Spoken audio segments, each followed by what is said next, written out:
Chapter 171. Sauron. Clang. Put 2 large wooden boxes on the ground. Pried open the lid of the box, pointed at the things in the box, and said to the dead soldiers and slaves around him, "Do you know what this is?" More than 300 people gathered in the camp, tilted their necks to look at the things in the box, and shook their heads one by one. Sauron nodded. "You know it's a ghost. This is a grenade. Like this, pull the line, and then throw it out." Bang. The gate that the soldiers had rushed open with the wooden stakes for most of the day was blown up in an instant. Oh! The dead soldiers were all amazed, and nodded to each other. This is a good thing. Speaking of which, these grenades were urgently taken from the warehouse by Sauron 2 days ago. He originally thought that he would use them to fight a dungeon to save Saijan, but who knew that the fight didn't start, and they were left in the lair of Guan Haifa Hueco Mundo. There are also some muskets, machine guns, and small steel cannons, but Sauron didn't expect to teach the tactics of the dead soldiers' guns and cannons at this time. Just throw a wave of grenades at the enemy to provide fire cover, and then charge and fight in close combat. Those who have consumed the power of Hercules with the Keystone Potion, come forward, stand on my left. Sauron jumped onto the box and shouted. The dead soldiers blinked and looked at him. No one responded for a long time. Okay, Sauron was stupid. These slaves didn't even know how to distinguish between their left and right hands. How could they understand the Keystone Potion and the power of Hercules? Ah, okay.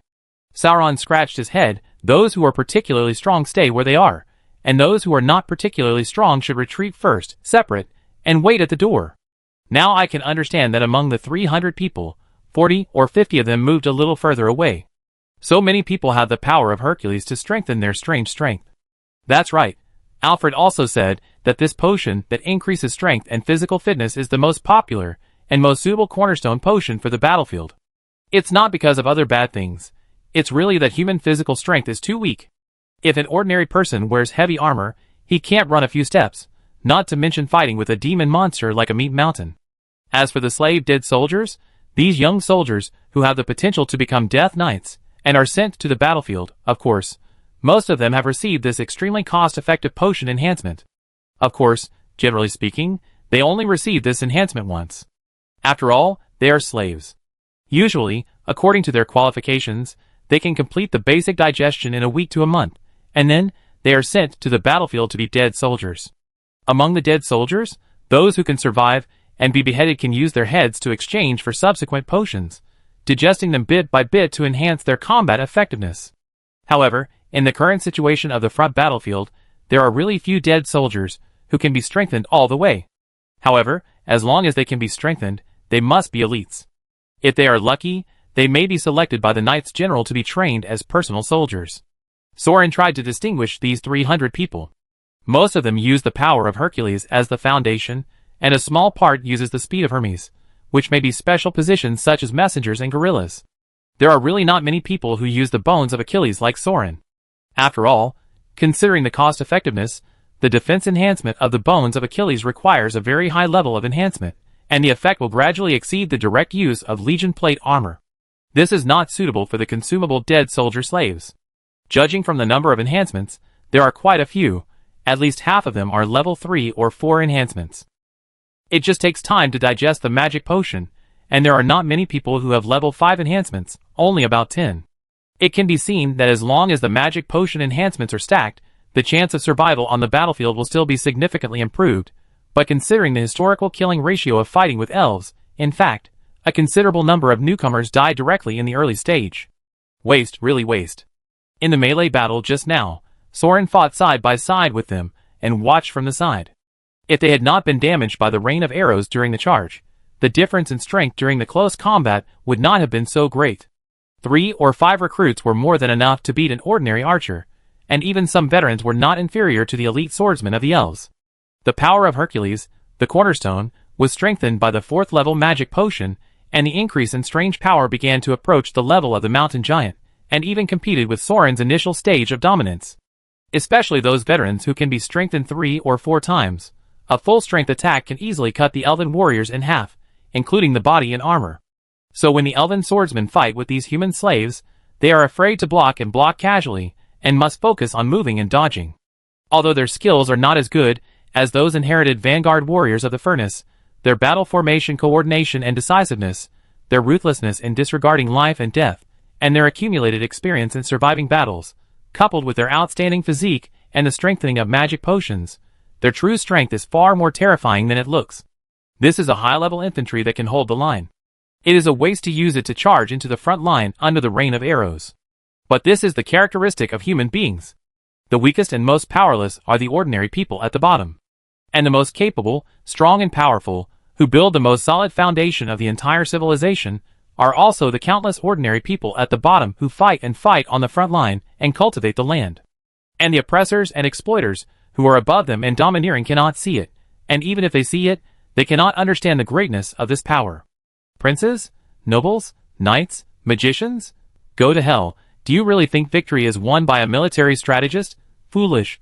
All wars are fought by frontline infantry, who fight back with swords and guns, and sacrifice their lives and blood. The only people you can rely on are your own people, and Soren has long understood this truth. Soren sighed, shook his head and stopped struggling. He picked out 50 people from the dead soldiers, all of whom were strengthened to level 4 and level 5, the power of Hercules, and distributed 2 boxes of grenades to them. Listen to my orders. I said blow it up. You pull the fuse, and then hit the elf's head with all your strength. 1 shot per person. Throw it towards the crowded place. Do you understand? It's as simple as throwing a shot put. Okay. You watch me do it, and practice it again, and the others will eat on the spot. When you are full and ready, follow me to fight the next battle. So the dead soldiers took a short rest and training, and after receiving reinforcements in the evening, they continued to set off in the sunset. The pigs actually dispatched 5 death squads at once. It is said that because the previous battle was fought beautifully, the female knight was promoted, and the other party was overjoyed, so they sent all the slaves in their hands at once, and even borrowed slaves from other troops from the headquarters of the Death Knights. Sauron roughly estimated the number of people. A death squad is a standard fortress, a unit of 500 people. This plus the one he has, that is 3,000-man teams. Of course, the slave soldiers can't be full, but there are at least 2,000 people. Well, are you going to take this opportunity to counterattack and launch an offensive? Let's go. Sauron led his army forward. If the information provided by the pigs was accurate, then the positions he was going to attack were previously occupied by the Empire, but occupied by the elves after the death of the Grand Master, rather than the defense line on the other side of the boundary river that the Elven Alliance had been strengthening. At least there was one advantage, which was that the elves could not have set up powerful magic barriers in the camps too close to the Imperial army in less than 2 months after crossing the line, nor could they have prepared much supplies in time. It was more of a scout position that slowed down the movement of the army and played a flexible defensive role.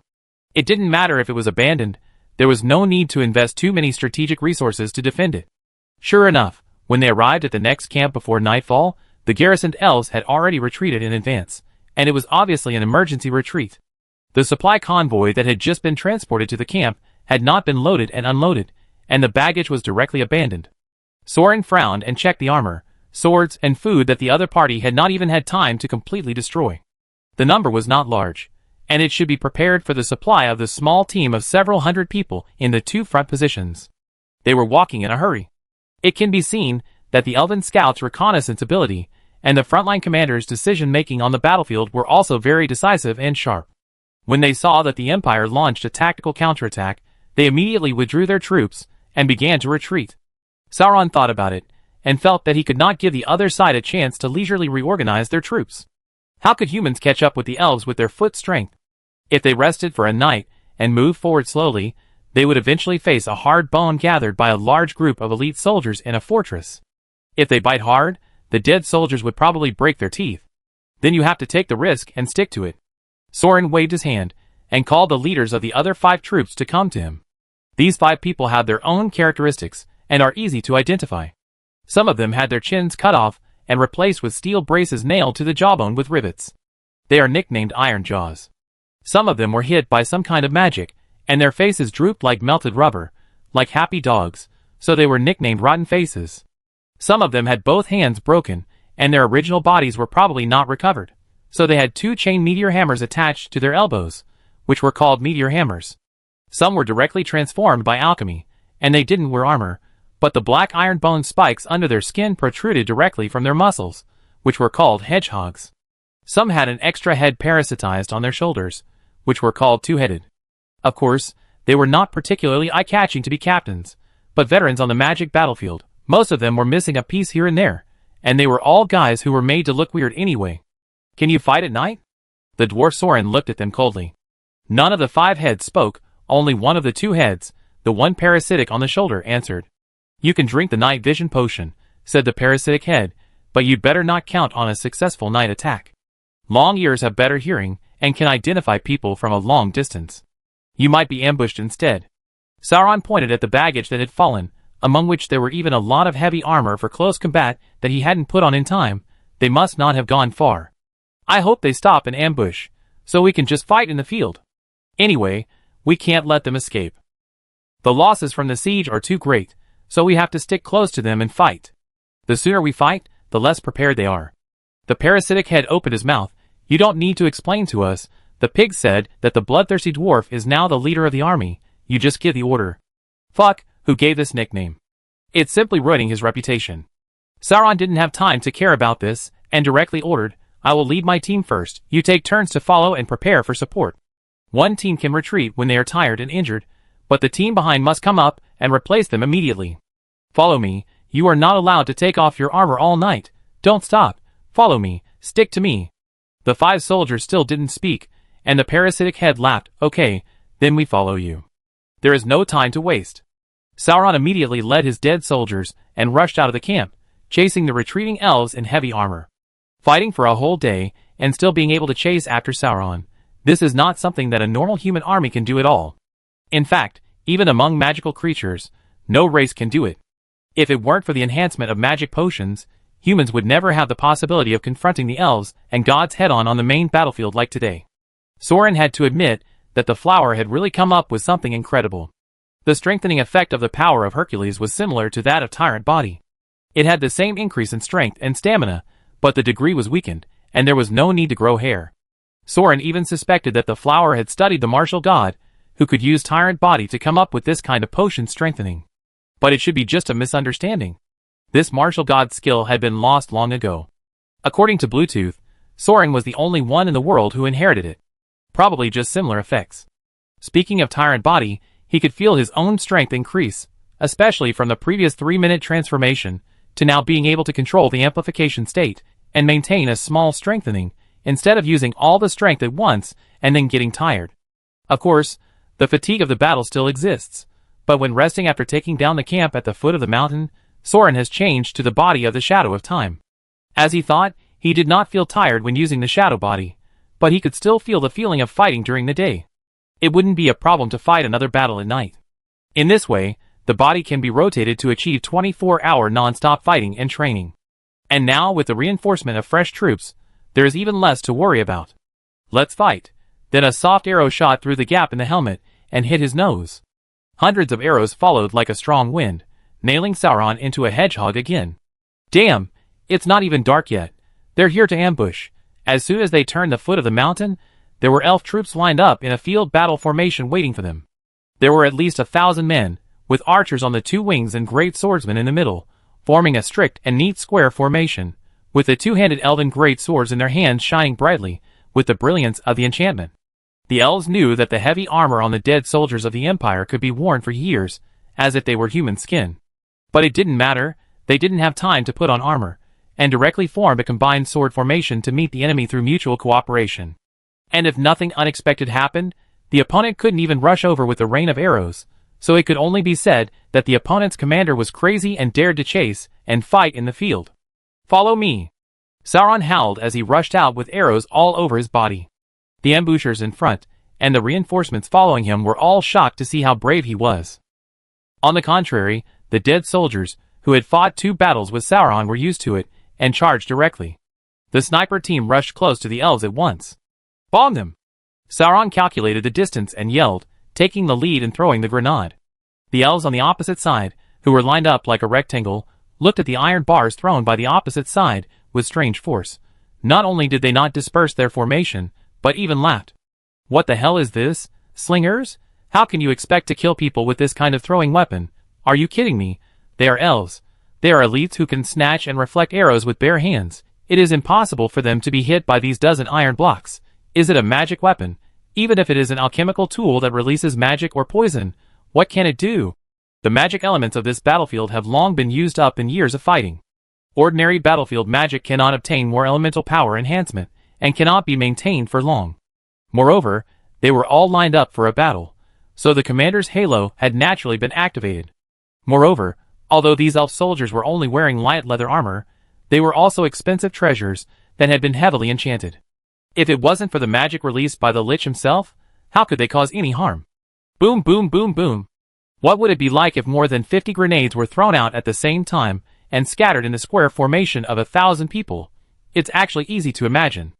I believe everyone must have used firecrackers to blow up a manure pit when they were young. What have you never blown up? What a boring childhood. Well, anyway, the exploding shrapnel swept through the crowd, blasting flesh and blood into pieces, and the broken human bodies blown away by the high-pressure air wave circled into the sky, and then fell into the pile of fragments. The flowers of flesh and blood bloomed in pieces, and finally the shattered petals fell to the ground, forming a sad and desperate oil painting. Well, it does not sound like blowing up a manure pit at all. But anyway. Ha ha, I blow all your shit out. Kill, kill, kill, kill them all. Sauron charged forward under the explosion, and while the elves' battle formation was blown to pieces, he used his full strength. He rushed into the crowd first. This time, he specially found 2 assistants to follow him and hold the flag. He swung a long spear in his left hand, and a big sword in his right hand, and rushed into the crowd and stabbed wildly. This time, the fight was extremely easy and comfortable. Although the elves were not killed in the explosion, they were dizzy from the huge explosion and the terrifying sound. Even the archers on both wings had their eardrums ruptured, and their arrows lost their accuracy. The sword masters, who were hit hard in the front, were even more affected. Many of them were bleeding from all 7 orifices. Their sense of balance and sword skills were seriously affected. Not to mention cooperating in the battle to besiege Sauron, it was a struggle for them to stand up and fight one by one. How could they stop a tyrant who took advantage of the opponent's weakness and rushed up? They were immediately killed like melons and vegetables, and were directly slashed by Sauron all the way. They rushed straight through the shattered and chaotic square formation, killed their way out, rushed through the 100-step line, and rushed to the front of the elf's main general under the battle flag. A spear thrust out horizontally, with such swiftness that the commander, who looked like an elite swordsman, didn't even have time to pull out the gorgeous sword on his back, and was stabbed in the chest and nailed to the ground. Then Sauron rushed over and chopped off his hands and head with a sword.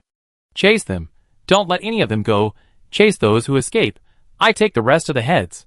Sauron turned his head and saw that the elves' army formation had been broken by a wave of dead soldiers, and was collapsing and scattering. He immediately roared and turned around and rushed in from behind the formation to slash wildly. Sure enough, fighting a war is only fun when you have to harvest the game. This kind of defeated soldiers, whose morale is directly defeated, is the easiest to harvest. Chapter 172. The sun sets, and the night spreads out like a curtain, covering the earth that is like a monster with its bloody mouth wide open, devouring endless life. From the rolling twilight, a few stars flicker like embellishments. Of course, they are not stars in the sky, but intermittent magic flames ignited by scrolls and crystals, which burst and ignite the entire battlefield, covering the souls in large areas. The sentry towers and camps, stone walls and trenches, and the fortifications that are densely spread on the battlefield are burning in this starless night, covered by billowing smoke. The steaming heat waves bring a whirlwind, spreading the smoke, blood and corpse stench of the battlefield. The soldiers who heard the call of the bloody wind gathered from all directions in groups, wearing armor and holding their weapons, marching silently in the dark, and then went to the place where the roars, shouts, and screams were the most dense, mixed with the bloody smell of burnt corpses and stinking meat, and the strongest. The Empire challenged, and the Alliance fought back, that's all. Who? Ah! Kill! Sauron screamed and stabbed the elven swordsman in front of him through the abdomen with a gun, then turned around and smashed him on the chariot, with a large piece of rotten meat hanging on the sharp stakes and being pulled, and the rest was directly torn apart by his strange power. Blood vessels and internal organs were torn apart, and blood plasma sprayed all over his face. H.A.! Then the next assassin jumped out of the smoke-filled fog with his sword drawn, and pounced on Sorin's back armor from behind. The long military bayonet like a sharp cone pierced straight into the gap of the armor, accurately hitting the soft human body between the bones under the armor, and rushed straight to the core of the human body with dense blood vessels and heart and lungs. But the smooth feeling and whistling of blood wind that were memorized by thousands of backstabs and cutting the human body did not come. Instead, There was a ding sound, and the sharp bayonet specially used for opening cans hit something hard and broke. What? Ah! Sauron did not give the assassin, who attacked from behind, time to wonder, and punched the assassin in the face with his backhand. The strange power of the domineering body instantly made him faint, but although the opponent's body was limp, he still subconsciously locked his legs around Sorin's waist and abdomen, and did not fall directly on his back. So Sorin had to let go of his left hand, let go of the spear that was caught by the swordsman's remains, and grab the assassin's thigh in front of him, making it bloody. He grabbed the assassin's leg bone with one hand, and buckled into the assassin's shoulder blade with the other hand, forcibly tore the enemy behind him in half, threw him in front of him, and punched him in the face, directly smashing the assassin's head, and the gentle brain splashed out and stained the gauntlet. Fuck, it hurt so much. Sauron grimaced and sucked in cold air, pulling out the blade that was broken in the gap of the armor. There was no blood, and the defense was still not broken, but it was still painful to be stabbed. But there was no time to breathe. Taking advantage of the opportunity when he had no weapons in his hands, another swordsman cut out from the side and back, in the blind spot of his vision, and stabbed Sorin's lower abdomen with a big sword in both hands. The moment Sorin dodged, the opponent also changed his move in the blink of an eye, and sent the tip of the sword towards the gap between Sorin's helmet and breastplate. Well, the elf soldiers are really proficient in the can opening skills. Although it is very old-fashioned, it is just a routine of 2 or 3 moves, but it is the most useful skills summarized from years of bloody fighting. The difference between the new recruits and veterans of the Empire is whether they can catch these moves anytime and anywhere. And Sorin has also practiced it. The next moment, he retreated and raised his head to dodge. He took a step and rushed towards the opponent in the opposite direction. He suddenly accelerated and rushed, avoiding the opponent's sword path by a hair's breadth, causing the fatal blow of the big sword to be swung off the shoulder armor, and Sorin directly crashed into the swordsman's arms, breaking his arm directly, and the whole person was pressed on the ground soaked in blood plasma into mud. He held the assassin's broken blade and punched it down, inserting the sharp blade through the gap in the swordsman's helmet. But it's not over yet. The swordsman has a flanker behind him who is cooperating with the attack. He follows behind to assist in finishing off or supporting, which is also a small group attack method commonly used by elven swordsmen. At this time, seeing his comrade being killed by Sauron in one move, he did not hesitate at all, and directly caught up with him, raised the big sword in his hand, and chopped down Sauron's forehead, who was falling to the ground, with a sword. But when the sword was about to fall on Sauron's head, a meteor hammer swept across from the smoke. The swordsman also responded very quickly, leaning forward in an instant, changing his center of gravity, leaning to the side to pick up the sword, using the side blade to swipe away the hammer, and then changing from slashing to stabbing, continuing to stab at Sorin. However, with this interruption, Sorin has also recovered his breath, raised his left hand still holding the fresh thigh that had just been torn off, and swung his thigh to block the stab of the great sword, and then took advantage of the opponent's imbalance and difficulty in changing position, leaped forward and grabbed the swordsman's head, pressed it into the mud, and stepped on the opponent's neck and broke it. Only then could he step on the twitching corpse of the elf, and squat on the ground to breathe a sigh of relief. Because now there is a bigger and more conspicuous target on the battlefield than him. The meteor hammer of the dead soldiers was dancing with his 2 hands, running wildly in the center of the battlefield like a fat gyroscope, killing people indiscriminately. Hey, so it's the turn of the meteor hammer soldiers to replace. Which wave is this? Because they have been chasing the defeated army all night, gradually evolving from chasing the fleeing soldiers to fighting with the fully armed reinforcements, who came to rescue. And by the time they reacted, it had become a complete chaos. While all eyes were drawn to the meteor hammer, Sorin took out the blood wine from the shadow, and took a sip to restore his strength. Although the plan was initially to fight a field battle to consume the elves' strength, it seems that the plan is going well. The scattered elves and patrols were attracted by the sound of the night battle, and dozens or even hundreds of them joined the battlefield like adding fuel. In the dark night, with the unknown situation, they began to engage in a close-range bloody tug-of-war with the rotating death squads. This did seal the opponent's advantages in long-range attack and defense. But it also brought a problem. Sorin was a little speechless as he watched the elf soldiers rushing up to fight one after another.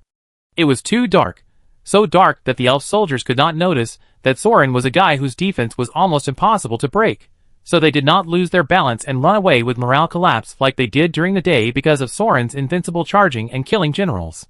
On the contrary, due to the inertial thinking that they have the advantage in night battles, and the consistent victory rate against human infantry, and the extreme self-confidence, they did not fear at all.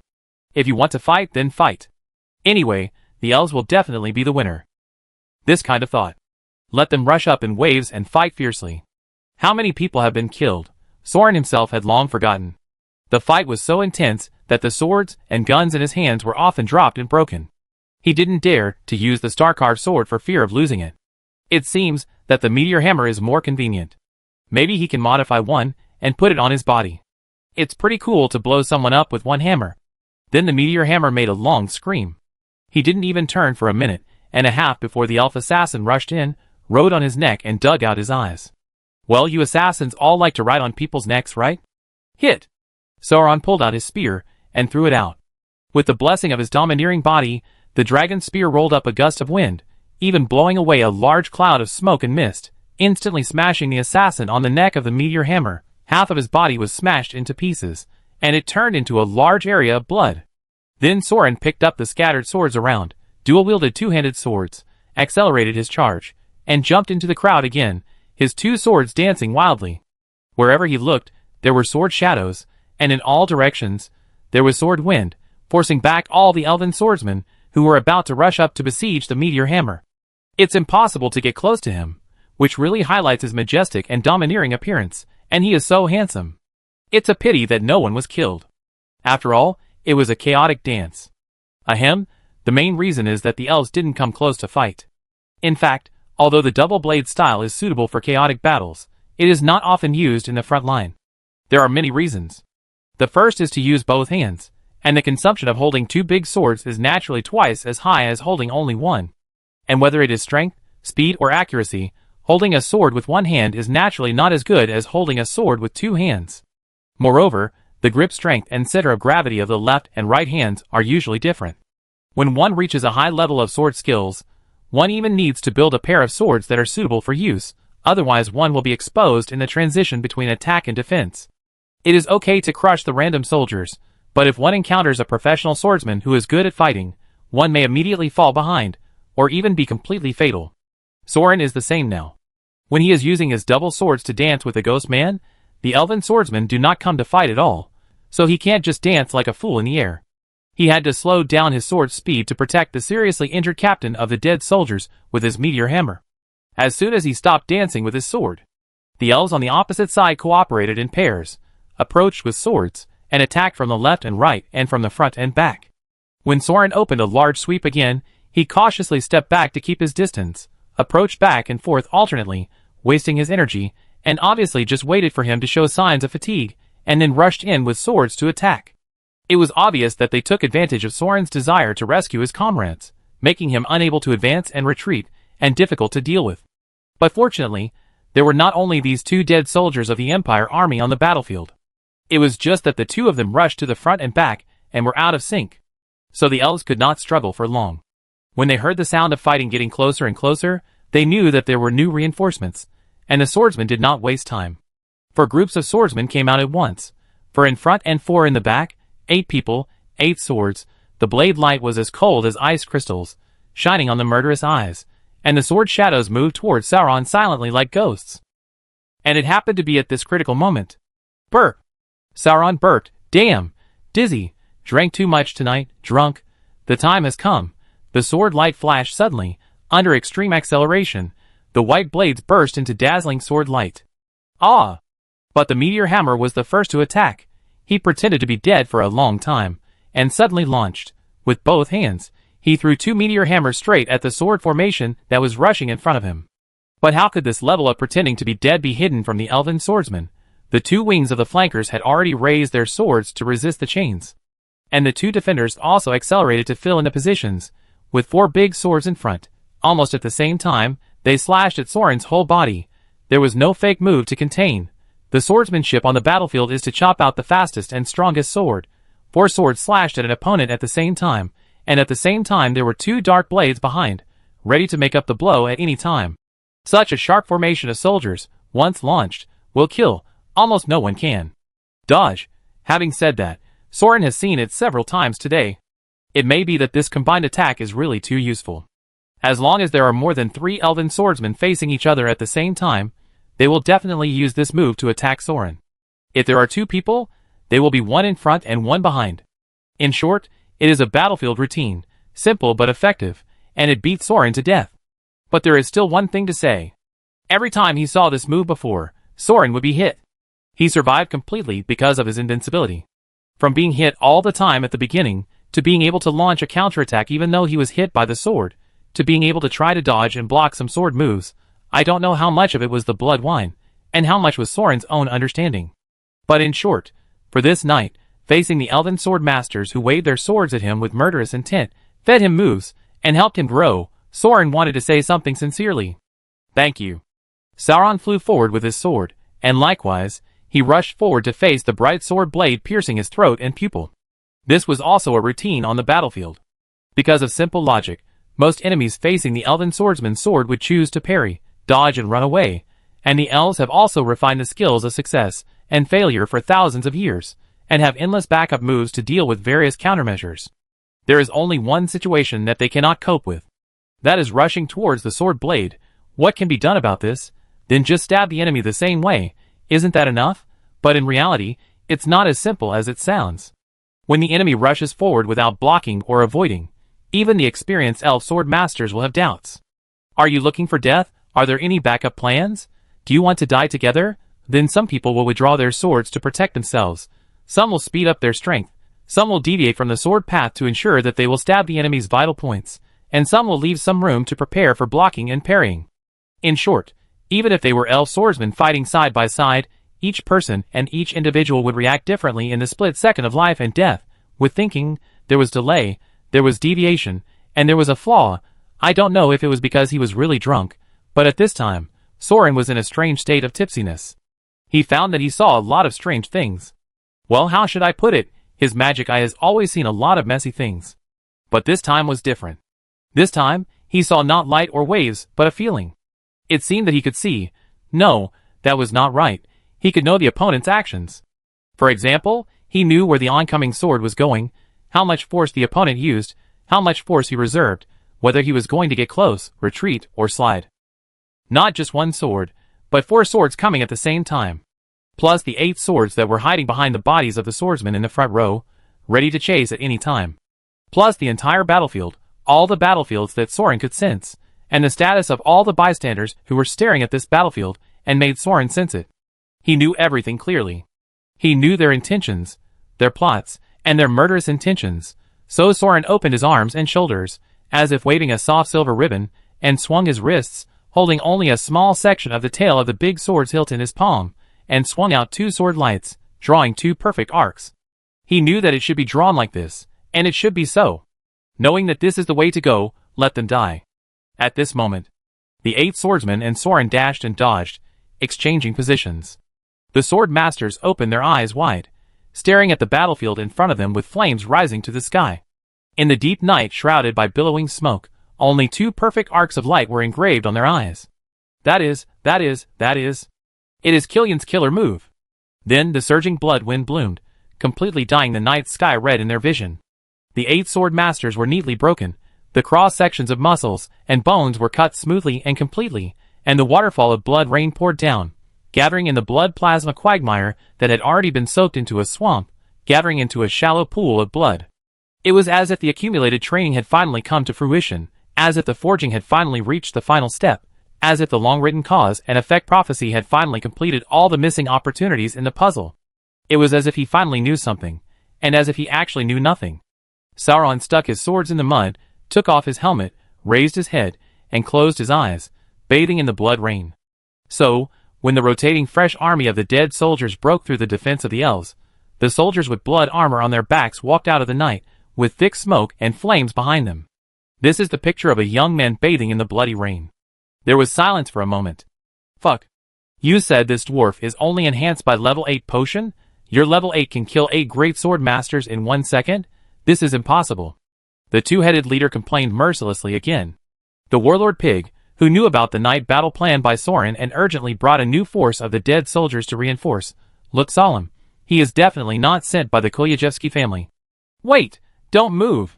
The pig raised his hand suddenly, and stopped the 2 dead soldiers, who were about to step forward and drag the meteor hammer, which seemed to have fallen into a coma, back to the supply camp for emergency treatment. What? The two heads of the two-headed beast looked at him at the same time. The pig pointed at Soren, who was bathed in blood rain and had empty hands, and the remaining elf warriors opposite him. After witnessing the scene of the 8 swordsmen's combined attack skills being broken and killed instantly, these elves seemed to have lost their will to fight. They neither fought nor fled, but stood there with lifeless eyes, as lost as a puppet. Then the two-headed man reacted, and so did the other dead soldiers, and many of them couldn't help but take a step back. Is he? Yes, he's in the right state. Beads of sweat oozed out of the pig's forehead. Damn it, what era is it, and a martial god can still be born? No, it should be said that finally, after so many years, finally, a new martial god has finally been born from this damn land. This day has been coming for a long time, but it's the most deadly type. As if he had heard his words, the young man who was looking up at the sky and soaking in blood turned his head, opened his eyes, and showed his blood pupils shining with red light, ferocious and cold, and smiled at the pig. Then he disappeared. Of course, this was not really disappearing, but the speed was too fast, so fast that the naked eye, and the magic of Eagle Eye, could not catch the speed of the other party at all. The pig trembled violently, touched his face tremblingly, looked at his hands and feet, and breathed a sigh of relief when he realized that he was not dead. Then he turned his head and saw that, except for the two-headed one, the other dead soldiers, who were not strong enough, were kneeling on the ground. However, it was considered progress. After a day and night of bloody battle, many people had indeed grown up. In the past, they would have fainted if they were so close. Of course, the two-headed one was just barely supporting himself, kneeling on the ground with his sword. The parasitic head on his neck was directly knocked unconscious by the murderous aura. So the two-headed one spoke with his head for the first time. That, is it, the one that has been lost? Yes. The pig nodded and looked at the opposite side of the battlefield. All the elves who were shocked by the murderous aura had their heads removed. Their headless bodies stood on the battlefield like dry wooden stakes. Next, let's see the majesty of the tyrant. Chapter 173. Martial God, a respectful title given by humans to a strong person who is born in a group under extremely rare circumstances and is superior to the racial setting. Or to be more strict, it is a special combat state. Humans who enter this state can even confront the demons and gods that roam the earth head-on with their flesh without relying on any magic or props. A top-level strongman who is worthy of the title of God. And even in this era, the elves and gods have been updated for 2 or 3 generations, and the liches have a variety of black magic and black technology, and the combat power of the martial god is still the top combat power among many top-level routes. Because they don't consider anything else, no distractions like immortality or magic research, they are just pure pursuit of battle, and they are born. Because of this extreme purity, it is also extremely rare. In the most prosperous era of the ancient human empire, when the empire's flag covered the entire northern continent, the empire's army fought against non-human races, wiped out monsters in pools of blood, imprisoned demons in barriers, and drove elves into the forest. It was the most majestic era. All this was achieved because there were 8 martial gods coexisting in the world at the same time. There were only 8 people. In such a golden age, only 8 people who could reach the state of God could be born from a huge population base. Martial gods are such precious and pure things. From then on, the 8 martial gods became a fictitious number. Even in the waxing moon of the spiritual empire today, there are not many people who are serious martial gods. At most, they know some combat skills, and combined with magic and treasures, they can be judged as the top level that can compete with the gods. The interesting fact is that just as humans stole magic from elves, elves also stole martial arts from humans. And the elves are better than their predecessors, and because of their long age advantage, they have developed a unique style that is more inclined to skills. But therein lies the problem. So far, no elf has been able to reach the true state of martial god. The birth of a martial god is not enough to rely solely on training and skills. The key is killing, fighting, and the moment of enlightenment born in the midst of life and death battles. But what exactly is this momentary enlightenment? Of course, those who are not martial gods do not understand. Even the martial gods themselves cannot explain it clearly. Fortunately, the inheritance of warriors has always been simple and straightforward. There is no need to talk nonsense in circles. Just fight and experience it with your body. Therefore, after the martial gods enter the state, they can directly and simply communicate their combat experience and insights through duels and exchanges, and pass on various details to other comrades in arms, so that the other party can experience the difference between life and death from facing the martial gods themselves. This is the true inheritance of the martial gods. Naturally, Everyone's experience is different. Therefore, the martial gods can be roughly divided into 8 schools. Roughly, because one of the schools is extremely lacking in inheritance, and there is no way to pass it down through ordinary means. Kill them all. The two heads looked back and forth in the wreckage of the elf army. This 100-man team should be like them, coming to reinforce the night battle. As a result, they ran into the tyrant dwarf head-on, and were run over head-on. It should be just one blow, a direct collision. The 4 parallel marching columns, the armor was like paper, and they were directly smashed into pieces, as if they were swept by a howitzer, and only blood and mincemeat were left on the ground. When the tyrant enters the state, there is no human rationality. He will not stop until he is exhausted. Keep marching. Zhu Bo waved his hand to drive the Death Soldier team to charge. The 5 Death Soldier captains followed with their troops, including Meteor Hammer, who had fainted just now. He also came back to his senses after washing his face with healing medicine and joined the battle again. In the fierce battle in the first half of the night, the exchange ratio between the Death Soldier team and the elves in close combat was about 2 to 1, with more than 500 people exchanged for 1,000. It seems quite small, right? But this is just a close combat at night. After gathering and counting the heads, the loss is half of the loss, and the gains from chasing and killing the defeated soldiers during the day have not been calculated. If we count the killings of Sauron in the mountain raid and the stronghold raid earlier, we can say that in that one day and one night, we have killed more than 2,000 elite elves. As for the Empire's participants, even if we count the one troop that was killed in the first attack on the mountain by the pig, plus the new reinforcements he brought, the Nightmare Knights had a total of 10 squires, 8 of which were pulled over at once, and now there are less than 1,500 of the 4,000 people who can participate in the battle. This is an unprecedented victory. After all, the Empire's side is full of slaves, while the elves, who have infiltrated the front line and come to participate in the night battle, are all elites who have fought hundreds of battles. Being able to exchange 3,000 for 2,000 is really a huge profit, but it's not over yet. There's still the second half. Now there's an awakened war god charging ahead, so there's no need to consider alternating teams. What needs to be considered now is to rush forward before the elves react and realize that there's a top leader who is shamelessly killing the trumpet himself, and intercept them before the elves start to retreat at full speed. The dwarf is in front, in the slaughter camp. The dead soldiers ran at full speed in the night. The scouts with the Hermes speed were sent directly to the front by the pig to find people. When they found them, they ran back to report. The 4th camp is ahead. It is a camp of 1,000 people, with 2 camps. The 2 heads roared.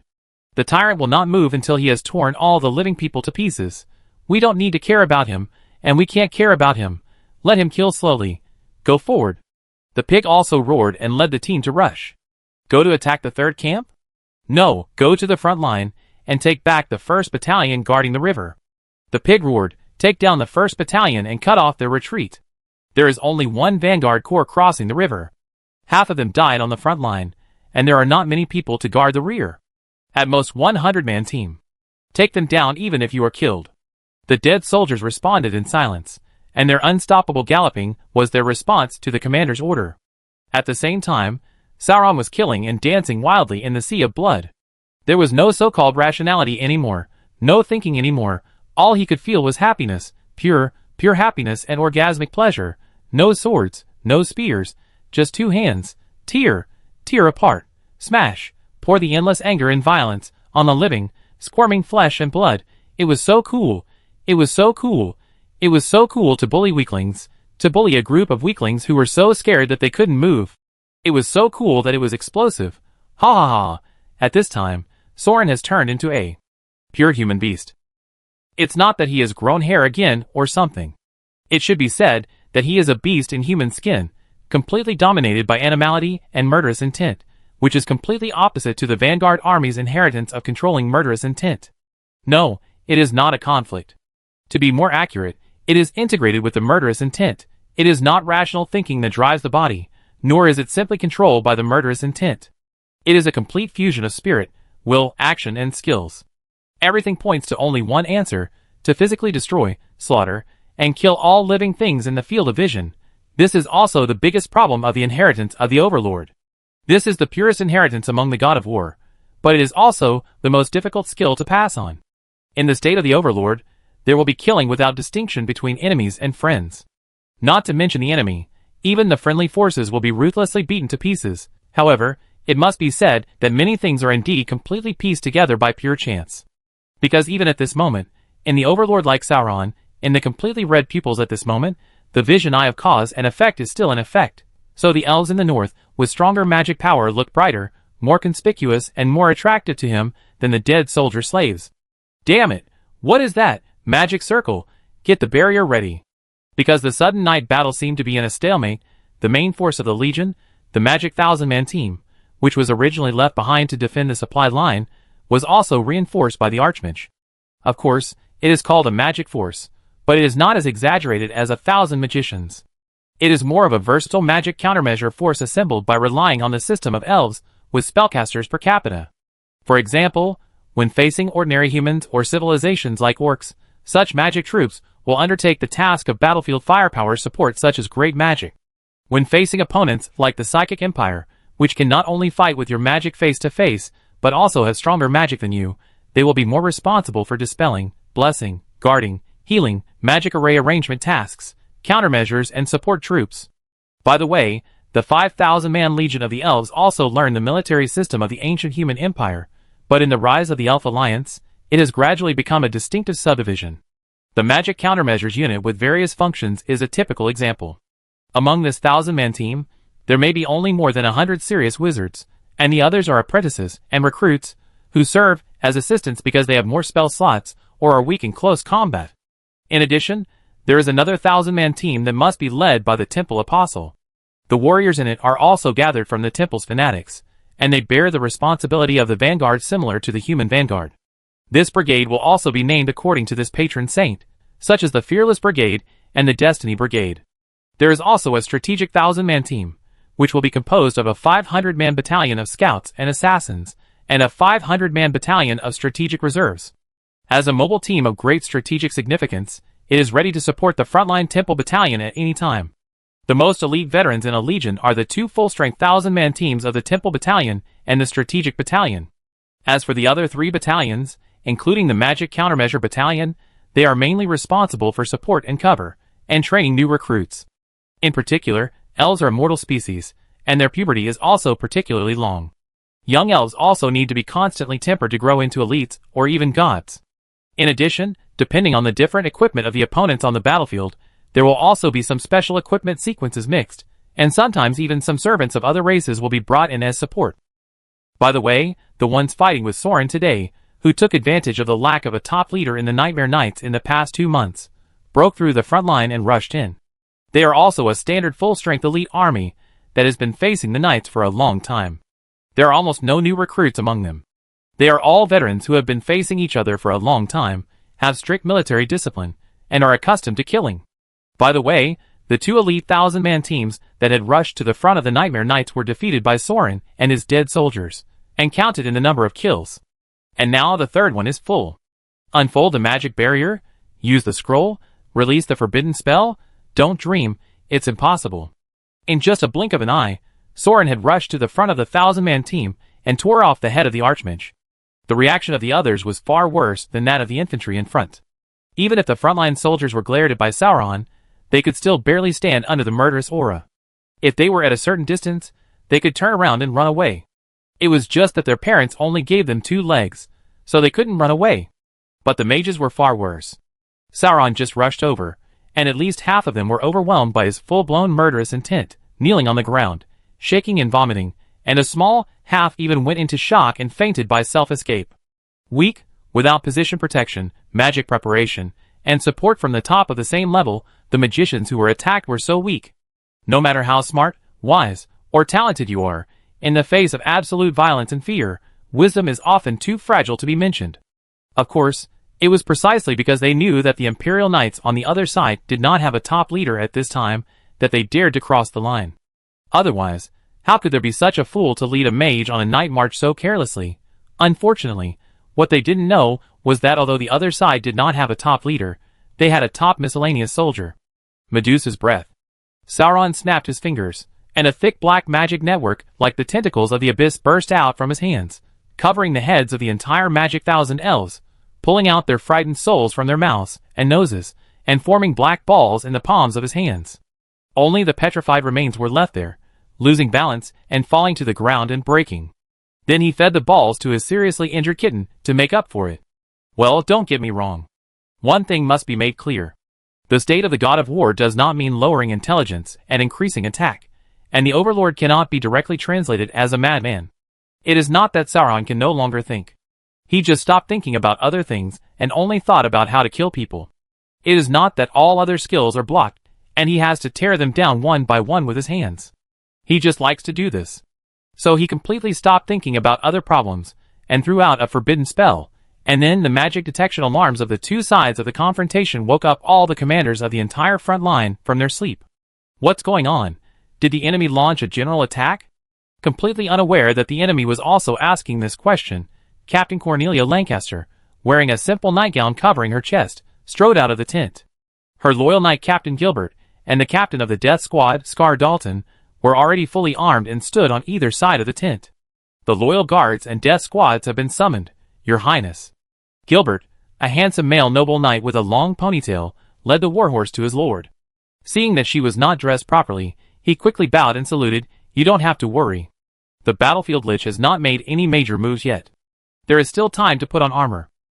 Is this a leisurely time? Military intelligence comes first, Gilbert. She didn't care about her appearance. She got on the horse in her pajamas, her thighs exposed, and rode out of the camp first. Go to the base camp.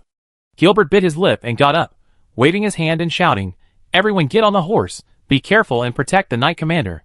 Scar glanced at the red and white cavalry team that was marching out in a line, raised his sword and whistled, and the dead soldiers sitting cross-legged in the dark stood up together, followed Scar and trotted, following the knight's cavalry at a leisurely pace. What's the situation now? Why sound the alarm? Did the elves launch a counterattack?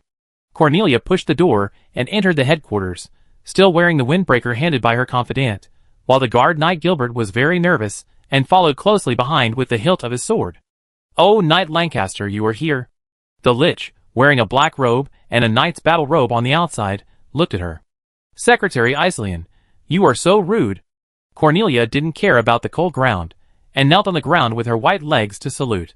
What surprised the knight commander was that he thought he would be the first to arrive, but Dorothea Ernest, the acting knight commander, Nanette Angigram, the centurion, and even the newly promoted Kalijev's Christian army had all arrived. And it seemed that no one rested all night, and they were all fully armed and guarding the sand table, making it seem like she, the centurion, was an outsider. But fortunately, she didn't see obbies, which was better than the competitors. At least Cornelia secretly breathed a sigh of relief. Of course, there is another indispensable person, who is presiding over the barrier, and scanning the entire battle line with the magic eye of the sand table.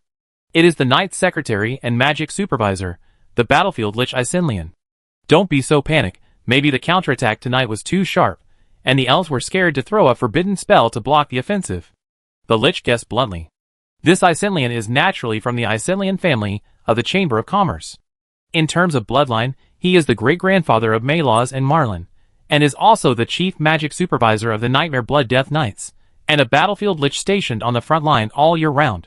The family's business and industry were naturally left to the younger generation to manage, as long as they didn't go bankrupt. It admired the father and daughter of the Obbies family, but it also had a long-term cooperation experience with the Lancaster family. And the Isilien family inherited the qualities of this versatile and well-connected person, so naturally they would not offend either side, and could cooperate with any faction. But in the final analysis, it was a lich, not a death knight, so it was naturally not easy to intervene in the competition within the knights. Cornelia was stunned. Tonight's offensive? What offensive? Oh, you look like you must know that there is a counterattack planned tonight. Nanette smiled with the corners of her mouth curved. Why tonight? Captain Scrofa came to borrow soldiers. Didn't you lend them to him? Slept so soundly. The purple-haired knight was stunned, turned his head, and glared at his guards, while Gilbert was sweating and immediately knelt down to apologize. I'm so sorry. I was worried. Tonight, the Obbies team has made another victory, so I concealed this from His Highness out of selfishness, refused to lend the Dalton team of our camp. It was all my fault. I am willing to be punished. Of course, he couldn't say it directly in such an occasion, because he was worried that the other party would take the opportunity to transfer the dead soldiers in the camp, and then take the opportunity to besiege his master, the daughter of the Duke of Lancaster. You must be on guard against others. If the other party is a little more insidious and takes advantage of the lack of troops to launch a surprise attack, the safety of the master will be in danger. After all, as a standard noble knight, when the two sides are fighting for power, it is completely unreasonable to lend their own soldiers to help their competitors make meritorious deeds. Moreover, he is not an ignorant noble. As long as he has seen the combat power of the dead soldiers of the Dalton team in this camp, he will know that they are rare strong soldiers. How could he let someone go on his own initiative? So he directly sent the other party away with the words, "The captain is resting, and we will talk about it tomorrow if there is anything." So tonight, only 8 of the 10 teams of 5,000 dead knights participated in the battle. "Gilbert, you bastard." Cornelia wanted to draw her sword and chop this self-willed pedantic idiot, but this is the best loyal knight chosen by the family for her. First, he is loyal. Second, he is loyal. Third, he is still loyal. Loyal knight, what else do you want? "Oh, don't mind. Chief Magic Supervisor Iselian said, as usual, like a good man, "This is just an offensive plan by the dead soldiers themselves, and it can't be considered at the Legion level." To be honest, God knows how they suddenly became so good at fighting. Indeed, the death squads in each camp were originally selected by the Empire from among the slave civilians to supply the nobles, hoping that each family would select qualified martial arts inheritors from them to be canonized as the Empire's elite knights. However, now the mechanism of conferring titles based on military merit has long been monopolized by the nobles, and almost no one selects their own squire knights from these slaves. These talents are all used as death squads to charge into battle, and it is common for them to refuse to be seconded, which is not considered a violation of military orders. Acting leader Ernest nodded and glanced at Cornelia, whose face was changing from blue to red. However, anyone who has been on the front line for a long time knows that if you want to secure the position of the leader, you must first win the support of the soldiers who fight in the front line. These people are the real death knights hidden under layers of military ranks and titles. Now, you don't take the opportunity to win over your confidants, but you claim to abide by military discipline and offend the death soldiers who fight for the Legion. There may be no consequences, but there may be very serious consequences immediately. Scrofa, Captain? The newly promoted Caligula's Christian army was curious. She was just a new centurion and had never heard of this name. She didn't know there was such an official position in the Legion of the Knights of the Legion. Probably because the people sent by the warlord's family had caused a lot of trouble and made the Lancaster Knight commander lose face. Nanette also explained to the newcomer with a smile on her face, the captain was elected by the dead soldiers themselves, and there is no rank. Usually responsible for assisting the newly appointed noble officers, providing some tactical advice, and taking on the command on the ground, so as to prevent some fools from giving random commands and sending the dead soldiers to die. Scrofa was the deputy captain when the previous grand commander was the grand soldier, and later took over as the leader of the dead soldiers of the dead soldiers. He is a level 12 enhanced great knight, practicing as a martial god on the front line. Don't you often come into contact with him? His nickname is Pig. Ah! The Caligula's Christian army was so scared that their souls flew away. You are the 12th level enhanced knights. You are placed in the dead soldiers to lead the team. You are so strong. Why don't you just say it to her face? Why do you have to endure her whip? Nanette didn't care about the tragic situation that the new warlord was almost scared to death by her, and continued to stab the Lancaster Knight in the heart. By the way, Obvious has led the team to the front line to assist in the counterattack. With her here, you have nothing to do. Go back to the camp and sleep. Chapter 174. Even if someone was mocking her in front of her, she would not just turn around and go back to sleep if she had any dignity. What's more, her competitor Obvious had already taken the lead. Even if we don't consider the lives of the dead soldiers and slaves on the front line, from the perspective of the noble commander, if Obvious got the first credit, wouldn't the election of the regiment leader be changed? So the Lancaster camp also called for reinforcements. This was not as simple as a camp of noble knights and 2 dead soldiers, with only 2,000 people. Lancaster's private blood guards had a whole legion on the side, and there were also various golem soldiers, monster soldiers and mercenaries. All of a sudden, up to 20,000 soldiers were urgently mobilized overnight. After all, they were warlords, who had existed since the founding of the country, and their foundation was particularly deep. And Cornelia was indeed one of the few women in the nobles who had 2 brushes. Because she was carrying the family's expectation to avenge the previous shame and regain the Nightmare Knights, she was trained as the Grand Master of the Knights since she was a child, and with the magic drug inherited from the family, although the strengthening was the official flag-bearing power of the Krypton Gold, she also completed the digestion and reached the 10th level of the Death Knight. under the enhanced aura of the level 10 magic potion battlefield and the strict and ruthless military orders of the Lancaster family, 20,000 soldiers raised the banners of Blazing Nightmare and Plasma Rose, with a 100-man team as a formation and the camp area as an army. With flags flying, the army marched out of the camp in rows and columns. At the same time, there were also a 100-man team of abominations made up of meat and corpses. They were tied with steel chains as thick as elephant legs, pulling a huge bunker-like building outside the camp and moving forward.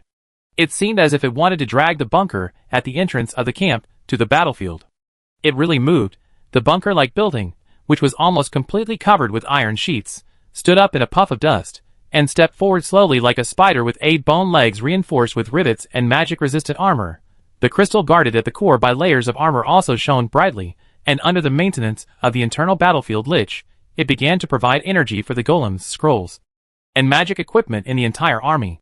Yes, the Imperials were not unaware that the fundamental reason why they could achieve a balance of power with the elves in magic, and even have an advantage at certain times, was the Psychic Tower. Building a magic power hub such as the Psychic Tower and the magic mine on the battlefield was a technology that every battlefield lich had to master, and the topic of miniaturizing and motorizing the Psychic Tower had always been the top priority for battlefield liches. And what they came up with was a small mobile Psychic Tower. The Empire named it a walking Psychic Fortress, and the elves called it the Empire's Magic Iron Spider. Not only was the Psychic Tower miniaturized, but considering that it was closest to the frontline battlefield and would inevitably be hit hard, the entire thing was also an arsenal that could station a 100-man team, carry magic potions and magic crystal scrolls for supplies, and had strict armored defenses both inside and outside. This thing even has an experimental magic cannon installed, which can use magic arrays to directly use magic energy to achieve pure magic level destructive effects, such as super large wind cannons, super large fire bombs, super range ice cones, super range ground cracks, and other large magic to cover the battlefield with magic strikes, providing powerful and effective firepower reinforcement. A small spiritual tower plus a magic cannon, it seems to be a perfect match, right? Now let's talk about but. However, the biggest problem with the Technology Development Bureau's magic cannon is that the equivalent is too large. It does not rely on the caster, but uses alchemical props and magic arrays to achieve the same magic release. Although it is theoretically feasible, and the theoretical output can far exceed the limit of humans, the magic capacity of various magic circuits and the density of magic arrays will also far exceed the scale of the human body. Just a magic cannon requires an entire battlefield-sized area to deploy various magic arrays, solve various problems such as the conversion of magic power, the release of various magics, and accurately and effectively projecting the generated magic effects to the enemy's position. So from the appearance, it is more like a complex magic facility that is more similar to a tower than a cannon. Naturally, this is not something that can be used by charging magic crystals. It almost must be used in conjunction with a spiritual tower or a ground magic crystal mine. Then, the small psychic tower of the Psychic Fortress also has similar problems. The miniaturization of the Psychic Tower is also because the magic circle is too large and too complicated. In order to maintain the basic distance between various circuits, so as not to interfere with each other, it must be made into a tower to save space. At present, the size of this fortress is almost the limit of the battlefield lich and the Technology Development Bureau. It's not that it can't be made smaller, but if it is smaller, it must consider using special rare materials, which is not something that the army can promote and use on a large scale. Therefore, the Empire's magic iron spiders are almost always the first target of the elves when they appear on the battlefield. You may say that this thing has so much armor and is equipped with magic cannons, and is protected by a large army, so it is not easy to kill it. This is the most serious problem. The small psychic tower can spread a huge magic field for the Empire's liches, mages, and death knights to use. It effectively increases the effect and range of magic in the area. But this magic elf can also be used, and the whole army of elves are spellcasters. They are more amplified, aren't they? If one magic-breaking and armor-piercing arrow can't solve it, then 100, 1,000, or 10,000 arrows will hit the iron spider from a distance. The magic power of the Psychic Tower alone is enough to wipe out the entire Imperial army guarding the surrounding area. Even if restrictions are imposed on the Magic Bout team, the elf army still has the standard Temple Apostles. The Temple Brigade is placed at the forefront, that is, after discovering the iron spider, immediately call on the Lord God to give a blessing, open the top-level experience card, and then charge to the death. A wave of suicide assaults rush up to replace the Psychic Tower. One apostle for one psychic tower. Even the elves think it is a good deal. After all, the key to God's apostles is faith, and psychic towers cost money and effort to build and maintain. So why does the Empire still use this seemingly useless psychic tower tactic? Because there are psychic towers. The Empire also has battlefield liches, golem puppet troops, and countless alchemical weapons to cooperate. With the advancement of magic technology and the increase of national strength, the Empire is no longer inferior to the Elf Alliance on the magic battlefield, and at least it can maintain a balance. But if there is no psychic tower, the Empire can only rely on the dead soldiers to fight the elves. So even though they know that the psychic tower will be blown up if it is pulled out of the defense line, they will still pull it out decisively in the battle, especially when there is a tactical goal with higher value than the cost of a psychic tower. And tonight is such a time worth fighting. Although I don't know what kind of powerful medicine the dead soldiers took, they actually defeated an elite legion of elves head-on, and pushed the battle line back to the river boundary, where it was originally deadlocked. But the opportunity cannot be missed. So in order to cooperate with the advantage of the dead soldiers on the small battlefield, the Nightmare Knights also sent Obby's and Lancaster's troops to push forward and follow up to cooperate with the counterattack. Of course, the Lancaster family still relied mainly on the dead soldiers, private troops, and psychic fortresses, and 20,000 troops were sent out. Obby's only brought 20 people. Yes, only 20 people. As mentioned earlier, she had already sent people out to put out fires everywhere, and inexplicably she was given the military power of half of the camp. The dead soldiers were naturally lent to the sergeant, so now there are only 20 knights following her. 20 great knights followed her father into battle. Bridget, if you don't want to marry the Lancaster family and still plan to take over the position of Grand Master, you have to find a way to win over the Kolyajewski family. The loyal knight, an ally of the Obby's family, the great knight, who commanded the Knights Vanguard Centurion Renaud, shouted at the female knight, who used to be his younger sister and now inherited the position of the chief. Did you see this casualty ratio? So many long ears were killed. The Grand Commander and the Sergeant couldn't defeat them personally. Bridget bit her lip and said nothing. She didn't mind the disrespectful tone of her subordinates. The great knights on the battlefield all had this tone. If they were arrogant, even the king and the father would stand aside. If they couldn't defeat you, they didn't care who you were. The Obby's family was not a noble family with prestige and power. These people could fight side by side with her, which was a great honor to the previous commander. The female knight was more worried about other things. Too many people died along the way. So many elves were killed, and even more dead soldiers died in the battle. Didn't the guy just write a letter saying that he had come to report? As a result, she went to several camps and asked the clerks of each team, but she didn't register that any noble family servants had come to join the army. What else could she say? They just ran to the dead soldiers' team.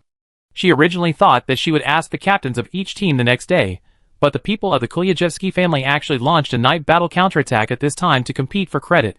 A servant, who had only joined the Empire for 2 or 3 months, and had digested the cornerstone potion at most, was actually involved in such a bloody fight.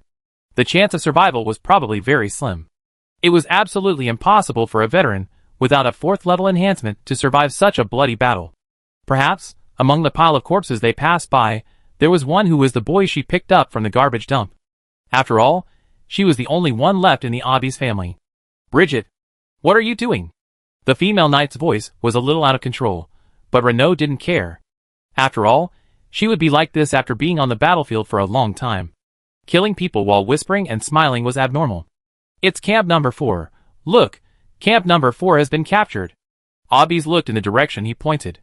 Camp number 4 was a large camp with 1,000 people, with a wall, serving as a warehouse for the army's assembly point and supply center. Theoretically, there was a 1,000-man elf garrison, and the Empire would never be able to capture it without mobilizing more than 10,000-man garrisons. I thought the dead soldiers would be stopped when they counterattacked here, but they actually conquered it? How is this possible? But the impossible did happen. You can see with the naked eye that the gates of the camp are gone, but the strange thing is that Obby's didn't seem to see the bodies of the dead soldiers in front of the moat gate. Did they rest inside and deal with the bodies? They shouldn't have the leisure time. Bridget, what do you mean? Go around, maybe it's an ambush. Renaud obviously saw that something was wrong. In fact, he was such a veteran of the battlefield that he originally thought that the dead soldiers were still fighting the elves in the wild. But when he arrived, the battle was over, and it seemed that the dead soldiers had won. He felt something was wrong. Camp number 4 should be their frontline assembly point. It is impossible to give up easily. Go in and take a look. Leave 2 behind to avoid ambushes. Bridget immediately rode forward. The commander gave the order, and without saying anything, the knights around him immediately followed. Renault accelerated and rushed to the first one, protecting Obbies behind him, and rushed into camp number 4 alone. "Hey!" The knight who rushed into the camp exclaimed, "What's going on?" Obbies' heart sank, and he was ready to be covered by the rain of arrows. But nothing happened. The group rushed into the camp from the main gate, and then couldn't help but slow down the horse speed, staring around. All they could see was the blood-washed battlefield.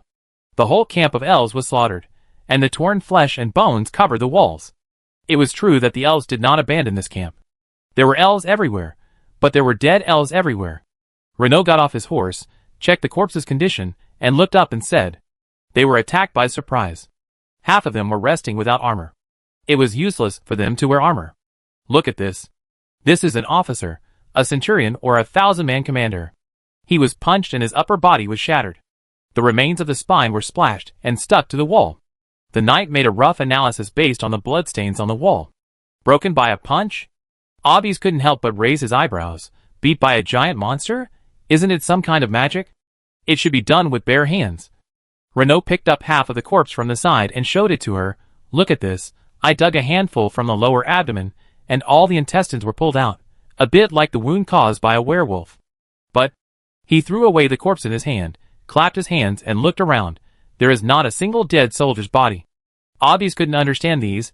What was going on? Werewolf? Have werewolf mercenaries joined the front line recently? Werewolves launched a surprise attack, but werewolves are usually deployed in the monster-killing team, right? Instead, the knights looked at each other and nodded, as if they understood something. "Finally, it's born." "What? What birth?" Obbies, who was actually a newcomer to the battlefield, was still confused. Renault took 2 steps with his hands on his waist, and found the steel, iron gate that had disappeared from camp number 4. The iron gate was broken in 2 from the middle.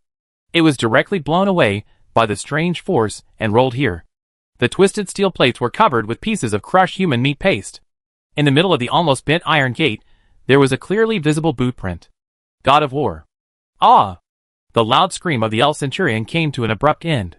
His entire chest was torn apart from the center axis like a cabinet, and then his heart was blasted by a kick from a steel boot. This guy must be quite strong, because he could still scream under the direct gaze of the God of War. Soren spat out the blood that splashed on his face, stood in the camp that had been slaughtered, and looked around. There was no active enemy around. Even with the magic eye, he couldn't see it. Some used great swords, some used bows, some used double swords, some used daggers, some wore armor, some wore no armor, some fainted, some fled, some resisted. He killed them all without a word, and the blood had covered his entire body. Now, finally, standing on the peaceful and silent battlefield, Soren closed his eyes and took a deep breath. When he opened them again, the blood in his eyes disappeared. Then he felt like a human again. Hungry. So hungry. Really so hungry. I was so hungry that my stomach ached. Sitting on the pile of corpses, Soren could only sway and twitch. His whole body began to spasm and tremble uncontrollably. His mind was still clear, but being clear at this moment was not a good thing, because he could clearly feel the feedback of the muscles all over his body. After overload, fatigue, weakness, and severe pain all began to pay back. Guan. Guan Haifa. Soren glared and roared. After eating a 1,000-man tonic pill, Guan Haifa, whose body was restored to the size of a leopard, jumped out of the blood pool under Soren, and vomited out Soren's body that was exhausted during the day. So the shadow of Sauron closed his eyes, and Sauron opened his eyes, stood up dizzy, and turned his head to look at the overconsumed clone beside him. Fuck, another life died. Yes, the shadow died again. Right in front of Sauron, after the martial god state was released, the whole body was rapidly consumed, and the flesh and blood began to evaporate at a speed visible to the naked eye. In less than 30 seconds, only a layer of bloody human skin was left. And the strong feeling of death, that he had exhausted himself, also followed one after another. Even if Sauron suppressed the pain, he could not bear it at all. He could only lie paralyzed in a pile of elf corpses, hissing and inhaling cold air in agony. Fortunately, he killed all the people around him, otherwise any random soldier could have chopped off his head. He couldn't stand it. This martial god cheat can't be used randomly. One use will cost 1 life. Fortunately, he has many lives. No one else can play like this. Soren now has some understanding of why the old crazy Bluetooth changes from a muscular man to a skinny old ghost. Tyrant, martial god. No matter what this state is called, it is not magic, but actually an advance of your own strength and physical energy, and you have to return what you have used. Is this move cool? Cool. Is this move domineering? Domineering. Is this move practical? Not practical at all. Soren was awake and kept a memory of the domineering state. He knew his combat power and killing effect at that time. More than 2,000, the life of the top was exchanged for more than 2,000 Ls. Oh, and the other half was wiped out by him using Medusa's breath. It's not worth it to use it. It's not worth it to use this move to fight against miscellaneous soldiers. What can't miscellaneous soldiers be beaten with? Grenade can destroy a 1,000-man team. Okay, if he uses forbidden magic, he will just randomly sweep away legions. This tyrant will go berserk once it transforms, and it will cost you your life if you kill all of them. If you can't trade 1-for-1 with the top level, it will be a complete loss. No wonder it has been lost. The trick is not useful at all. Ahem. Okay. Sauron was sucked to death by the side effect of the tyrant, and he lost his mind a little because of the pain.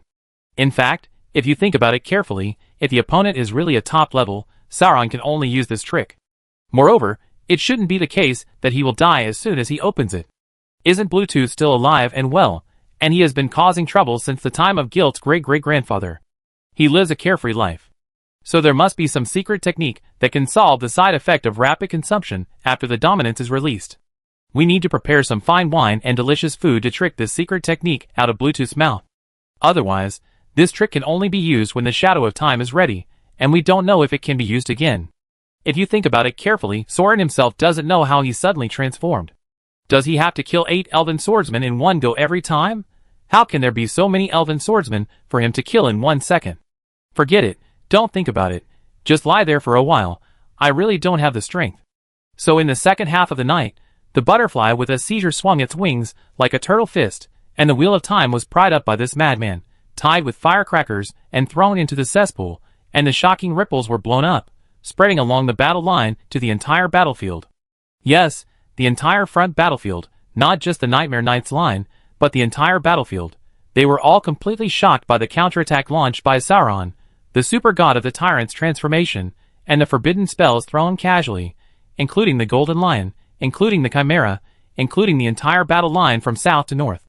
The frontline officers and soldiers of the Empire, and the Alliance from north to south, were all caught in the shock and mobilization of the final battle has finally started. In this destined sleepless night, the Knight Commander Obbies, the Pig Sergeant, the Knight Commander Lancaster, every little person in this great era, are fighting desperately to survive and running as hard as they can. And the dead soldiers who were the culprits, whose names were recorded in the Imperial military history in the future, open the prelude to the all-out war, the tyrant's dwarf. The Death Knight servant Sauron himself, collapsed in the pile of corpses on the battlefield, lying on his body pretending to be dead. He fell asleep. Chapter 175. Sauron opened his eyes, and saw a dead old man staring at him. A dead old man in the literal sense. With a circle of silver-white beard, thick eyebrows and big eyes, he looked quite handsome, but he was dead and lying in a garbage dump. There were many corpses around him, thrown casually in the wild to feed the dogs. It seems that there is no garbage classification, and the garbage dump is directly used as a mass grave. Sauron lowered his eyes. He was wearing a single piece of clothing. Judging from the cuts on the sleeves, the armor he was wearing was probably taken away by someone. If this face was not hit by the magic of aging, then at this age, the body is still quite strong. The whole body is covered with lumps and scars from swords and knives. There is only one fatal wound, which is very obvious that the heart has a hole. Damn, it's so clean. Then Soren heard himself say this, and then a pair of black fingertips, which seemed to belong to a boy younger than Soren, reached out and opened the old man's mouth, and felt around in the gums for a while, but didn't find anything like a big gold tooth. What's going on? This is not his body. Is he traveling through time again? I can't control his body's movements. Just when Soren was confused and panicked for a while, the dirty hands pulled out a blood-stained iron ring from the old man's thumb, wiped it on his dirty clothes, pinched it with his index finger and thumb, and looked at the sky, the dim light of the setting sun that was blocked by the smoke in the distance. The amber twilight shone through the blood-stained ring, reflecting the iron-blue metallic brilliance into the boy's pupils. The ring of the Vanguard. Damn, it's made of iron. The boy commented disappointedly, and casually put the ring on his thumb. It was obviously a circle larger than the boy's tree-like finger bones, and he could only hold it with his thumb to prevent it from falling. Then at this time, the old man who should have been dead suddenly sat up and grabbed the boy's shoulders with both hands, which scared him. Oh my God, the corpse is rising. Sauron had seen this kind of thing once before, so he listened attentively to the last inheritance of a great leader. Anastora, I'm sorry. I thought that you were the only one who wouldn't be involved. I'm really sorry. Then the old man's neck twisted and he died. What the hell is this inheritance? Fuck, your father is scared to death. The young man used a lot of strength to pry open the old man's hand. Before he could catch his breath, he heard running footsteps in the distance. So he picked up a stone from the ground and squatted on the ground to keep quiet, until a beggar who was also young and had dirty hair like a chicken coop ran over, turned his back to him, and shouted to the empty garbage dump, "Kill Ion." Sauron, eh? Well, it was probably the effect of the blood wine on the battlefield. He must have seen his memories through a lucid dream, or something like that. But it was actually starting from the beginning. It would be better to start directly from the battlefield to save some time. He was not interested in Killian's past at all, but then again, I didn't expect that the Prime Minister of the Empire got the inheritance of the Vanguard Army in this way. But it seems to be true. The inheritance of the Vanguard Army is similar for everyone, and they just picked it up. The boy sighed, and threw away the stone in his hand. What are you calling me? Killian, boss. The chicken coop-haired beggar turned his head, and was startled, jumping up and down. Oh no, Killian, boss. Someone is here to mess up the place. The young Killian was furious. What? Who in the slums doesn't know that I, Killian, am the king of this garbage dump? You're tired of living, right? How many people are here? Is he strong? Oh, just one, a hunchback. Wow, why are you panicking? Killian picked up another stone, and stuffed it into the hands of the chicken-headed man. Take me over there, and when I attract his attention, you can hit him on the head from behind. So Soren watched coldly, watching the garbage dump king Killian, who was trained to be extremely cunning by life at a young age, and followed his chicken-headed little brother, ran quickly through the slums, and found the hunchback surrounded by 5 or 6 beggar children. Fuck. You're tricking me again. This hunchback was also young, barely a young man, wearing a leaf armor that looked like crane feathers, and holding a 2-meter-long spear in his hand. It was not a Vanguard dragon spear, but probably just an ordinary infantry spear. He looked quite handsome, with sword-like eyebrows, and it was obvious that he was not a hunchback, but he was carrying something on his back, which seemed to be a large box, covered with a cloak. The young warrior was obviously injured, with blood all over his face. He could only rely on the spear, kneeling on one knee on the ground to breathe, and exhaled hot air from his mouth and nose. But he was still searching for something in the garbage with one hand. Although he was bleeding and dying, he was a warrior and had a spear in his hand. Sauron could hear Killian's inner voice, and the beggars around him turned their heads and saw him, and surrounded him one by one. Killian, boss. Boss, this hunchback is here to rob our garbage. Beat him, beat him. Killian, Killian, who was on the pole, could only bite the bullet, grab a stick and yell, Hey hunchback, I, Killian, am in charge of this garbage dump. Everything here belongs to me. Get out of here if you don't want your underwear to be taken away. The seriously injured young warrior gasped, Get out, don't get in my way. I just want to, just find my father. Yeah. He turned his head to look at Killian, then jumped up suddenly, Ring, my father's ring. Where did you get it from? Give it back to me. Oh, that old man is your father. Then give it back. No. Killian jumped and distanced himself. Don't try to snatch things from me. You want this broken iron ring. If you want it, bring something to exchange for it. I think your armor is good. It should be worth $2. Take it off and exchange it, or I will sell this thing. If you want it so much, it must be a valuable thing. Ah. It's Killian. I've really been Killian since I was a child. Ahem, ahem. I don't have time to mess around with you.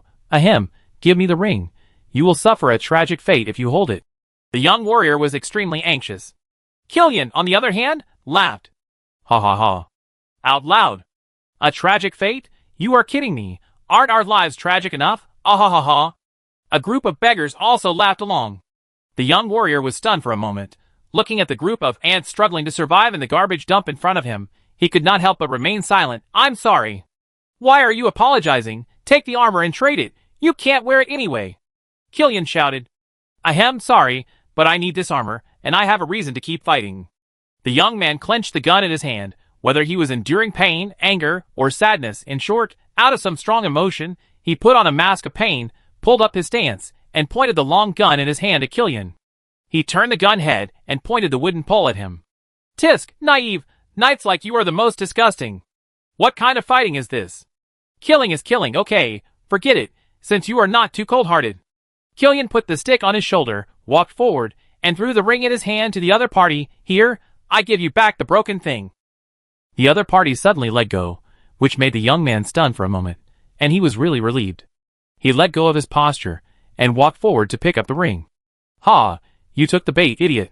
Killian took this opportunity to raise the stick, jumped forward, and swung it at the other party's head, making a gust of wind. But the young man was clearly a vanguard, who had received special training since childhood. Even in this state, he was not a beggar who could deal with him.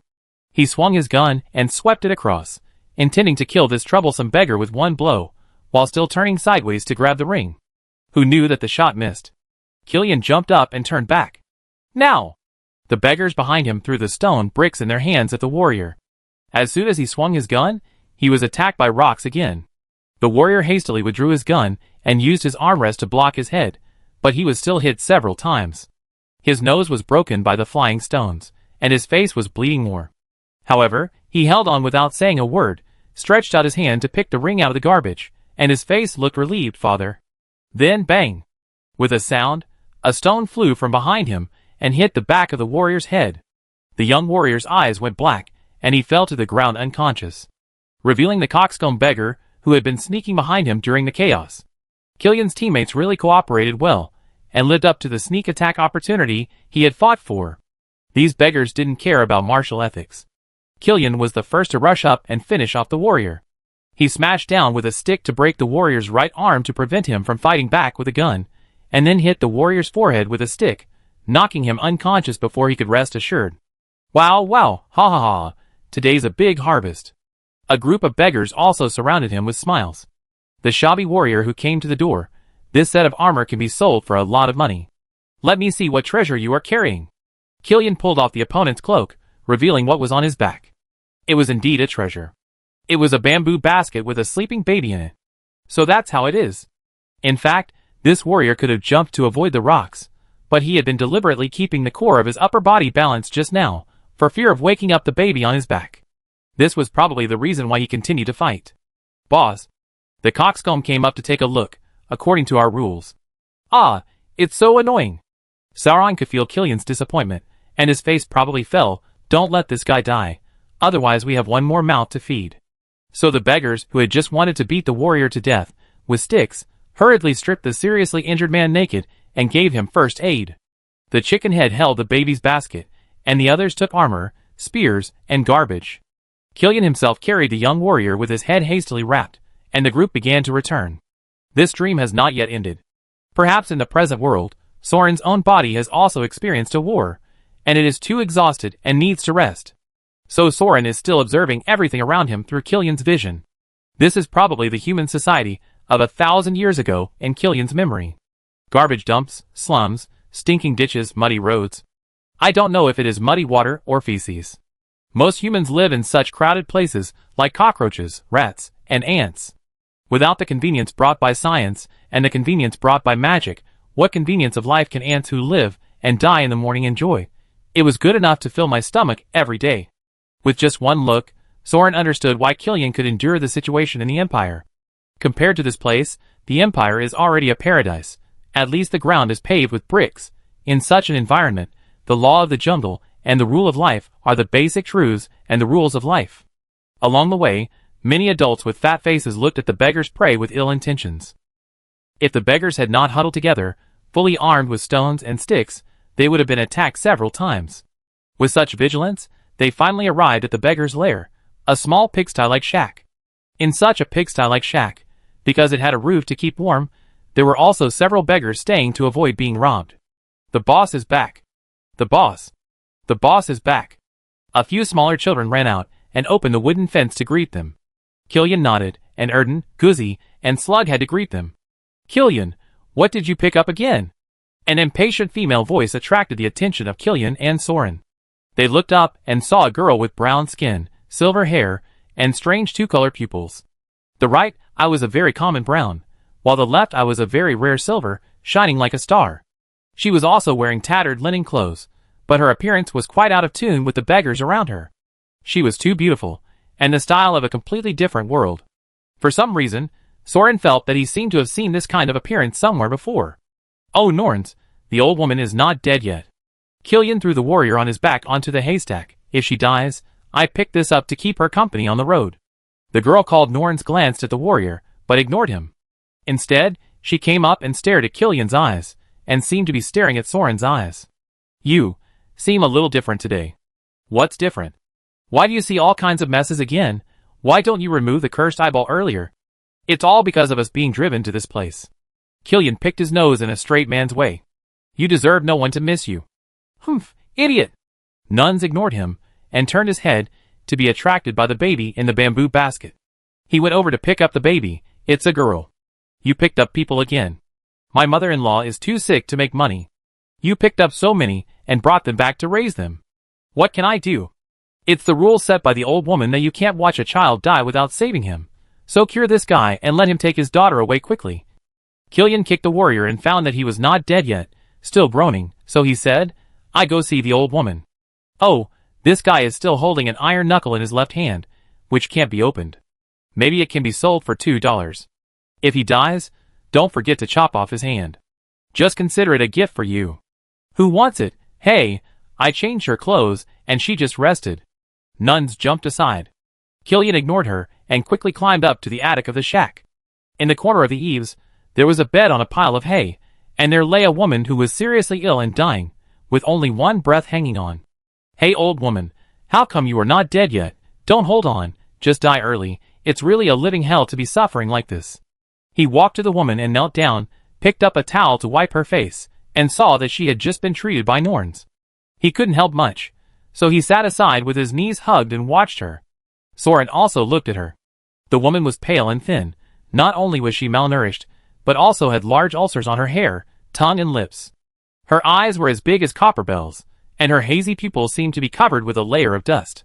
She stared blankly at the ceiling, which made her face look even more haggard and thin. Maybe she looked good when she was healthy and young. Judging from her wheat-like skin color, she should be a relative of Norn's just now. Unfortunately, she was probably terminally ill, and did not respond to the boy who was taking care of her. But for some reason, Soren could sense Killian's calmness at the moment. Well, there was no sadness or anger, just an unusual calmness, as if this was the boy's peaceful harbor and shelter. Killian! Then Norn yelled. What are you doing? Killian yelled back. The guy you picked up is awake. The other side was not to be outdone. So annoying, so annoying.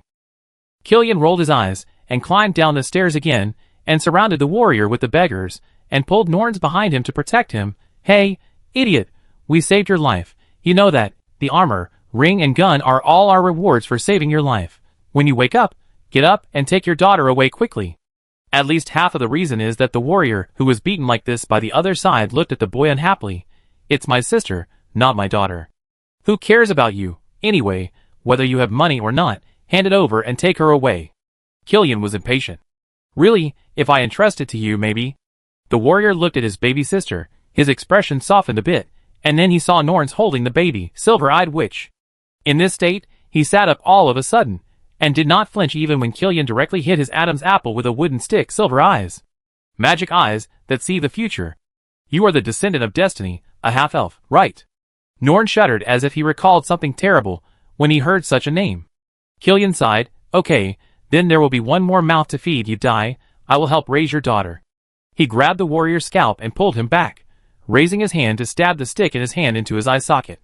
The warrior stared and screamed, I am Ulrides, Edward Ulrides, the son of the Grand Commander of the Vanguard Army, the last Vanguard Army in the world. Please, silver-eyed witch, please tell me how to revive mankind. Please give me a prophecy. Tell me how to revive mankind. Killian's posture suddenly froze. For a moment, Soren could feel a strong impulse erupting from his chest. Amazing killing intent, so terrifying that he wanted to smash the warrior's brains out at that moment. He wanted to stab a stick into the warrior's throat, shove back all the words he just shouted. The horrifying expression frightened the beggars around for a moment. But he held back, holding the warrior's hair with one hand, and holding the stick upside down with the other, staring at the face of the Vanguard warrior, but he was as stiff as a stone sculpture, and never thrust the stick into him. Until Norns gently pulled his tattered sleeves. What are you thinking about? Didn't you save him? She told you a long time ago. Killian didn't say anything, slowly put down the wooden stick that he almost broke, and was silent for a while. He suddenly pulled the warrior's scalp and belt, and silently lifted and pushed the whole person, carried him all the way to the attic, and threw him in front of the woman's sickbed. Norns was holding the baby girl in the swaddling clothes, and the beggars in the same shack seemed to know something, and followed them silently and surrounded the woman. What, this is? The warriors of the vanguard army stared at the woman in front of them in confusion. You are here to listen to the prophecy, right?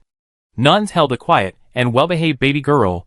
The last human astrologer gave the last human vanguard a prophecy, right? You are from Raven Mountain. Then the warriors of the vanguard army also understood. Yes. She killed so many people, but she still couldn't stop it, right? Ha. The warrior laughed until tears of blood came out. Hey, old woman. Killian ignored him and said to the woman in a deep voice, I brought the person to you. Hurry up and tell me. You can die after you tell me. And this time, for the first time in many years, the lifeless pupils turned around and looked at the boy with kind eyes. Well done, Killian. Killian didn't say anything else, just stood aside, watching the last prophet of mankind, the last prophecy of mankind made to the last vanguard of mankind. She said, the blood of the king will fall, the empire will be destroyed, and the cycle will repeat again and again, but it cannot stop the revival of mankind. Even fate cannot stop it. I saw that we can win. Keep fighting, Vanguard, don't give up, we can win. Ah! The last young warrior of the Ulrids family knelt on the ground and cried loudly, ah! So Soren watched the great prophecy. Well, but rather than saying it was a prophecy, it seemed that it was simply chosen at this time point to comfort the last inheritor of the vanguard, so that he would not be discouraged and commit suicide. Then, the woman held Killian's hand. Soren looked through Killian's eyes, staring at him with eyes that were like silver stars. You are watching, right? You see my children suffering because of fate. So we have a promise. Kill them all. Kill all those damned elves. Ah, I promise. Kill them all. After a moment of silence, Soren and Killian said together. Then the last prophet of mankind smiled and closed his eyes. Killian held her hand and stayed by her side, bringing her unprecedented peace and tranquility. Chapter 176. A granite statue of an elf stands in the brightly lit temple. Apart from the basic magic protection and cleaning and dust prevention, there is no extra treasure decoration. It is not comparable to the extravagant decoration of the goddess statue in the Sand Country, but it is also very majestic. It is hidden in the middle hall, so you need to look up to see it. The whole statue is 10 meters high, and it depicts one of the few male gods among the elves, the god of war Fearless, who is fully armed and stands with a two-handed sword in his hand to meet the enemy. By the standards of the elves, his appearance can only be regarded as regular and ordinary. He has a pointed chin and a goatee. His eyes are slightly slender, with upturned corners. It is hard to tell whether they are open or closed. His long hair is tied up in a ponytail at the back of his head. The armor on his body is also an ordinary prop he likes to use, a fish-scale armor given by his dwarf partner.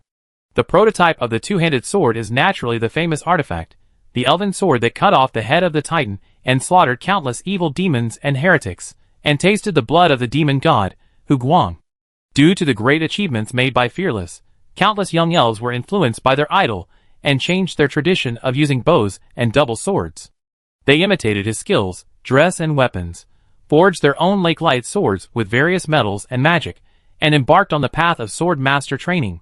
And the temple of this first-generation sword master of the elves, the ancestor of martial arts and the god of war, naturally stood on the front line of the main battlefield against the first enemy of the elves in 1,000 years, the Psychic Empire, as the general command center of the entire front line. At this time, an elf man dressed exactly like the statue, with the same face and even the same sword, was in the center of the temple, in front of the statue, looking at the front of the temple with his eyes half closed. From the marble hall that was wide enough for horses to run, and the thick columns on both sides that almost reached the sky, without the gate blocking the view, you can clearly see the battlefield where the two sides once confronted each other for hundreds of years. The boundary river, because the magic of both sides drained the river water, and the ground veins, formed a huge trench like a canyon.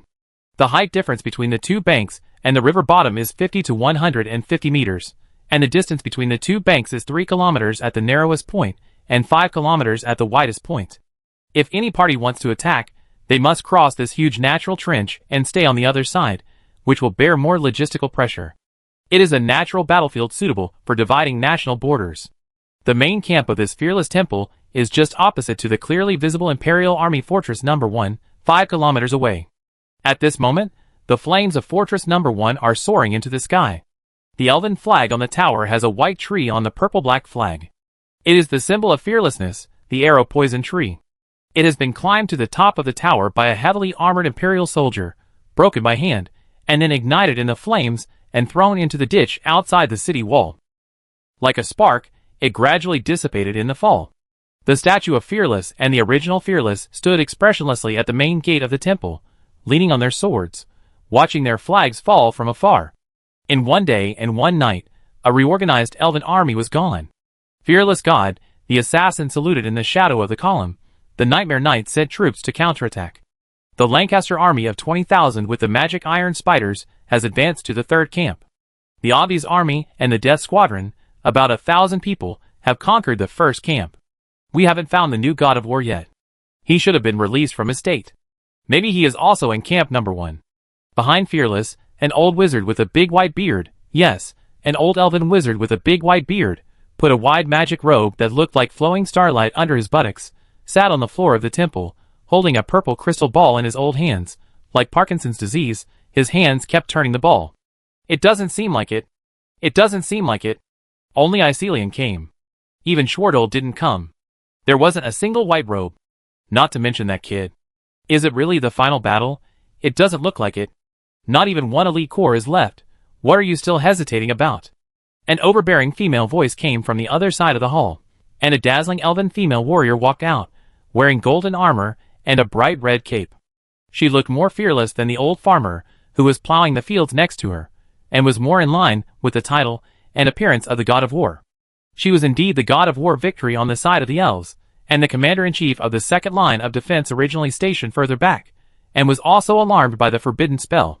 Fearless, you just stand there and watch your people being slaughtered, and do nothing.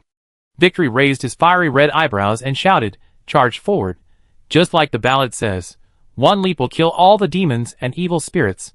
Or did I remember your legend wrongly? You are not too old to lift the sword, are you? Fearless, who was leaning on the sword, had no expression or reaction, and stood there like a stone statue, unmoved. The old wizard coughed twice.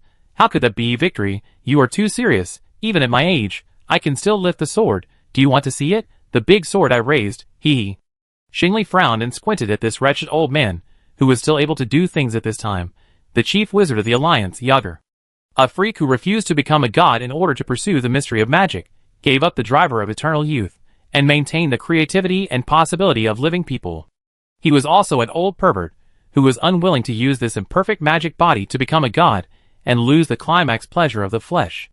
If the Elf Alliance did not need his magic to fight against the Lich, and Shingley could not beat this undoubtedly the strongest elf wizard, he would have slapped him by now.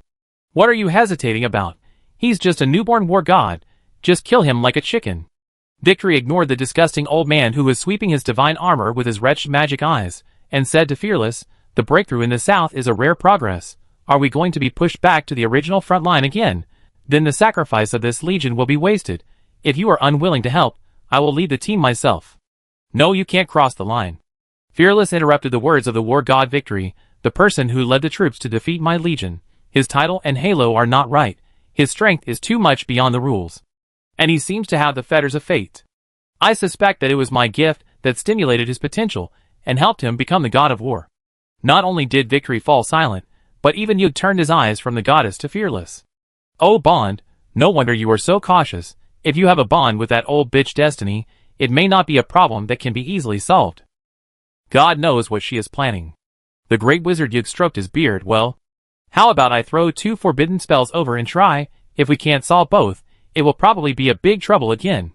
But even if we solve it, it will definitely cause a big trouble. But one big trouble is better than 2 big troubles, right? Fearless shook his head slowly. It's not that time yet, and I'm not sure what sucked my god's gift away. It should only be a bond, but it seems not to be a bond with fate, but with something else, something stronger. You were not there at the time, and I don't know much about magic. Oh, it was when I was doing hand-to-hand combat, cough cough cough, and entering the sage state of meditation, right? Yuga nodded repeatedly. I think that old bitch is not so cheap as to actively combine with the most insignificant race in her mouth, humans, but it's quite exciting to think about it. I'm hard. Cough cough, how about this? You throw another god's gift over. Let's see what new things those dead guys come up with this time. This is also a way. It may help the other side's martial god recover the consumed power. Asshole, our people are still bleeding and sacrificing. You are still chatting leisurely here. Don't you see they are slaughtering our soldiers? Victory stared at the fortress in the distance. The dead soldiers were skewering the beheaded and half-dead elven soldiers with spears on the city wall. Her eyes were bloodshot, and she could no longer tolerate her impulse. I'm going to save people. Unfortunately, she was forced to stop after only half a step past Fearless' sword. Fearless still didn't move, but turned his head to look at the goddess back. This huge sense of oppression has made a young goddess unable to move. Being able to stand firm and not kneel on the ground is already a strong strength. I said no, didn't I? Fearless said calmly. It's a military order, you understand that, kid? Xingli bit her lip and looked unyielding, but she really didn't have the strength to take another step forward. Oh, that's enough, new recruits. Is this the third or fourth generation? They are so ignorant, rushing forward with their heads covered. After all, this is how the temple trains them. The Archmage looked at Xingli's buttocks and nodded in praise. But you have a good figure compared to other seniors. If you don't want to retreat, just stay stiff. Just let me rush. Cough, cough, cough.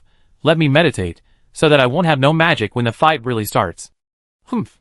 Victory was almost furious. Her flaming red hair was blown away by the divine light. But she was a military god after all. She recognized the situation, turned around and retreated from the side hall. And before leaving, she was still unwilling to shout, "You too. You don't deserve the name of heroes at all. Hey, little girl. What does it have to do with me? I didn't shoot you." The great wizard felt wronged. He still wanted to have a good double practice with this female he had finally met on the front line. Ahem. And Fearless simply ignored the other party, as a big red-headed fly with golden wings that flew here and there, still with a stone-like expression, staring at the fortress in the distance, staring at the twisted figure of the soldier who was brutally executed in the distance. You're right. It seems that etiquette is really dead. Our protective magic is no longer effective. If the temple had told me a month earlier, or even a day earlier, my entire army wouldn't have been unable to save a single one of them. The great wizard continued to sit down and play with his crystal ball. If it doesn't work, then it doesn't work. If it doesn't work, does that mean we won't have to fight this war?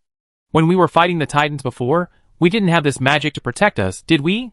The problem is that bitch has gone astray and is getting more and more outrageous. How dare you hide this from us? I have to keep an eye on the trouble on the other side, or I will go back and kill her.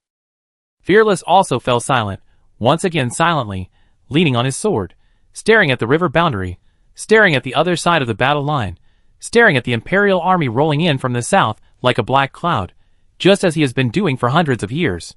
One man and one sword, guarding his people. Fearless.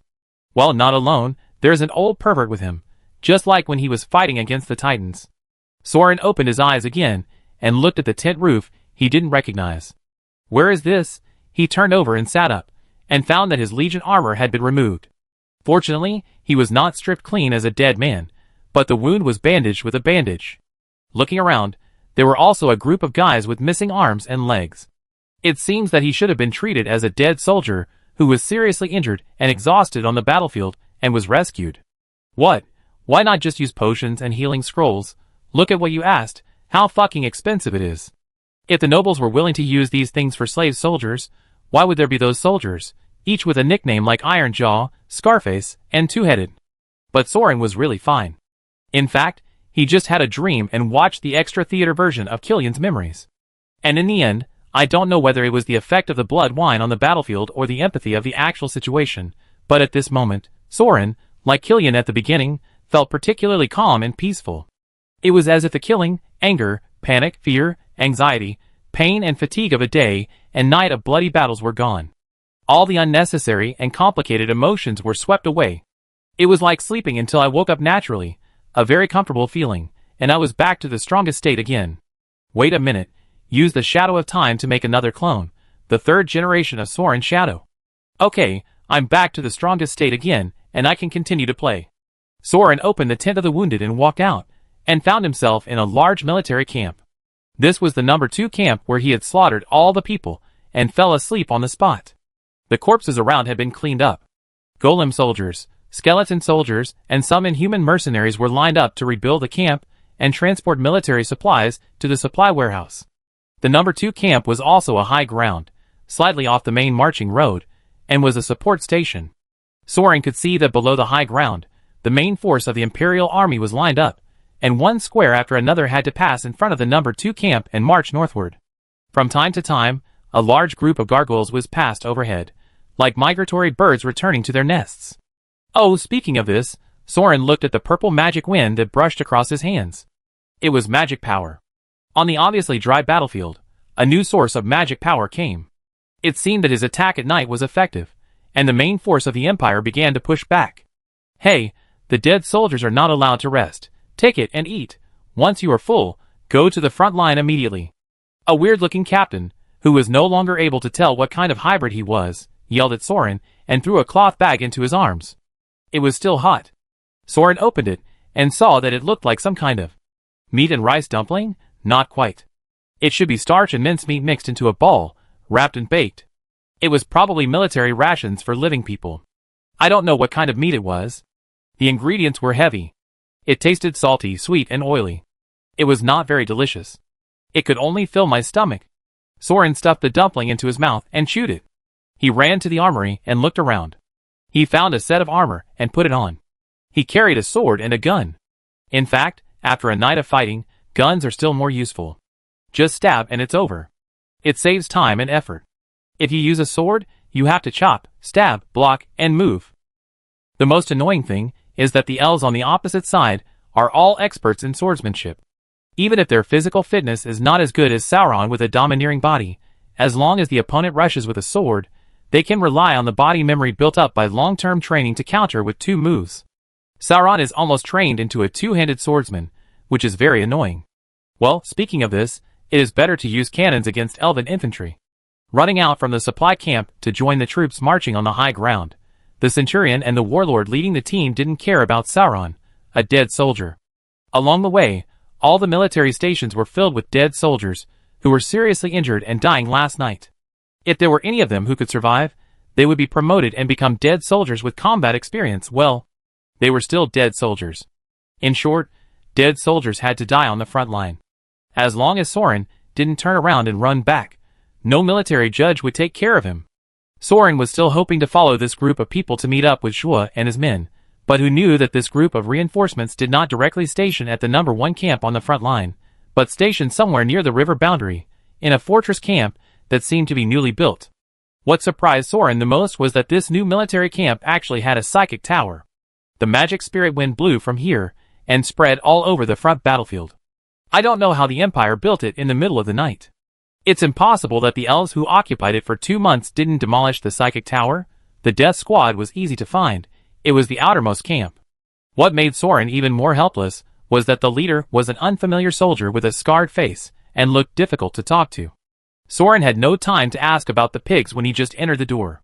He just led a strong 100-man team of death soldiers and veterans, fully armed, and followed the nightmare cavalry of the noble death knights to leave the camp and go to the front line. So Soren had to report to the camp again temporarily. After asking for a long time, it was rare to meet a guy who was willing to pay attention to him, and was quite talkative. Pig's men? He is not here. He and the Abi's army are guarding camp number 1. How to get there? Don't be silly.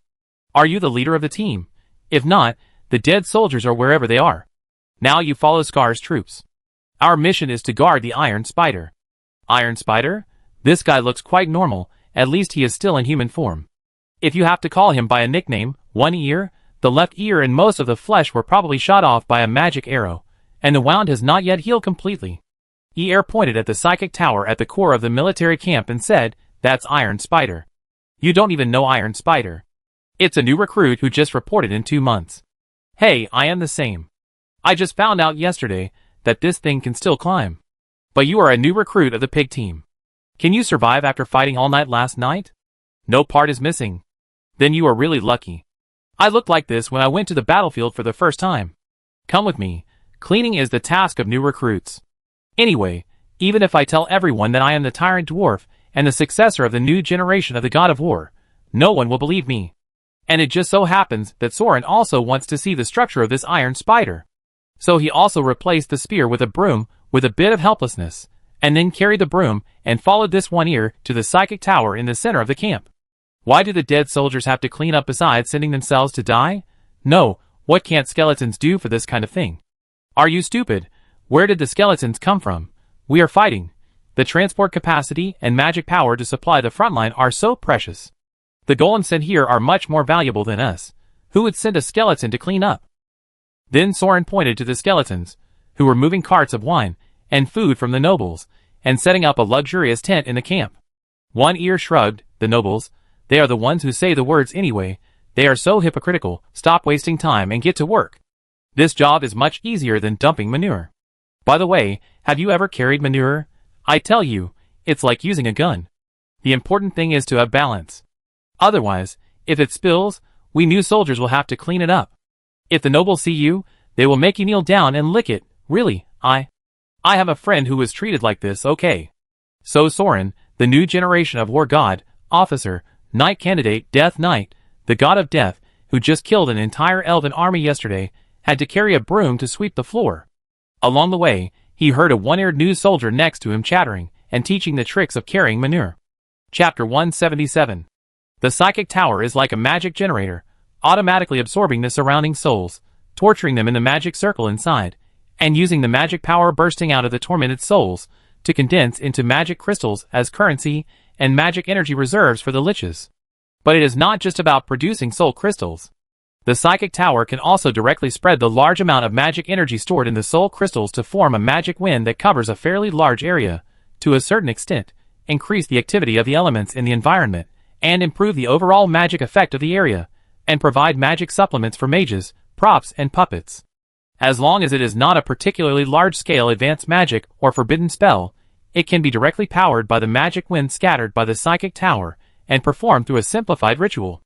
Within this range, puppets such as golems and gargoyles can also be operated without consuming the war preparation of crystal magic stones. Of course, if you want to use battlefield-level magic, the consumption of hundreds of magicians and magic tools, the energy supply of a single psychic tower is definitely not enough. Anubis of the Sand Country built dozens or hundreds of towers, and only then used huge magic power to destroy the elf nest of Insa Alchemy Academy.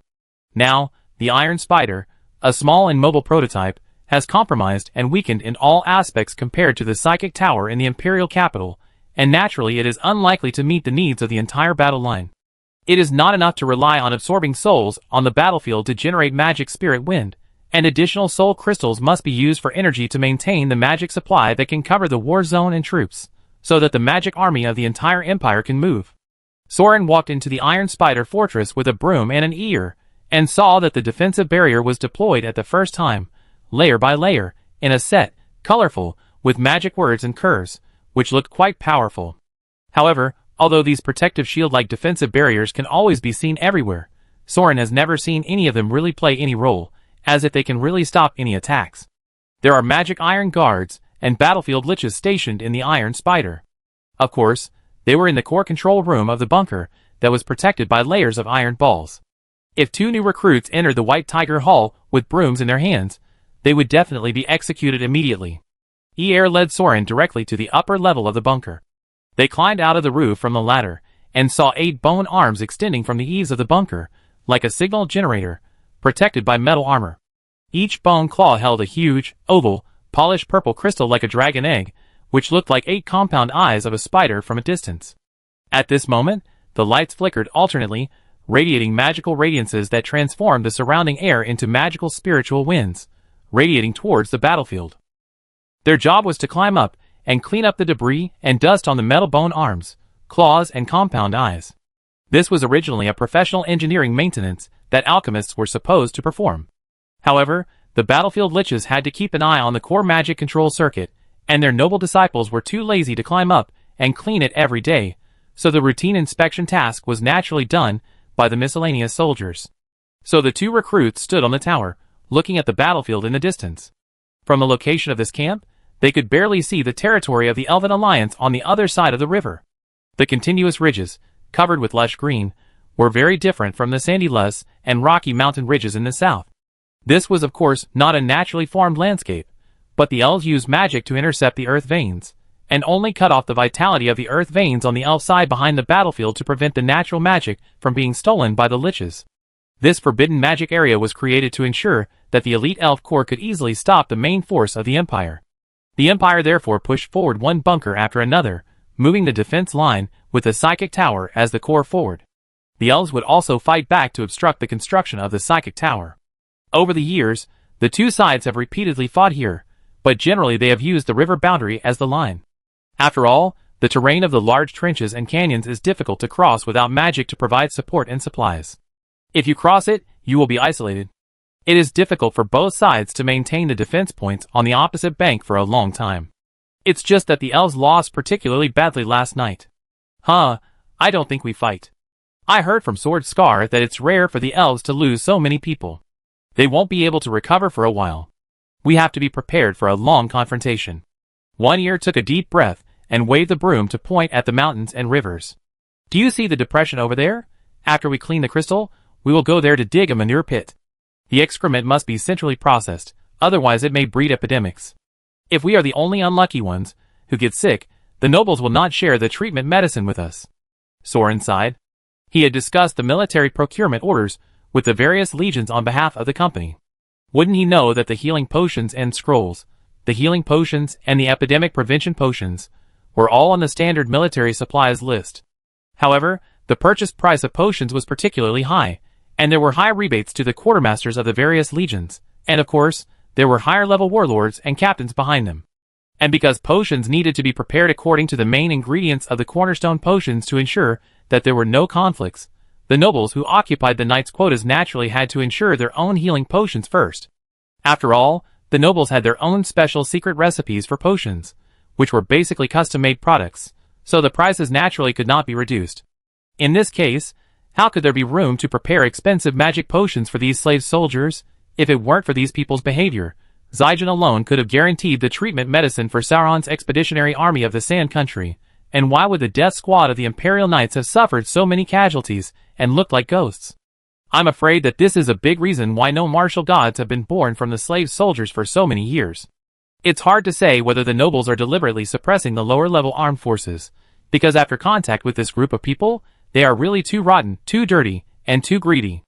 Even if it's not out of long-term fear and conspiracy, it is entirely possible that they will do such stupid things to pit their own people.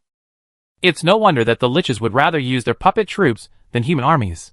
Station here, is this the new frontline base camp? Will the pigs and Obby's team be replaced from camp number 1 later?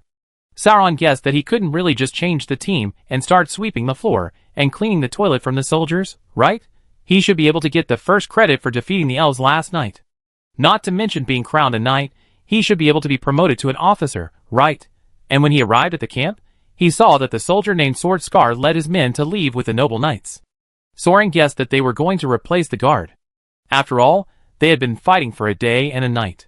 No matter how strong and resilient the other dead soldiers were, they were not as strong as Soren. After switching between the two bodies, they still had time to catch up on sleep.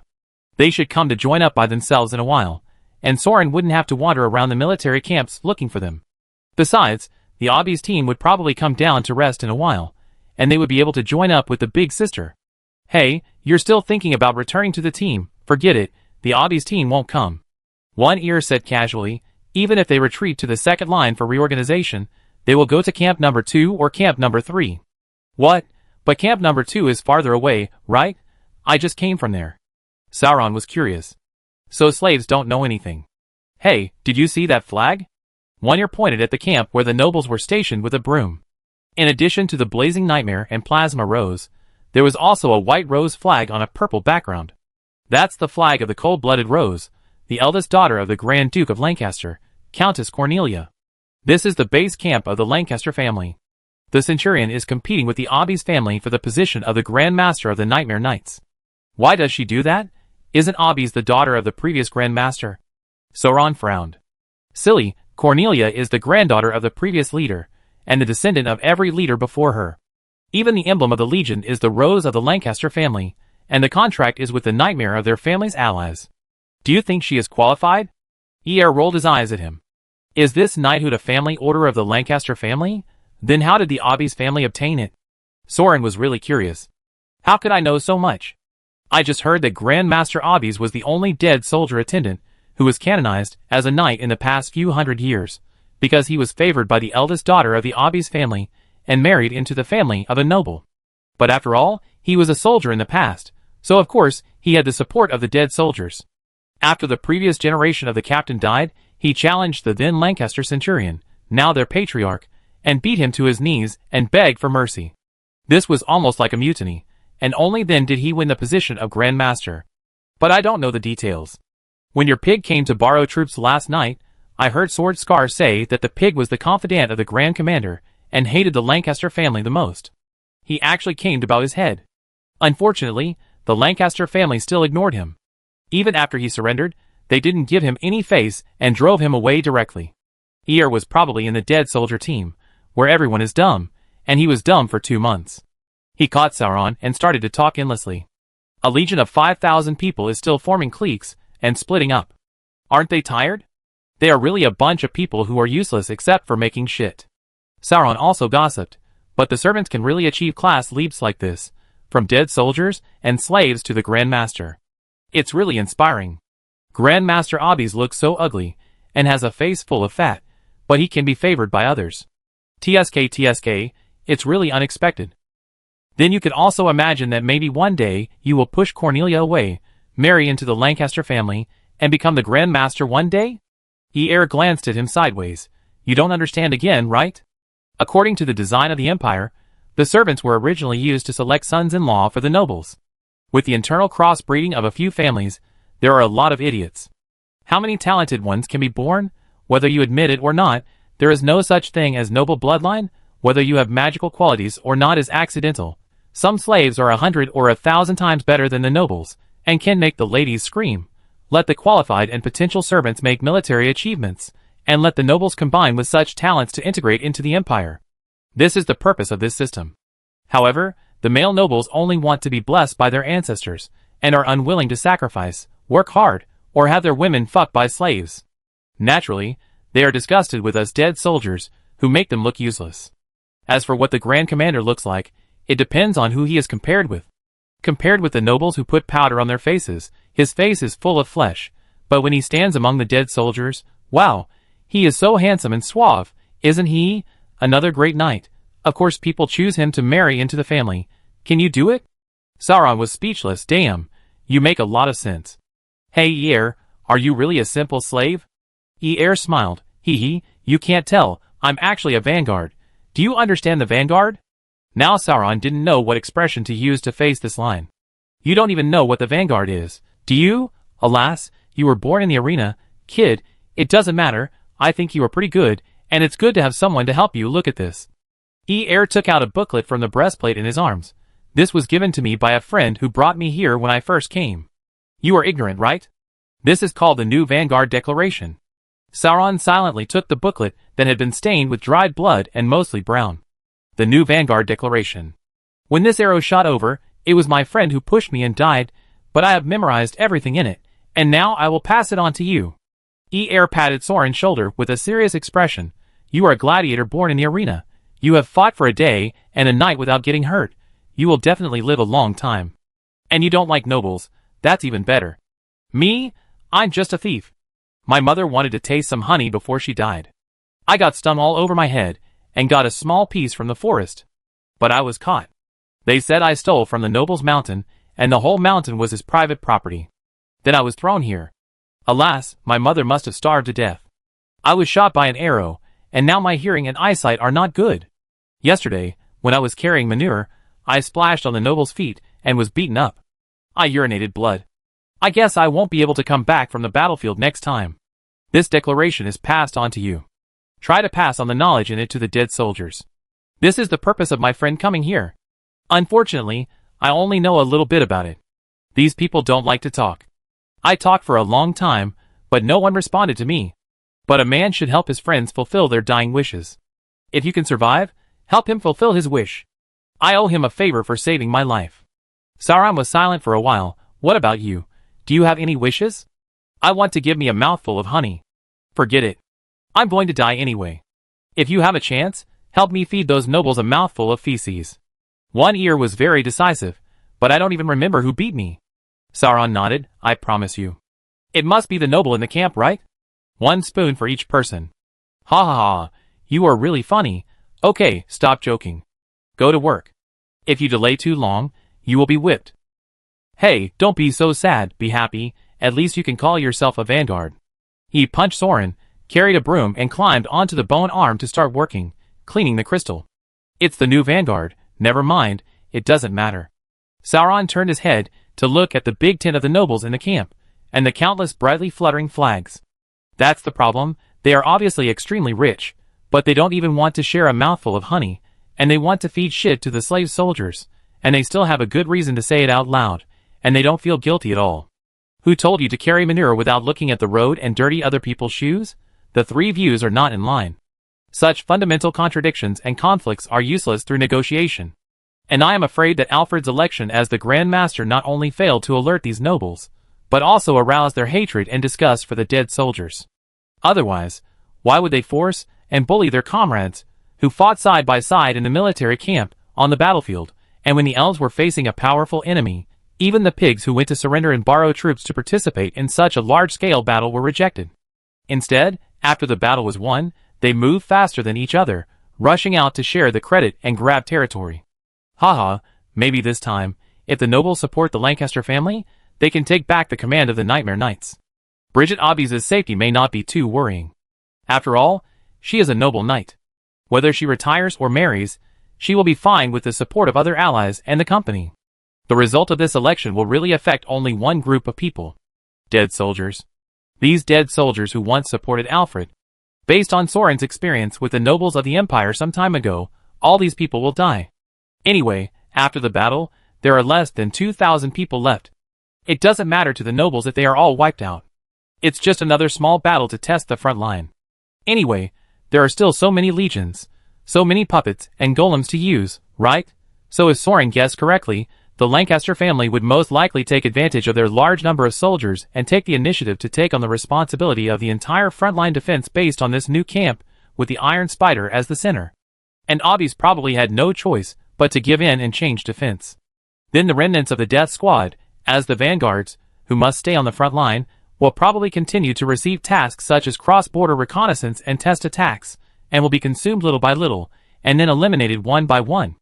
Anyway, there will always be slaves from noble families to fill in this sequence, and no one will notice that the core backbone of the slave soldiers has been replaced. So what will happen if Soren reveals his identity, shows his strength, and reveals the three trump cards of the forces behind him? In fact, it is easy to guess that the Lancaster family will admit defeat. Yes, they will admit defeat directly and very straightforwardly. The company is directly in conflict with the Technology Development Bureau, an interest group that is in conflict with all conservatives. Sauron, the chief official, has friendships with a lot of white robes, not to mention that he is also a war god. Coming here for the trial is just a formality. He can be the flag bearer and lead a legion, so why must he go against this knightly order? As long as Soren says, I support Obbies, or I want to be the Grand Commander myself. How could the Lancaster family go looking for trouble to go against him? The nobles are very practical, they will not fight to the death, let alone they can't win. Of course they will surrender. But playing this card openly, it is fair and easy to win. Will everyone be satisfied? Sauron cannot be satisfied. If the nobles surrender directly, how can we feed them shit? Yes, just like they surrendered after Alfred won last time. If Soren helps the Obbies family win again this time, the nobles will surrender in the same straightforward way. What is the actual loss? It is just pretending to obey but disobeying. In this way, they are still the actual frontline commanders of the middle and lower levels, and Soren will be the commander and stay away from the Death Squad. In the corners, he couldn't see, the nobles continue to sell out their allies, with the captain, and let the dead soldiers lick their feces. This was the style of the nobles. They liked to smile in front of the more powerful and powerful people, and play dirty tricks behind their backs. As for the ants weaker than themselves, they would kill you in front of them. Anyway, they could do it. The matter would not be solved, but would only be fooled and covered up. When you reacted and checked, the people you knew, the teammates who fought side by side, might have been shot in some dark corner by the elves' arrows and the nobles' arrows, and died silently like the blood gourd. In the end, only a blood-stained inheritance was passed to you. You may not know which comrade in arms left the dried blood on it. If you don't care about these people, it doesn't matter, but Sauron cares, so no, this time he will not choose official channels to deal with this matter openly and legitimately. He wants to solve the problem in a dead soldier's way. Dead soldiers don't talk to you about reason or world views. Dead soldiers only speak with the knife in their hands. The first to strike is the strongest, and the last to strike will suffer. Only by completely eradicating the Lancaster family, the root of evil, can this hidden danger be solved from the root. Mutiny. Chapter 178. Literally, there are two problems to be solved in a mutiny. First, where do the soldiers come from? Second, how to mutiny. How to mutiny is not a big problem. Soren has too many cards to use. Even if he doesn't need the support of the company or allies, it won't be difficult for him to clean up the noble camp alone on a dark and windy day. How to deal with a group of good-for-nothings who dare not even go to the front line and only know how to fight for credit. Can it be more difficult than dealing with a white-robed elf god? But if Soren did this just on impulse, it would simply be a case of the powerful at the top doing whatever they want. That would be a simple tragedy for the Lancaster family, and would not have a fundamental impact on the entire Empire's Death Knights, and the system of dead soldiers and retainers, which had been completely destroyed by the nobles. Just think of it as a surprise attack by the elves, destroying a legion, and reorganizing it. So the problem mainly lies in the soldiers. It would only be worthwhile if the dead soldiers themselves decided to launch a mutiny. Only by making the Parliament realize that the nobles' reckless behavior will lead to serious consequences such as mutiny, can Sauron use the power of the company and allies to bring up this topic in the Parliament. For example, under the pretext that the Lancaster family forced the grassroots officers and soldiers to rebel when the international environment was tense and the full-scale war was about to begin, the situation was extremely serious and the response was particularly bad, which had a serious negative impact on the entire Empire's anti-elf alliance combat plan. The Lancaster family may be traitors bribed by the elves and must be severely punished, while the dead soldiers fought bravely and made meritorious deeds, so they should be pardoned leniently, otherwise it would inevitably chill the hearts of the soldiers on the front line, to gain the support of the Lich and promote the reform of the Empire's military system. On the one hand, it will alert the warlords and nobles to their attitude towards dead soldiers. On the other hand, starting from the Nightmare Knights, the noble forces headed by the Lancaster family will be expelled from the company, and the old warlords and nobles will be completely deprived of their military power bit by bit, legion by legion. The Lancaster family will be the sacrifice for Sauron to start fighting for military power. Although they don't seem to have done anything wrong, they just want to take back their family heirloom troops and reputation. But they blocked Sauron's way, so their fate of extermination was determined. Only by eliminating the constraints of the internal nobles can the knights truly become a sword in Sauron's hand, and a sharp weapon for him to kill the gods. This is not something that can be easily done by simply sleeping with a female noble knight. So the following things are really not difficult. With the support of the company and the Obby's family as a puppet in the front, Sauron only needs a suitable excuse to intervene. As long as there is a suitable opportunity and sufficient preparation, it is not difficult to kill this family in a dignified manner. Anyway, the Lancaster family has neither white robes nor the protection of the god of war, right? So the difficulty lies in how to create the opportunity for this mutiny, how to drag the dead soldiers into the water, and it must be done as soon as possible, before the Lancaster family takes action to purge the former Grand Master's old subordinates. By the way, speaking of the Grand Master's old subordinates, another key to this mutiny is that the pigs, the former Grand Master's old subordinates, cannot be involved. Because of the previous Grand Master's incident, they have been labeled as obbies. If they join in and kill Cornelia and other nobles, then the situation will be interpreted as a civil war between obbies and Lancaster. Dead soldiers are still just chess pieces used by others. Even if they are the main force on the battlefield, they still have no right to bargain for a share of the pie outside the chessboard. They may even be sacrificed as a political exchange. Therefore, turning the pawns that have always been ordered to move forward into soldiers who decide to move forward by themselves is what Sauron wants to do, and this is what the vanguards are trying to do by infiltrating. It is also the most difficult thing. Now Sauron is sure to pull together the accomplice of the mutiny, and I am afraid that this is the only one. It doesn't take a single ear to tell him that it is very difficult to spread the ideas of the new vanguard in the dead soldiers. In just 1 or 2 days of contact with these slave servants, Soren has actually seen it. There are 2 types of people in the dead soldiers. One is the desperate living dead. Born with the blood of the lowest slaves, they are originally ants trampled underfoot. Even if they are lucky enough to obtain the dual qualifications of magicians and warriors, this 1 in 1,000 luck cannot save them from the sea of suffering. And the only remaining channels for advancement, such as inheritance of the god of war, meritorious service, and marriage, have also been closed one by the nobles. No matter how much you fight, it's useless. The superiors get the rewards anyway, and you are the one who takes the blame. You can't tell right from wrong, and rewards and punishments are unclear. What's the point of fighting? Once you join the death squad, you will stay there for life. The longer you stay, the more desperate you will be. It's a relief to die in the battlefield during the charge. Mutiny? Don't be silly. Didn't you see the iron spiders, and the groups of golems behind them? With just a few people like them, they are in teams, hundreds of them, and they are facing swords and guns in front and behind. They have been well guarded. What did they change into? To literally become dead soldiers? Where can they escape to if they rebel against the nobles? Going to the elves would probably be seen as another attack, so it's just the difference between dying early and dying late. They are living dead, who don't want to be disappointed again, so they dare not give up hope. How can you expect them to have the courage and awareness to change their fate? There are the most people like this, and it's useless even if you read the pamphlet to them until they are worn out. They go to the battlefield to seek death, and if they don't die, they just have to muddle through. They are all slaves anyway, farming, mining, and fighting, mostly the same. However, it is not difficult to wake up these living dead. After all, as long as they live in this world, which normal person is really willing to die? So as long as these self-paralyzed and self-blocked living dead experience the feeling of rebirth, they will be like drowning people, grabbing the straw to save their lives and absolutely unwilling to let go. There is another kind, that is, the ghost who enjoys it. Soren can say with certainty that those who fought side by side with him last night, and fought to the last moment, even if they did not show it obviously, are all such murderous ghosts. They really like the battlefield, live for the battlefield, and enjoy it. Maybe they are born with mental illness, or are distorted by stimulation, but their emotions are very sincere and pure, and easy to understand. Ghosts breathe just to drink blood and flesh. The captains of the soldiers in Jew are typical. They may not care about getting ahead.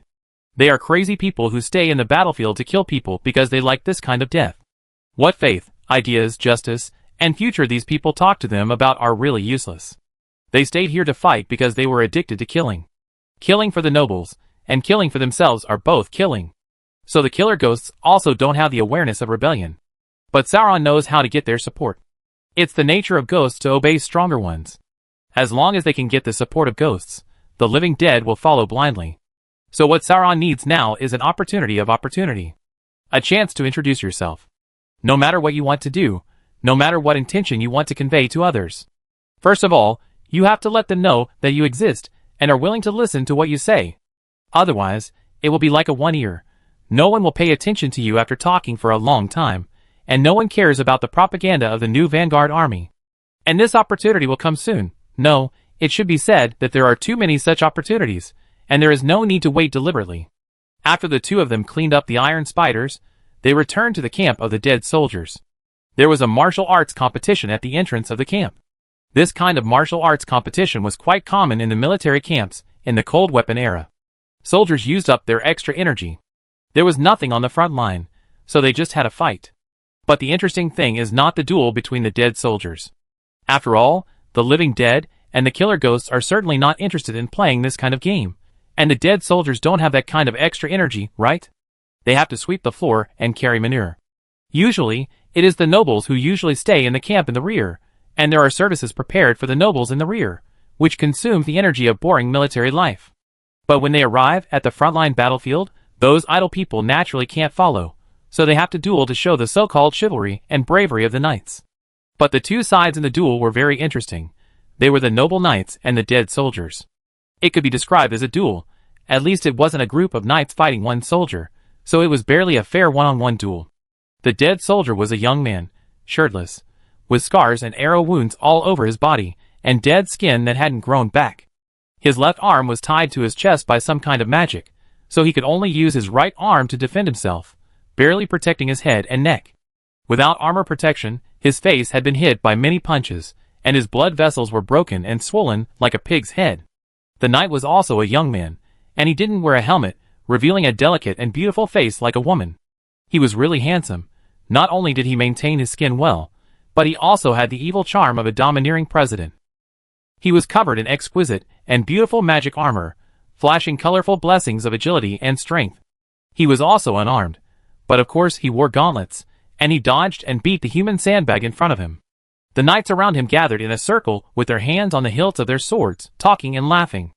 Occasionally, they noticed that the dead soldiers wanted to fight back, and someone immediately stared at the dead soldier's vital points, such as the neck or the vest, and sent out murderous aura, forcing the dead soldiers to stiffen their movements. Then the knight on the other side took advantage of the opponent's weakness, or did not notice it, and just punched the opponent's head. The iron fist smashed the dead soldier's eye socket, and the white of his right eye was dyed red. Soren leaned on a broom to watch the fun, and Eir quickly pulled him. Stop watching, they are practicing actual combat. Be careful not to be caught and beaten. Soren raised his eyebrows. Oh, what kind of actual combat practice is this? Alas, Lancaster Centurion is still unmarried, and many nobles sent their beautiful children here to find an opportunity for marriage. Some of them have never even seen blood, and they have already taken drugs and scrolls to strengthen themselves to level 4 or 5.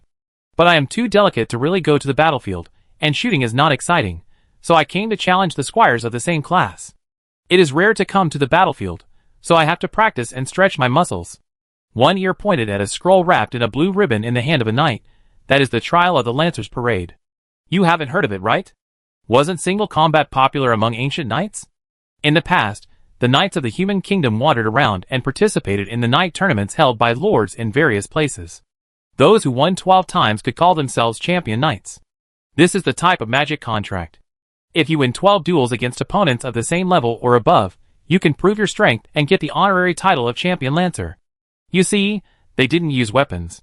It's because of this fair duel that both sides' weapons must be at least equal, so they're afraid that the swords will hurt the noblemen. Don't worry about it. They don't intend to kill people. It's just that kind of fists that don't even have calluses, and it doesn't hurt to hit people. Sauron was not interested anymore. This is really fair. The weapons are the same. Both sides use fists, but the dead soldiers are stripped clean. They can only use one fist to fight, as if they are afraid that he can really hurt people. As for the knight, hey, there's really no need to worry about him hurting anyone. Looking at this knight, he was sweating profusely, and was full of fighting spirit. In fact, it was all due to the potion and equipment enhancement. He didn't use the right strength. His waist and shoulders were locked. He didn't use any strength at all. He just punched you in the chest. It seemed that he beat the dead soldier to the ground, but in fact, he didn't hit the vital parts at all. At most, he would be bruised for a while. He was able to crack the eye socket with one punch just now. Ah, that was mainly because there were thorns on the gloves. I don't know if it was flowers or grass on the wrist armor. It was really disgusting. Sauron wrinkled his nose. This trial contract, what will happen after completing the duel? Does the title of Champion Lancer have any combat power bonus? Eir shrugged. What a bullshit bonus. Maybe it sounds cooler when you go to the ball to report the title, right? Forget it. Every day someone comes to beat us to win. One person gets 12 times. I guess it's during the military meeting. Having more titles can also stand closer to the knight commander? Soren was speechless. Well, it's better to dig a manure pit. Otherwise, when I want to feed this beautiful knight boy in 2 days, I really can't find fresh and hot food for a while. They were planning to bypass the crowd and return to the camp, but something unexpected happened during the duel. The dead soldier who was beaten up was angry because his eyes were broken and blood was shed. Or because he was also a new soldier and didn't know the tricks of the nobles' games. Or maybe he just sensed an opportunity and subconsciously stopped himself from fighting. Anyway, he really attacked. But it was really none of his business. It was the knight who wanted to show off his coolness in the air, or something. Anyway, he kicked the dead soldier's right face, which was half covered with blood, with a high kick. You said you were wearing so much heavy clothes and your movements were so large that you almost flipped yourself over, and did a split with one kick. Are you mentally ill? The surrounding guard knights were stunned for a moment, and they didn't react to what he meant by this move. They were also attracted by the big movement, blocking the vision of the staring dead soldier. So the dead soldier crouched, squatted, and shot, hitting the handsome knight in the face, knocking him back more than 10 steps, and sitting on the ground. This time, not only Soren and Eir stopped instantly, but also several dead soldiers gathered around the camp gate not far away, stood up together. Well, this guy is done for. A dead soldier, he will become a dead soldier soon. Blood, blood, I'm bleeding, it hurts, it hurts. The nobleman wiped his face, and screamed loudly and exaggeratedly. Yes, there was indeed blood all over his face, although a lot of it was stained when the dead soldier hit him with his head. But it was true that his nose bridge seemed to be broken, and there was a crack, and bleeding from his nose. The guards and the dead soldier boy were also stunned on the spot, all a little at a loss. Nonsense, it's just a broken nose. Why are you screaming so loudly? One of the guard knights even subconsciously handed over a handkerchief. Healing scroll. Give me a healing scroll, quick, quick, otherwise there will be a scar. The nobleman screamed with a nosebleed. Die. I want him dead, kill him. The guard knights exchanged glances, and one quickly handed over the scroll, while another heavily armored guard sighed, drew his sword and walked towards the dead soldier who had caused the disaster. The dead soldier turned and ran, probably trying to rush back to the camp gate to grab weapons. Unfortunately, the guard knights were servants of the nobles, and since they were also private slaves of the nobles, they were naturally trained to the level of dead soldiers. Their combat power was real, and the level of combat power depended on how many potions they drank. The guard was clearly at a level of more than 4 bottles of magic potion. He blocked the dead soldier's way with a flash, holding the hilt of the sword with his right hand, and the tip of the sword with his left hand, holding the drawn sword horizontally in front of his chest, and moving the blade evenly towards the dead soldier's neck. The dead soldier was so angry that he shrank his head and bit his waist. His left arm was still bound by some magic and couldn't move. He was like a 3-legged dog with a broken leg. He used his hands and feet to try to escape from the guard. Unfortunately, the guard saw through his moves and hit the dead soldier's waist with his knee. The hard knee armor hit the dead soldier at a right angle, causing him to vomit stomach acid. Then the guard kept his hands moving, holding the sword flat on the dead soldier's neck, like a guillotine beheading him, pressing the dead soldier's neck with the back of the sword, and knocking the dead soldier's stomach with one knee, pressing him to the ground. It only took one move to subdue the dead soldier. The guard did not cut his throat or behead him, but looked up at his master. Kill him! Kill him! The nobleman directly tore a healing scroll and applied it to his face. Under the shining silver light, the small wound on his nose healed at a speed visible to the naked eye, and the guard next to him was using a handkerchief dipped in clean water to help him wipe the blood off his face. Little Marquis, your trial is not yet completed. A guard carefully explained, we have broken the rules by interfering, and you can't continue the champion trial. Then your title. Okay, a bunch of rubbish, I do it myself. The nobleman looked in the mirror, and saw that his beautiful nose was fine. He immediately pushed the others away, drew the magic sword from his waist, and walked forward angrily. According to the rules of the competition, you can't use the blade. I know, shut up. The knight turned the hilt of the sword angrily, revealing a ruby bigger than a pigeon egg on the hilt. Generally speaking, the gems on magic props are soul crystals. These magic gems with many impurities and low efficiency are mostly produced by the Elf Alliance. It can only be said that they have money. The guards who were holding down the dead soldiers saw the nobleman coming over, but secretly exerted force on their hands and knees, almost crushing the dead soldiers below until their bodies broke, and they stuck out their tongues and fainted and suffocated. It's easy to understand. With such a weak young marquis, he still hit him with the hilt of the sword. Let's not talk about whether he can be killed or not. What if the hand is broken by the sword? I'm really worried. The dead soldiers in the camp stood there coldly, watching the young and handsome noble knight holding a sword and walking towards their comrades. Eeyore sighed, well, forget it, kid, help me take down the broom. Huh? Where is he? Sauron patted the guard's shoulder and said to him with a smile, he's going to suffocate if you press him like this. The guard stared at him. What? When did this guy show up? And his grip strength? The guard could see from the corner of his eye that the entire shoulder armor on his right arm had been crushed.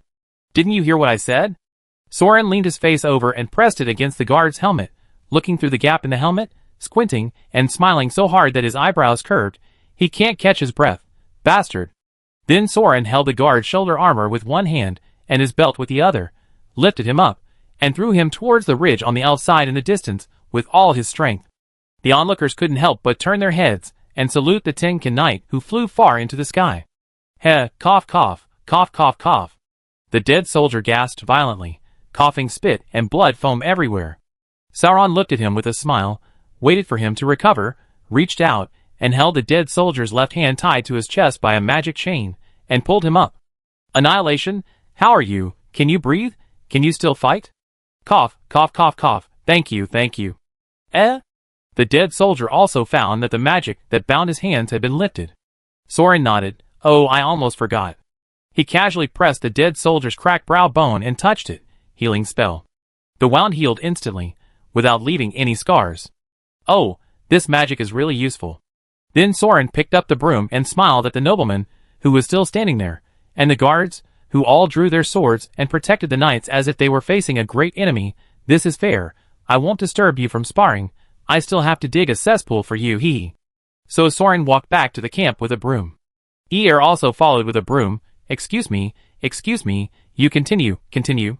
Chapter 179. A knight in full armor was thrown into the sky like a lead ball. How could he continue? The guards didn't care about being scolded by their master. They swarmed up and formed a human wall to escort the young Marquis away. There was another one who was quick and went ahead. I don't know if he went back to get help or to find the unlucky guy who was thrown out. In a short while, the entrance to the dead barracks was cleared, and there was not even a passing crow. The shirtless dead soldier boy also stood at the gate for a while, scratched his head, and found that the bruises on his face had been treated just now, so he simply went to the camp to put on his armor again, then ran to the barracks, and found the two broom users who happened to pass by just now. Healing spell.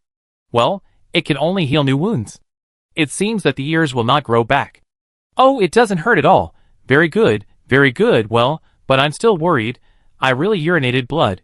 Hey kid, why don't you heal me there too? Come on, I don't mind. I mind? Get down here. Soren was still quarreling with Eir. He looked up and saw the boy at the door running over. Hey, what's wrong? They're not going on? The dead soldier wiped his nose.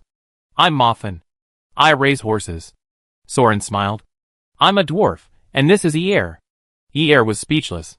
Whose Eir is that? Oh, forget it. Eir is Eir. Moffin nodded. I follow you from now on. Soren looked at him curiously. Because I helped you? Moffin shook his head. Because you can heal. Fuck, so realistic. Eir also slapped his head. That makes sense. Dwarf boy. I follow you too. Please protect me. Hey, stay away. Sauron pushed Eir away and asked Moffin, when did you come? How many bottles of medicine did you drink? How many times did you go to the battlefield? And how many elves did you kill? Moffin thought for a while and shook his head. I don't remember the details. I came in the winter when it snowed, and I was always on the battlefield. I killed a lot of elves, but I only got 3 heads, and the knights took the rest. Now I'm drinking the 4th bottle of medicine. 1 head can be exchanged for 1 bottle. He said this, pointing in the direction of the noble camp. Take the elf head to the nobles to exchange for medicine. They can't rob openly when we return to the camp. Elf heads are hard currency, but unfortunately, I didn't cut them off. Sauron nodded and looked at Eir. What about you? You only drank 1 bottle of cornerstone. Eir took out a small bottle from his arms. See, it's the 2nd bottle. I secretly cut off a head and stuffed it in my crotch to bring it back, ha ha ha. Moffin's eyes lit up. That's a good idea. Sauron, eh? At this time, another group of people came towards them, a dozen older dead soldiers. By older, they should be college students, around 20 years old, but they are not even human. The disfigured and disabled have obvious external injuries, but they are all smiling. Looking at Soren, it seems like he has seen some interesting toys. The same kind. Sauron also stood up and greeted them with a smile, and pushed Moffin, who was trying to block him in front of him, behind him. Eir followed Moffin, and stood on both sides behind Soren. Did you throw that man out just now? The leading dead soldier asked. Yes, he was blocking the way. Soren glanced at him with a smile. I am a dwarf. What's your name? No Nose, now the leader of this camp. The dead soldier pointed to his face. No Nose. The cut was cut by the elf sword. 2 slits appeared in the nose area, and a small part of the forehead was missing, almost like a skeleton. From the strength of your power, your potion has enhanced you to at least level 7, you dwarf, right? Do you want to join my personal guard? Sauron smiled. No, I like to lead others, not run after others. I think you are not weak. Do you want to join my guard? A dozen dead soldiers were stunned, and then burst into laughter. The soldiers around were watching from a distance. Moffin and Eir were under great pressure and murderous aura, and veins on their foreheads were throbbing. Sauron, on the other hand, joined them as if nothing had happened, and laughed non-stop. Ha ha, ha ha, ha ha. After a while of awkward laughter, Wooby waved his hand. I should have beaten you up at ordinary times, but forget about it today. We probably need to cross the river later. Save some strength. Dwarf, I haven't heard of your name before. I don't know if you have fought with elves. They like tactical cooperation. If they are surrounded and besieged, just come to our team. A lone wolf can't live long, even worse with 2 dogs. Wooby led the others away. Sauron narrowed his eyes. These 10 or so were obviously veterans. The others should have been taken to the 1st Battalion by Scar, and stayed behind to lead the new recruits. Huh. Fortunately, we didn't fight. I couldn't move at all. Yer wiped his sweat, and put the dagger hidden on his back into his boots. Muffin frowned. You actually want to cross the river? You just came back from the battle, and you're crossing the river. Hurry up and put on your armor. You can leave as soon as you say you want to. Sauron and Yer both looked at him. Muffin explained, go out for reconnaissance, cross the river boundary for guerrilla warfare, test the military strength and defense on the other side, remove the sentries and supply points. There will be nobles' lackeys leading the team to supervise the army, and you can't say when the battle will end. So prepare some dry food. Is this the start of the purge? No, it shouldn't be.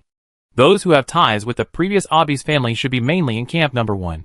At most, count the people taken away by the Sword Scar team. The dead soldiers in this camp are only a dozen or so soldiers. The others are all newcomers. Even Muffin, who has been here for half a year or a year, is an old man. He really has nothing to do with the previous leader. So it was probably a simple, no political purpose, no deliberate arrangement, just a daily operation of sending dead soldiers to die. Whoopi didn't lie. Of course, it was definitely not some noble who came to inform him. It was purely the experience of the veteran. I knew what kind of people above me were. You can tell what kind of shit you are going to take by just sticking your butt out. The Obby's team fought back to the front line and annihilated an entire elven army. They took all the credit. How could the Lancaster team show weakness?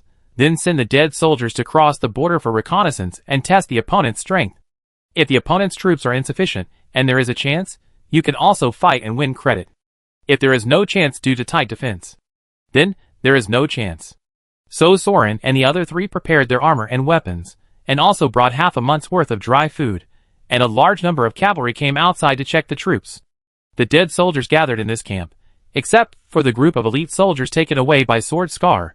The remaining new recruits and veterans were about 300 people, all of whom were taken away as cannon fodder for this test attack. Not only them, another dead soldier camp also had 300 people joining in. It seemed that the dead soldiers in the Lancaster camp and the 600-man teams of new recruits were out in full force. Soren and his group, led by No-Nose, gradually separated from the other death squads as they marched northward, but they were still followed by the private soldiers of the Lancaster family and the servants, mercenaries, or golems of the allied nobles. Judging from the flags, there were probably 2,000-man squads, which meant 6 squads. With tens of thousands of people, it was a big offensive. Humph, they won't cross the river, they just watch from the shore. Muffin sneered at the knights running back and forth, turned his head and said to Soren and Ysir, we cross the ditch and sneak to the other side later. The Lich will use tactical magic, Hodl's Night Curtain, which blocks vision, perception and detection, hinders the accuracy of long-range attacks, and covers our crossing of the river. At that time, we will act in teams of 100 people. Our team will follow the magic torch leading the way and rush across the ditch as soon as possible. Of course, the other side will definitely shoot arrows, so we have to rely on luck. If the other side is also a new soldier, long-range sniping will not be accurate. The veterans are very good at hearing and identifying positions. Last time, more than half of our team was shot dead. Yer frowned, looking at the large group of soldiers behind him. Are you kidding me? What's the point of having so many people on the shore to watch? The elves have already noticed it. How can they sneak in like this? Muffin didn't say anything, but an old soldier next to him chuckled. According to the rules, they should follow the charge when such a large magic is used to cover the river. After all, the elves are few in number, and they need to concentrate their forces. No matter how many arrows the sentinels on the shore can shoot, they can definitely charge through. But the nobles themselves were unwilling to go up, and they were reluctant to let their own private soldiers suffer losses, so they just watched us charge, and waited for us to rush over and drive away the people on the other side, and then they crossed the river. Anyway, if we are all dead, they can retreat. It's a test attack. When the friendly army charges, they are as slow as a forest. When the friendly army fights, they are as immovable as a mountain. When the friendly army wins, they invade like fire. When the friendly army loses, they retreat like the wind. The noble army is really well versed in the art of war. Sauron sighed. This means that 600-man teams will cross the river from 6 locations. As long as 100-man team can rush to the other side and drive away the garrisoned elf sentinels, the battle will be won. Open a breakthrough, and the follow-up troops can follow in. Of course, according to the military report, the breakthrough of the river defense zone must be the work of the noble commanders. Not only will there be no losses, but there will also be rewards. Wow, cool. Really cool. It's so fucking cool. Soren turned his head and coldly recognized the noble flags following behind him, and then, like the other dead soldiers, he marched silently, with only the sound of swords and halberds hitting armor. At dusk, the troops that Soren followed arrived at the river bank. It's called a river bank, but the terrain has been mentioned before. It's a cliff with a rift valley. The recruits were all weak at the sight of this high place, but the veterans didn't have time to waste. The battle could start at any time. If you don't cross the river, the nobles behind you will kick you down. Cross the river. When the big magic is deployed, if you don't follow the torch leading the way, your 5 senses will be blocked by magic, and you won't be able to move at all. So Wooby's dozen veterans took the lead, took out the thick iron chain, tied it to the belly and catapult of the hateful team in the back, and then threw a dozen iron chains down from the cliff, and then grabbed the iron chains in a very rough way, swinging and jumping down along the cliff. The soldiers in the rear team also lined up to follow, climbing the chain and sliding down. Soren walked to the edge of the cliff and was about to follow, when suddenly a starlight flashed in the corner of his eyes, and he grabbed a feather arrow with his hand. Wow! It was shot from so far away. Er leaned over to take a look. It's okay, the star feather arrow is being calibrated. It's about to start. Hurry up. Soren nodded, broke the feather arrow and threw it aside, grabbed the iron chain and jumped off the cliff. There were already a few twinkling stars above his head, all of which were star feather arrows, nailed to the cliff. This kind of magic arrow didn't have much power, but the arc of the arrow was very obvious, and the trajectory of the fall could be seen from a distance. Of course, the elves were not afraid that the Empire would discover their sniper positions. It was 3 kilometers away, and magic could not be thrown accurately. Soren jumped to the bottom of the cliff and hid behind a rock with the dead soldiers of the 100-man corps, forming a loose formation. Noseless and 2 veterans held silver torches in their hands. The slender spikes with spiral patterns looked like silver horns holding something upside down. An old soldier shouted in the crowd, "When Hodl's dark night curtain is opened, the sky will be completely dark, and you can't see your hand in front of you, and there will be strong winds. This great magic may last for a long time depending on the needs of the battle. Sometimes it will last for several months. So don't hide behind with a fluke mentality, understand? Everyone, follow the flames, and be aware that you can't see the flames beyond 100 meters. If the loss is not big, we will stop and go appropriately. So it doesn't matter if you are alone for a while, just keep moving forward. Keep moving forward, and you will see the flames of the torches. And if the loss is too great, then let life and death be left to fate." Could it be the torch that Guilt used to lead the way in Hueco Mundo? Sauron can do that magic, but the problem is that I don't know what kind of magic this curtain is. It sounds very similar to Hueco Mundo, but I still need to see it for details. Sauron, who was distracted, also noticed that Wooby was leaning on his sword, looking up at the cliff with a serious face. What's wrong? Didn't everyone come down? No one broke their legs? Sauron also turned his head to take a look, and then he was stunned. The first batch of star feather arrows that were positioned were still nailed to the cliff in a mess, or shot directly away. But now, 1 arrow, 1 ring, 1 arrow, 1 ring, just like a show of skill. One of the iron chains, the iron rings from top to bottom were pierced by the star feather arrows, and the whole chain was nailed to the cliff. Is this the archery of the elves? No wonder the nobles didn't dare to follow. The iron rings of the chain can be shot like this, and the armors are polished and polished. Isn't it just courting death? It's troublesome. The opponents are all veterans. Moffat also noticed. Follow me closely. Staying close to me may reduce the damage, but I'm not sure. The commander's halo may be effective only when you are the leader. Or at least you have to be the first to charge. Soren gave them a few instructions, thought for a while, and walked to the front row of veterans. Wooby looked at him. Why, you're the first one to die. Soren was still smiling. I told you, I like to lead people to charge. I don't like to follow behind others. Wooby snorted coldly. Whatever you want. So the dead soldiers hid silently in the dry wasteland ditch under the cliff, waiting for the night. The sky soon began to darken, from south to north, as if an invisible big hand had pulled up a curtain from south to north to cover the sky. Soren looked up. The dim sky seemed to be blocked by an automatically closed skylight. The shadow line slid across the array of dead soldiers, across his pupils, across the desolate and wide river boundary, and spread to the north, covering the distant mountain dome, blocking the last ray of sunset, and swallowing all the colors between the sky and the earth into the endless, bottomless darkness. Soren couldn't help swallowing his saliva. Fuck, is this real? What kind of magic is this? It's a bit scary. The shadow at this moment is not particularly outrageous, more like a dark night without moonlight, but the naked eye can still vaguely see the human figure. But Sauron's magic eyes could clearly see that the magic of the curtain had not ended. In fact, it had just begun. One after another, layer after layer, piece after piece, the shadow curtain that blocked the light kept passing through the sky above, seemingly endless, and the speed was getting faster and faster, pulling the light-screening curtain from south to north, as if a strong wind was blowing. No, not as if, not an illusion. The wind is blowing. Light of fire. The voice of Wooby sounded beside him. After a moment, 3 pale flames flickered and lit up. The light and shadow of the flames swayed, shining on the faces of a group of dead soldiers in iron armor and steel helmets. This group of hateful guys looked even more terrifying in the dark. But Soren knew that they were actually afraid too. Humans are more or less afraid of the dark. Wooby said in a deep voice, scanning the crowd that naturally gathered around Guangyan and his companions, "Now follow me. This pioneer flame burns the vitality of the living. As long as someone holds a torch, the light will not go out." Wooby paused, turned his head and looked at Soren. If all the veterans are dead, the new soldiers will pick up the torches and continue to move forward. No retreat. Dead soldiers will not retreat. Sauron nodded. Dead soldiers will not retreat. Dead soldiers will not retreat.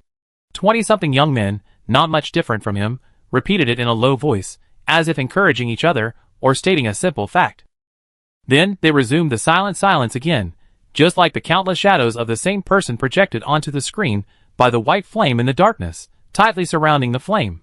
The armored vehicles slapped against the weapons, making a clanging sound. In the sound of the sharp wind, they followed the 3 white lights and walked quietly into the darkness. The entire battle line, the entire river boundary, was shrouded in the curtain of shadows, in the trenches in the darkness. 6 troops, 600 young men, followed the 18 white flames, and took steps towards the darkness and death on the other side. There was no extra noise, and no one complained. Perhaps this has nothing to do with courage. Perhaps they took steps forward because of fear, because they did not want to be alone and abandoned in the endless darkness of despair, so they followed the little flames, and no matter what kind of dangers lay ahead, they wanted to gather with their kind, even if most of them would die, and most of them would disappear in the darkness, but no one would retreat. It was just like a long time ago, when the same group of people, in the same despair and snowstorm, walked forward side by side. If you look deeper, where are all the great principles and the spirit of sacrifice? What the hell is the revival of mankind, the destiny of mankind, the future of mankind? I just don't want to be left alone in the darkness, waiting to die alone. So even if it means rushing towards death, I will rush forward with gritted teeth. Lie together, or at least die together. It was also at this moment that Soren looked back at his comrades around him, at Wooby, at Moffin, at Ear, at the faces of the young men illuminated by the white flames, and suddenly understood how the dead soldiers have been passed down to this day in such a desperate situation with both sides facing a dead end. It's not quite right to say it's a legacy. When all the old soldiers die, there are new soldiers. When all the new soldiers die, there are still successors. Generation after generation of young people were thrown into this trench, thrown into the front line of fighting for humanity, thrown into this darkness, thrown into this deadly situation and rushed forward. Batches of people died one after another, but it doesn't matter, as long as there are still people who, in such the deepest despair, still don't choose to give up on themselves and wait for death on the spot, and still hold torches and move forward, and take the initiative to walk into the darkness. Then he can be regarded as a dead soldier. Dead soldiers don't retreat, they move forward. Fight forward to find a way out. Chapter 180. For kilometers, or 5 kilometers, under the cover of the shadow curtain and the guidance of the pioneer flame, they rushed through the open area of the river with heavy loads, then climbed up the 30-meter river bank on the opposite side, and then rushed north for the last section, rushed into the array of shore defense sentinels, and defeated and dispersed the enemy. This is the combat mission. Is it difficult? In fact, it is not difficult. The dead soldiers strengthened by magic potions have the physical fitness to complete this super triathlon. And with the visual cover provided by the curtain, and the magic gale is blowing directly to the opposite bank from south to north, they take advantage of the situation and have a chance of winning. Isn't it difficult? In fact, it is very difficult, because the sentinels on the other side are sharpshooters who can shoot through the center of the chain ring with one arrow after a calibration. Every elf is a natural archer, but there are probably not many who can do this. And to be honest, this curtain of shadows is not a new magic. If the magic archers on the other side can't even deal with this kind of magic, then how can the battle line be deadlocked here? And why would those nobles be reluctant to send their private army down the river? Crossing the open area of the river will definitely lead to casualties. But this is only the first stage. When climbing the river bank and charging the battle formation, the head-on casualties are the most terrifying. And if there is 100 sword masters stationed on the other side, in addition to the sentinel archers, it will really be a fight to the death. Soren walked very close to the front, almost walking side by side with Wooby, who was holding the pioneer flame. He turned his head to look at the side and rear. In the darkness and the strong wind, a little white spark was faintly flickering on both sides. That was the torch held by two veterans, except Noseless, which was less than 100 meters apart. They kept advancing in formation, but it was hard to see the figures around the torches. This was the dead soldiers' tactic, which was to divide the troops into teams. The river was so wide, the front defense line was so long, and there were few elves and many empires. These were all clear facts. Then force the crossing from the 6 ferry crossings. Each 100-man team had 3 torches, and then divided into 3 teams of 30 people, maintaining a tactical formation of 100 meters, and pushing forward. If they were unlucky, like them, they would encounter the elite main force of the sentinels on the other side. Then they would have to bite the bullet. But this also meant that in other battlefields, without the existence of these elf sharpshooters, the chances of winning in other places would be much higher. Wooby was probably prepared for this destruction, so he divided the limited 100-man team into 3 teams. Anyway, he couldn't turn around and run, so he had to do his best to drag them away, and use his own life to delay the sharpshooters on the other side, and die bravely. But Soren was not here to die with him. In fact, he had at least 3 ways to break the current desperate situation, but he had not yet figured out which one to use. The most straightforward way was to enter the state of the god of war, and dominate the battlefield as a tyrant. Even if the opponent had a 1,000-man team, it would not be enough for him to tear it apart. But there were 2 minor problems. The first one was indeed a minor problem. Soren had not had time to construct the 3rd generation of shadows, and the magic of this curtain obviously had the function of affecting other magic, not only for magic arrows, but also because only the pioneer flame could see the road in the shadows, which explained the problem. But it can be solved. Soren has confirmed that this is not some space magic, nor is it Hueco Mundo, so it only takes some time for him to see through the principle of this magic. Ahem, not using the brain and knowledge to analyze, but in the literal sense, when he uses the magic eye that sees cause and effect to see through these layers of curtains, it means that the spell can also ignore the influence of magic. So it is a small problem. After all, the magic eye is automatic. The second small problem is a bit troublesome. Soren doesn't know how to enter the state of the god of war. He is now in a dominant state, but he has not yet found the feeling of yesterday that he is invincible. If he has to kill a few people with his own hands before he can slowly enter the state, it will be a bit troublesome. The second is to rush forward with the death charge. Haha, there is no need to think about it. How could the nobles of the knights teach this trick to the slave soldiers? Then the dead soldiers will rebel? There is no need for Sauron to instigate. They will definitely stare at the noble knights and commanders and rush forward to exchange 1 for 1. So the elves on the other side must have a strategy against the death charge, but they will definitely be stunned by a sudden charge from the dead soldiers. At least, Sauron can definitely disperse the sentinels on the other side by rushing over, so that the dead soldiers can cross the river smoothly. But this still needs to wait until Sauron thoroughly analyzes the structure of the curtain. And you have to see the target with your own eyes before you can rush. This is fucking embarrassing.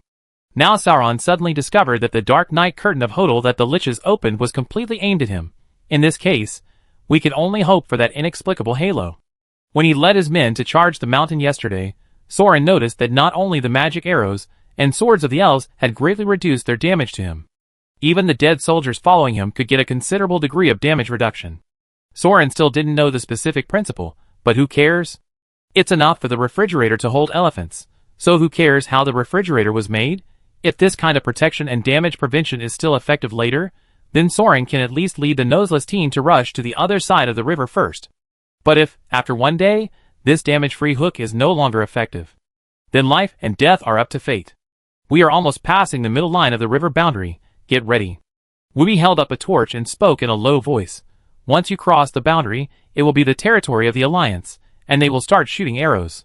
Once you cross the boundary, it will be the territory of the Alliance. Soren narrowed his eyes, which means that the Guardian on the land of the Empire will also no longer be effective. So he and the dead soldiers, holding the swords and guns in their hands, shrinking their necks and bending their waists, clenching their teeth, and moving forward silently. Then Soren seemed to hear singing. A deep male voice came from the endless darkness.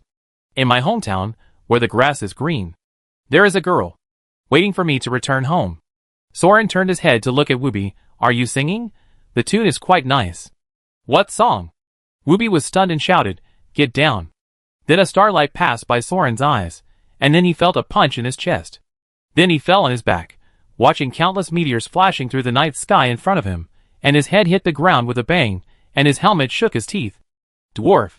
Sauron heard Ear calling his name not far behind him. He wanted to sit up, but Wooby was holding his shoulder armor tightly to prevent him from moving. Get down! Get down! Don't worry about the arrows. Don't worry about the arrows. Follow me as soon as the rain of arrows stops. Follow me, now! No Brain yelled, then jumped up and ran with a torch in hand. Soren could feel the clanging of heavy armored soldiers running with panting. He gritted his teeth and sat up, his ribs hurting. He looked down and saw a feather arrow that had shattered the armor on his left chest like a spider web. The 3 layers of armor plates inside and outside were shot through and nailed straight into his chest. Damn, the armor is broken. Dwarf. Are you dead? Ear ran to Soren. Mothman grabbed Soren's shoulder and pulled him up. If you're not dead, charge. Charge, charge, charge. It's okay. It's okay, it's fine. Charge. So Soren didn't bother to check what was going on, and followed the running dead soldiers, chasing the flames that had already jumped out 10 meters, and ran towards the other side of the river. He didn't turn his head to look, but as expected, 2 or 3 dead soldiers had fallen behind him, and didn't get up again. Wooby rushed for a while, about 3 or 5 breaths, and then slid to his knees and shouted, Stop! Stop! Stop! Second wave! Second wave! So Soren and the other dead soldiers also jumped to the ground, looking for sand and obstacles around for cover. Almost the next moment, a star-like arrow curtain swept across his scalp like wind and rain. This time Soren was hit by an arrow again. He was a little late when he jumped and lay down. There was an obvious shock on the left front of his head, above his eyebrows, as if he was hit by a stick, and the helmet was even not crooked. But the arrow's path was probably deflected by the helmet, and it did not directly penetrate the armor and penetrate into the forehead. This force was really different from yesterday. Soren curled up on the ground like a shrimp and pulled out the arrow that shattered his breastplate. Several pieces of broken iron sheets on his chest fell out with it. It was obvious that the extra anti-magic plug-in plate had been scrapped. It was still the same magic wooden arrow as yesterday, but the power was completely different. But if you ask why it didn't make a big hole in his chest and explode him, Soren knew why.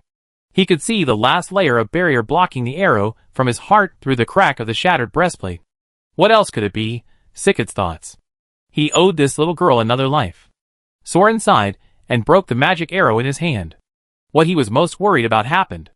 If he guessed correctly, the almost ridiculous sword invulnerable effect during the fierce battle yesterday was indeed a temporary special effect brought to him by the blessing of fearlessness. How could the weapons of the elven soldiers easily hurt the apostles, who were blessed and protected by the elven patron saint? This is the same reason why the dead soldiers are helpless against the nobles. The self-preservation of the ruler is the first priority, and the elves and the empire are the same. But obviously, Fearless will not throw another blessing to Sauron. So today, the next is a bloody battle. Go, go, go, charge, charge! In the low roar of Noseless, which obviously lowered his voice, Sauron subconsciously jumped up, bit his lips tightly, and rushed forward silently. Charge in the darkness, charge in the rain of arrows, and charge silently with the soldiers who are trapped in the same death zone as him. In addition to the heavy sound of the armor hitting the iron when running, and his own panting in the helmet, Soren could hear more and more clearly the singing coming from the front. In my hometown, where the grass is green, there is a girl, waiting for me to return home under the arrow poison tree. She has a beautiful mouth, with a sweet fragrance.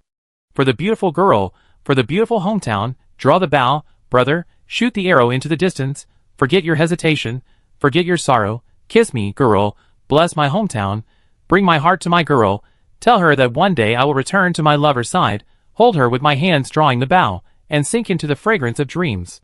Stop! The third wave! Sauron rolled forward and fell to the ground holding his head. The starlit rain of arrows arrived as expected as the singing paused, sliding through the endless darkness, with dazzling flames, killing all the beasts struggling to jump out of the darkness. So Sauron understood that the song he heard through the spirit channel was the ballad of the elves. Not really, strictly speaking, It was the magic chanting of the elves. Without vision and against the wind, no matter how strong the archer's arrow sense was, it was impossible to start killing at such a long distance. This ballad is aimed at the magic arrows of Hodl's night curtain. And looking at veterans like Wooby, although he can't hear the singing, it is obvious that he can memorize the intervals between the elves' magic arrow rain through the rhythm of his breathing. He dodges and charges at the right time, which is simply heartbreaking. Yes, veterans like this are separated to lead the new recruits. As long as they charge through once or twice, everyone can remember the rhythm of life and death. And survive. Soren raised his head. He could hear the singing started again. The elves on the opposite side were definitely veterans. The intervals between chanting and firing arrows were uniform. But Wooby's timing of charging was slightly off. But it wasn't his fault. He certainly couldn't charge at the first moment. He had to hold a torch and look around. He not only had to confirm the casualties of his own team in the rain of arrows, but also had to confirm whether other teams had caught up and whether they were still within 100 steps and in a coordinated attack formation. After all, if a single team of 30 people, or less than 30 people, rushed forward, they would be sending heads one after another. Charge, charge, charge, hold on tight, hold on tight, hold on tight. Sauron also got up, and helped kick up the dead soldiers who were lying beside him, and couldn't keep up with the sprint rhythm. This was too slow, the charge was too slow, and the arrow rain from the opposite side was too fast. Every time they rushed less than 100 meters, a wave of arrows from the other side would sweep over. Even if they started from the middle of the river, they still had 2 kilometers to go. With 10 or 20 waves of attacks, this 100-man team, even with armor, would soon be wiped out by the magic-breaking arrows. Demon-breaking arrows? The moment Soren had a flash of inspiration, the singing stopped again, and the noseless roar came as promised, the 4th wave. This time Soren did not run away, he squatted on the ground, staring at the darkness. Then he confirmed that he saw it, and captured it with his eagle-like magic eyes. The meteor shower once again broke through the dark night covered by the curtain, and the twinkling starlight led the way and slid over the head, leaving a clear invisible light track that was almost imprinted on the retina at the moment of shining, tearing through the layers of curtains and crossing the ranks of the dead soldiers. More magic-breaking arrows arrived as promised, following the trail of the meteors, raining down a rain of arrows of death. As expected, the arrows were different. The elves' armor-piercing arrows were wooden arrows that relied on magic to cause damage. The flashing ones were star-flowing feather arrows, with metal tips, used as leading sentinels and for distance measurement. If Soren's guess was correct, the elves were not really able to see through the curtain sniping. If they could, they would have killed the dead soldiers one by one with their iron ring archery skills. It should be that singing voice, it is that magical chant, a blessing that improves the accuracy of archery and can penetrate the curtain magic of the lich.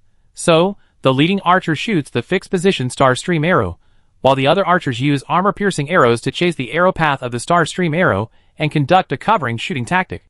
This covering shooting can not only cause damage to the dead soldiers, but with the light track positioning of the star stream arrow, the elves can clearly grasp the forward trajectory of the dead soldiers hiding in the curtain and charging.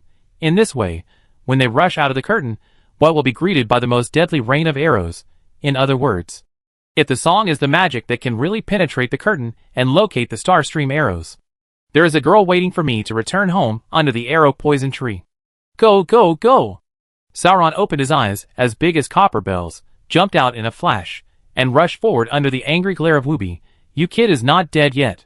Sauron ignored the roars and calls of his dead teammates behind him, and rushed into the curtain alone in the dark night.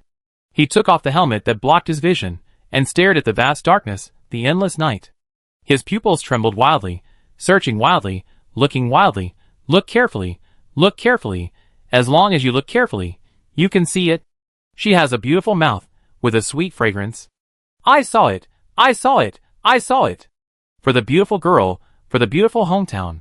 The curtain was open layer by layer, and the girl who was called by the ballad responded to the call of the warrior, opened the window frame, and used the light of longing to guide the way forward through the dark night. Like a fountain, a beam of light from the top of the embankment cast a parabola through the maze. In Sauron's magic eyes, the trajectory of this destructive arc of light was more clearly visible than the path of the star stream arrow. Not only did it dispel the curtain, but even the strong wind stopped in the light path. It opened up a perfect flight trajectory for the rain of arrows. Why did Sauron know this? Because the wind stopped, the wind around him. The coordinates of the beam of light were sweeping straight in front of Sauron. Draw your bow, brother, shoot the arrow far away. So that's it, this arrow of navigation is not aimed at the person holding the pioneer flame, but automatically sweeps towards the first dead soldier who rushed in. Sauron looked at the beam of light shining directly on his forehead, and knew that there would be problems as soon as this round of arrow rain was fired. It's not a problem whether he can dodge it, the problem is that he can't dodge. Although the elves can't directly see the beam of light of the navigation magic with the magic eye, the trajectory of the star stream arrow will not lie. Sauron rushed out of the range of the pioneer's flame alone, and rushed forward for 300 to 500 meters. The shooting curve of the star stream arrow will change significantly. The archers on the embankment are not blind. As soon as this round of arrows is shot, they will immediately find something wrong, because the speed of the dead soldier vanguard is too fast. Kiss me, girl, bless my hometown. The current rain of arrows is still a formulaic tactical response. Once the opponent finds something wrong, he will definitely use other tactics or magic. We are standing on the land of the Elven Alliance. Although we don't know what's going on up there, there's no time to hesitate. Let's fight. Bring my heart to my girl. Tell her that one day, I will return to my lover's side. The elven archer standing on the hill of the bank used his index finger, middle finger and ring finger to pull the bowstring and arrow, stretched the longbow to its full length, sang the folk songs of his hometown, and drew the arrow without shooting. The archers behind him also drew their bows and arrows, injecting magic energy into the armor-piercing arrows, waiting for the last lyrics to be finished. In front of them, there was a dark tsunami as high as 1,000 feet, and it seemed to fall from the sky, closing the curtains of heaven and earth, like a dark stone wall, and like a curtain of dark night, completely along the entire river, blocking the view to the south. It was as if the whole world ended at the river boundary, and there was no life ahead, only pure despair and complete death. Although this Hodal's curtain was not a destructive and lethal death curse, it was so oppressive and so despairing. The great magic that almost changed the world made all living beings feel fear every time they saw it. Fear, of course. Even the believers of Fearless, as long as they are living beings, will be afraid of such desperate and terrifying darkness. They cannot imagine how huge and terrifying the despair that constitutes this terrifying power is. If they can choose, everyone standing on this front wants to escape far away from the terrifying disaster in the south. Escape to the distant hometown, just like the song says, escape to the arms of the lover. And then wait with your lover to face all this again? Their patron saint Fearless said so. So for hundreds of years Fearless has been standing here, blocking the darkness. So for hundreds of years they have also stood here, facing the darkness.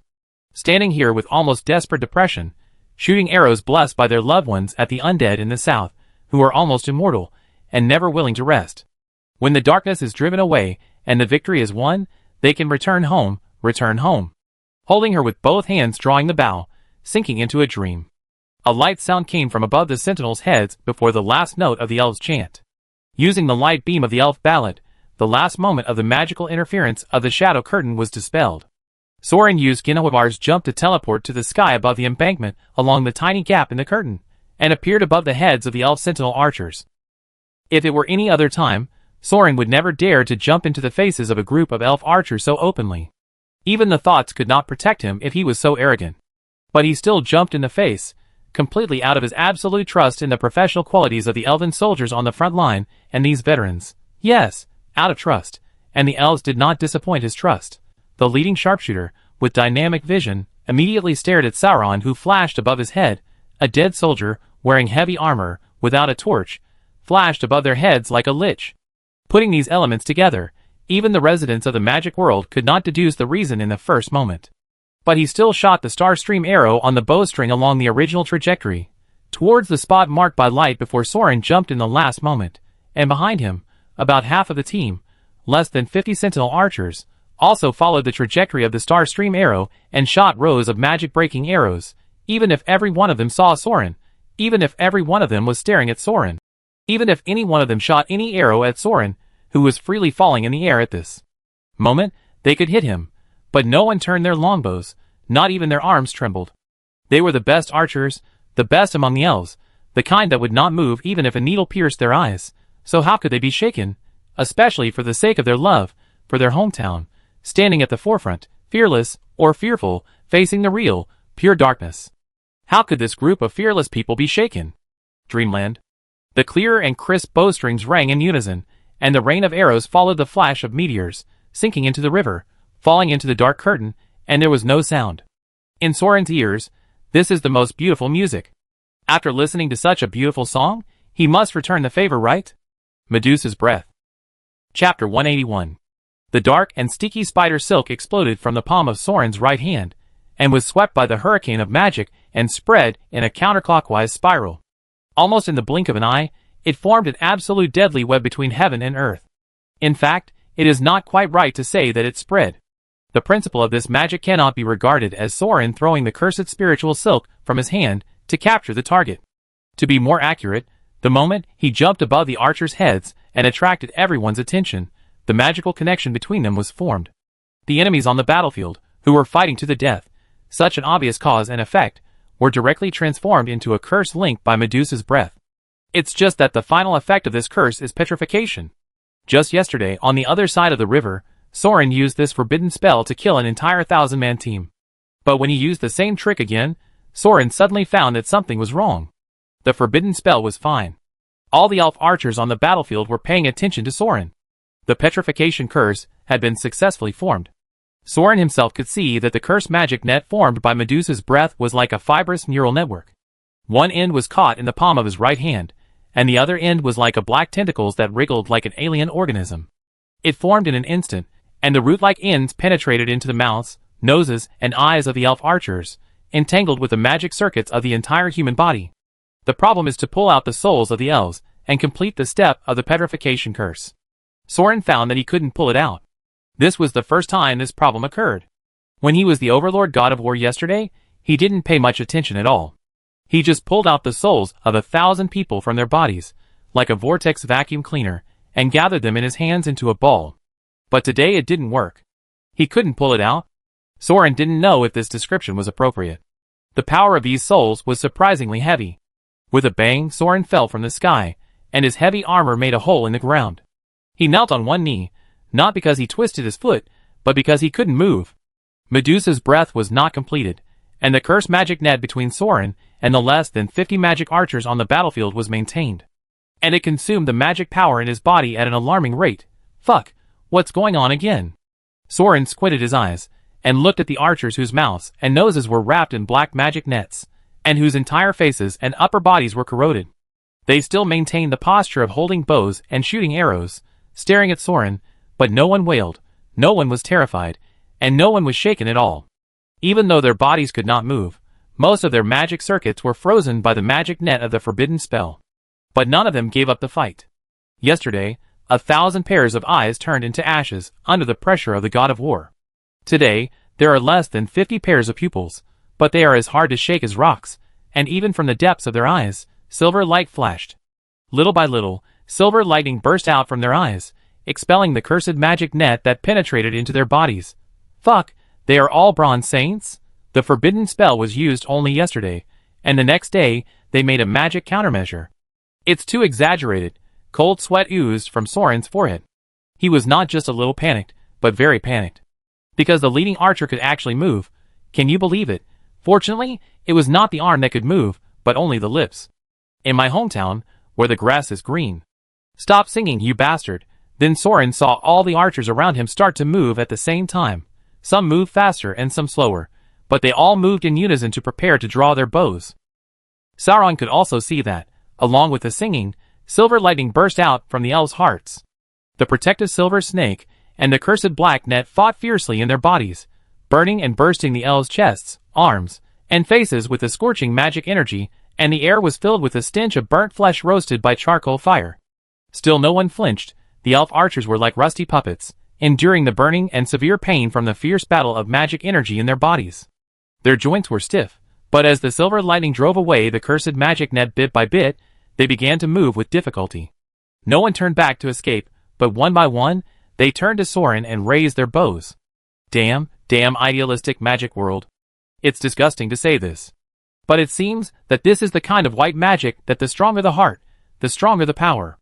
If you are fearless, no evil force can make you surrender. Oh, it's really amazing. It's really great. For the sake of hometown and love, bravely stand your ground and face all evil, right?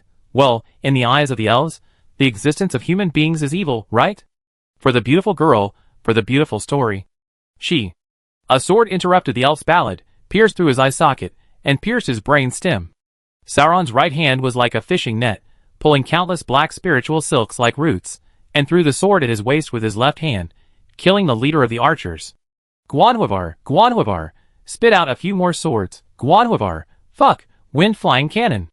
But the shadow didn't move at all, and Sauron tried to cast other magic with his left hand, but there was no response.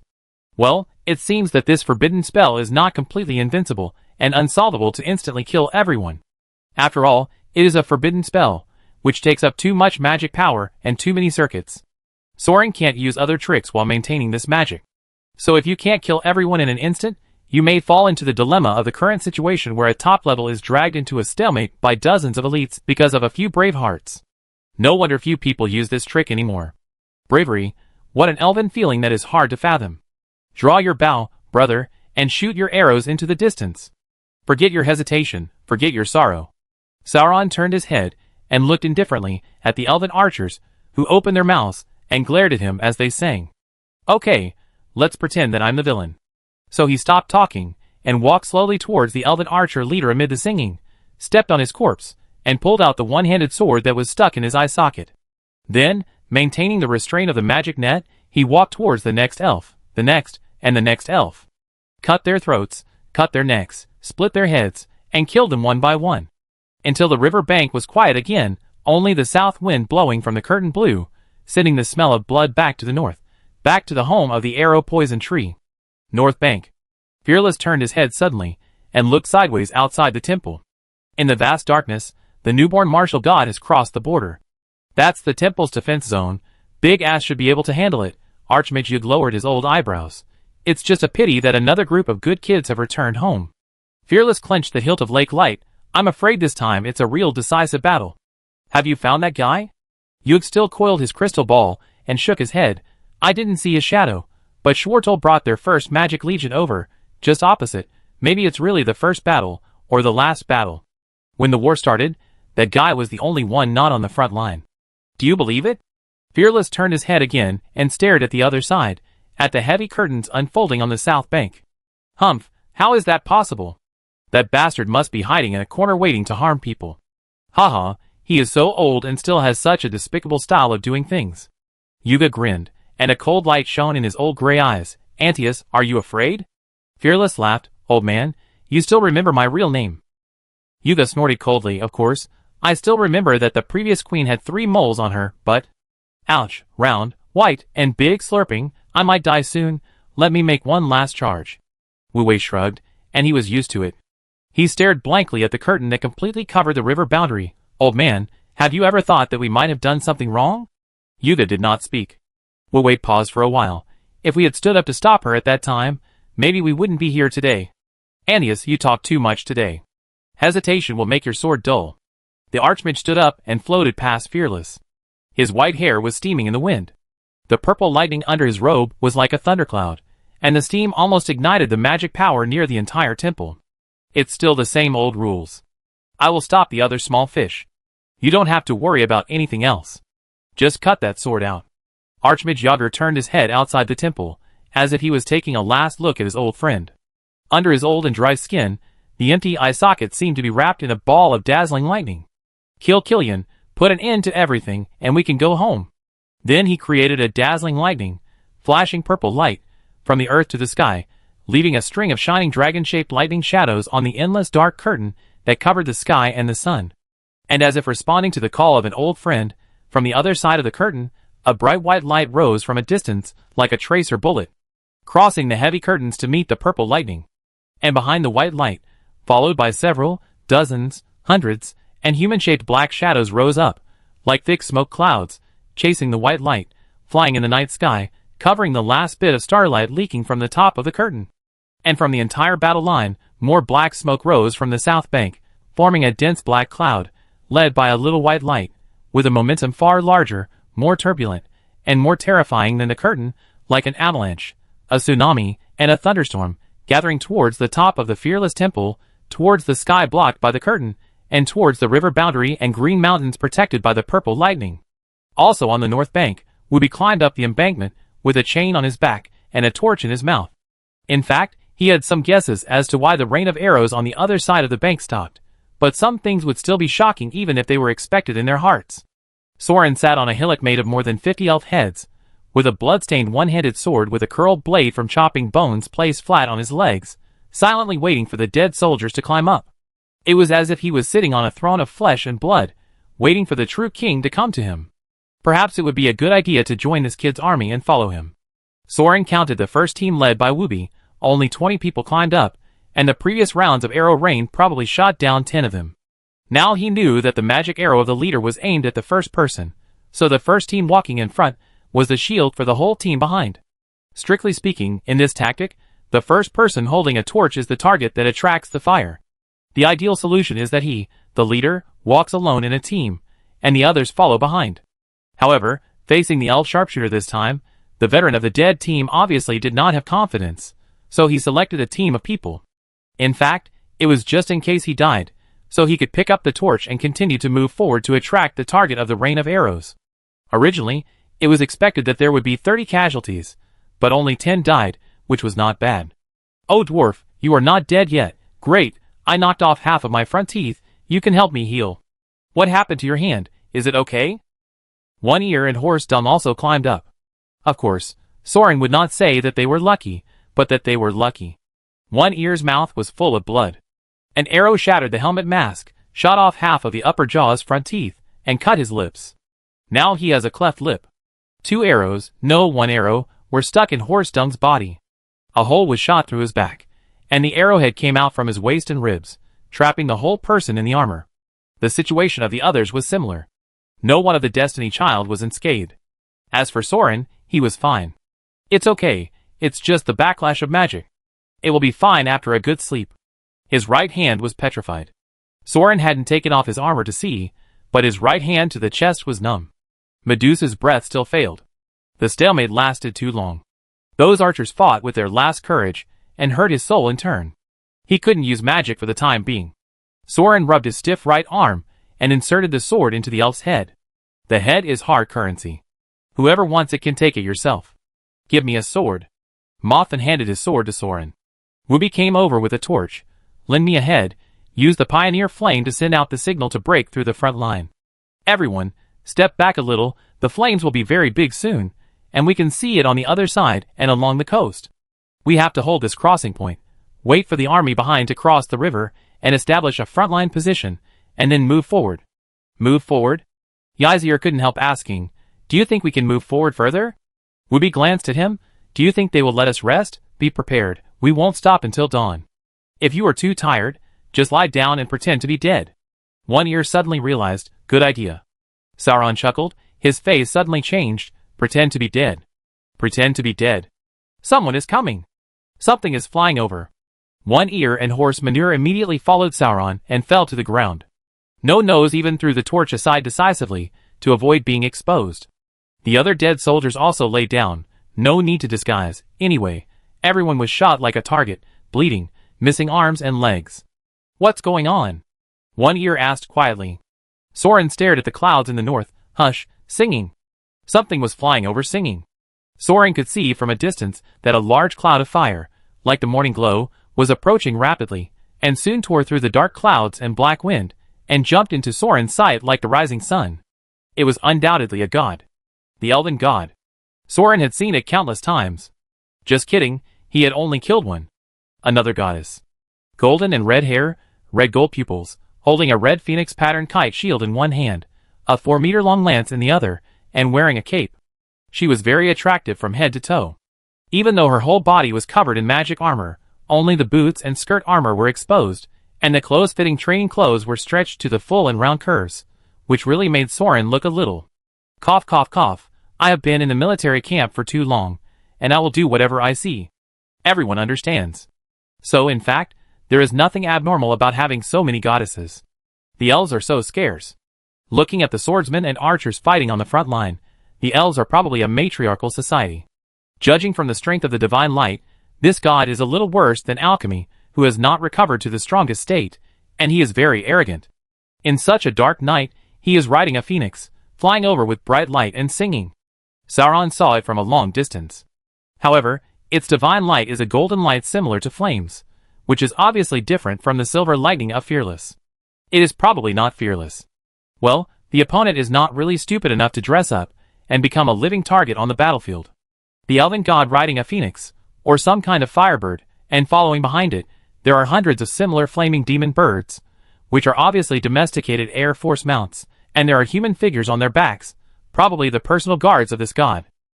This elven god and its guards were shrouded in some kind of golden cloud. They gathered into a group, golden and white, like a large cloud of fire, leaping over the heads of Sauron's dead soldiers from the northern front. In the blink of an eye, they formed into pieces, facing the south wind and drilling into the curtain of shadows, as if they were thrown into a dark lake, and disappeared behind the curtain in an instant. This fleeting scene that passed by the top of his head seemed to be just a pure mirage, an illusion seen by Sauron's dizzy eyes. But it was obviously not that Sauron was dazzled, but that only Sauron could see it. He was able to detect the approach of this group of divine soldiers in advance, and fell to the ground in time to pretend to be dead to avoid them. This was probably due to the magic eye of seeing cause and effect and spiritual communication. The golden cloud was probably a magical barrier that concealed the location of the elves. Sauron estimated that the song he heard was the chant that maintained this stealth magic barrier. Because no one else among the dead soldiers heard it, and no one saw such a conspicuous divine light. Then again, these guys who can survive this kind of battlefield are really veterans, and they are more skilled at pretending to be dead than each other. If Sauron didn't get up and say that he was fine, he would probably think that these people were really dead. It's victory. Wooby knew this god. This god fell on the front line twice, but the trial of victory is the easiest. As long as you win the victory, you are qualified to inherit the throne. Are you sure she went south across the curtain? That's probably to surprise attack the Iron Spider. While the Imperial Army launched a full-scale test, surprise attack on the frontline psychic towers to eliminate the Empire's magic advantage from the route, this is a common idea. However, the Imperial nobles should have arranged enough troops to guard against the Iron Spider, so that they won't be able to sneak attack. Right. Alas, it's really hard to say. God knows whether the noble officers will fail in the battle. The key is that if you rely too much on a single one or two magics, it's really easy to go wrong. It was just like this time when Sauron relied too much on Medusa's breath, and ended up losing one hand, and had to fall to the ground and pretend to be dead. Of course, there was no other way, as Sauron only knew this one instant forbidden spell, and death charge had to be cast. But to be honest, the magic level of the elves was really not fake, and there were a lot of countermeasures, even the means of silent surprise attack through the veil. The great magic of Hodel Shadow Veil was probably useless as soon as death charge. If the nobles were to be more ruthless and fail to react in time, the Iron Spider might have a problem. After all, the pretty girl who is so popular just now is a real god, right? And the people guarding the camp are just those who need to use healing scrolls when they have nosebleeds. So if the situation on the battlefield really develops in the worst direction, we can't send a signal. If the army comes, and the Iron Spider is taken down by victory again, the army that comes over will be swallowed up, like their legion yesterday. Sauron said seriously to Wooby, who picked up the torch. Wooby looked at Sauron, and was silent for a long time. Sauron thought he would say something like never retreat until death, obey military orders, fight to the death, and never surrender, but he just said something like then maybe we will have to cover the rear, and maybe even take the blame for the defeat. Sauron was really speechless. It was true. He could see what the noble officers of the Empire were like in the past 2 days. How could these old soldiers not know? But we can't just do nothing, you know? Wooby raised the torch and waved it towards the cliff, then threw the iron chain down. The 2 squads behind him caught up. We are dead soldiers, and we have our own military rules. Because of your efforts, we broke through the front line in advance, so we can rest for a while, but we can't just sit there and do nothing. We have to contact the South Bank sooner or later. Are we going to turn back like this? Then let's keep going forward. Ear came over and interrupted. The nobles are blocking the South Bank anyway, and don't dare to come here by themselves. So let's keep going forward. Moving forward amidst the siege of the elves, without the support and supplies from the Empire? Muffin rolled his eyes at him. Ear also rolled his eyes at him. Is the Empire supply or a drag? In the end, we have to fight on our own? Forget it. It will be more convenient to move around with fewer people. Look, the elf biscuits I picked up from the corpse are as sweet as honey, much better than the salty and smelly meatballs from the Empire. And didn't the dwarf say that victory just went south? There shouldn't be another elf god nearby, right? Let's continue to go north. Anyway, as long as we don't send a signal, not only the Empire doesn't know, but the elves don't know that we have broken through the river boundary, right? While none of them react, we can just attack 2 strongholds. Anyway, We can get a few more heads to report back. A group of dead soldiers turned their heads to look at him. One ear was puzzled and stuffed the biscuits into his mouth, chewing them with a crunching sound. What? Sauron couldn't help asking him. What did you do before? One ear shrugged. Thief. Chapter 182. On the south bank, Camp Number 1 was shrouded in the night, and the flames of the previous battle had not yet been extinguished. The dead soldiers were busy carrying weapons, armor, and bricks and stones of dead bodies, running back and forth, cleaning up the bodies, rebuilding the defensive walls, setting up arrow towers and crossbows, and distributing weapons and supplies to various frontier outposts. Bridget Obby still hadn't given up, and shuttled through the crowd, pulling the dead soldiers to ask, "Have you seen it?" A young attendant named Soren, with khaki hair and brown pupils, from Franny. "Have you seen it?" A young man. Obbies. Renault ran over with 2 guards and grabbed her. "A military meeting is going to be held in front. What are you doing here? Still looking for your squire? He's dead, do you understand? Dead." The female knight turned her head to look at Renault's face in confusion, and looked at the faces of the guards covered with blood and ashes in the firelight. "Dead? Dead just now? He who was just about to see him again is dead just now. Another dead? Wasn't it enough to work hard?" They all rushed to the front line, fought side by side with the dead soldiers, and finally conquered Camp Number 1, but the result was still the same. Will the people around her just leave her one by one? At this time, a dazzling light rose from the south. Everyone stopped what they were doing and turned their heads to look. They saw hundreds of black smoke rising from the south under the guidance of a white light, climbing over the curtain and rising towards the heaven. It's dark flying. The damn Lich has already started fighting. Lancaster must have launched the main attack. Did they see that we were too exhausted to join the battle? Renault glared at the female knight. "Come on, this could be a big battle. Are you hiding behind it this time? Thinking only of a squire, Knight Commander Obvies." Bridget was stunned by his roar, bit her lip and nodded. "I understand. I go to the military meeting and fight for the position of vanguard officer. Renault, gather those who can still fight. Pull out the mounts. Get ready for the death charge." Renault led the knights of the guards and followed Bridget away, watching her back with worry. "No, if we are so indecisive, how can we compete with the Lancaster family?" The leaders of the death squad squatted in the shadows under the city wall, like a group of ducks chatting on the side of the road, watching the noisy knights go away. "Is that the daughter of the Grand Commander? She doesn't look like him at all. She's just as stupid. She dared to attack the city with us. She's just as tough. At least she dared to attack the city with us." The pig shook his head. "Don't worry about her. There are so many people protecting her." "Where did the dwarf go?" "Have you found him?" The two-headed head responded. "No one saw him. We lost less than 1,000 men. How can we turn over the bodies one by one? Maybe he's buried." The pig was silent for a while. "It's hard to say. Tyrants are the most likely to die on the battlefield." Two-head looked left and right. Of course, the leaders of the dead soldiers present were silent, so he had to say something. "Captain, what are you thinking? The whole dead soldier team was beaten up yesterday. It will take a year or 2 to recover. The Obbies family is in such a state that we can't rely on them. If Blood Rose takes back the position of the chief, we will probably lose our heads, right?" Pig nodded. The leaders, Iron Jaw, Rotten Face, Hedgehog, Two-Head, Meteor Hammer, all stared at him. The two-headed man spoke slowly. "Why not just? Yeah, you're afraid of wolves in front and tigers behind. You're not as brave as a soldier. You deserve to be a soldier leader for so many years." The piglet grinned and looked up at them, Fine Sword Scar, and asked them where the camp is.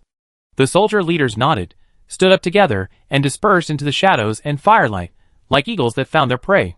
North Bank. The dead soldiers who crossed the river boundary advanced rapidly in the dark night. Sauron walked in the first place, using the magic eye to lead everyone to bypass the warning and defense magic circle set up by the elves. One Ear was the second one, and when Sauron was about to step on some non-magical trap that was invisible to the magic eye, he pulled him back from the brink of death. "So what did you do before?" Sauron and others waited aside, watching One Ear climb up the tree and use a dagger to cut off the mechanism to disarm the hidden arrows set by the elves, and couldn't help asking again. "How many times do I have to say that I am really a thief or a robber? If I don't want to be a slave in the noble's territory, what other professions do I have to choose?" Ear was helpless. He checked the disassembled crossbow and handed it to Moffin beside him. "This crossbow can still be used. It can shoot 3 arrows at a time. Don't waste it." He had already disassembled 2 similar crossbows and carried them with him. Wu Bai was a little speechless. "How far have we walked north?" 10 miles? This is the first time I have crossed the river so far, and there is no blood on my knife. Mothman looked back and forth nervously at the hills in the dark night. How come we haven't met anyone for so long? Are there assassins waiting to ambush us? Don't worry about that. It's a big chorus over there. It's so noisy. Maybe other dead soldiers crossed the river and sent a signal. The fresh forces of the elves are probably all gathered there. Sauron pointed to the southeast. He could faintly see the flashes of lightning in the layers of dark clouds in the distance. The dark clouds rolled, and there were bursts of roars, like thunder and rainstorms. Magical winds also gathered towards the battlefield from all directions. General attack on the south line. So where are we going? Wu Bai was not worried that the elves would ambush on the marching route, because as the leader of the dead soldiers, he himself didn't know where he was going now, so how could the elves ambush? There must be an elf camp to the north of this hill. It is most likely the temple of the elven god just now. Soren sneaked around the defensive magic circle. He didn't see any sentries along the way. They were probably all on the bank shooting arrows. Now, he could see the golden-red divine light coming out from behind the mountain ridge. The elf god and the apostle god soldiers just left. Now it's an empty camp. Let's set fire to the camp and withdraw to report. Take down a temple? That's enough credit. Wooby raised his fist and waved to the rear team. The dead soldiers put on their helmets, drew their swords and guns, and prepared for battle.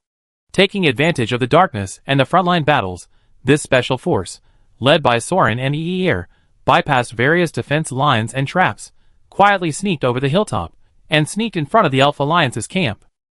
The Elf Alliance and the Empire have the same military system, and the camp deployment and fortifications are similar. In this area of the main battlefield of the hills without magic, it is impossible to use any fancy magic to build fortifications for protection. But I don't know if it is to show divine power, or what. The Temple of Victory in the center of the base camp on the other side of the hill is particularly ingenious. In the center of the camp was a big tree. The leaves on the white branches were not real, but feather-like leaves transformed by the golden and red divine power. From a distance, it looked like a blazing fire was ignited on the white trunk. There was a conspicuous temple on the intertwined trunks, like a bird's nest, emitting conspicuous divine fire. The camp was completely covered in bright flames, and all shadows and evil were nowhere to hide. It seemed unlikely that they would continue to lurk closer. Can you see that tree? Soren turned his head to confirm. Huh? Isn't this the Victory Widow? Why is it here? I heard that this tree should be the core of the second line of defense. Did we run so far? But we clearly didn't cross the hills. Wooby frowned and thought for a moment before giving up. Who cares? Let's go, cut down that tree. So the dead soldiers rushed down the hill with their weapons. Soren also raised a sword with his left hand, put a spear in his petrified right hand, and followed the troops to charge. As expected, as soon as they rushed into the flames, a loud shriek of alarm came from the sacred Wudong tree. So there was a commotion in the camp. Before the dead soldiers rushed over 100 steps, a sentry showed his head from the camp wall, discovered the arrival of the dead soldiers, and immediately began to call out loudly. So the archers guarding the camp climbed up the wall and fired the first volley at the dead soldiers, who rushed over another 100 steps. So a row of stray arrows flew over the heads of the charging dead soldiers. Is it a test shooting positioning? But it can still miss after only 300 steps. Is it an elf? After a while, the second wave of arrows was fired. This time, the arrows were more accurate. At least one arrow hit Soren's helmet and bounced off with a ding sound. Soren was really speechless. They all rushed to the city gate at an accelerated speed, and the second wave of arrows was fired. Are all the archers cooks? At this time, the veterans in the front took the lead. The heavily armored warriors had already jumped up, holding their spears, or clinging to the city wall, climbing and jumping over the camp like a group of beasts. Soren also relied on his domineering body to jump up and jumped onto the arrow stack on the camp wall. He squatted on the city wall and looked into the eyes of an archer holding a bow. Well, not a cook, but a teenager. The elf or half-elf teenager, his ears are not as long as those of the adult elves on the front line. In all aspects, he looks like a pretty girl with golden hair, blue eyes, flat chest, and a layer of leather armor. The wooden bow in his hand is probably a single bow for training arm strength, 30 pounds at most, and it is not fully drawn. Not to mention the arrows, which are obviously for training, but they are barely enchanted, and can make a ding sound when hitting the iron armor, which is considered good. Obviously, elves are not born archers. All magical skills are rewards that require equal efforts. Evil! The young elf shouted angrily, and drew his bow towards Soren. Soren swung his sword and cut him into 2 parts, including the bow. The upper half of his body fell from the city wall with hot blood. His pupils, like ice blue lake water, gradually expanded. Soren turned his head and saw that there were about 40 young elves standing on the city wall. They were killed by the dead soldiers in the first wave of confrontation. Some old soldiers even disdained to use knives on them, and directly rushed over with their shoulders. Hercules' strange strength and heavy plate armor easily crushed these slender young men on the fence, and kneaded them into a ball of powder. It seems that the elves and the Empire have the same military system, and they also have the same habit of sending young people to the front line for training. For victory. For the temple. For home. More young elf soldiers shouted slogans, and gathered from the camp to fight. Most of them had just woken up from their dreams, and had no time to put on armor. Of course, they couldn't wear thick armor. They were panting and shaking with spears in their hands, let alone using elven swords. After the first collision with the noseless veterans, rows and rows of people were knocked down and trampled. The weapons in their hands could not stop the swords, axes, swords and halberds of the dead soldiers, and were directly broken and swept away. Even if they stabbed the dead soldiers' armor with sharp blades, without enchantment, and with their little strength, the blades would be directly bounced off by the plate armor, and even hurt their own knuckles. So the battlefield became a one-sided execution ground, with a dozen dead veterans leading the way, and 30 or 50 people following behind to slaughter and kill, crushing flesh and blood in rows and rows, to break through the square formation of the elf young soldiers. Amid the cries of these young soldiers, they smashed their heads into pulp with axes and hammers until they could not make any sound. There were a few mages chanting in the back row, but Moffin and Ear, as well as some new soldiers, came around from the flank and shot down the spellcasters with crossbows. Then, they lined up, held spears and formed a spear quilt, strung all the mages and archers in the back row together, and nailed them to the wall. They sealed the corridor between the barracks and blocked the retreat, and pushed forward with the broken bodies of the elf boys hanging on their spears. The iron boots stepped on the dead or young corpses, crushing a bloody path unstoppably and advancing forward. Soren stood on the city wall and looked at them indifferently for a while. These were probably the seeds of the temple selection of divine soldiers and apostles. Even though they were slaughtered by the cruel and devil-like dead soldiers and were scared to tears, there were still young people who kept shouting slogans, holding wooden swords and short spears, rushing over to stop the dead soldiers from advancing.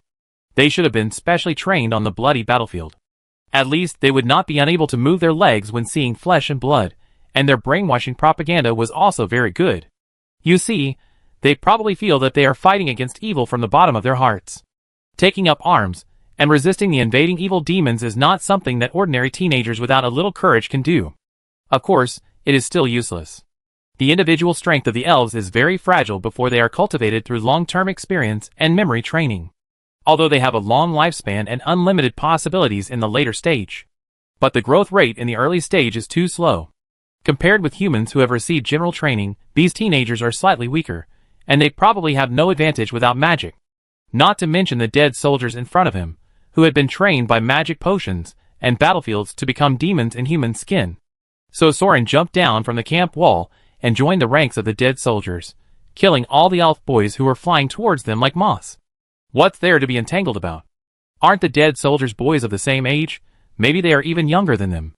There is nothing fairer than the boys from the two countries fighting for life and death on the battlefield.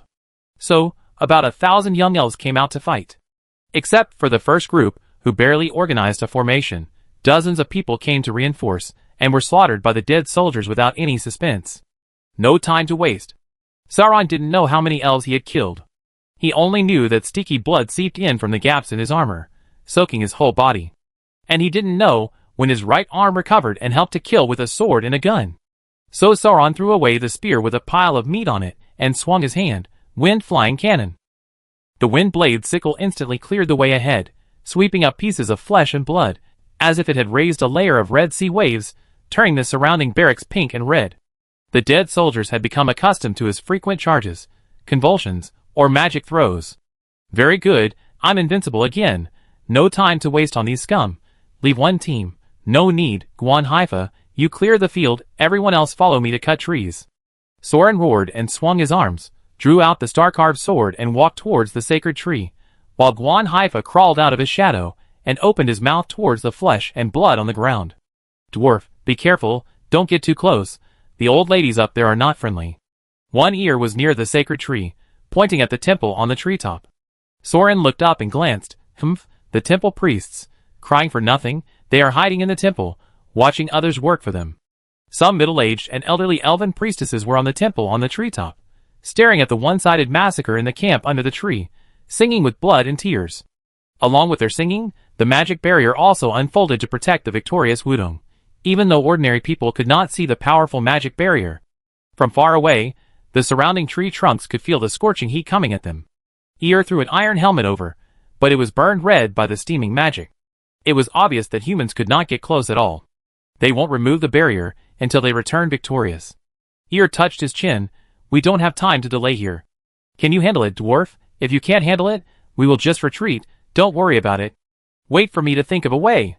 Sauron circled around the barrier protecting the sacred tree. To be honest, there was no particularly good way for the time being. After all, when he encountered this situation before, he just used the Vanguard Dragon Spear to stab it in. The star-carved sword doesn't have this effect. It can only be used as an iron rod to beat people. Use Medusa's breath again to pull their souls out, but it is obvious that the elves have already made countermeasures. The courage of these temple priests above is probably not much worse than those archers on the dike. At this time, there may be aggro bonus. Don't use magic indiscriminately to trap yourself. Then what about using magic long-range attacks such as the wind-flying cannon? It is probably useless. The defense of this temple is probably not something that can be penetrated by a few ordinary battlefield magics. And even if one or two on the tree trunks are killed, there may be other priests singing inside the temple to continue to maintain the protective magic. And Sauron can see that the lethality of the Fengxiang cannon has been weakened. It used to flatten half of the mountain, but now it can only sweep away a pile of crispy skin and rotten meat. Isn't that weakened? Because the magic spirit wind of the entire battlefield is converging towards the main battlefield on the other side of the river in the south. There are too many top-level spellcasters there, which completely rob the magic power emitted by the Iron Spider. Sauron only uses his magic eyes to see that the low-level magic released with this little bit of magic can really break the barrier of a temple. And Ysir was right, there was no time. When Qingli defeated the Iron Spider and lost the supply from the Spirit Tower, the magic duel on the main battlefield that attracted the elves' attention would probably have a winner. They had been confronting each other for so many years, and it was probably impossible to force their way in tonight. As for their lone army, they had just raided the nursery of the temple. This was a huge grudge. If they didn't get away quickly, they would probably be dead when the elves' veterans came back. Damn it, if we can knock down this tree, we will definitely be able to strike the gods. Do we have to give up? Sauron raised the star-carved sword and swung it at the magic barrier that protected the victory Wudong in front of him. If the Vanguard Dragon Spear was still in his hand, I would have just... Cut it off. No, it was absorbed. The golden and red divine power circuit was like a vortex being stirred, absorbed by the infinite star magic circle contained in the star-carved sword, and the flowing divine power was like a golden ribbon being rolled out from the sacred tree. The hot wind blew and gathered into magic power, fire, and lightning. The steaming heat wave almost burned Soren's right hand holding the sword. Fuck, what the hell is this? Ugh, I can't control it. The dead soldiers cut off a bunch of heads and hung them behind their buttocks. They stood far away and watched Soren raise his right arm high, holding his wrist as if he was holding something, twisting and twitching. What is he doing again? Moffin asked Eir. Eir chewed a biscuit. Who knows, maybe there is nothing he can do, and the desire for performance of teenagers suddenly breaks out. Let's stand farther away and pretend we didn't see it, so he won't get angry later. So the dead soldiers retreated with their swords and guns, all the way to the gate of the camp, and waited for a while. In just a moment, a golden light shot up into the sky, breaking through the midnight clouds, forming a 40-meter-long sword of light, and slashed towards the shining sacred tree. So the victorious Wudong was cut into two pieces by a sword, as if it was destroyed by thunder. Chapter 183. The white sycamore tree of victory was split from the center axis, and the trunk tilted to the sides. The cracks caused by the sword sparkled with golden sparks. The temple, like a bird's nest located on the treetop, was also cut off by a sword. As the fallen tree collapsed and was destroyed, the singing of the priests stopped, and their hands and feet stretched out like branches to grab the sky. Judging from the death of the corpses and the skin and flesh that seemed to be scorched in an oven, these priests were not killed when the sacred tree was chopped down, but were burned and ignited by the hot magic light of the sword, the moment they were chopped and swept. Sauron looked down at the star-carved sword in his hand. The invisible sword body was still as bright as starlight, and the back of the sword seemed to be surrounded by stars, flashing with a brilliant river of the sky. The 40-meter-long golden flame that was cut out just now did not leave any trace on the sword body at this moment. The astonishing power that seemed to be able to instantly cut the temple's treasure tree was just a small drop of water on the tip of the blade for this star's sword, and it was thrown away casually. Hiss. This sword is not right. Now that Sauron recalled, the power of Fearless had also hit him before, but was thrown away by the star-carved sword. The situation now was similar, except that this time it was not the elf god who took the initiative to throw the blessing of power over. The power of victory was completely snatched away by the star-carved sword after stirring it, and then turned into pure light and heat, and chopped back with all its power. Oh my! The Church of the Dead really has a lot of good things in its hands. You can't blame Killian for staring at them, and taking advantage of them. Even Sauron was tempted. Who would be willing to return such a treasure? Dwarf, damn, you can really chop down this tree. Hey, are you okay, kid? The dead soldiers probably thought that the fight had started again, so they formed a formation and rushed over to support. A distant cry from an ear reached Soren's ears dimly. Damn, is he cooked? Yes, at least 30% cooked. Unlike last time when he was protected by the blessing of fearlessness, this time Soren held the star-carved sword in his hand and swung out the shocking divine power. He was completely enduring the heat wave. The flesh inside had been burned on the armor. A large piece of charred flesh was torn off when he moved, and blood foam kept gushing out of his mouth, nose and eyes. Muffin came over with a water bottle, wanting to feed him water. Dwarf? Dwarf? Can you hear me? Can you still use healing? Ahem, ahem, ah. Sauron knelt on the ground with his sword, spitting out the blood and flesh in his mouth, shaking his head, and unable to speak. Go search the temple. See if there is a healing scroll. He turned his head, and ran towards the ruins of the temple. Clean up the battlefield. Wooby waved his hand, ordered the dead soldiers to rest briefly, and glanced at Sauron. Be ready to evacuate at any time. Dwarf, what else do you want? Muffin knelt beside Soren and asked him for his last words. Wooby also took off his helmet and mourned. Sauron rolled his eyes at him. You turn your head away. I do a magic trick. For you. Wooby sighed, patted Muffin's shoulder armor, pulled him up and walked away, let him rest for a while. Muffin nodded. Dwarf, I will remember your name. If I have a son, I will call him that. Can I ask you to give your son a decent name on your behalf? Muffin and Wooby, who were still mourning, turned their heads and stared at the naked Sauron. To be precise, it was the third generation of Sauron's shadow, who had just crawled out of Guan Haifa's mouth. The ghost behind him had already swallowed back the half-cooked body. Well, he kept fighting and was dizzy. In addition, he was disturbed by the curtain before, and even Sauron forgot that he had already constructed the third generation of Time Shadow when he was resting in Camp Number 2. Fortunately, how can I say this extra life? It's like putting a banknote in a book and forgetting it. Suddenly one day I turned it over again, and I felt like I had earned it for nothing. I don't know if you can understand. Oh, no wonder the invincible dice was not triggered once. Then we still have 3 lives to use today, so we can continue to have fun without fear. Soren took out a set of armor from the shadow and put it on. The 2 dead soldiers were still staring at each other, and he impatiently threatened, What? Healing spell? Is your healing spell like this? This is reverse spell. Wooby frowned and thought for a while before giving up thinking, Forget it. Let's take a break and prepare to evacuate immediately. Muffin was also curious and circled around Soren's new body. Is it really healing spell? There are no old scars at all.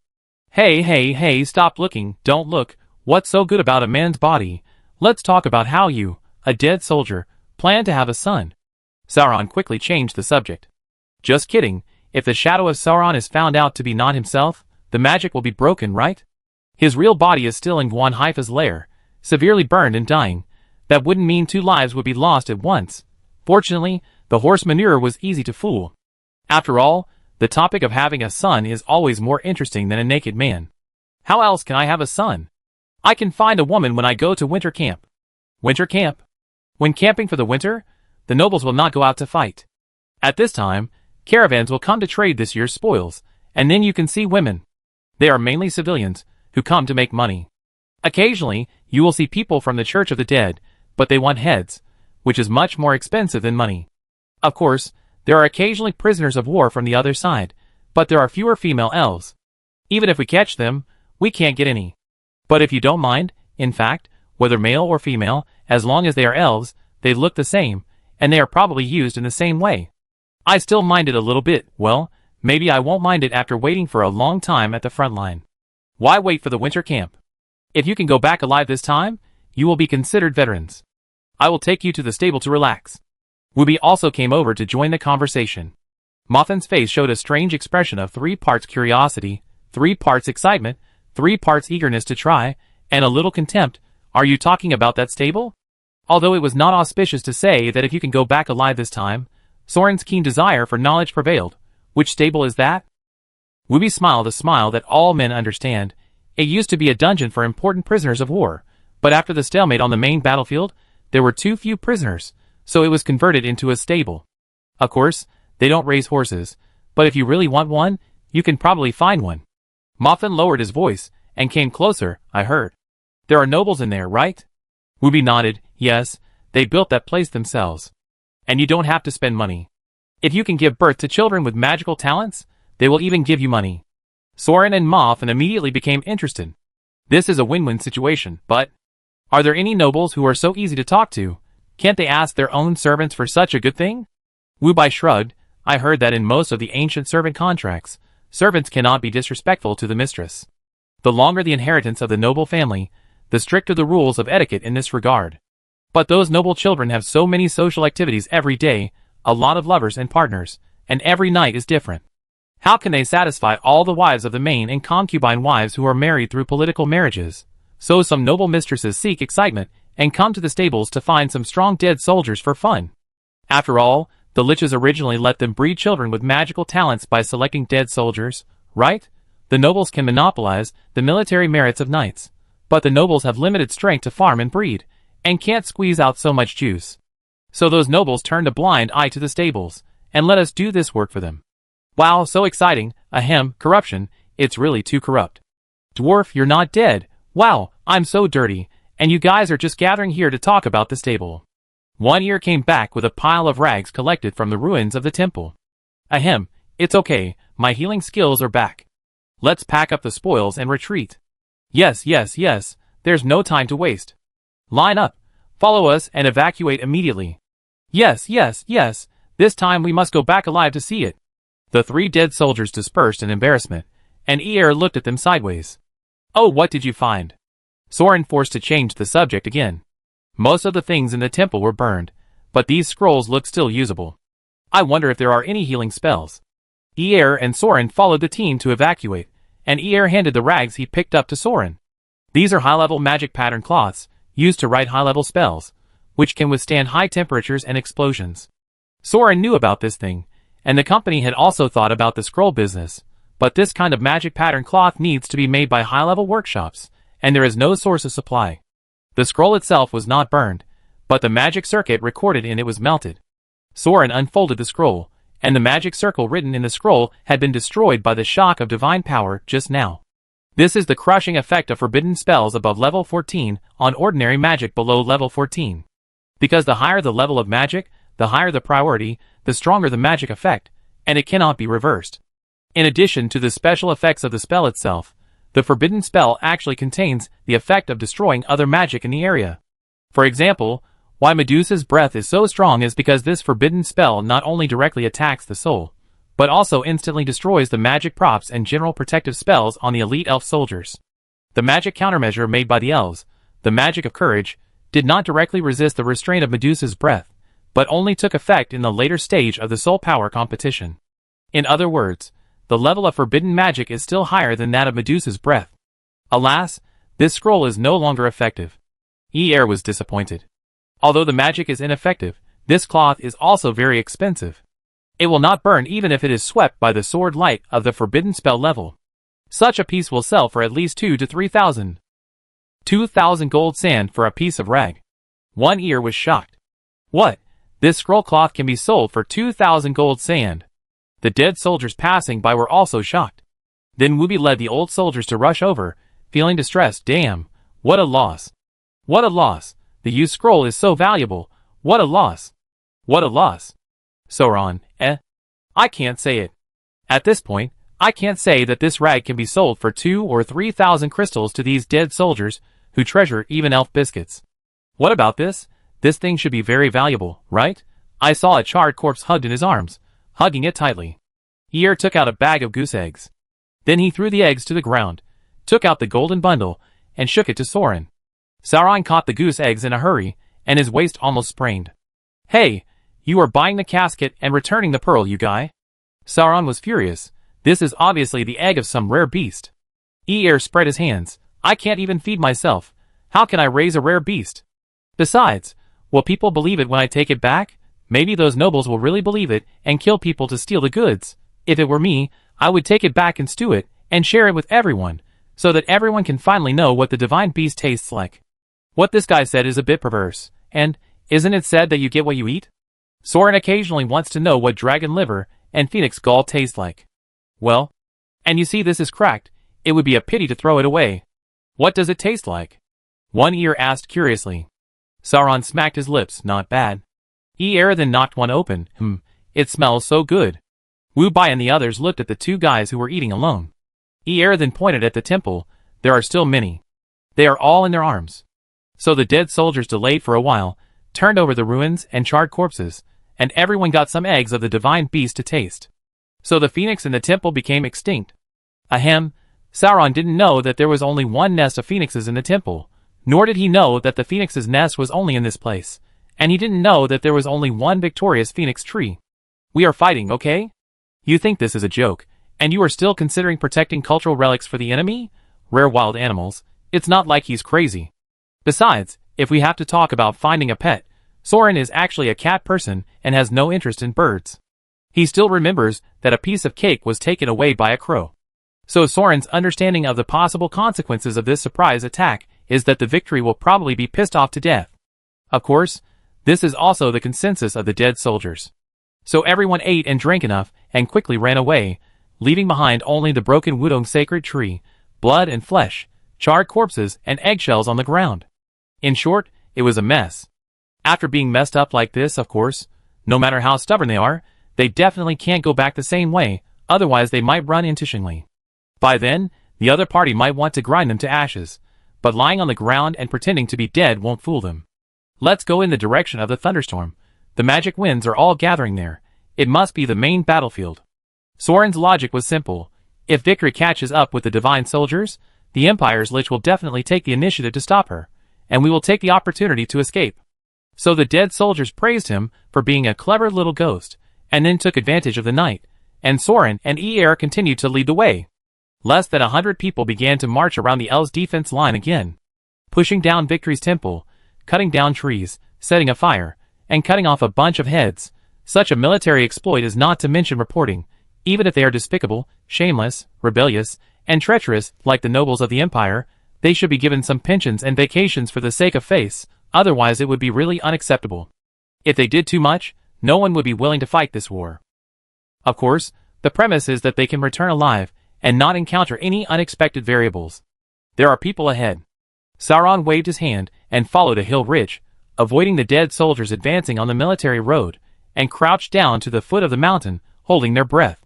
The distance now is very close to the main battlefield, and the naked eye can see the flashing thunderclouds and lightning not far away. The rolling thunder, singing, and explosions are simply deafening. The gravel on the ground is shaking constantly. Even if the elves were short of manpower, it was inevitable that they would encounter the reserve troops or sentinels when they reached the defense line, so close to the main field. Everyone was ready for a fight to the death. Once exposed and besieged, they would start to charge with all their strength and rush back to the river boundary in the south while they were not surrounded. But the luck of the dead soldiers seemed to have not run out. What appeared with the gradually rising singing was not the reserve troops or sentinels, but the wounded. A line of 20 large trucks passed by the marching road under the ridge, full of wounded and dying elves, all of whom were missing arms and legs, and were wrapped like dumplings, with only exhalation but no intake. There were about 20 people lying in all directions, which meant there were about 400 or 500 people. On each carriage, there was only one soldier with a minor injury, such as a blind man or a broken arm, who served as the driver, driving the carriage slowly to avoid the wounded being shaken to death.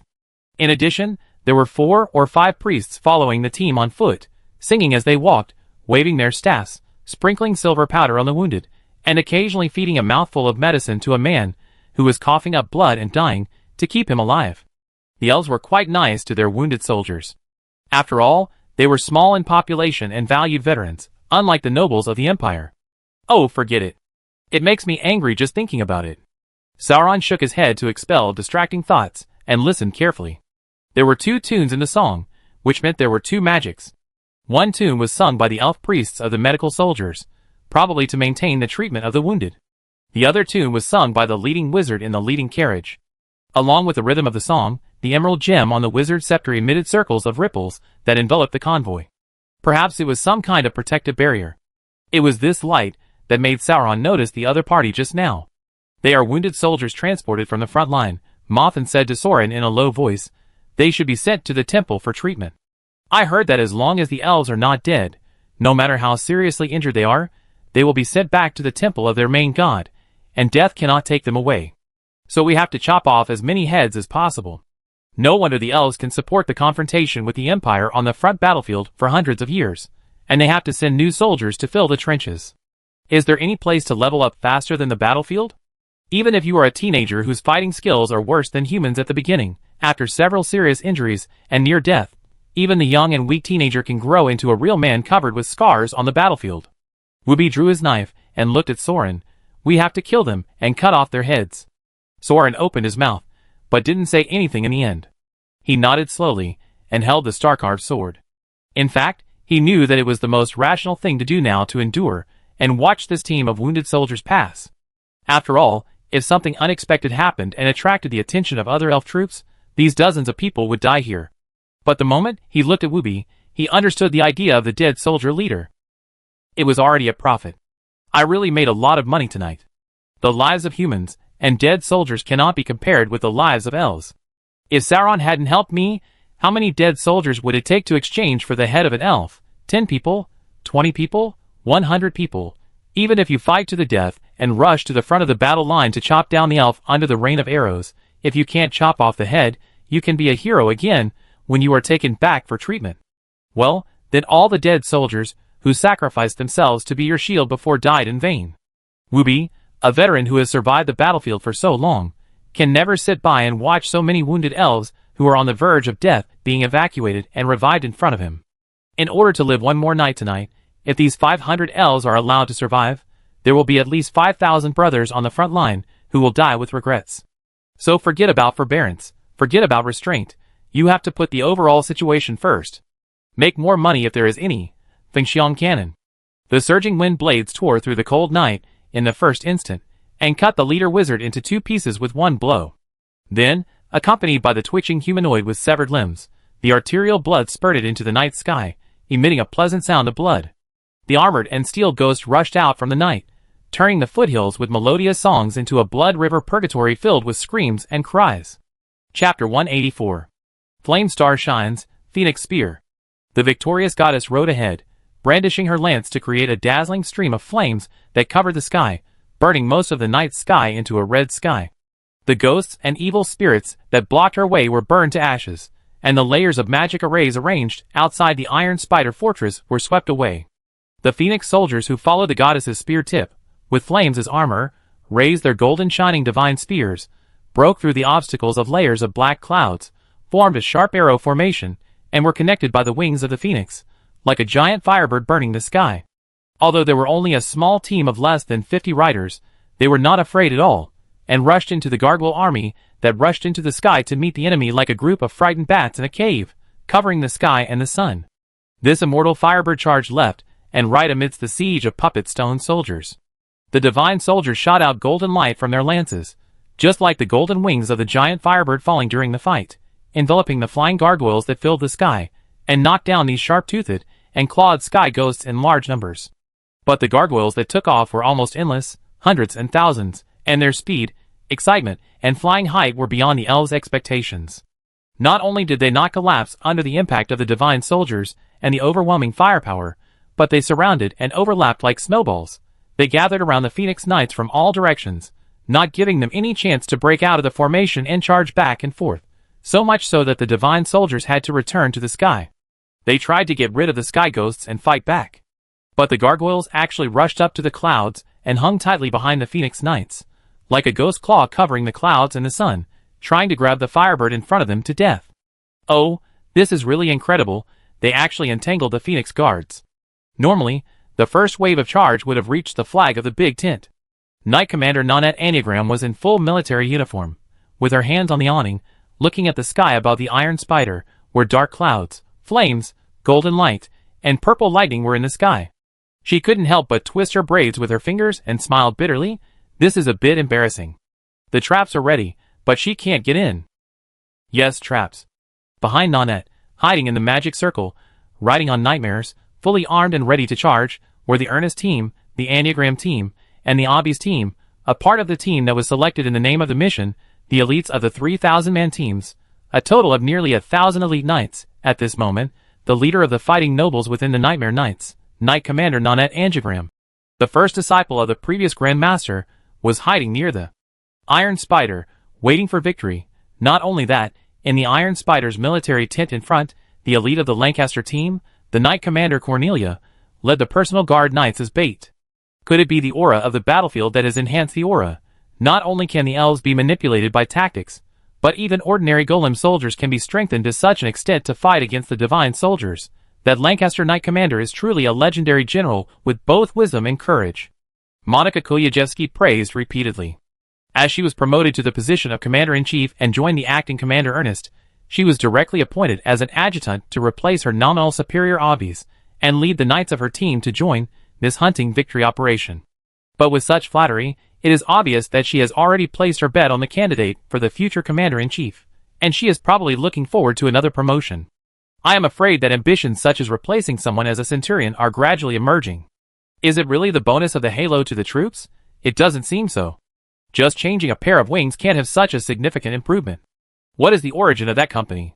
At this time, Nanette has no time to care about her, and she is not qualified to accuse the other party of being a traitor. Because this batch of gargoyles is the new product of the company that has been making a lot of noise in the imperial capital recently, and because of the friendship between the fighting faction and the company, Nanette was assigned a batch.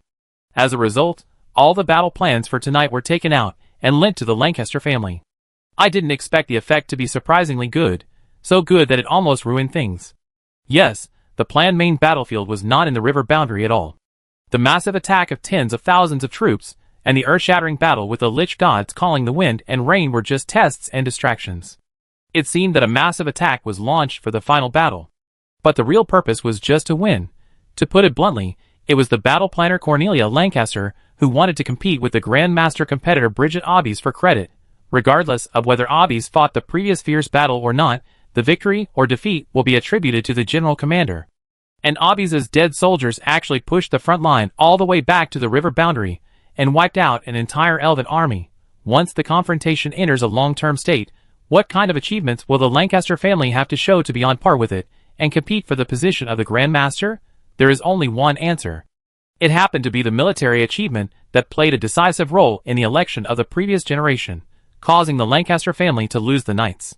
This time, we will get it back in the same way, by taking the head of victory. So tonight, the entire Nightmare Knights, the main knights who have fought in the battlefield, are lying in ambush here, squatting near the Iron Spider, waiting to take the head of victory, and she really came. She only brought her own Phoenix Divine soldiers, less than 50 people, and launched a surprise attack. Victory is in the bag, in fact. From a personal perspective, Nanette certainly supports the Obbies family. And considering the interests of the fighting faction, the Nightmare Knights, with Obbies as the Grand Master, are much easier to control than the Lancaster family, who are pro-royalists. But as a knight commander on the battlefield, Nanette could not deny that no matter what the starting point was, the battle planned by Cornelia this time was a bit hasty, but it was flawless, and so far, the battle situation has developed exactly as she planned. Dorothea Ernest, acting as the head of the knights, was the commander-in-chief on the front line. The nobles were sent to lead the private army to launch a comprehensive test attack along the river boundary. In addition, the dead soldiers were thrown to the other side of the river, as usual to attract attention. It was a standard river crossing battle. With the battlefield Lich of Iceland's magic commander, and the white-robed Shortold, the flag-bearer of the front legion, holding back the top elf wizards and other top-level strongmen on the opposite side, naturally no other elf gods would come to disrupt the situation. The actual main force of the knights was led by Nanette, as an ambush-to-ambush victory. Cornelia herself led the Lancaster team, and stayed in the Iron Spider camp as bait, waiting for the enemy to attack. With such an arrangement, even Nanette had no reason to ruin her. Even if this first attempt didn't lead to victory, it didn't matter. The Empire was playing a clear card. It was obvious that they were piling up psychic towers on the front line. The longer the Iron Spider stayed on the front line, the longer the Liches could prepare their magic. Sooner or later, the elves on the opposite side would have to send a god to push the towers. Otherwise, the Empire would push back. So counterattacking the Iron Spider's psychic towers on the first day was the best chance for the elves to win. The tactics were actually conventional tactics, simple and clear. Both sides knew each other's goals, but Cornelia turned this opportunity into her own opportunity. The planning of this battle mobilized all the forces of the Nightmare Knights, and everyone could share the merit reward of killing an elf god, except that Obby's team was excluded. Obby's hardcore guards and death soldiers were all in camp number 1. And no one could point out Cornelia's scheming, which was clear to her. After all, it was Obby's who rushed out to counterattack the front line and missed the ambush victory battle, but as a compensation, wasn't the commander of Obby's team there? Besides, the strategic position of the number 1 camp is not unimportant, so let her guard it. But in this way, if this battle can be won, the previous fierce battle and progress of the Obby's team and its death squad will become the embellishment of the Lancaster family's great achievements. The last time an elf god fell was decades ago. Oh, one just died 2 months ago. Ahem, but it doesn't matter. As long as the head of victory can be obtained, the position of the Grand Master of the Nightmare Blood Knights will be the Lancaster family's. With mixed feelings, Nanette looked up at the battlefield in the sky. As a knight and a warrior, her desire for victory was self-evident. Now there was almost no possibility of defeat. More than 1,000 great knights, each of them was ready for the death charge. Now was the only chance for victory to escape. Taking advantage of the opportunity to be driven to the sky by the gargoyles, he immediately retreated when he noticed that there was a large army guarding near the Iron Spider. In that case, even if the death charge was launched, it might not be able to catch up with her before she fled back to the temple on the Phoenix. This was Obby's last chance. Flame of Fury Eternal Charge. No, she actually rushed down by herself. Yes, Victory rushed down alone. Her personal Phoenix cavalry was surrounded by gargoyles and couldn't get away at all, so Victory's god of war rushed out of the encirclement alone, leaving behind the divine guards, who couldn't keep up with her speed. She broke through the gargoyles' pincer attack alone, swooped down from the sky, and fell rapidly towards the Iron Spider, and the whole person turned into a ball of fire, a meteor. The strongest divine punishment was sent to the psychic tower. Break it, the fiery sun divine weapon, ha! At this moment, Victory and her lance became one, and the blow filled with magic energy, heat waves, and divine power was unstoppable and broke through all obstacles. The divine punishment filled with Victory's strongest blow came from the sky and penetrated the heavy armor and magic defense of the Iron Spider fortress, making a big hole on the top of the spider head-like bunker. The 8 spider eye crystals that Soren and Er spent a long time to clean were shattered and scattered. The smoke and dust that rose up with a roar went straight into the sky. The violent wind blew up Cornelia Lancaster's purple hair and brushed across the corners of her mouth that was smiling fiercely. I've got it. Now! Lancaster's loyal knight, Gilbert, drew his sword and shouted, deploy the death prison. Everyone has their own favorite magic, but if there is any magic that every imperial noble is particularly good at and loves to use, it is this death prison, or more accurately, the shackles. What? Victory suddenly raised her head, and was illuminated by the divine light that protected her body. Layers of magic chains appeared from the air. The shackles prepared for the execution of the elf god, and the magic array that had been set up in advance had already been ambushed in the entire Iron Spider. This was a pure cage of God. After all, the imperial nobles knew that they were just arrogant people who knew it was a cage but dared to rush in. And the arrogant people were indeed strong and confident. These shackles could not fall down to lock Victory, but were just hung crosswise above her head. Death prison? It's really an old-fashioned magic. You still want to kill the gods with the old way, right? Can you do it? Victory sneered, and the golden pillar of fire that shot up into the sky instantly flattened the disguised cage. The explosion rose on the horizon, almost completely destroying the entire fortress. Even the dark magic shackles showed their original form under the shining divine power that filled the world. The luxurious noble tents were blown away by the strong wind of the explosion, revealing the death knights of 100 riding on nightmare beasts, with dragon spears flat, neatly lined up, and silver helmets and bloody flags. Lancaster!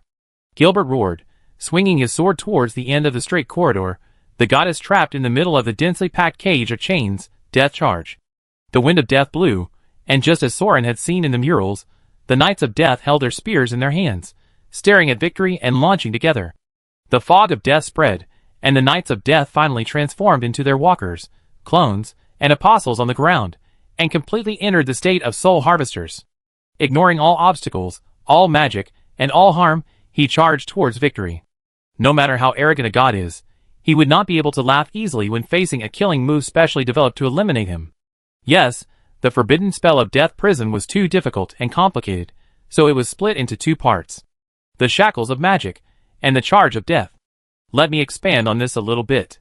In principle, the second-generation spirit god body is a special existence that combines magic and soul. They can use the flesh and blood of the apostles as a container for their activities, but in the final analysis, the body is just a temporary prop. Even if the body is destroyed, it can be replaced by an apostle at will. This is also the reason why the gods carry a lot of apostle magic weapons as guards, containers, when they travel. The core of the elf god lies in its artifact and godhood. The artifact is a core prop that can provide endless energy and divine power by connecting to a certain section of the earth vein through special secret techniques. In the case of victory, the artifacts of victory are the lance and kite shield she holds. They can all be regarded as the core reactor of the alchemy goddess, like the alchemy set. Through the energy supply of this core, the elf god can obtain a steady stream of magic power and transform it into divine power, which is combined with the soul to form the so-called soul of the god, the godhead, to achieve immortality and resurrection. Similarly, the more powerful the godhead is, the more magic can be extracted through the core, and the stronger the converted divine power is. The artifact with the divine nature attached to it is the core of the elf god. Therefore, even if the divine soldiers who temporarily locked and destroyed Xingli's body and fought fiercely in the sky all had Xingli's artifact in their hands, and each of them was a fanatic who had already dedicated his body and mind to Xingli, and could allow Xingli to reincarnate and revive at any time. Therefore, the divine nature can also be regarded as the fragments of the soul divided by magic, which is also similar to the shadow of time. It just has an additional magic contract with the earth veins. And the death prison, this complete version of the god-killing forbidden spell was split into two parts, the magic shackles and the death charge, which are specifically designed to restrain the elf god, the second-generation divine body, the artifact, and the godhead. Use the magic shackles to temporarily block the huge magic power provided by the artifact, and catch the godhead to prevent it from reincarnating and escaping. Then use the death charge, a weakened version of the execution forbidden spell taken from the death prison, to target the soul of the god and launch a direct attack on the godhead. This locked up the largest piece of the elf god's soul, and then shattered the largest piece of the godhead in the body it was using. Such a fragmented soul needs trials to be reunited. In this way, even mortals can reproduce the forbidden spell of killing gods that only a few white robes can use. Death prison. No explosion, no hurricane, no magic energy ray. This short straight line, a distance that can be reached by a horse, the wind of the soul harvester just blew lightly, and the charge of the 100 riders ended. Victory stood in the cage, as if being brushed by the breeze. At first, she looked a little confused and alert. Did the magic fail? But then she looked at her kite shield, which had dents and cracks as if pierced by a spear tip, and immediately realized it. It was indeed a death charge, but it was too weak. The strength of the soul. Among the 100 people, there was not a single real man. Barely one shot, leaving a mark on the shield. Victory was too lazy to turn her head, looking at the noble knights who had charged to the other side of the camp, restored their human form, but were listless, bleeding from their mouths and noses, and staggering from their horses, and coldly commented, "Waste." So what if it was restrained magic, the charge of 100 knights, shields and spears were not broken? Such a weak soul, do you really think that death charge is a trick that can be effective just by shouting it out? You have to know that the death prison in the hands of the old ghosts of Killian was a guillotine-like killing machine. Even the death charge of 100 people during the 3 wars was a natural disaster that frightened the elves and gods. Even the afterimage of the red-haired young dead soldier who shot out that shot with despair, which was the last sight of the previous generation decades ago, can still make Victory recall the taste of fear to this day. She even picked a new red-haired container specifically for this reason, thinking that maybe it would be a little stronger. But this group of people now Death Knights? That's it? It's really getting worse with each generation, and it's fair to give them a rubbish rating. So Xingli lost interest, raised his eyebrows, and glanced at the magic shackles that blocked his retreat. This magic is still effective, And it should have completely destroyed the iron spider, which means there is still a spiritual tower nearby. Asshole, line up, charge again. Gilbert bit off a small part of his tongue and yelled with blood spurting out of his mouth, Lancaster team, charge again. Unfortunately, no one from the Century responded to him. The knights in bright armor huddled on the ground, some fainted, some cried, and some were panicked. In short, everyone had lost the will to fight. Because the death charge originated from the death prison, because the magic of the death prison also has its source. Because tracing back to the source, all magic is inherited from the elves, and the name of this magic on the elves is more direct, the spear of God killing. Although it has been changed a lot, and weakened a lot, it has been corrected to the point where ordinary people who are not elf gods can use it without sacrificing their lives, and a lot of messy and unnecessary special effects have been added. But in essence, this is still a direct attack using one's own soul as a spear to pierce the enemy's soul. Attacking with the soul will certainly cause spiritual trauma, right? So Gilbert turned his horse around and wanted to charge again, but then he choked on his trachea because of too much blood in his mouth, and he started coughing wildly, and completely lost control of his magic. So his mount, the Soul of Nightmare, which was his death contract, also dissipated, and the only barely qualified loyal knight of the Lancaster family fell to the ground, unable to get up for a long time. To put it bluntly, he bit off his tongue because of the uncontrollable trembling caused by the shock of the soul, which could not be stopped. This is the result of the Lancaster team. Magic is not science, and it is not purely objective facts. It seems that as long as you perfectly copy the rituals, spells, and magic words, you can use the same terrifying forbidden spells as your predecessors. Magic is idealistic. How strong your heart is, how strong your power is. How determined your heart is, how hard your fists are. The more desperate your heart is, the more deadly your gun is. When you face a powerful enemy that you cannot defeat no matter what, you don't even have the courage to stand up. Then you really lose. Ah. Cornelia Lancaster sighed as she watched everything from afar. She had actually expected this. After all, her father, the Lancaster Guild, lost the position of Grand Master because he lost the courage to stand up and continue fighting. If it weren't for the fear of losing, with the strength of the Lancaster family, how could Obbies have been able to lead the Legion for so many years? She had some expectations for Gilbert's loyalty. Although she knew that these people wanted to win the credit, she felt that 100 people were the Grand Knight's guards. If the quality was not good, then the number would win, which would weaken the opponent a little bit, so she let them try. But it didn't work. It really couldn't be blamed on Gilbert. A man who had everything, let him abandon everything and shoot a shot of despair? How difficult it was. After all, these noble children had never experienced what despair was like, right? But sometimes, it's really unexpected, the lower limit will continue to be refreshed. Death Knight, can you believe that he can't even use Death Charge well? And he finds so many reasons to say that it is restrained by elf magic. The Imperial nobles can't count on such obvious facts at all, not to mention the dead soldiers. Even the nobles themselves know it. So Cornelia really never counted on them. Nanette, leave it to you. Cornelia said to the knight commander, who rushed past her like a whirlwind on a light horse. Oh, leave it to me. The light blonde knight with a small braid on her forehead smiled, and put on the visor of her helmet. The helmet was a beast with a ferocious face, with the features of bats, wild boars, snakes, lizards, wolves, and other creatures. Monsters with such faces actually do not really exist in the magic world. They are just decorations to show the military exploits that the user has made. Chimera team, let's start the monster crusade now. Oh sorry, I was so excited that I forgot that I had been promoted. Ahem, let's do it again. Knight Commander Nanette Angiogram drew out the two-handed axe on his back. Cut off that head for me. So the knights led by Nanette, who had at least been on the battlefield, stopped playing those fancy magics and honestly drew out their magic weapons and rushed forward to solve the problem with swords. And the Phoenix soldiers in the sky finally took advantage of the destruction of the Iron Spider and the slowdown of the gargoyles to break through the siege and rush down to protect their master. The fierce battle begins. Chapter 185. He cut off the head of the wounded elf with a sword, and used the tip of the spear to stab the top of the head along the severed throat, making a bullet hole through the hull. Then he used the iron chain he carried with him for climbing and binding to pass through the hole, strung the head on the chain, and strung it side by side, with a string of heads on his waist. After killing all the wounded soldiers, each of them probably got 5 more heads. Counting the archers that Soren had given them before, and the elf recruits that he had hastily collected in the Temple of Victory, the dead soldiers now carried a dozen heads per person. Some of them didn't have enough space on their belts to string them, so they had to use chains to hang them on their backs like bullet belts.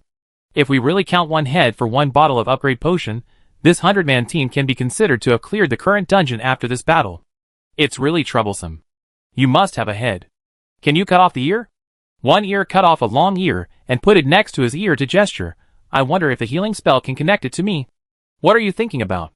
It's just a piece of rotten meat after it's connected. I go back and find the madman in the Technology Development Bureau to install an alchemical prop. Horse manure soothed the horse pulling the truck, but it's so strange. These seriously injured soldiers, who have no ability to resist, should be transported to the temple for treatment, right? Perhaps the frontline offensive is too fierce, and there is no manpower to guard. Ear began to eat biscuits in a hurry. Wumi frowned and looked at the west, the direction of the main battlefield with thunder and lightning. It's a bit strange. Are the nobles so excited today that they fight so fiercely? Usually, the liches will not go out in person for exploratory battles. Could it be that they have crossed the river and occupied the stronghold? Mothin shook his head. I'm not surprised about this. The victory temple we just slaughtered is in the northeast, right? But the carriage was heading northwest. One ear and no nose turned their heads to look at him. Mothin pointed at the axle. Look, we were hiding in the mountains just now, but we actually launched a surprise attack from the southeast foothills. The dwarf killed the leader instantly, but the carriages in the rear team turned west as soon as possible. If they were going to the Temple of Victory, they should just speed up and rush over. I have been driving for nobles since I was a child, but I know that it is difficult to turn around this kind of big carriage, and it is still a long way from the Temple of Victory.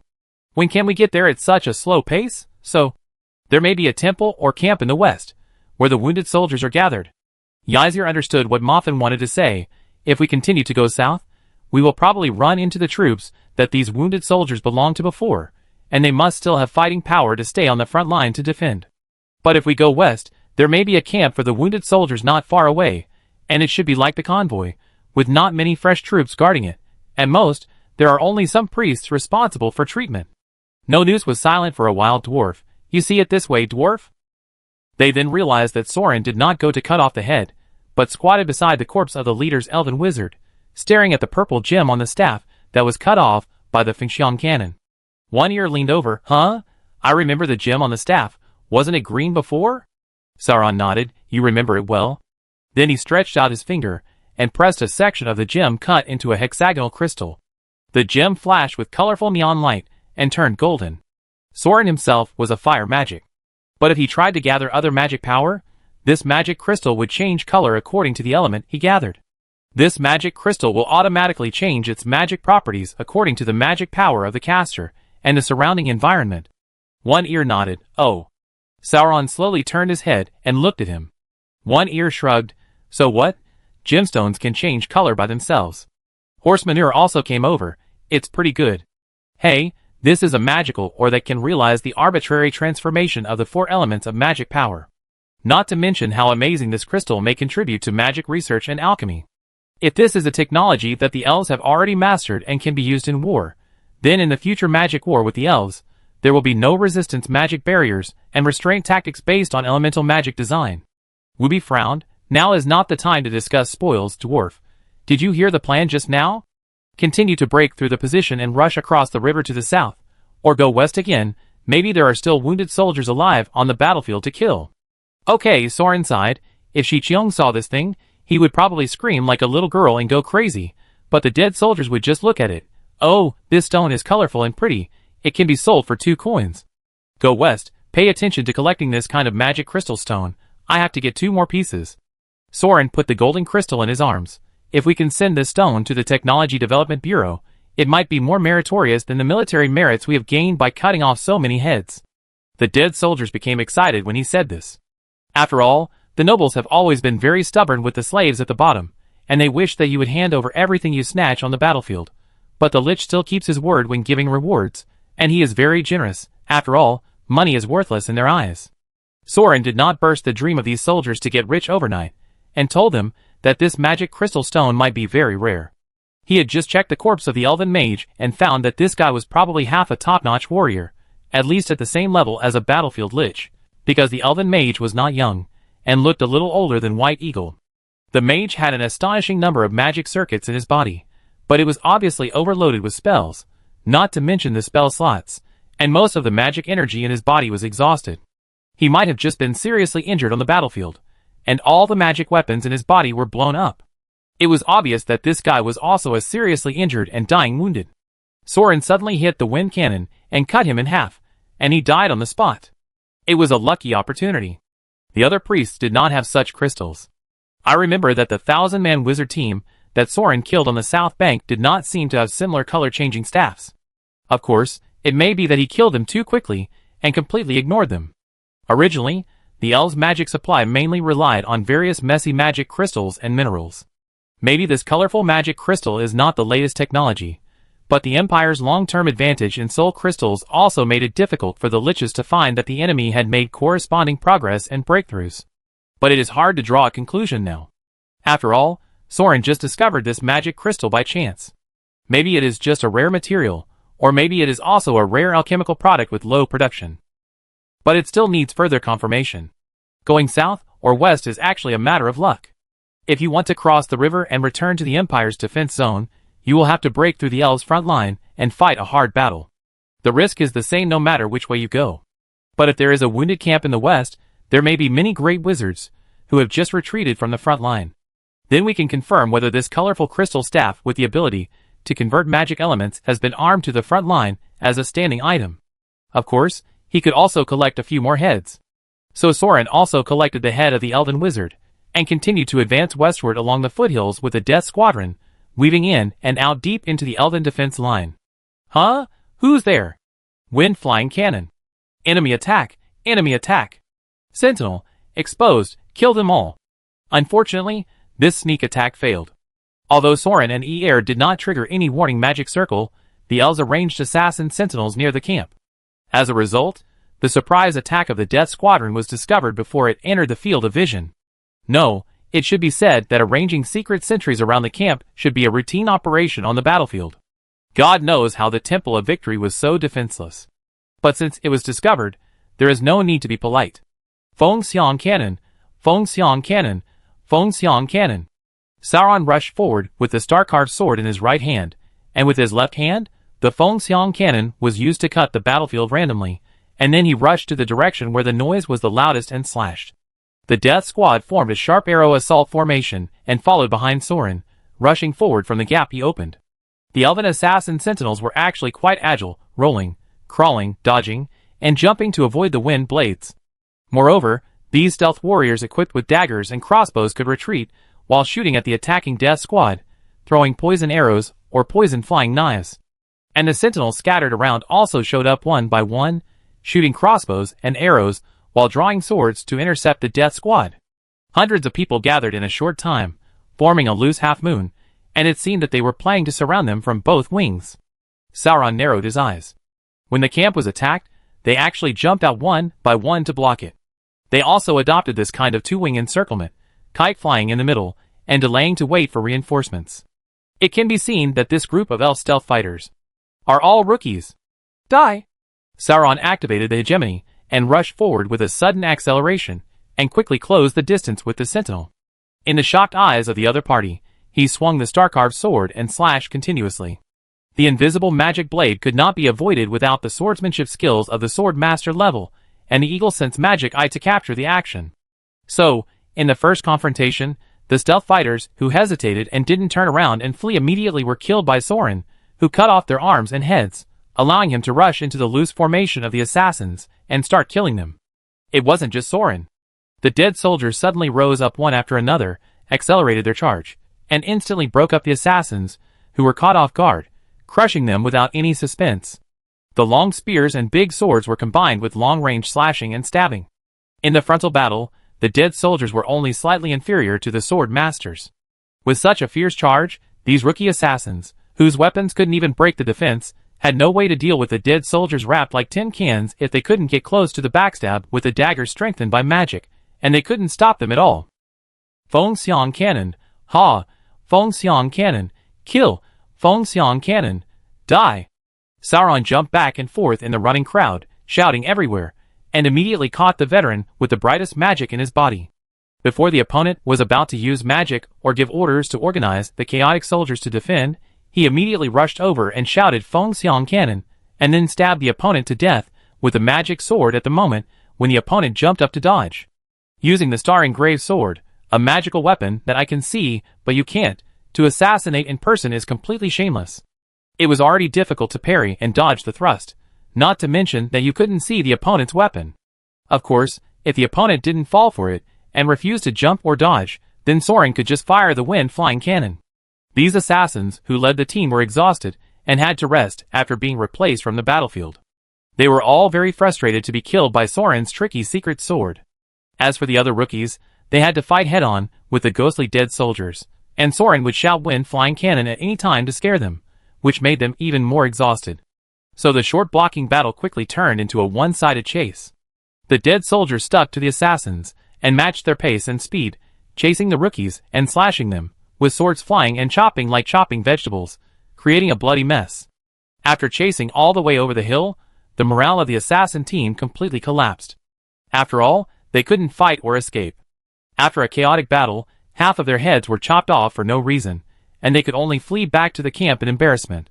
The people in the camp had heard the movement outside, and quickly assembled the second group of support troops to prepare for the battle. But this kind of support troops really looked pitiful. Replacing the assassin recruits, who were beaten and fled in a panic, the wounded soldiers who were standing guard at the gate of the camp in front of Soren and his men were trembling and could still stand up.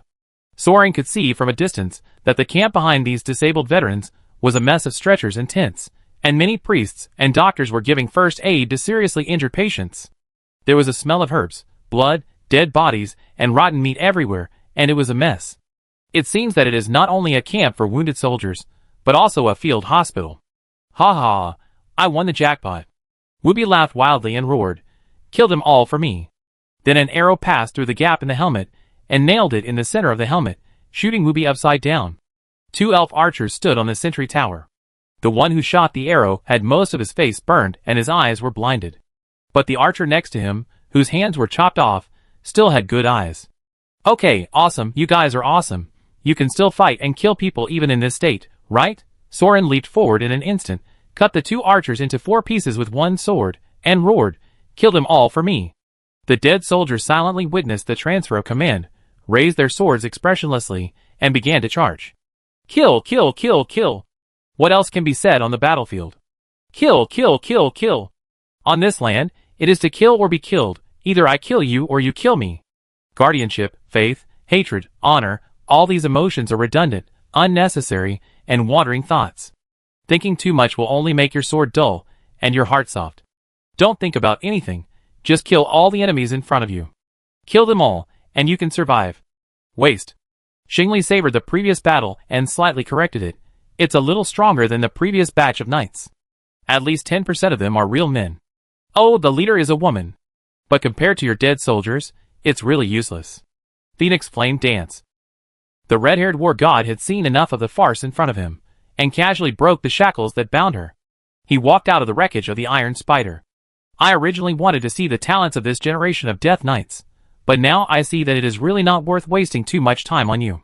This is not pre-war trash talk, but a post-war evaluation, because it is true that there is no one who can threaten victory, not to mention the existence that can break through her apostles' divine weapons and defeat the defense of the Phoenix Guards, in front of victory, on the battlefield of the camp that was flattened by the flames and divine light. Only 30 Phoenix Guards stood side by side holding swords, shields and spears. Even their mounts, at least 20 of them had not yet come down from the sky, and were still chasing away the annoying gargoyles around them like flies. But only 30 apostles, and nearly 1,000 Death Knights could not take them down. Just because the first attack failed and hundreds of people were lost in vain, they were afraid to move forward. No way, you. Nanette knelt on the ground. It was not that she wanted to kneel to the elves, but she was seriously injured by the double attack, and her legs were lame, and she couldn't get up. At this time, her legs were cut off, her lungs were pierced, and she was pressed to the ground by the apostle in front of her with a long sword. She was not executed immediately only because of her status as a commander. But Nanette really wanted to die on the spot, rather than suffer such humiliation. The female knight widened her eyes and glanced around, and her subordinates turned their heads to avoid her gaze. You just stand there and watch. No one is leading the charge. Yes, it's not the disadvantage of martial arts, equipment, magic and number of people. It wasn't even a political conspiracy or deliberate frame-up. No one dared to go up simply. About 100 of the first wave of Death Knights, who followed Nanette, died. All of them were killed instantly by the Apostles. And Nanette was captured by the Elf Apostles, who were good at joint attacks after a short fight. This was actually nothing. It was fucking normal for such a wave of deaths to occur when fighting against the Elf Swordmaster Apostles on the front line. If they were dead soldiers, they would have stepped on the corpses of the front team and rushed up to press the Apostles to the ground and cut them with knives. But the problem is that the noble knights have never seen such a scene. They have been patrolling the battlefield invincible in the death charge, and it has been a long time since they have rushed to the front line physically.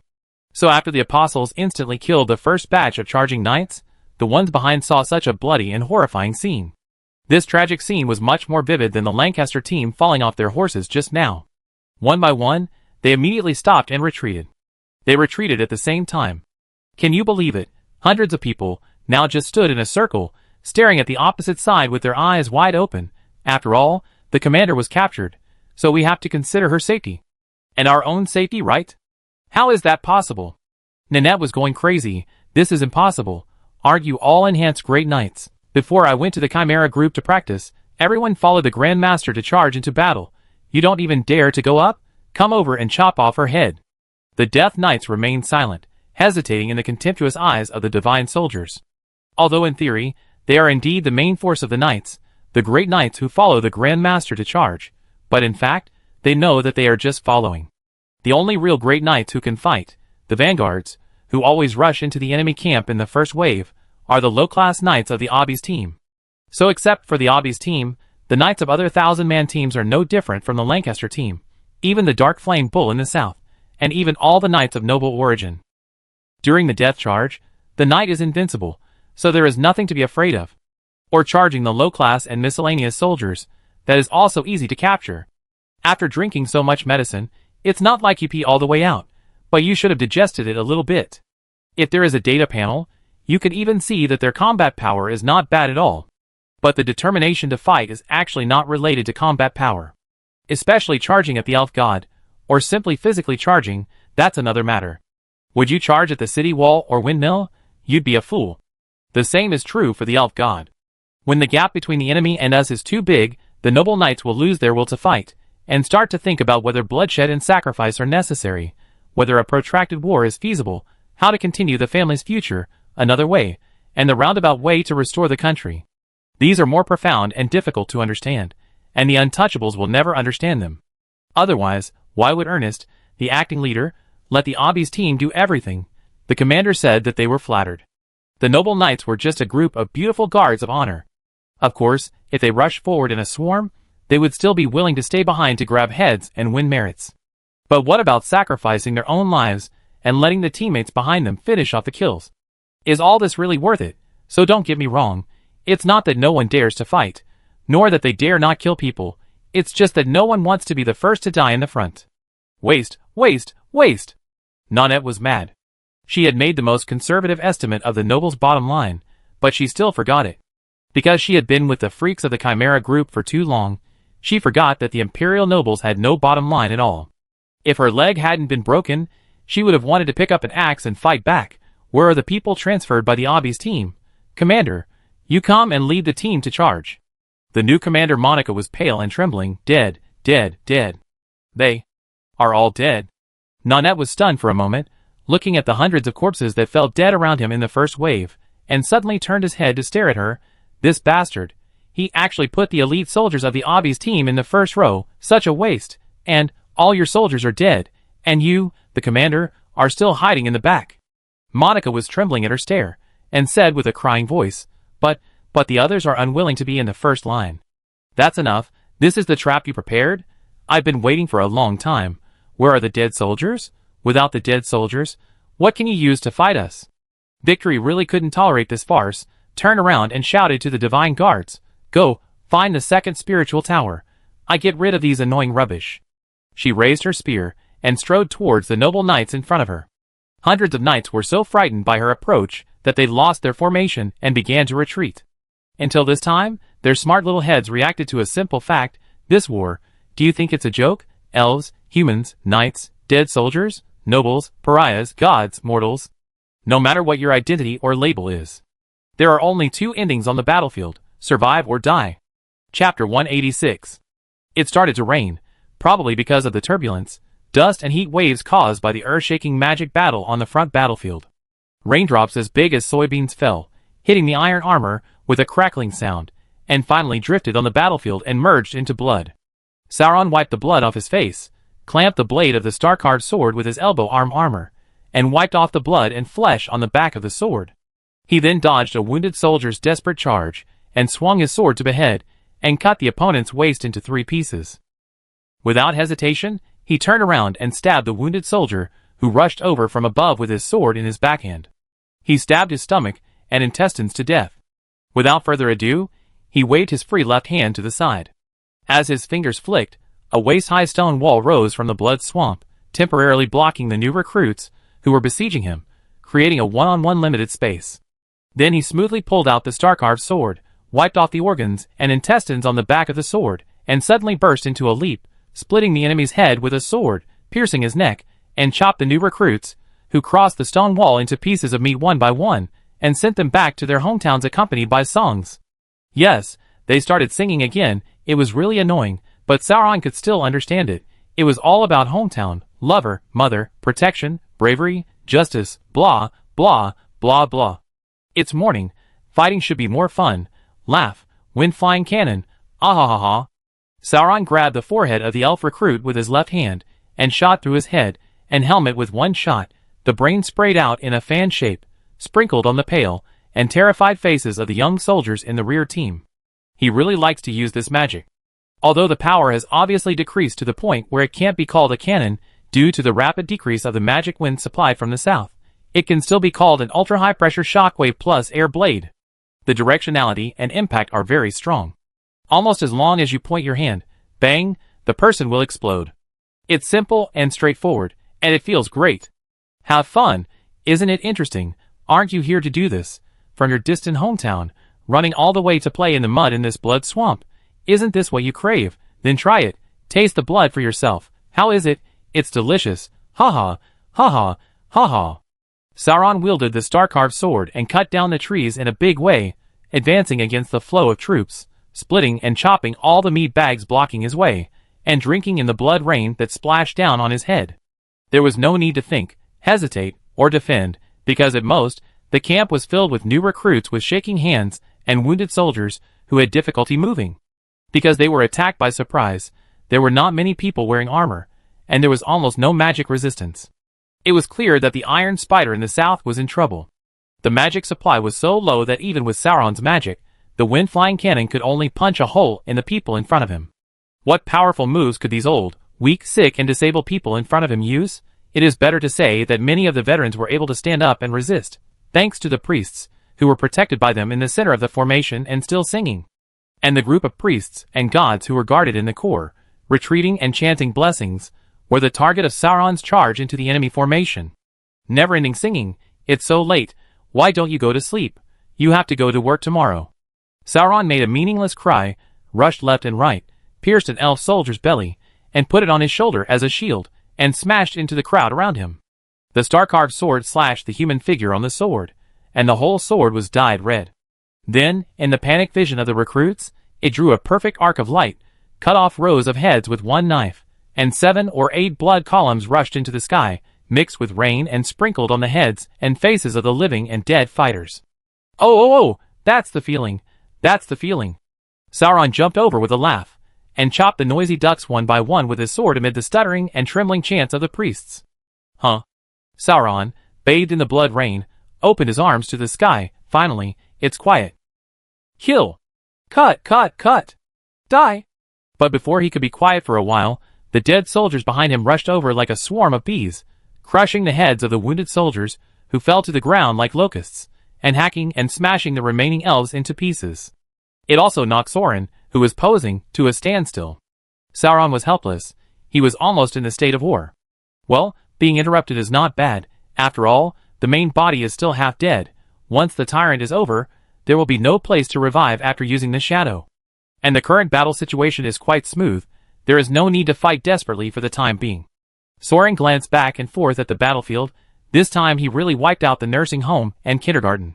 The priests who rushed over and killed them all interrupted the singing, and the old soldiers and wounded who barely stood up immediately fell to the ground, and the new soldiers were slaughtered and hunted down in an instant. Screaming and the dull sound of swords chopping meat were everywhere.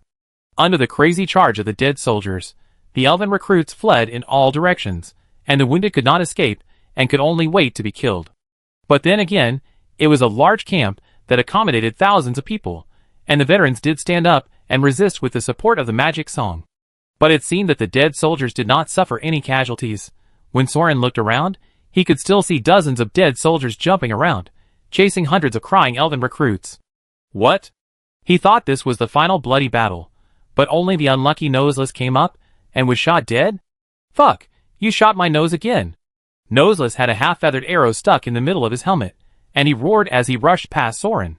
Hey, you're not dead yet. After regaining his sanity, he began to feel tired. Soren rubbed his shoulders and spit out the blood and meat in his mouth. His whole body was soaked with blood, rain, sweat, and mud in his armor, and he felt very uncomfortable, but it was far from time to take off his armor and rest. Reinforcements may arrive at any time, and Soren can only hurry up and search the pile of broken flesh and corpses for the rare colorful crystals that can change magic properties at will. Cough, cough, cough, cough. There is a middle-aged priest with gray temples who is still alive. He was cut in half and survived. He is very strong. Froya, Froya, I finally see you again. You have grown up. So beautiful. Oh, it's a revolving lantern. Soren was too lazy to pay attention to him. He tore open the packages scattered on the ground and looked for colorful crystals, or something similar. Unfortunately, although this guy is quite old, he doesn't even have any decent gems in his pocket, just a few gold and silver coins, magic notes, and some potions. Haha, it seems that the big soldiers on the opposite side don't have much military pay. An elf priest in his own temple has only this little savings before he dies. What kind of patron saint is that? It's just a pot calling the kettle black. Soren opened the other party's notebook and took a look. It was all elven text, and there might be some dialects that he couldn't understand at all. The spiritual communication only works when communicating. Hey, old man, what's the matter with this stone? Soren waved the colorful crystal in front of the other party, adjusting the magic power to transform into the colors of the 4 elements of magic. As if the colorful light had brought back some consciousness, the elven priest's sight gradually focused. Eden stone. Eden stone? Unfortunately, the other party was in a trance. After focusing his sight, and seeing that the person asking the question was not an elf but a dead soldier, he immediately became resolute, glanced at Soren coldly, and closed his mouth and stopped talking. But you do recognize this thing, right? This isn't such a rare thing, is it? How many are there? Where are they hidden? Where did you get them from? Sauron knew that although the other party was unmoved and closed his eyes to pretend to be dead, he must be able to understand what he said. So he raised the note in his hand and patted his face. Froya, a good name, a daughter? The pastor opened his eyes and stared at him. His expression was like a devil, as if he wanted to pounce on him and tear his throat.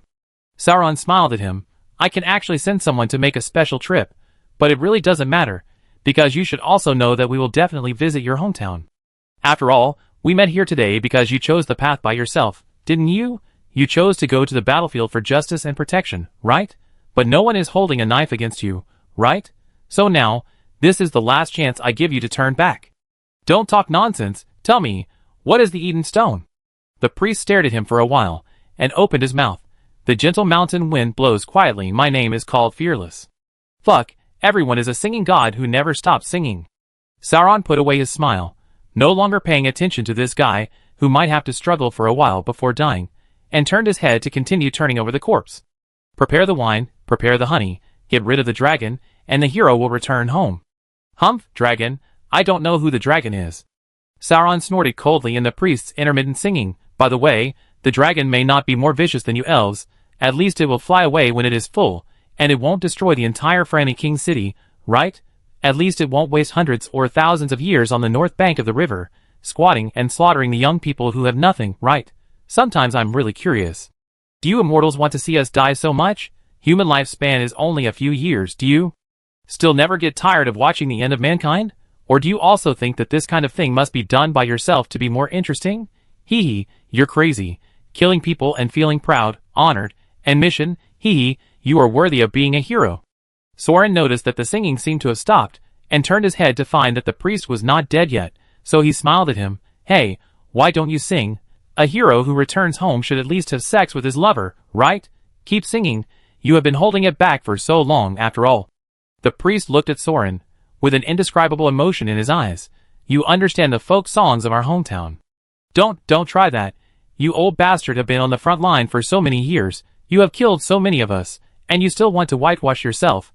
I tell you, if I could see Freya, I would definitely have sex with her first, then chop off her head, or have sex with her again. Of course, it depends on whether she is really beautiful or not. Sauron cut off the heads around him one by one. Although he didn't covet the magic potion, and wouldn't carry it with him, he still had to cut them off just in case he could be resurrected again. How about it? Do you feel desperate and regretful when you think about the karma you created, which will be retributed to your daughter? Do you regret it? My deal is still valid. Tell me what the Eden Stone is.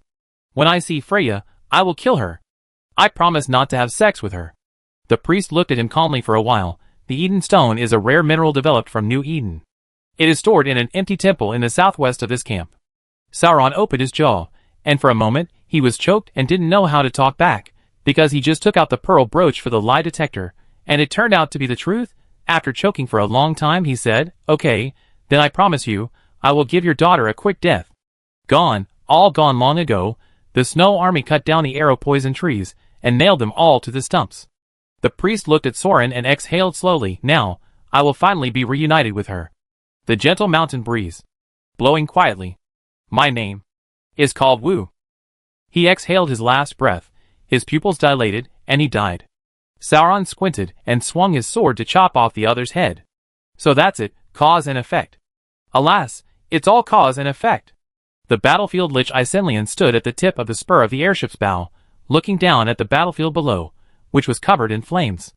The frontline Iron Spider camp, covered in flames, had now been completely destroyed by the victorious god of war, and could not be recognized at all. Due to the loss of the support of a spiritual tower, the built-in crystals were also rapidly consumed in the pursuit just now. The Gargoyle War group landed, and waited according to the settings of the spiritual base. The Phoenix soldiers, no longer restrained, began to fight to their heart's content. Each of them was blessed by victory, as if they were possessed by the true God, and began to slaughter wantonly, covering all the human figures in their sight with flames, turning them into a scorched land.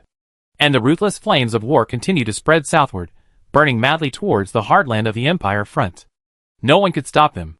After all, the confrontation on the front line had lasted for so long, and both sides had calculated the cards in each other's hands from the beginning.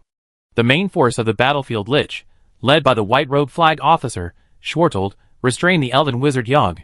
And the fearless would not take action until the Prime Minister came in person. The rest of the elite soldiers and generals also responded one by one, and the entire front was deeply involved in killing and fighting. The only thing that was lacking on the Empire side was the top-level forces that were supposed to stop victory, the Death Knights of the Nightmare Blood Knights. These lances, which were tactically used to execute victory, were now struggling and screaming in this hell of fire, trying to escape. Where was the extra power to save them? From the hands of a genuine top-level war god. This was the dilemma that would inevitably be encountered when going to war with the elves when a top-level leader was missing. And to be honest, this really can't be blamed on the Grand Commander. After all, in theory, as long as they make up their minds, the group of losers who are rushing southward and collapsing the entire front line, as long as any of them has a lance, as long as they have the courage to turn back and fight, they can probably injure victory. At least, they can replace an apostle. So in theory, the Death Knights are the main force that the Empire has high hopes for, hoping to defeat victory, who has been killed many times, from the front, and take on the task of opening up the battle situation. So even if there is one less Grand Commander, when they are forced into a desperate situation, as long as there is one person who can fight to the death and cooperate with the tactics of the death prison to injure Xingli, or at the very least charge under the leadership of Nanette, then at least they can fight to a balance, right? The elite of the Obby's team, these lowly knights who were prepared by the Grand Commander and could fight hard against Xingli at the critical moment with casualties, have also gathered a team of 1,000 people. Not to mention that there are so many elite dead soldiers, all of whom are fighters, who are not inferior to the Apostle Sword Saint, but because of pure infighting, they were excluded from this ambush for killing gods and competing for merit. Although Nanette led the charge, the elites under his command lost their fighting spirit instantly, because their leader was captured too quickly. So the nobles finally used their rich experience in internal fighting and the game theory knowledge learned from military chess games to teach the liches a lesson.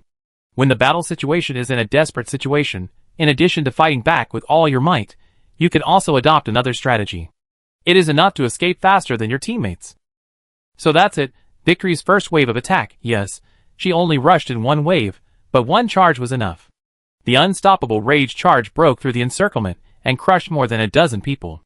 At this moment, a charge made the nobles clearly understand the difference in strength between the two sides. And then, there was nothing else. The whole line collapsed, retreated madly, and turned back thousands of miles. It was even difficult to find a guy who led the escape. After all, turning together is also a horsemanship that the noble knights are proficient in. In short, there are more than one person with the fastest speed, who has already rushed through camp number 3, crossed the battle line that Soren and his dead soldiers pushed back after countless deaths, and went directly to the base camp covered by the psychic tower in the back. Cornelia, the chief general of the Lancaster team, the planner of this battle, and the next leader, also ordered all troops charge. After that, the loyal knights who saw the victorious divine soldiers break through the main force of the knights and rush to the family emblem to kill the generals, fearing that if the young lady had a mishap, everyone would die, ignored the order and fled. However, compared to other families who were headless flies, the Lancaster family at least maintained its structure and was worthy of the name of Iron Rose. Perhaps they felt that running away like this was unworthy of the nobility, so after retreating to camp number 3, Captain Lancaster led the family's private soldiers to defend the city, set up a bunch of barriers to hold out, and refused to open the gates to other defeated soldiers. This further led to the collapse of the battle situation. Well, there are at least 3,000 or 4,000 people, and there are also the Blood Knights' personal guards, and there are almost the same number of mercenaries and private soldiers outside. Facing 30 or 50 Phoenix soldiers, who are rampant and setting fires, it's okay if they can't hold out. This can't be blamed entirely on her. The first batch of Cornelia's knights were destroyed, and her enhancement was not in the direction of a great knight. The Duke's willingness to go to the battlefield in person was already brave enough from the perspective of a commander. Unfortunately, even though she knew what was going on, she didn't expect the noble knights to retreat so decisively and escape so easily.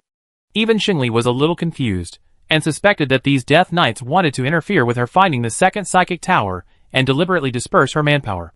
In short, this farce was clearly seen by the Knight's magic supervisor, the battlefield Lich Isenlian, who was looking down from above. Don't count on it to take action. Isenlian still has to protect the airship. Yes, this airship is much more important than the lives of the noble knights below, and the honor that they themselves don't value, because this is a flying psychic tower modified with the flying wings obtained from the company by the Technology Development Bureau. Now, because of the noble's failure, the Iron Spider, the flying version of the Iron Spider, which is responsible for the supply of magic energy for the entire battlefield, a high-altitude enhanced flying version with flying wings, it has almost risen to the stratosphere above the clouds. Of course, Victory could not have thought that someone could hide the psychic tower above her head. Although Soren sold a batch of goods in times, others are not fools, and can guess the truth to some extent. However, for the sake of subsequent cooperation, everyone pretended that nothing happened. However, after the company's original order of flying wings was achieved, it still had to be delivered in batches. Fortunately, the furnace has completed the production line transformation, so during this period, the enhanced flying wing is urgently receiving orders through the furnace. And this psychic fortress hidden in the sky through various magic and barriers. It is a groundbreaking product made by the Technology Development Bureau. Well, it can't be considered a groundbreaking new product. Similar plans and models have actually existed for a long time, but this time, the high-altitude enhanced flying wing made by Shichiong, as well as some technologies on the Zaku to maintain flight maneuverability and balance, did help the Technology Development Bureau solve some technical problems. So this prototype Unit 01 was pulled out and put into the battlefield for testing. You know what? It's a good thing that we came here for testing, otherwise the front would have collapsed. If there is no power supply from the psychic tower, a white robe, and a group of battlefield liches can't stop the great wizard Yogg, who has a history of elven magic. Most importantly, the golem core holding the front line will be unable to operate like the gargoyles that have stopped working. Nonsense. If it weren't for the golem soldiers repeatedly attacking the river boundary position on the main battlefield, who do you think caused all those elven wounded? Nobles? Don't be ridiculous. Some of the private soldiers, who were watching on the south bank of the front line, turned their heads, and saw the flames rising to the sky behind them. They simply broke up and began to flee, Can you believe that Xingli brought 50 cavalrymen to destroy most of the Empire's front line? What a damn retribution. Xinlian shook his head and sighed. It was really karma. At the beginning, it also took into account the various magic families, and the relationship between the warlords and other nobles of the inheritance of the god of war. For the sake of Xinlian's own chamber of commerce, it did not completely turn to the Grand Master Abis, but also mediated and finally eased the relationship between him and the Lancaster family. As a result, Alfred's reform of the knights was not thorough. The lower-level knights were not promoted. The elites of the military families, who had a legitimate knight heritage and knew how to defend the family honor and would not be defeated in a single battle, on the contrary, did not come to serve the Nightmare Knights. As a result, the entire knights today are filled with a bunch of noble knights who are nothing but embroidered pillows and a bag of straw. There are only a group of women, and women who are not even as good as women. As a result, when the real fight started today, the hidden dangers left behind at the beginning really broke out. There is no accident, everything is inevitable. Now it really can't take action. The defeat of the Empire is certain. The Nightmare Knights will probably be completely destroyed tonight. This Sky Fortress and the experimental data of the Overload magic power supply must be brought back intact. There may be hope for future wars. At this time, the battlefield lich that was once a powerful force and helped kill several generations of victorious can only stand lonely on the Sky Fortress today. Silently watching the fire line below, spreading to the entire front line on the south bank, the rising heat wave, rolling up the billowing smoke, straight up to the sky, even across the curtain, spreading to the north bank. Hee, the Empire is burning in flames, and it's starting to rain on the Elves' side. Chapter 187. A bloody battle is going on the front battlefield. The Iron Magic Corps wields heavy hammers and battle axes in close combat. These iron soldiers used on the most advanced front battlefields are puppets made of steel and brass. They have no emotions, no fear, no soul, only the spiritual foundation of absolutely executing orders. As long as they have the magic power of the spiritual tower, they will move forward unstoppably, crossing trenches, wading rivers, climbing ridges, and destroying city walls until they find their targets and destroy them all. During these hundreds of years, the fearless legion under the banner of the poison withstood at the forefront against the unstoppable iron soldiers. Purple-black military uniforms, bright white iron armor, and the same white tree on the chest and military flag. Although this strong army is made of flesh and blood, it is also fearless. It wields the elf-like Lakelight sword and fights the iron golem in front of it.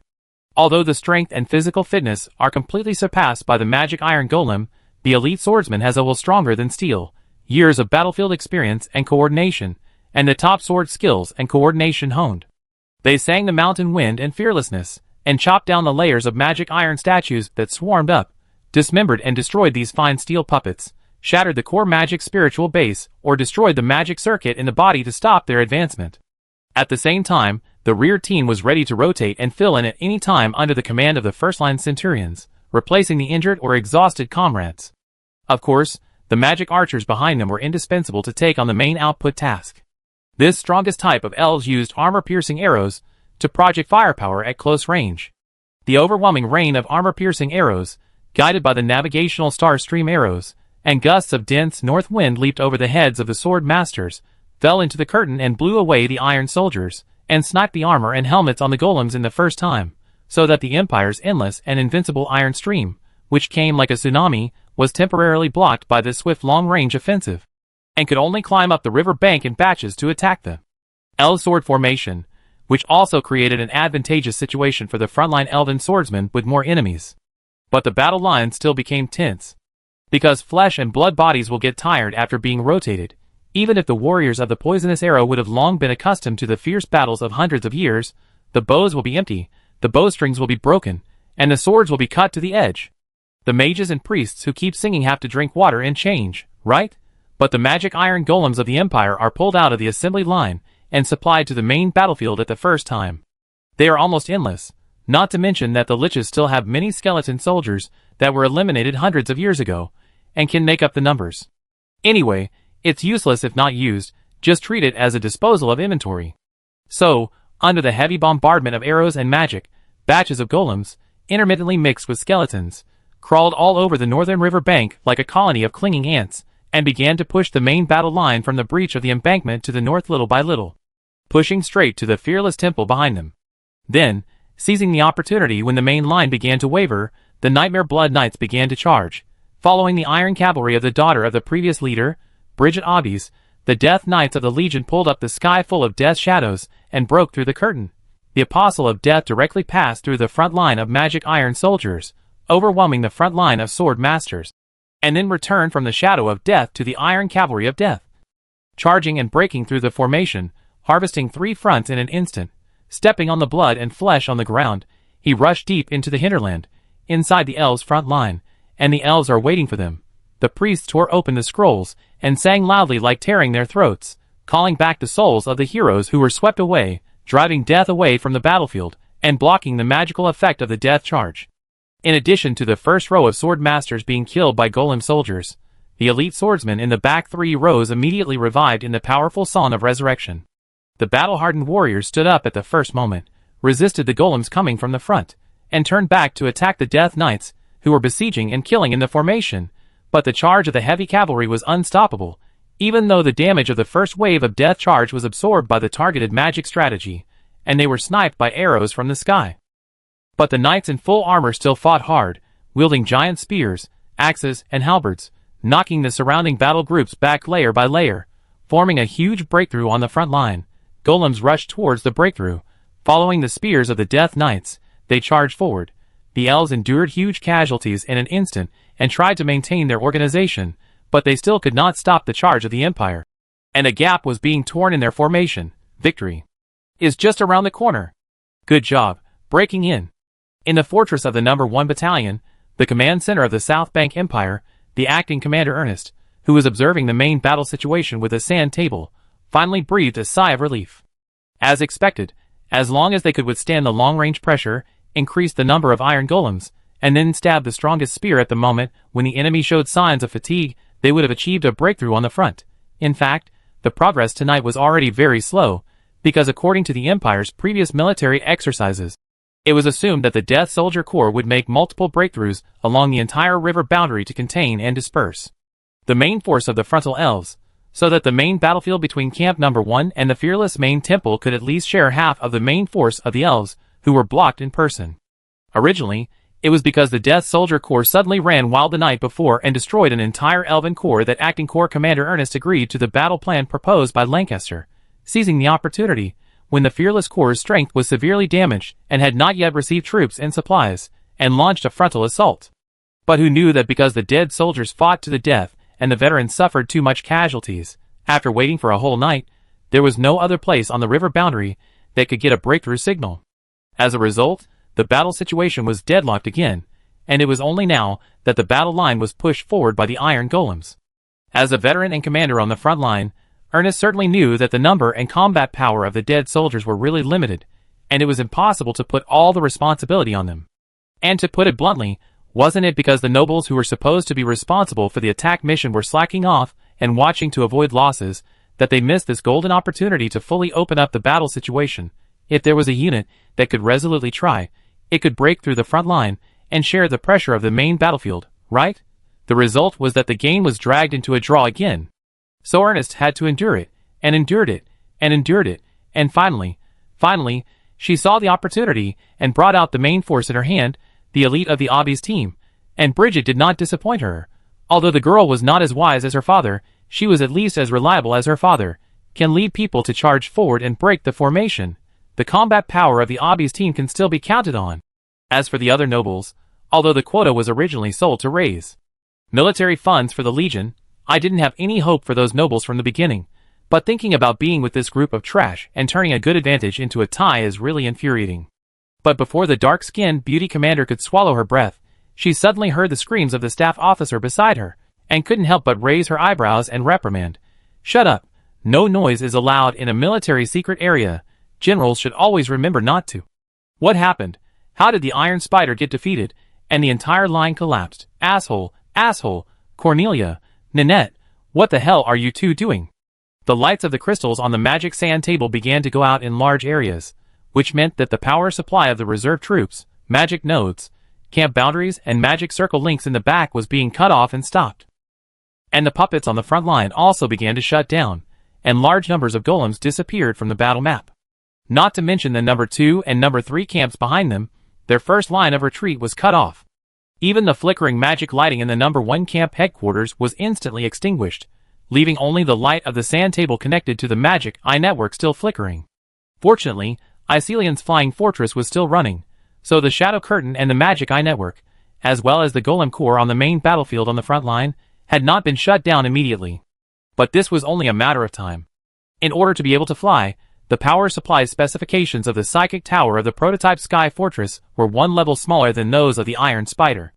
Now the magic war on the top has not ended yet, and they have to maintain the curtain and support the magic Iron Legion fighting on the main battlefield on the front line. They must be overloaded and may stop at any time. Of course, they will not support the troops on the first, second and third lines. So there is no need to coordinate the evacuation and the rear guard in batches. Ernest can already see that a large number of light spots watching the battle on the river bank on the front line have begun to disperse disorderly to the south without waiting for her order. There is no need to guess. She knows that each light spot is a noble knight or commander, because they carry a large number of magic props and weapons, so they will light up particularly conspicuously in the magic detection sand table. They must have discovered that the magic power of the frontline psychic tower was cut off, and their private golem army was shut down, so they immediately began to retreat from the battlefield. When they retreated, they were more decisive than each other, abandoning the army and the position and fleeing. Yes, retreat. Light the torch. Order the Obby's team to retreat. Damn it, after so many years, they still suffered such a great defeat, and even the organization was destroyed. I am afraid that they will be pushed back to the base camp. I also have to take responsibility, but where are the soldiers? Acting Regiment Commander Ernest was startled, and gritted his teeth as he gave orders to the panicked and even dumb staff. Gather the remaining dead soldiers from last night to cover the retreat. Let them hold camp number 1. We must not let the elves counterattack and cross the river. Tell the pigs, if the front line retreats an inch, he will be held responsible. What? Retreat, at this time? Bridget roared to the sky, 3 times in a row, and the golden light rising from behind the southern curtain was an obvious military order. Retreat immediately. And whether she was willing or not, there were no more reinforcements coming from the curtain. Even the golem soldiers, who had already reached the north bank and were about to attack the elf camp, stopped their attack and began to retreat in groups. So even if Bridget was unwilling, it would be useless unless she ordered the Obby's team. The Death Knights, who were exhausted and covered in wounds on the battlefield, followed her and charged towards the elf army, which had taken a breath and quickly reorganized its troops to start a counterattack. Go up and die. Otherwise, she would have to retreat from the victory that was about to be achieved. Bridget, retreat. Renaud rode his horse to stop her, so that the female knight would not do anything stupid. It is estimated that the noble army has had trouble again. It is a common thing. If you don't retreat with them, they will collectively frame you. Bridget gritted her teeth. So many people died, just like this. Damn it, damn it, damn it, retreat, follow me. It came like a tsunami and retreated like a tide. In the drizzle that gradually fell, the Empire's counterattack once again declared a complete failure. The elf army, which was used to all this, also began to pursue in the night rain. Because there is no hometown to provide proper supplies for the fearless legion of the Curelefinus, all the military supplies and equipment of the entire legion need to be obtained from the spoils of war on the battlefield, traded with other member states of the Elven Alliance, and exchanged with the temple. Even the new recruits are the fanatics gathered by the temple. However, thanks to the Empire, a large number of equipment subsidies are sent every now and then, so that the fearless warriors can keep holding on to the front line. So the elf officers also acquiesced to their subordinates, launching a counterattack, and joined the pursuit. They crossed the river to the south in teams of 100 people, seized the defeated magic soldiers and puppets, dismantled armor and various alchemical devices, magic crystals and other spoils. If you are lucky, you can capture the nobles of the Empire. These guys are not only harmless on the battlefield, but also very rich.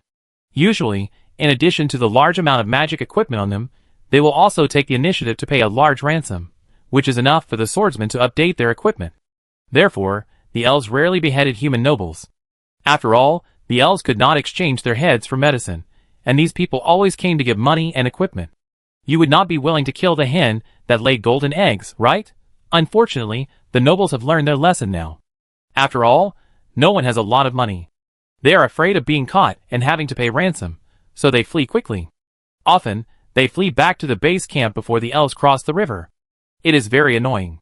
Fearless stood in the temple with his sword, silently looking at the battlefield in front of him, which was washed by the heavy rain.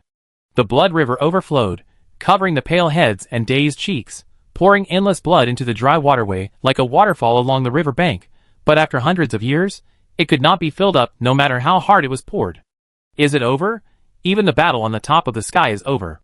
Not to mention the obvious weakening of magic power due to the loss of a spiritual tower. The signal of retreat went straight across the sky, and the elves' great wizards and the Empire's battlefield liches also saw it.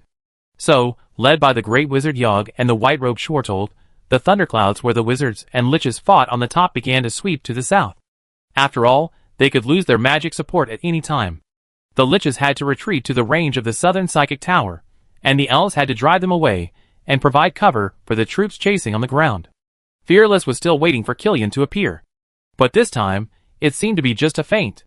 It was the most critical moment when the elves lost an entire army.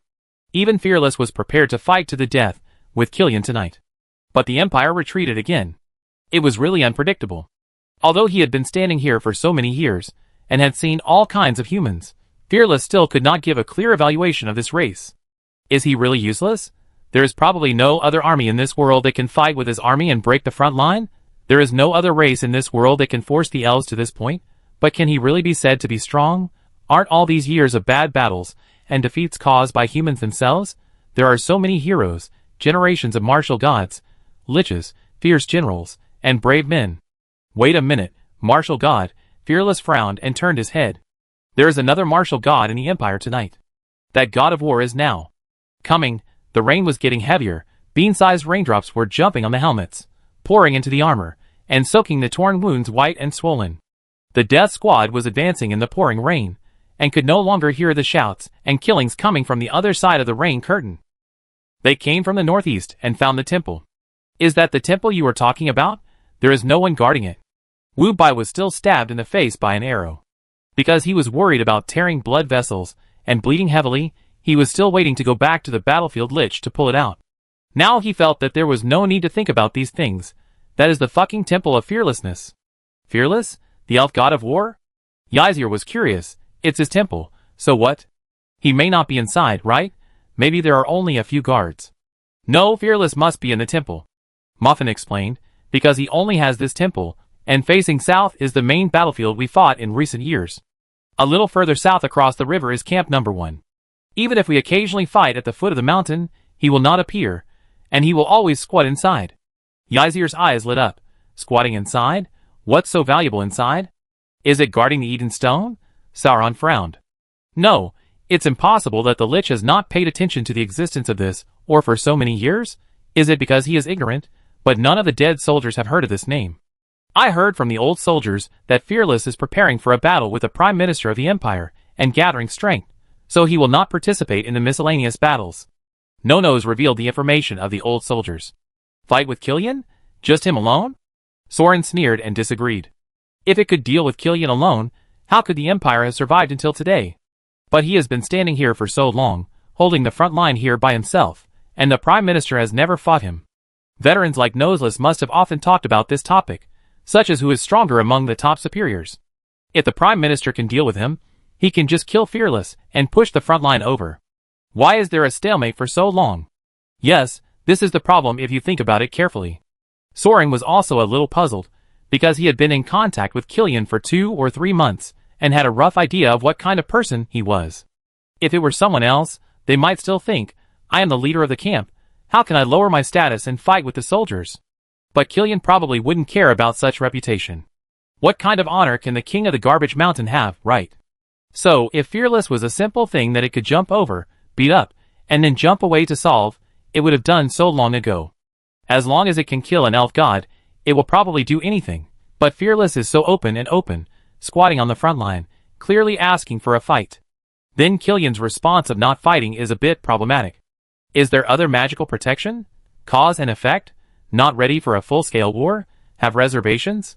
Whatever the reason is, there must be a reason. So it is not easy for Soren to directly use the contract and pull the Prime Minister of the Empire to be his thug. Of course, when it comes to a life-threatening situation, don't be polite. Just decide that it's you, Killian, and pull the Prime Minister over to attract firepower.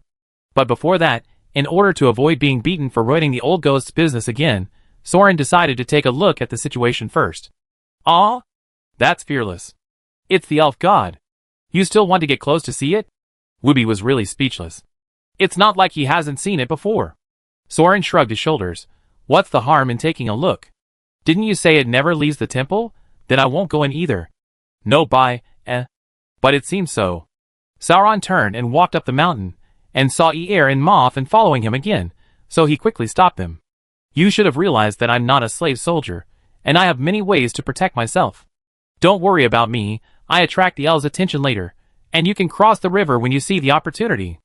Isn't camp number 1 to the south? We're almost back to the Empire, so don't waste your life here after fighting all night. He took out the golden Eden stone from his pocket and handed it to Ysir. Help me give this to she. Forget it, just give it to any battlefield lich. Ysir smiled and threw the purple Eden stone in his hand to Moffin. I know, it attracts attention. The more people the better. I go and see what good things are in the temple. Moffin nodded, too lazy to talk nonsense, and threw the green stone past to Wooby. Wooby looked at the white stone passed to him, turned his head, and looked at the other dead soldiers around him. I'm the leader, I have to take them all back. So, without further ado, Soren took the horse manure and an ear, went up the mountain against the wind and rain, and parted ways with the group of dead soldiers. The fearless temple, at first glance, was just a tall shack. Well, it might be too shabby to say this, but it was indeed Soren's intuitive feeling after comparing it with the bright and shining temple of victory. It was a roof supported by 3 circles of tall pillars inside and outside, like a stone bird cage hanging on the ground, and the stone statue of the elven god trapped in the cage could be seen from afar. Of course, the atrium of the main hall is still quite grand, spacious enough for horses to run, and paved with marble floors. But that's all. There are no doors or walls. From the temple, you can see the battlefields in all directions. The statue is also facing the opposite bank. I guess when there is no curtain, the opposite fortress number 1 can also see everything. Therefore, Soren and his men have no room to hide. As soon as they climbed up the mountain, they looked exactly like the statue below, leaning on the sword with both hands, and looked directly at the elf god himself, who turned his head to look at them. Well, no wonder the dead soldiers and veterans all know that Fearless has been staying in the temple. Isn't he standing here all the time? You guys step back. Sauron looked at Fearless in the rain, drew out the star-carved sword and approached cautiously. He didn't see any magic circles around the temple, no magic, no singing, no barriers or traps. Fearless himself was in the temple, watching him approach without any extra movements, just turning sideways and facing Sauron. The fish-scale armor on his body was also a very simple equipment, without any enchantment at all. That's why Soren saw the problem at a glance. He understood what the god of war Fearless was up to at a glance. He knew why the other party had been leaning on his sword and guarding the temple. This barren land was a battlefield where all elements had been drained of war for hundreds of years. It wasn't that there were no earth veins. It was that all the earth veins, all the magic energy, and hundreds of years of accumulation were intercepted and passed along the ridge to the elven sword in Fearless' hand. Rivers and earth veins, mountain winds and flames, white, blue, purple, gold, 4 colors of magic energy, poured into the Fearless blade. The sword, with 4 colors changing and shining, was like a colorful neon. What the elf priest said was indeed the truth, because there was nothing to hide. The most famous sword in the history of the elves, the Titan beheading sword, the 4-color Lake Light, was made of Eden stone. Chapter 188. Thinking back carefully, Soren really knew Killian's weakness, and it was this idiot who told him. It can't be said to be a weakness, but it is indeed a flaw. Killian is invincible in the later stage, and the more he fights, the stronger he becomes. Moreover, he has a lot of means and rich combat experience, and he is not afraid to use dirty tricks. Fighting a protracted war with it is courting death, but Soren also noticed that the god of war can't change at will, and it really takes some time to enter that combat state. So in other words, if you want to defeat Killian, you only have the first sword. Maybe the first sword can't kill it, and there will be no chance in the following battles. Then, can the god of war Fearless, holding the Lake Light sword, kill Killian? Of course he can. Titans have been chopped down by him, right? And for hundreds of years, the magic power of the earth veins has accumulated in the blade of the Eden stone. How many psychic towers does the Empire need to stack to produce the same amount of magic power for Killian to use in this decisive battle? So if this sword is inserted here, the Empire really can't get through. Because Killian, the strongest in the Empire, is not sure to take this sword, let alone the small fish below. Look at so many legions, they can't even force Fearless out of the temple, and they are pushed back, right? The Fearless standing here with a sword is the patron saint of the Elf Alliance. As long as it stands on the front line of the battlefield, none of the evil spirits, demons, and ghosts in the Empire can cross its sword. But Soren came from behind it. Hey, you are the one, right? The one that the cold mountain wind blows quietly. Soren cracked his mouth and circled around the temple, and the star-carved sword stabbed the ground and dragged a sword mark. There was no divine power barrier like the Temple of Victory around the Fearless Temple, and Soren couldn't borrow divine power no matter how hard he poked. It seems that the magic network is buried deeper than imagined. It is probably through the place where the big sword in the opponent's hand is inserted. The deep underground veins concentrate the magic power, so it is probably difficult to destroy the magic effect of the Eden sword that gathers magic power without overturning the entire mountain. It can be seen that Fearless has been preparing for hundreds of years, just to cut Killian with his sword. If he didn't destroy the opponent's magic sword first, and rashly grabbed the confused Killian and threw him at the sword, he would really kill this old man. TSK, the strong reinforcement is temporarily unusable. New God of War. Fearless looked at Soren. You can speak the language of my hometown. And that is the holy sword of the Church of the Dead, meteor god Firefly, right? Sauron froze for a moment, and forced a smile. Why, you recognize it too. It looks pretty, right? Yours looks good too. How about we change it? Damn, this squinty-eyed ponytailed god of war can recognize the star-carved sword. But then again, the Emperor of the Church also participated in the Third War, and this sword has the special effect of directly absorbing the power of the elves and then slashing back. As the opponent who directly participated in the last war, the elf god cannot be unaware of such a restraining move. TSK, this can't be used as a killer weapon. Of course I recognize it. When a meteor flashes, it means the death of a god. This sword has a clear restraining effect on the divine body and divine power. In front of a meteor, even the glory of God is as small as a firefly. I heard that in order to get this sword to deal with me, Killian even wiped out the Church of the Dead Apostles, but the whereabouts of the artifact are unknown. I didn't expect that today. You actually took it in your hand and appeared in front of me. Fearless suddenly smiled. So that's it, this is what the prophets often talk about, the fateful battle, right? You can hold this god-killing sword and come to me today. It seems that some kind of causal law of killing God has been triggered. If I can't make it today, maybe I will be extinguished like a firefly and fall here like a meteor. Soren was stunned. Huh? Again? No way, he really just came to take a look. He had to scout the battlefield before planning the battle, right? And the reinforcements he called for hadn't arrived yet, but they inexplicably came to the North Bank tonight, and they inexplicably passed all the way to the boss. He was not prepared at all, but many times, battles happen when you are not prepared. After all, this is not really playing a group game. If you don't start the boss will really squat in the room and watch you gather a group of people at the door to take buffs and potions. Get ready, stand in position, divide the KPI, and then count down to 321 to start the monster? Well, now the boss really came out by himself. Yes, the Fearless who had stood in the front line for hundreds of years walked towards Sauron. Damn, this is too bad, don't you never leave the temple. And is it okay to be empty-handed? Is it okay to leave the sword in the temple? It's so colorful and eye-catching, it might be stolen. Sauron was sweating. Is he kidding? Is this guy good enough to fight against Killian? Can he fight him in his current half-baked state? How embarrassing. Should I call Killian over now? Force the star-carved sword into the hands of the unprepared Killian and let him fight the long-awaited dreadnought?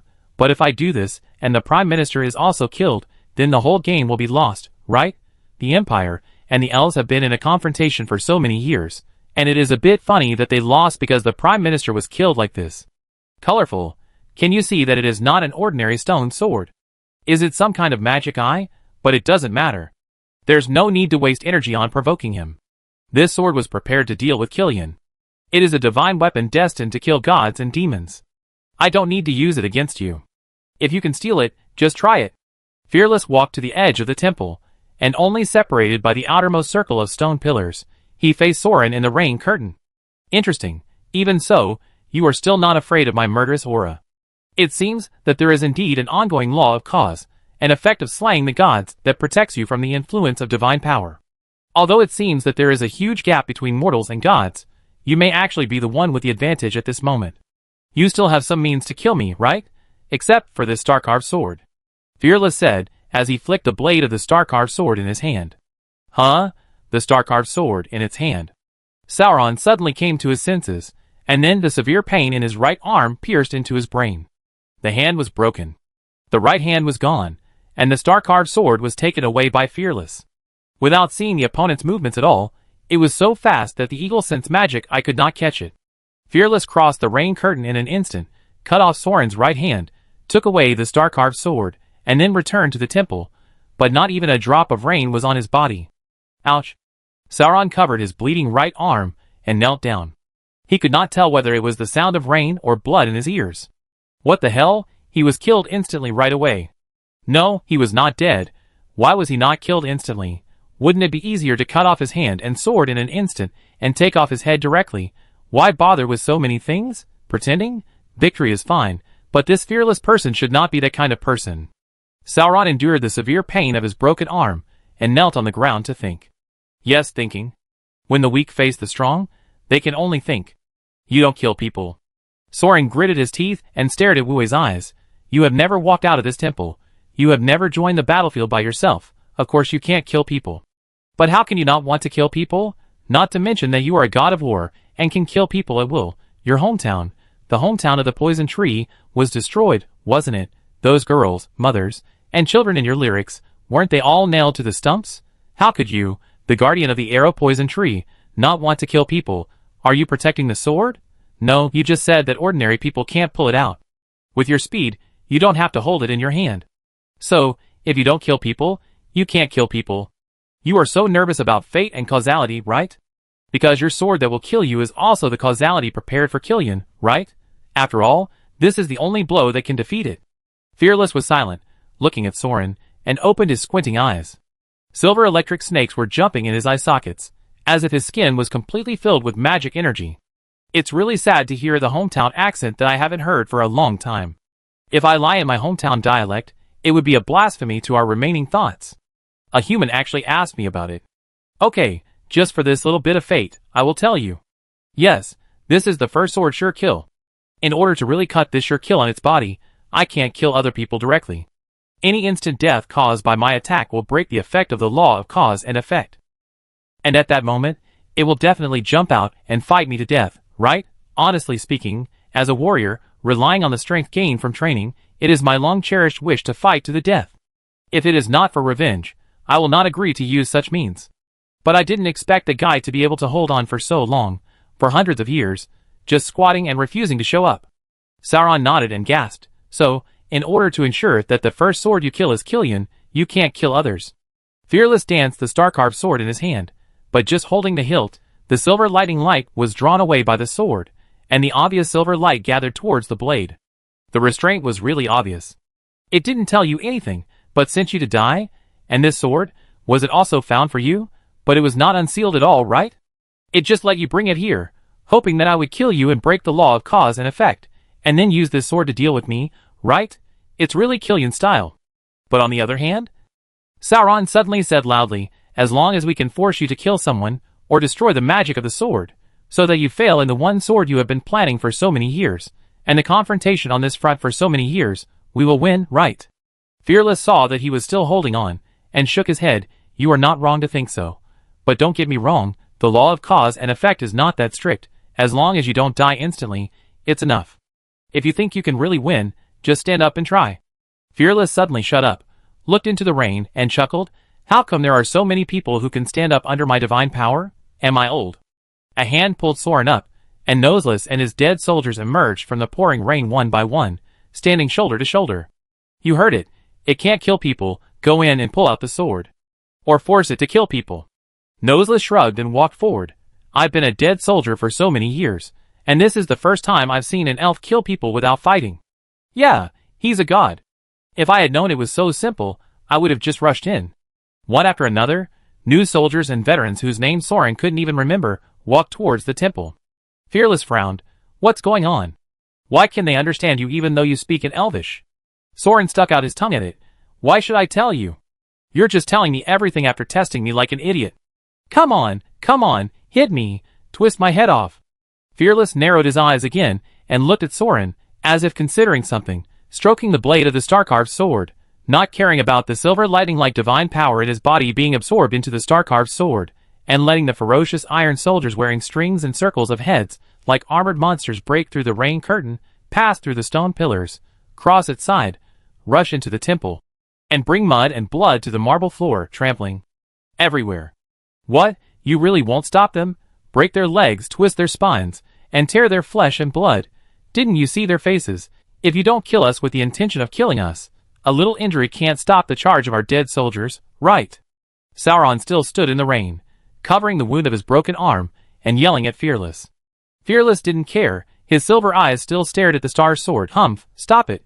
Why stop it? Haven't I seen enough human courage in these years? Your courage will only burst out when you bully the weak. Try it if you want. It's impossible without the talent of a martial god. Ha! Pull it out! Wooby roared, and pulled out the big sword stuck in the temple ground under the statue. Fearless stared and turned his head away. Impossible. Dwarf, what now? Wooby raised the Lake Light sword and shouted. Cut it! Sauron raised his left hand, and pulled out the anti-god pistol that Zygon developed for alchemy's divine body from the shadow, and pulled the trigger at Fearless, who had just turned his head in the rain. Bang like thunder, gunpowder and lightning flashes exploded in the rainy night. Then Soren's left arm, holding the gun, also circled up to the sky and fell into the rain. Fearless' body swayed, but almost at the same time as being shot, he swung the star-carved sword and cut off Soren's left arm and legs at the same time, cutting him into a human stick and falling into the mud. In fact, Fearless could even dodge the gun, but the problem was that he didn't dodge. It's not that he didn't dodge because he was careless, but it's mainly because he's too old and too homely sometimes, and he hasn't seen new things like muskets. Therefore, even gods have to pay the price for not keeping up with the times. A large hole was shattered in the left chest of Fearless by the annihilation bullet. One could almost see the magic power in his body being smashed to pieces at the moment of being shot. The annihilated and shattered divine body tissue collapsed drastically, and a large amount of silver lightning that could not be restrained gushed out of Fearless' chest. It was like blood being drawn out of his chest by the star-carved sword and poured into the blade, so that the whole sword was as dazzling as lightning condensed in a rainstorm. Cut it! Sauron roared with his mouth full of blood and mud. Die! Bang! Wooby held up the Lake Light sword and had not rushed 2 steps when he was hit by a bolt of lightning. Fearless, who flew over with silver lightning, kicked him in the chest and flew across the temple like a cannonball, smashing a gully in the mud on the other side. This kick flattened his armor, and his internal organs almost burst out of his mouth. Even the Lake Light sword slipped out of his hand the moment Wooby was kicked away, and fell into the hall with a clang. Even though his chest was pierced by an annihilation bomb, and nearly infinite divine power was drained from his body, Fearless still held the star-carved sword tightly in his hand. He charged with an unstoppable crushing force. Huh, you are quite capable, but it's also thanks to your blow that you injured me. The steaming silver lightning burst out of Fearless' mouth and nose, and almost the entire human form was about to collapse in this huge divine power. He turned his head and shouted at Soren in the swamp outside the temple. If it hadn't been weakened, I would have been afraid that my power would be too strong and I wouldn't be able to stop, and I would have accidentally trampled you all to death. Die! Another sudden attack from the dead soldier, which was undoubtedly blocked by Wooey's left arm. But at this time, the war god's face was obviously shocked. What's going on? Why can you all pick it up? Yes, Wooby was knocked out of his hand, and the Lake Light sword that flew to the side was caught by another dead soldier and chopped up. Damn cockroach. Wooey grabbed the dead soldier's wrist holding the sword with one hand, tore off his right arm and took back the Lake Light sword, and kicked him away, but at the moment when it was stiff with shock, a group of dead soldiers rushed over to save its hands and feet. Some even deliberately hit its chest and neck against the double swords it held. You are looking for death. Isn't it looking for death? Destroy the sword, or let it kill one. This time it will win. Didn't the dwarf just shout so loudly? So charge. Anyway, it can't kill people. Dozens of dead soldiers rushed to the Fearless. And the Fearless is worthy of being the first war god of the elves. He moved left and right in the crowd, like a human-shaped lightning, an elusive thunder shadow, kicking left and right, or hitting with the hilts of the double swords in his hands, knocking the dead soldiers to the ground, cutting off their hands and feet, breaking their spines, and beating everyone who rushed to him to paralyze on the ground and unable to move. But no one died, but there were too many people. And only a few people died in the dead soldiers that night. And just as Soren said, they were all cockroaches that could survive on such a battlefield. Their bones were broken again and again, and they grew back again and again. It didn't hurt if they were hit lightly. If they didn't have the mentality of killing them, how could they be easily stopped? But Fearless was still afraid to use his weapons, because the 2 swords in his hands were divine swords, especially the star-carved sword, which was still absorbing its divine power. Its power was getting stronger and stronger. Any scratch could directly turn the flesh and blood around him into charcoal, including people and armor. That is, a sword god like Fearless could avoid everyone's vital points and not kill people in the crowd. If it was just someone who wasn't good at swordsmanship, he would have killed all the cockroaches long ago. Of course, the cause and effect of Killian would be broken. So in this case, even the world's most powerful martial god was caught. Maybe it was because he hadn't moved for too long, maybe because he was hit too many times by the star-carved sword, or maybe because he was really injured by the annihilation bomb. In short, Fearless was caught. He was caught by an inconspicuous dead soldier, who was bent in two opposite directions and fell to the ground and hugged his feet. Then he was grabbed by the waist by the dead soldiers, who rushed over. Then he let the people who caught up with him hang on his right arm and put his head close to the swords in his hands. "H.A.!" Fearless roared and waved his hands violently, throwing the star-carved sword in his right hand out. The silver sword with lightning and thunder pierced through the curtain like a meteor, rushed into the sky of the south bank, and struck a shocking lightning, turning the night sky of the entire battle line into a silver. Then he raised the lake light sword in his left hand and plunged the sword into the marble floor, deep enough to cover the hilt. Then he grabbed the necks of the two dead soldiers with both hands and lifted them up, roaring like thunder, "No one can take my sword away." Then at the moment when it was finally stopped by the dead soldiers, an iron chain was thrown out from behind Fearless, from the statue of Fearless, and caught the neck of the god of war. Mothin and Eir climbed onto the statue of Fearless in the chaos, stood on the shoulders of the statue, and Mothin threw the ring pulled out by the chain. "There is still a horse that I can't catch." They all jumped down from the statue, pulling the chains together, and the tightened chains hung Fearless' neck and lifted him up into the air. More dead soldiers also rushed over and grabbed his limbs, using the chains they carried with them to wrap around the limbs of the god of war layer by layer, and tied the other end of the chains in their hands around the stone pillars of the temple, hanging the elf god of war in the air. At this point, even if they wanted to kill him, it was useless. Fearless might be the god of war, who had reached the pinnacle of combat quality. But everyone present at this time, every dead soldier who was beaten to pieces by the whirlwind, was strengthened by the magic potion of Hercules' power, and their strange power alone was enough to be comparable to that of the devil. Fearless was half hanging in the air and roared, and the dead soldiers were also roaring. The temple was filled with the roars of men fighting desperately, and the sound of metal deformation in this bloody and bloodthirsty struggle. The steel chain was pulled by the strange force and almost broke. "Fuck. This god is too hard." One Ear pulled the chain and kicked the statue with both feet, and Mothin also pulled the chain like a boatman, but there were only two of them, and the chain in their hands was being pulled back by the roaring Fearless, with his neck stiff. Oops. One Ear slipped and fell off the stone statue, hanging on the chain and almost lifted up in the air.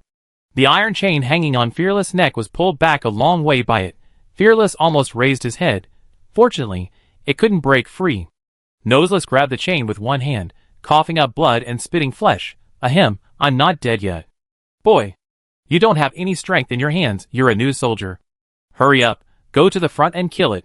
One Ear immediately loosened the chain and fell to the ground, rushed to Fearless, who was hanging in the air by the dead soldiers, raised an axe from the ground, and chopped it on Fearless' forehead with a bang, but it was useless, only a few hairs were broken. "Fuck." Eir looked at the curled axe blade in silence. "Use the sword. Use the sword." Soaring crawled to the door of the temple, used the lake light sword to kill him. Eir immediately threw away the axe and rushed to the lake light sword, which was stuck in the floor with only the hilt exposed. He grabbed the hilt and pulled it out with broken teeth. He couldn't pull it out? Ha ha ha.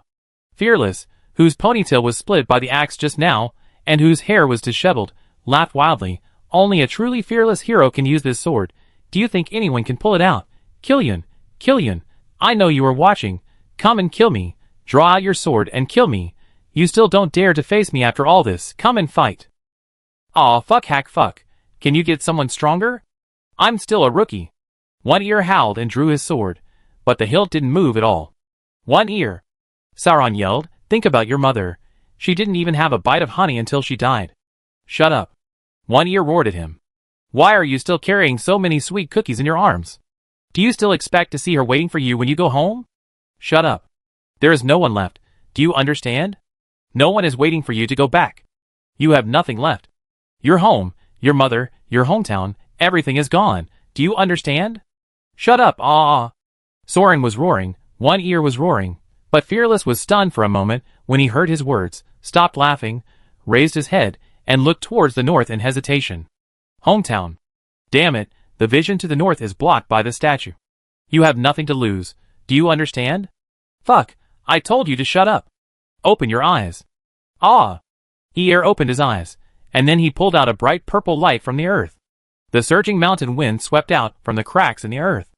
Amid the roar of the tiger, the shocking sword light bloomed, opening a perfect arc on the earth, from top to bottom, from south to north, separating Fearless, separating the temple, separating the mountains, all the way north. With the despair of the young man turned into strength, the despair and longing that had lasted for hundreds of years on this land were all turned into the south wind, and sent back home together. The cold mountain wind blew quietly, and the wanderer who returned home was called Fearless. Chapter 189. North Shore. It was like a mountain ridge swept by a storm, split into two halves by the sword wind. In the ruined Fearless temple, the marble statue had been cut in half by the sword, and the god of war's body was smashed on the bloody floor and broken into pieces. The pillars supporting the temple were also pulled down by the strange force transmitted by the iron chains around the pillars. The entire temple had collapsed in the battle and shattered into ruins. In this bloody battlefield, there were young men lying on the ground in a mess, beaten to a state of disfigurement, bloody and torn apart. Wuwei's sword skills were indeed superb. Even though they were so much weaker than him, and even in such a desperate fight, none of the dead soldiers who rushed towards him were killed instantly by him. But after such a bloody fight, and after a whole night of fierce fighting, even the dead soldiers who had experienced battles were exhausted and lying on the ground. Their flesh and blood were so blurred that it was impossible to tell whether they were dead or alive. Eeyore, who had slashed out with a desperate sword, also knelt on the ground with his sword, with his head against the back of the sword in the lake light, motionless, like a stone sculpture. In this quiet and deserted dead land, in the bloody battlefield, only Sauron is still alive and kicking. Well, this description is not quite correct. He is crawling into the ruins like a bug. Fuck, I've ended up like this. Is there any other time traveler who is more miserable than me? Is there anyone more miserable than me? Fuck, you threw me so far. Fuck, meat or mud, it's all mixed in my mouth, ugh. Sure enough, if you start a boss fight without preparation, you will end up in such a miserable state. If each of these dead soldiers had a fewer bomb, would they still be in such a miserable state? Using his chin, waist strength, and teeth, Soren cursed while crawling towards the broken arm that was torn off by the Fearless and thrown into the corner. The alliance contract with Killian is on his right hand. It happened to be torn off right after he came up. He couldn't pull this old dog over to block the sword. Damn it, forget it, now the hope of the whole village is on Soren. At present, it seems that the dead soldiers are not dead yet. Most of them still have a breath left, but they can only exhale but not inhale. Not to mention the shocking blow that Fearless threw out with the star-carved sword just now. There will definitely be a large group of elves coming back soon. If no one comes to rescue, these dead soldiers will bleed out one by one. Fuck, it's almost there, a little bit. Sauron stuffed his head into the gap of the stone pillar, choking his neck, and licked his right hand that was pressed under the collapsed stone pillar with his tongue. What are you doing? Killian's face emerged from the shadow of Soren, which was blocked by the stone pillar and fell. He asked. If I lick my hand, I can activate the magic circle and summon you here, Lululu. Sauron continued to lick. Oh! So Killian turned his head and looked at the statue that was split in half through the gap under the stone pillar. What a beautiful sword. It was almost reaching Lulu. Huh? Sauron reacted suddenly and turned his head to stare at the old ghost. When the hell did you come? Shadow, you are in Hueco Mundo? In Guan Haifa's lair? Yes, you jumped over when your hand was torn off. You are quite smart, and know how to use the shadow of time to preserve your body. Unfortunately, you died just now. By the way, your ghost was also beaten back to its original form. I handed you the hidden weapon. But your shadow is really a garbage dump. It's time to sort it out. It's just a thing. I think it might be effective against the top superiors. Killian smacked his lips. By the way, was it made by Miss Estel? The effect is really good. This is because the Fearless can withstand it. Another god can solve it directly. I have to do it too. No, you came a long time ago and squatted in my shadow the whole time without taking action. Sauron was shocked. This is no longer a question of insidiousness. This guy has a personality defect. You know nothing. Do you think the guy Fearless is easy to kill? He actually has the divine nature that as long as he is fearless, he cannot be killed by one blow. Even the dragon spear may not be effective. Even if I can hit him first, he can still hit me with that fatal sword. It's a direct exchange, which is quite unsolvable. For someone like me, at least 10 gods are needed to make it worth it, right? Well, in fact, I have always been curious about what would happen if I used Fearless' fatal sword to hit Fearless, who cannot be killed. I never thought that this would be the result. This stubborn guy, who maintained the heart of a martial god and guarded against me for hundreds of years, was killed in the end, because of a moment of hesitation. TSK, it's really ironic. Seeing that Soren was still glaring at him, Killian sighed helplessly. Oh, don't be so petty, you guys are doing a great job, aren't you? Anyway, as long as I don't show up, Fearless will definitely not kill you, right? But seriously, it's only been a few days since I saw you kill another one. If you keep going at this speed, if you kill a main god every month, we will be able to destroy the alliance of gods in less than a year or two. Keep up the good work. You bastard. Soren was going crazy. The fight is over and you are still hiding here chatting with me. Come out and save the situation. I'm already in this state. Look, I'm bleeding all over. Don't worry, I can't come out for the time being. Now it's just the fall of the Fearless fate, but once I show up, the nature of the battlefield will change the moment I step on it. There may be more than a dozen gods on the opposite side, who will jump over to start a battle. I don't care, but you guys will probably die right away. Then, take this to save people. As Killian spoke, he threw a wine glass out from the shadows. The golden cup of holy healing. Sauron still remembered. No, he had always remembered that drinking the liquid in this cup would be the holy medicine that could revive on the spot, but each person could only use it once, although he had already drunk it. By the way, your shadow body drank it once, right? It's okay, because your shadow of time was discovered by me before your body died, so from a magical point of view, not only can you drink it again, but you are also Sauron again. Oh, and this. A spear poked out from the shadows, and almost stabbed Soren. Soren took a closer look. Wow, isn't this the king's spear? It was made from the spine of the king of Franny, and used to make the vanguard's spear. Or it was taken from him. For that vanguard. The boy opened his eyes, and saw a woman whose face could not be distinguished in the dim light. She leaned against the windowsill, and seemed to be lost in the sunset outside the window. She seemed to have heard the noise here, turned her head, and smiled gently at the boy. She reached out her hand, and took the boy into her arms, holding him in her warm arms. What do you want to give me? Honey water? Then I'd be polite, It's really sweet. Okay, Mom has tasted it. You can taste it yourself. You lied. You clearly didn't put a single bite in your mouth, you clearly have already. Hey, One Ear, are you dead? Come back to life. Sauron, who had been resurrected on the spot again, took the golden cup and poured a mouthful of water into One Ear, forcibly pulling him back from the revolving lantern. Hey, cheer up. Why are you crying like this when you are only slightly injured? Are you having cramps? Cough, fuck, dwarf. I really want to punch you. One of his ears was pressed down by Sauron while he was pouring medicine. He almost choked to death. If he hadn't been squeezed out of him by the desperate sword just now, he would have taken action now. Cough. Huh, I'm glad you didn't die. When you recover from your injury, I wait for you to punch me back. Sauron threw him aside, and raised the golden cup to save others. Cough. Fuck, cough. Pooh, what the hell did you pour into me? It smells like blood. Eir lay on the ground and coughed, spitting out blood all over the ground. It wasn't his, but the blood that was just poured into his mouth. Shit! Eir looked up, and saw that Soren put the golden cup he had just used under a piece of the wreckage of the Fearless that had been split open, and hung on a stone pillar by chains to collect blood. Perhaps this divine body was also cast by some special magic. The rain gradually stopped, but the divine blood still seeped out of the corpse like a spring. Ugh! Oh, don't be a woman. This is a magic setting. Okay, where can I go to fill this cup at this time? It's good that I didn't fill you with muddy water. Help me save people when you recover. Sauron ran around dragging the dead soldiers out of the ruins. Seeing that the golden cup was almost full, he held the golden cup filled with divine blood in one hand, and with the other hand, he took out a wine bottle from somewhere, poured a small sip into the golden cup, and then poured it all into the dying dead soldiers.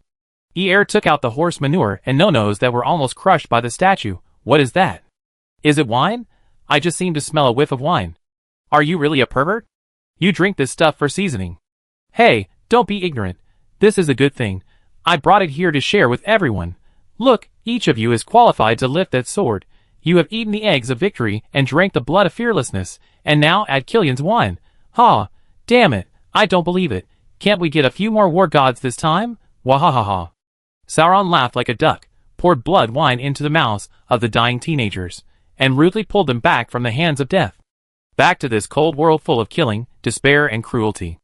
Just because now, it is far from time to sleep. Because Sauron still needs them, needs the assistance of these comrades, who are willing to stand shoulder to shoulder with him, and kill gods together. Change all fates. On the south bank, on the other side of the curtain, the flames are still spreading, in contrast to the rainstorms on the north bank that were blown away by the mountain wind and gradually subsided. In the billowing smoke, the chaotic battle of defeat and pursuit continues. The elf army holding high the flags of poisonwood and flame sycamore attacked on all fronts, while the imperial army with nightmare flags retreated on all fronts. It is easy to order an attack, and you can rush to the battlefield with people after organizing it, but it is not so easy to order a retreat. If you want to disengage and reorganize, the winner will not let you retreat intact, right? Therefore, the most basic thing when retreating is to arrange the rear guard troops as the meat cut out, and make sacrifices for the safety of the whole army. Unfortunately, let alone the rear guard, no one will take the initiative to undertake this dangerous task, but it must be arranged. Even more outrageous, except for the main force of the knights on the front battlefield, many defense areas on the entire front line did not even issue the order to retreat. The nobles who discovered the interruption of magic power supply at the first time had already fled away at the first time under the escort of the personal guard knights. This is understandable. Although letting nobles bring private soldiers to the battlefield can save manpower, it is reasonable for them to prioritize preserving their own strength when the situation is unfavorable. If even the employers who paid them ran away, what else would the private soldiers and mercenaries have to hold on to? So the offensive supplies for the entire regiment were placed on the front line. The weapons, supplies, and golems abandoned on the front line were not even unpacked, let alone ordered to be abandoned, and were seized intact by the elf army. The loss of this puppet golem and military supplies alone reduced the strength of the entire noble army by 30% in an instant.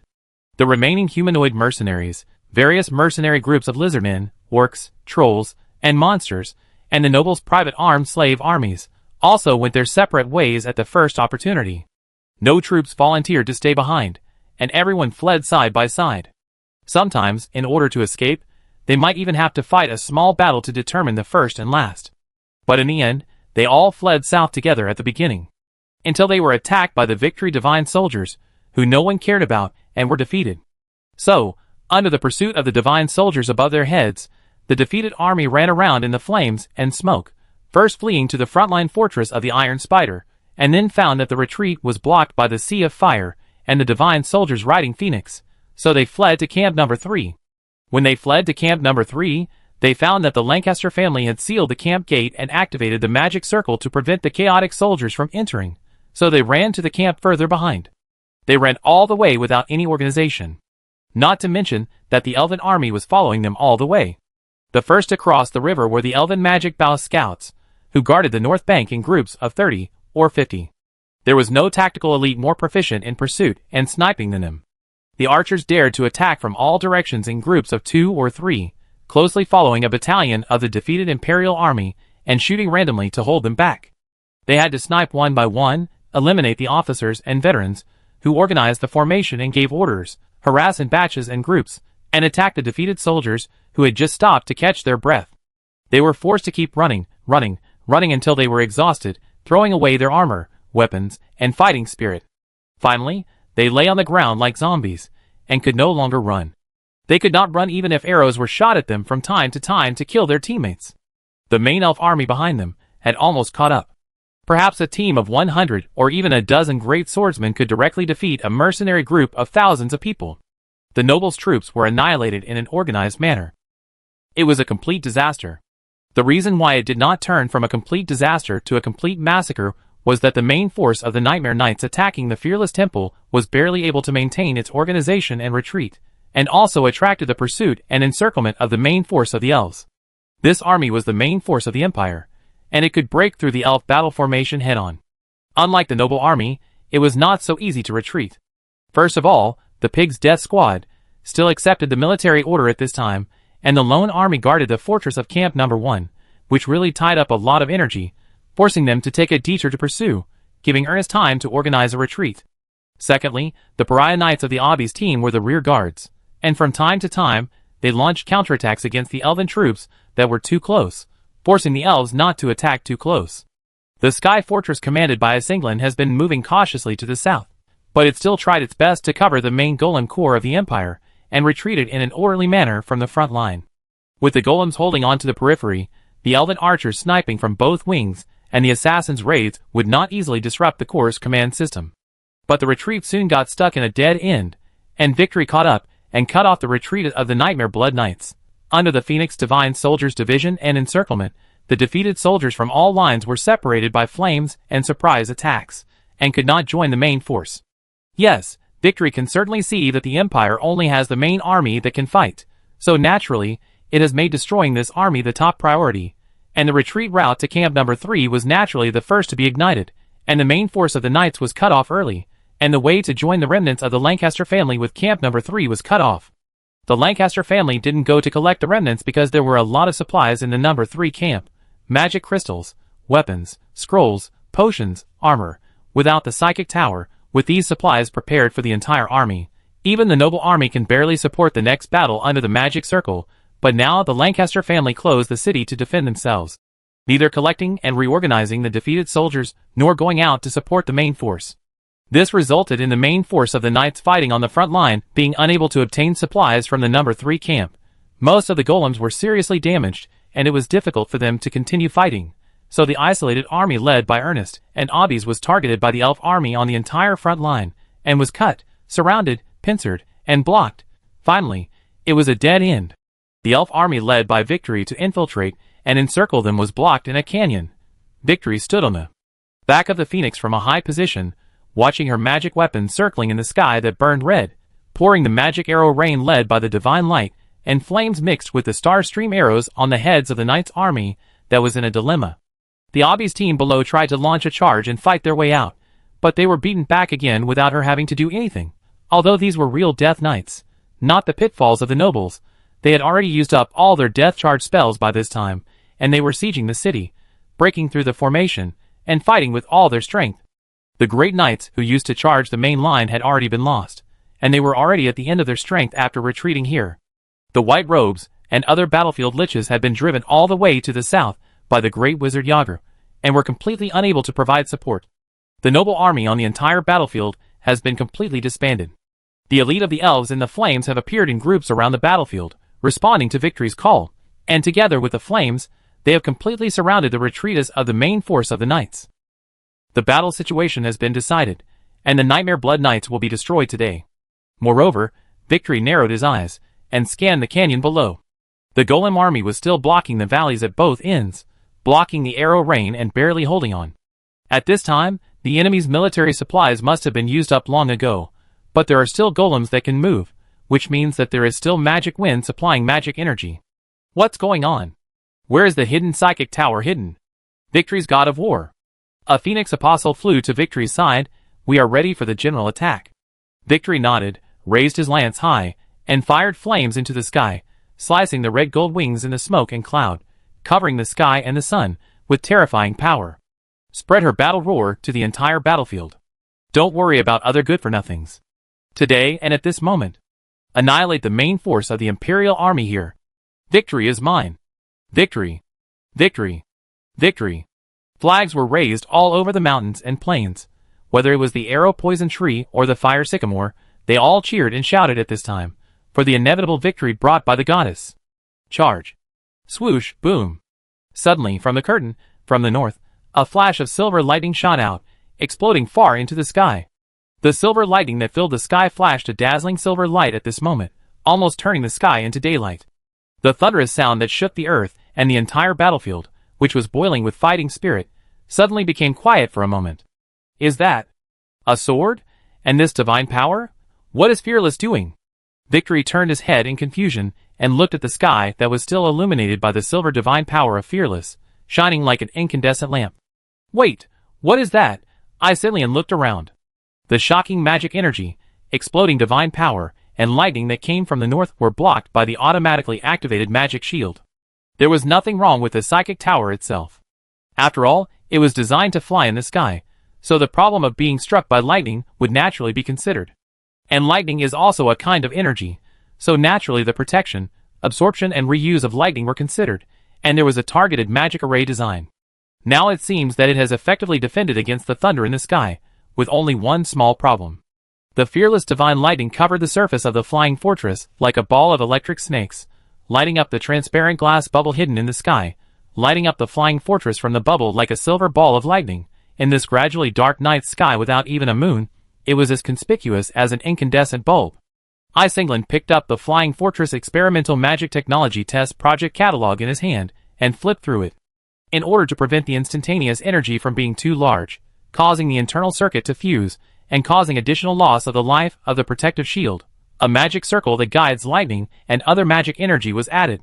The overloaded magic energy flow can be controlled and surrounded on the surface of the fortress magic circle, slowly absorbed and utilized. Alas, such an awesome technology, which talented idiot added it. Then the battlefield lich lowered his head again, and looked at the bottom of the fortress. The golden wings of flame feathers bloomed one by one. Under the leadership of Victory, they gathered into a huge phoenix firebird, soaring into the sky, and rapidly approached the psychic fortress in the sky, which was shining with silver light, and extremely conspicuous. Oh, it's over. Chapter 190. The sailing ship glides in the sky. It is not an old-style airship pulled up by balloons, but a literal airship. The keel bracket surrounding the hull is made of bones and metal, and a rough frame is built, as if the ship is put in a vegetable basket with a bamboo basket. And at the nodes of this bone basket, hundreds of reinforced gargoyle wings are assembled. From a distance, the densely packed small wings inserted outside the basket look like they were shot by arrows, which is not very beautiful. But the appearance is not the point. The point is this experimental additional engineering kit. The magic of wind gathered by the wings can really carry the giant ship to fly. Relying on the energy of a goddess core inside the giant ship, the magical spiritual wind drives the sails for propulsion as usual, and through the spiritual base rearranged by Shiqiong, it directly uses the built-in network of the sand table of the Eye of Panoptus to connect to each flying wing, just like controlling hundreds of flying gargoyles to maneuver and turn at any time. The maid in a long skirt, with her orange ponytail blown by the spiritual wind, stood on the side of the ship in a daze, watching the giant ship flying across the city, fields, and mines of the imperial capital below, leaving the airship transport brigade that was slowly transporting military supplies along the waterway and set routes to the north far behind. On the mast behind the maid, there are 3 large flags fluttering in the wind. Lord Arishi, Countess Sorga's 3-petal blood cherry, Imperial Knight candidate, Interhero Nair Scimitar Hammer, and the company's CEO Soren, the symbol registered in the parliament for this interest group, the umbrella.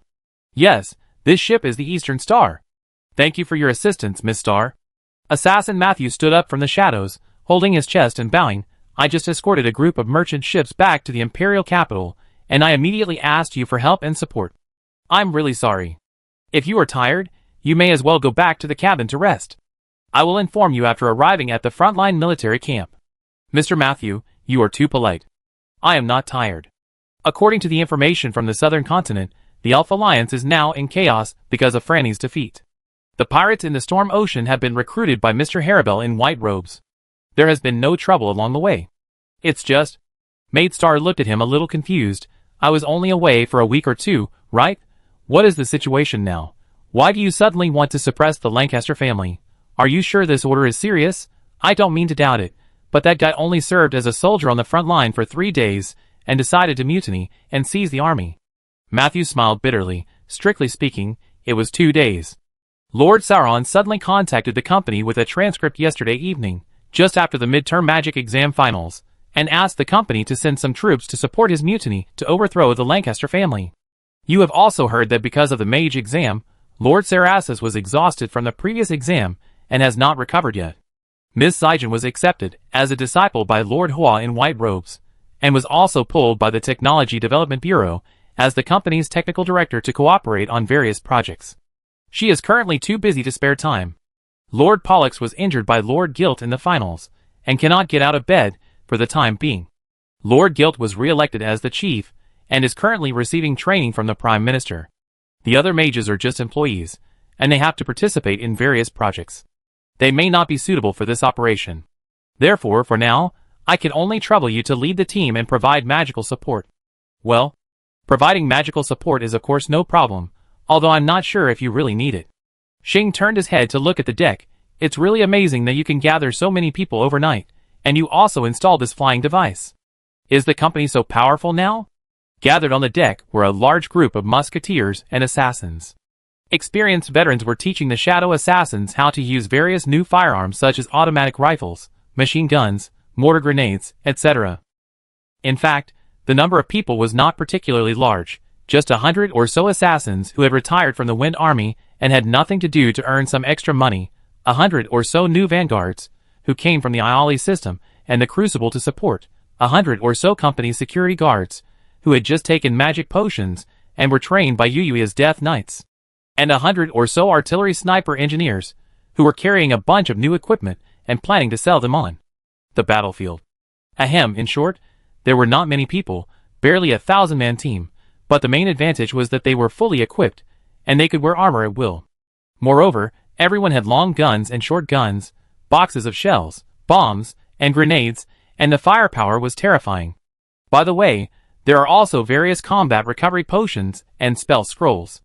All are reimbursed by the company. After all, the company is rich now.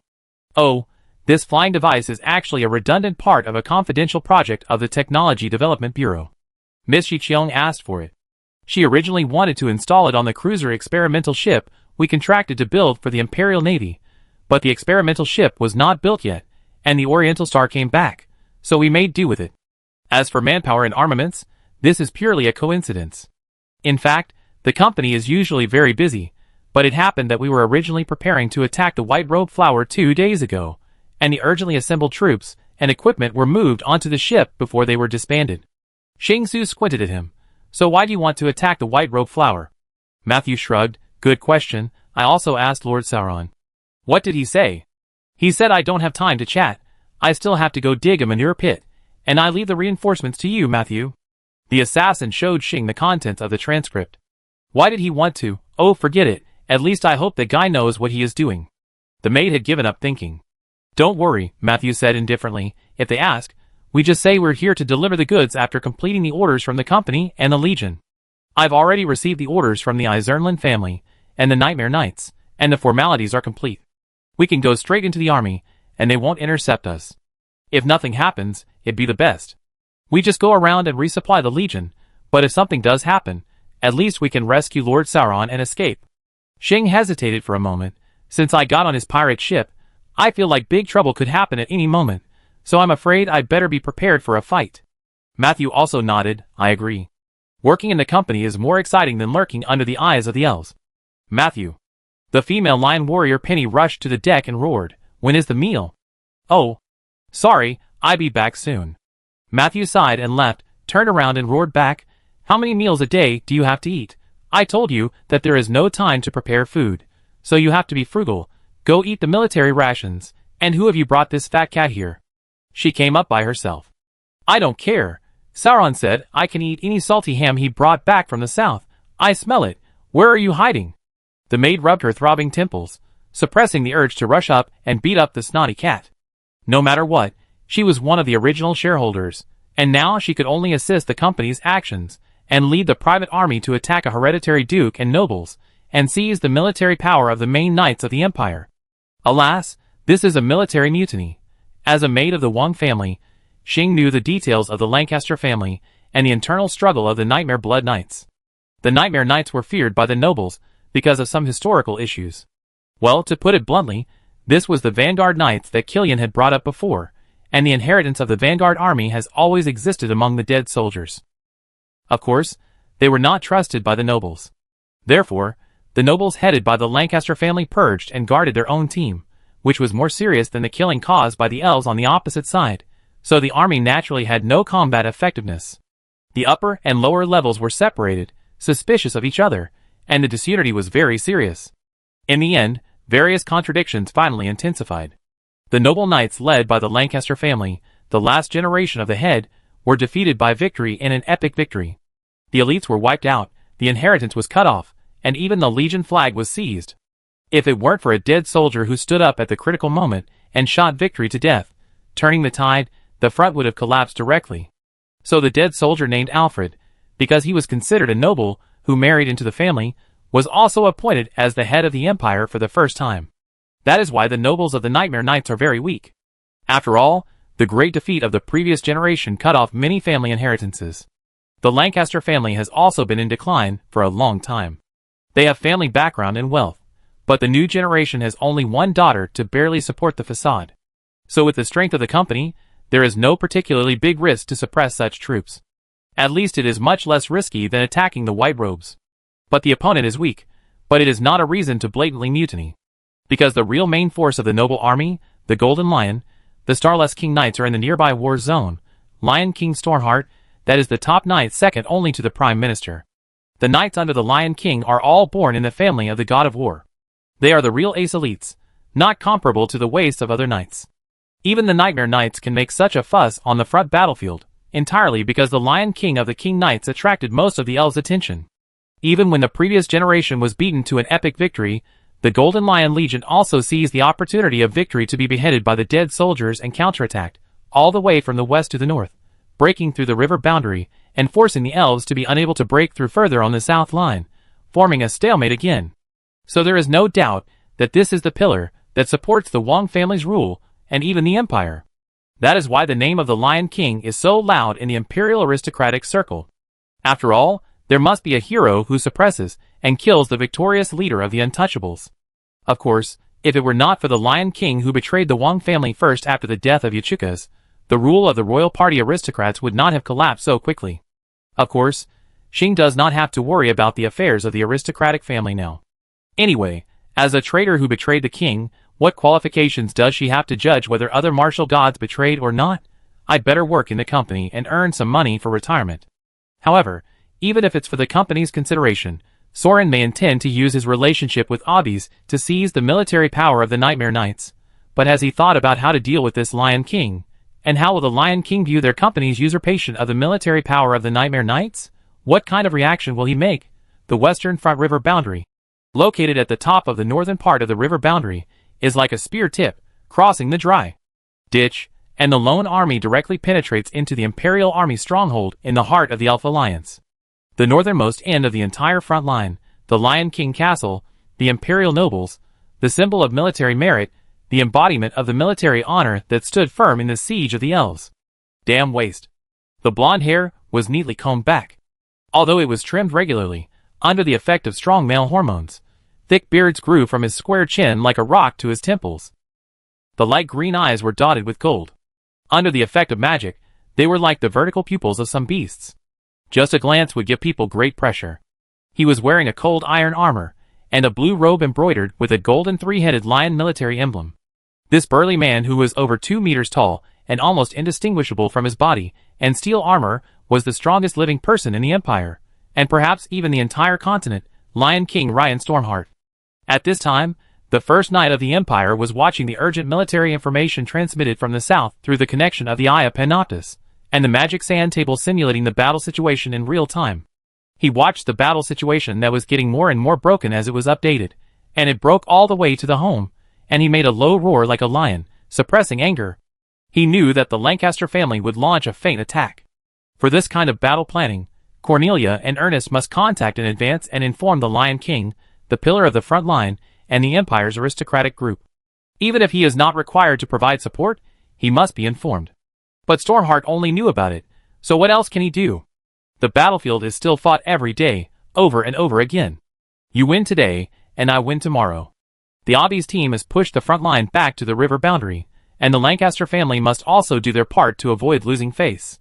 So what is the problem? There are 20,000 or 30,000 people. How can they lose? As a result, a feint attack can lead to a total collapse, and he is the strongest noble commander of the Iron-Blooded Rose. Nothing to say. It's a good thing I didn't marry you to the Lancaster family. This family is really not good. The female knight with a golden ponytail standing next to the Grand Knight Commander is the only daughter of the Lion King, Alferus Stormheart. Because the Lion King was attacked in bloodbath before, and did not react at all, and all his servants died, although Alferus was not kicked and expelled like the guards, her father deprived her of the qualification to join the Legion as a centurion after graduation, and even her qualification as a knight was temporarily lost. She could only be kept by the Grand Commander, as a halberd attendant and trained. Of course, she didn't dare to say much when she heard this. After all, she knew her father's violent temper and anger, but he was even more ruthless and domineering in commanding the army, and would not tolerate any impoliteness. At this time, the centurions and captains of the legion had gathered together, and there was no room for her, a bystander, to speak. So she did not dare to talk to him because of her daughter's background, but just lowered her head and kept silent, so as not to get slapped and use up a scroll. Under this situation, it is only a matter of time before the main force of the Nightmare Knights is wiped out. The deputy leader and centurion of the King's Knights, Marquis Waldstein, spoke. This iron-blooded man with sharp edges and corners, like the Lion King, has golden vertical pupils, like a half-demon god, and his temperament and figure are difficult to distinguish. Only the gray hair and beard distinguish them. Wearing a helmet at ordinary times, he is like the battlefield clone of the Lion King. He is also Stormheart's confidant and right-hand man who has cooperated for a long time. The north is well defended, and the strong attack will have little effect. If we lead the army to the east immediately and threaten the Karari with legion from the flank, we may be able to force them to retreat, but I am afraid that when we launch the offensive, the main force of Nightmare will have been wiped out. At that time, the Lion King castle will be isolated and attacked by the elves from the east and north, or even surrounded. The deputy leader calmly repeated the situation, which was actually very clear, of course, to take care of Alferis, who had just come to the front line to listen. Retreat. As soon as these words came out, the knights in the command room all looked at the 1,000-man knight leader, Count Brad, who was bold enough to give such advice in front of the Lion King, and the orange-haired knight with a relaxed and unrestrained expression. He could stand here and speak in front of the Lion King without shame, purely because he was strong enough to be the third to speak out his own judgment in a military meeting like the Golden Lion Knights, where people speak according to their strength. Why, Brad spread his hands nonchalantly, do we have to risk being surrounded by 5 elven legions, and stand alone on the north bank of the river boundary? Yes, 5 legions. Because of the breakthrough of the Lion King castle, there are 3 elven legions from the east, west and north, forming a triangle to defend the main force of the King's Knights. Add to that the fearless Arrow Poisonwood and Victory Sycamore that defeated Nightmare on the southern front and came to surround them, and the 5 main elf armies will come together to surround them, even if you are as strong as the Lion King. It is impossible to defeat 5 elves at once. Well, at most you can take on 3. Fearless won't move, but one more victory is indeed troublesome. Deputy Captain Waldstein nodded. His deputy is much stronger than Alfred's deputy. Not only is he also a commander, but he is also a great knight who has inherited the legacy of the God of War, and is both civil and military. Although it can only be called the threshold of the God of War, it is enough. If a fight breaks out, he and Brad can each contain one of the 3 elf gods of war faced by the Golden Lion Knights, and the remaining one will be dealt with by the Lion King, which will create an advantage in the battle. But if there is one more victory on the battlefield, the 3 tops of the Golden Lion will be contained, and Victory can free up his hands to cooperate with other gods of war at any time to kill the weaker one. Jimny, how is your martial spirit? Are you sure you can hold Shinli back? She's been killed several times, so she probably hasn't recovered to her full form yet. The deputy leader looked at another tall, handsome blonde young man next to the sand table. This young man, the 20th generation of the 1,000 Knights, the heir of Duke Jimmy Wainborg, smiled bitterly and saluted. I'm very sorry, I'm dull, and I've wasted the training of the Legion.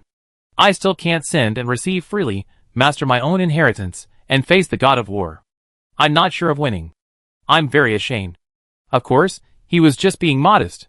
Even though all the 1,000-man, Centurion and Knight commanders present had the inheritance of the God of War, and were trained by the Legion, only the 4 of them were qualified to stand by the sand table and speak. As an extremely rare elite among the nobles, Jimny's ability to raise his combat power to the threshold of the God of War was already very valuable. If he was stupid, I'm afraid the others would be scum and trash. It seems to be right. The deputy leader was not surprised. He just looked at the Lion King, who was staring at the sand table, and kept silent. The father and son of the Armstrong family also went to the imperial capital to take the exam. Without these 2 freaks, even with the Iron Spider, our magic suppression will always be a long way behind. When deploying troops, you should first ensure the safety of the flanks, and not go too deep alone and fall into a dead end without help from the front and back. The Lion King remained silent, and he did not express his opinion, but the meaning behind his words was actually very obvious. They had already said everything they should say in front of him, through the mouths of the deputy commander and the 2 centurions. Escape, abandon the Lion King castle that has been defended for so many years, with so much blood shed, and so many people died. Escape, save your life first. How can I put it? Nobles are the same after all. The untouchables are just annoying, but the pig teammates can really stab you from behind. In recent years, Stormheart has actually been under pressure from various noble families, and has never taken the initiative to fight Alfred, because he knows that on the battlefield, he can safely leave the flank to the Obby's team to resist. If you have strength, you can be equal, and if you have strength, you can do whatever you want. This is the consistent principle followed by the Stormheart family. They only submit to those with strength, and even the royal blood can betray them. Why bother about the identity of untouchables or nobles? Only strength is the only truth. To be honest, following this set of principles, and being called by the Lion King for a long time, fighting day and night in the north of the river boundary, Ryan himself almost forgot many things. But today he looked around at the large group of people around him, centurions, 1,000-man captains, great knights, inheritors of the god of war. Each of them clearly has the strength to challenge him, but elites who don't even have the courage to look him in the face. At this moment, many things inexplicably emerged from Ryan Stormheart's eyes. He remembered the first generation of the Stormheart family, who were just untouchables who followed someone to pick up garbage. He remembered the ancestral gun in his family, which was secretly thrown away by his grandfather. It never responded to his gun. When he was a teenager, he followed his grandfather's carriage in the heavy snow, sneaked into the canal to secretly pick it up, and hid it in the broom closet. He remembered that when he first left home secretly and joined the King's Knights, he never thought about being a marquis or a general, or a great knight or a great commander. The boy was just thinking that one day, if he could kill 2 more long-eared people with his own hands, then maybe there would be a chance that the long spear that had always been placed with the broom would recognize his qualifications. Recognize that he was also a vanguard. Unfortunately, there would never be such an opportunity again. He had been hanging out with these rubbish for too long, forgetting all the really important things, and even lost his gun to that prodigal girl. Maybe it would be easier to forget all these things. Stormheart really thought that he had forgotten everything, but now he understood that it was not that he didn't want to forget, but that these people, the people around him, never let him forget. They always remind themselves over and over again. Nobles and untouchables are different after all. These spineless people who think of retreating as soon as they encounter disadvantages are not reliable at all. There is no need to hesitate. If you associate with these rubbish, you will be defeated. I will lead our team to cover the rear, Waldstein will be in the middle, and command the detachment to retreat to the south bank. Ryan Stormheart suppressed the anger in his chest and spit out every word from his throat, but there was no way. This kind of order could only be issued by him personally. Tear down the Lion King castle. Not a piece of rubble can be left to the elves. Chapter 191. A total of 73 people survived. Wooby pulled out the arrow from his face, took off his helmet, raised his head, and drank the blood wine in the golden cup, sitting on the collapsed stone pillar and panting. I can't believe that after killing so many elves, even killing Fearless, so many people can survive. Hey, Muffin, drink this. Muffin stared at him with wide eyes. Who are you? Huh? What nonsense are you talking about? Why did your brain get hit or something? Hey! No News also realized it at this time. Soren came over to take a look. Oh, the nose has grown. Well, the healing effect of the Holy Healing Golden Cup is actually similar to the healing magic, but it is stronger. It can even regenerate torn limbs and blasted internal organs, so the nose is no problem. However, it has no effect on old wounds that have already healed. You are lucky, your nose was hit by an arrow again, and it was cured by the way. Damn it, then you said that you can only drink it once. I am at a loss. One Ear was still shocked. Alright, they are all seriously injured, but you almost died. Most of your life was transformed into sword wind and chopped out. It's good that you can pull it back. Oh, I almost forgot, this is the spear of the Vanguard army, given to you by the Prime Minister as a reward for killing Fearless. You use this spear first, and let me borrow the Lake Light sword for the time being. Not only One Ear and No-Nose, but other dead soldiers were also attracted by Sauron for a while. Prime Minister? Vanguard? No-Nose, well, let's call him that. No-Nose frowned. Dwarf, who are you? I am Sauron Inter-Hero Nair, a servant taken in by Grand Master Alfred Obbies, the Grand Master of the new Vanguard, who has completed the trial of Prime Minister and killed the alchemically awarded parliamentary officer, the Imperial Knight candidate, and a dead soldier. Sauron said this casually, stretched out his hand to grasp the hilt of the Lake Light greatsword stuck in the ground, pulled out the greatsword, pointed it straight to the sky, and the blade of the Eden stone burst into a dazzling golden glow. Sure enough, this sword contained amazing magic power. It was only stimulated by Air's momentary despair, and a sword wind was emitted to instantly kill Fearless. However, the huge magic power accumulated from the earth veins for hundreds of years was far from exhausted. If Fearless held it, he might really be able to cut Jillian with one sword. No wonder the old ghost shrank and refused to jump out. Well, if you put it this way, as long as you are fearless, you will not be killed by a single blow. So, it was thanks to the blessing of Fearless that he was able to fight in and out of the chaotic army yesterday without any injury and bully the weak. The dead soldiers looked at each other in bewilderment. It's not that surprising. After all, a dwarf or Soren can produce so many magic props. Most people guess that he is a noble. But being a parliamentary officer and a prime minister is far from their cognition. It's easier to understand the identity of the Grand Master's squire. Anyway, he is a squire knight of the Obby's team. Wooby shrugged. Then I will follow your command. How should we go now? That's right. Although they took advantage of the rainy night to attack, there was no guard around Fearless. Moreover, the gods have fallen, and there is no elf to come back to help. It's a bit strange. Soren carried the Lake Light sword on his shoulder and turned his head to look at them. Let's go back to the camp after we have rested. I have fought enough tonight. Let's go to camp number 1 to rest first, and then go back to Lancaster camp. I still have to feed the nobles with shit. Moffin frowned. Feed? Are you kidding? Eir wiped the cold sweat and looked at the spear Soren had just thrown to him. This guy. I'm afraid he is not joking. Anyway, the battle of the dead soldiers is temporarily over. At least Soren thinks so. Although the physical strength has been restored to the strongest state through the Golden Cup, the dead soldiers really have no fighting spirit after a night of fighting. They are completely burned out and mentally exhausted like ash. So everyone sorted out the heads they had captured, packed up the shattered corpse of Fearless, and took them across the river boundary together, and walked into the curtain to retreat to the south bank. How is this curtain usually lifted? How long will it take to dissipate? Sauron asked the veteran Wooby beside him. Oh, because generally speaking, our army is defeated and retreating, and even if this curtain has no magic support, it will remain on the battlefield for 2 or 3 days as a cover for retreat. While answering, Wooby couldn't help but cross his eyes at his nose. Some things are usually not taken seriously, and only when they are lost and found again do you know how to cherish them. Soren frowned and looked up at the sky, looking at the heavy shadows covering the river boundary, and used his magic eyes to confirm the surrounding situation.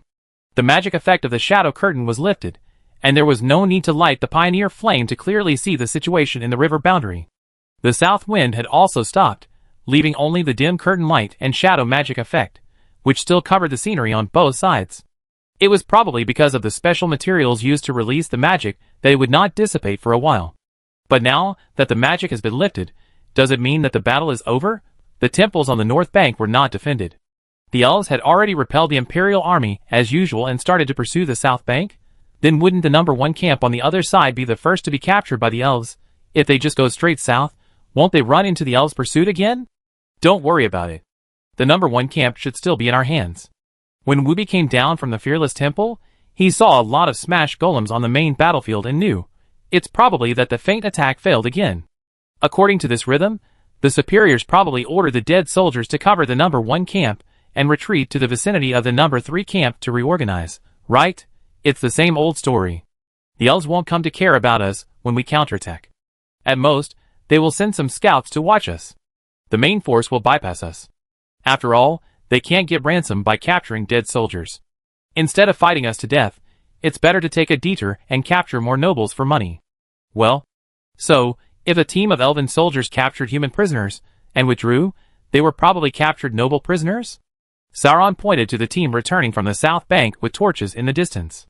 There were about 4 or 5 elven soldiers, and they tied up 20 human prisoners with chains. They were passing through the valley. It's possible that they surrendered voluntarily. They have money, and are too lazy to run. One ear chuckled. Soren curled his lips to ask for advice. Do you want to save those people? The dead soldiers had no expression on their faces, no one spoke, and no one drew their swords, just looking indifferent. Wooby spread his hands. It's up to you. Generally, the nobles who are rescued and have better character will first report their titles, and ask us to obey his command and escort him back to the camp. If we send him back, he may remember to give us some reward money. If he doesn't remember, then he won't remember.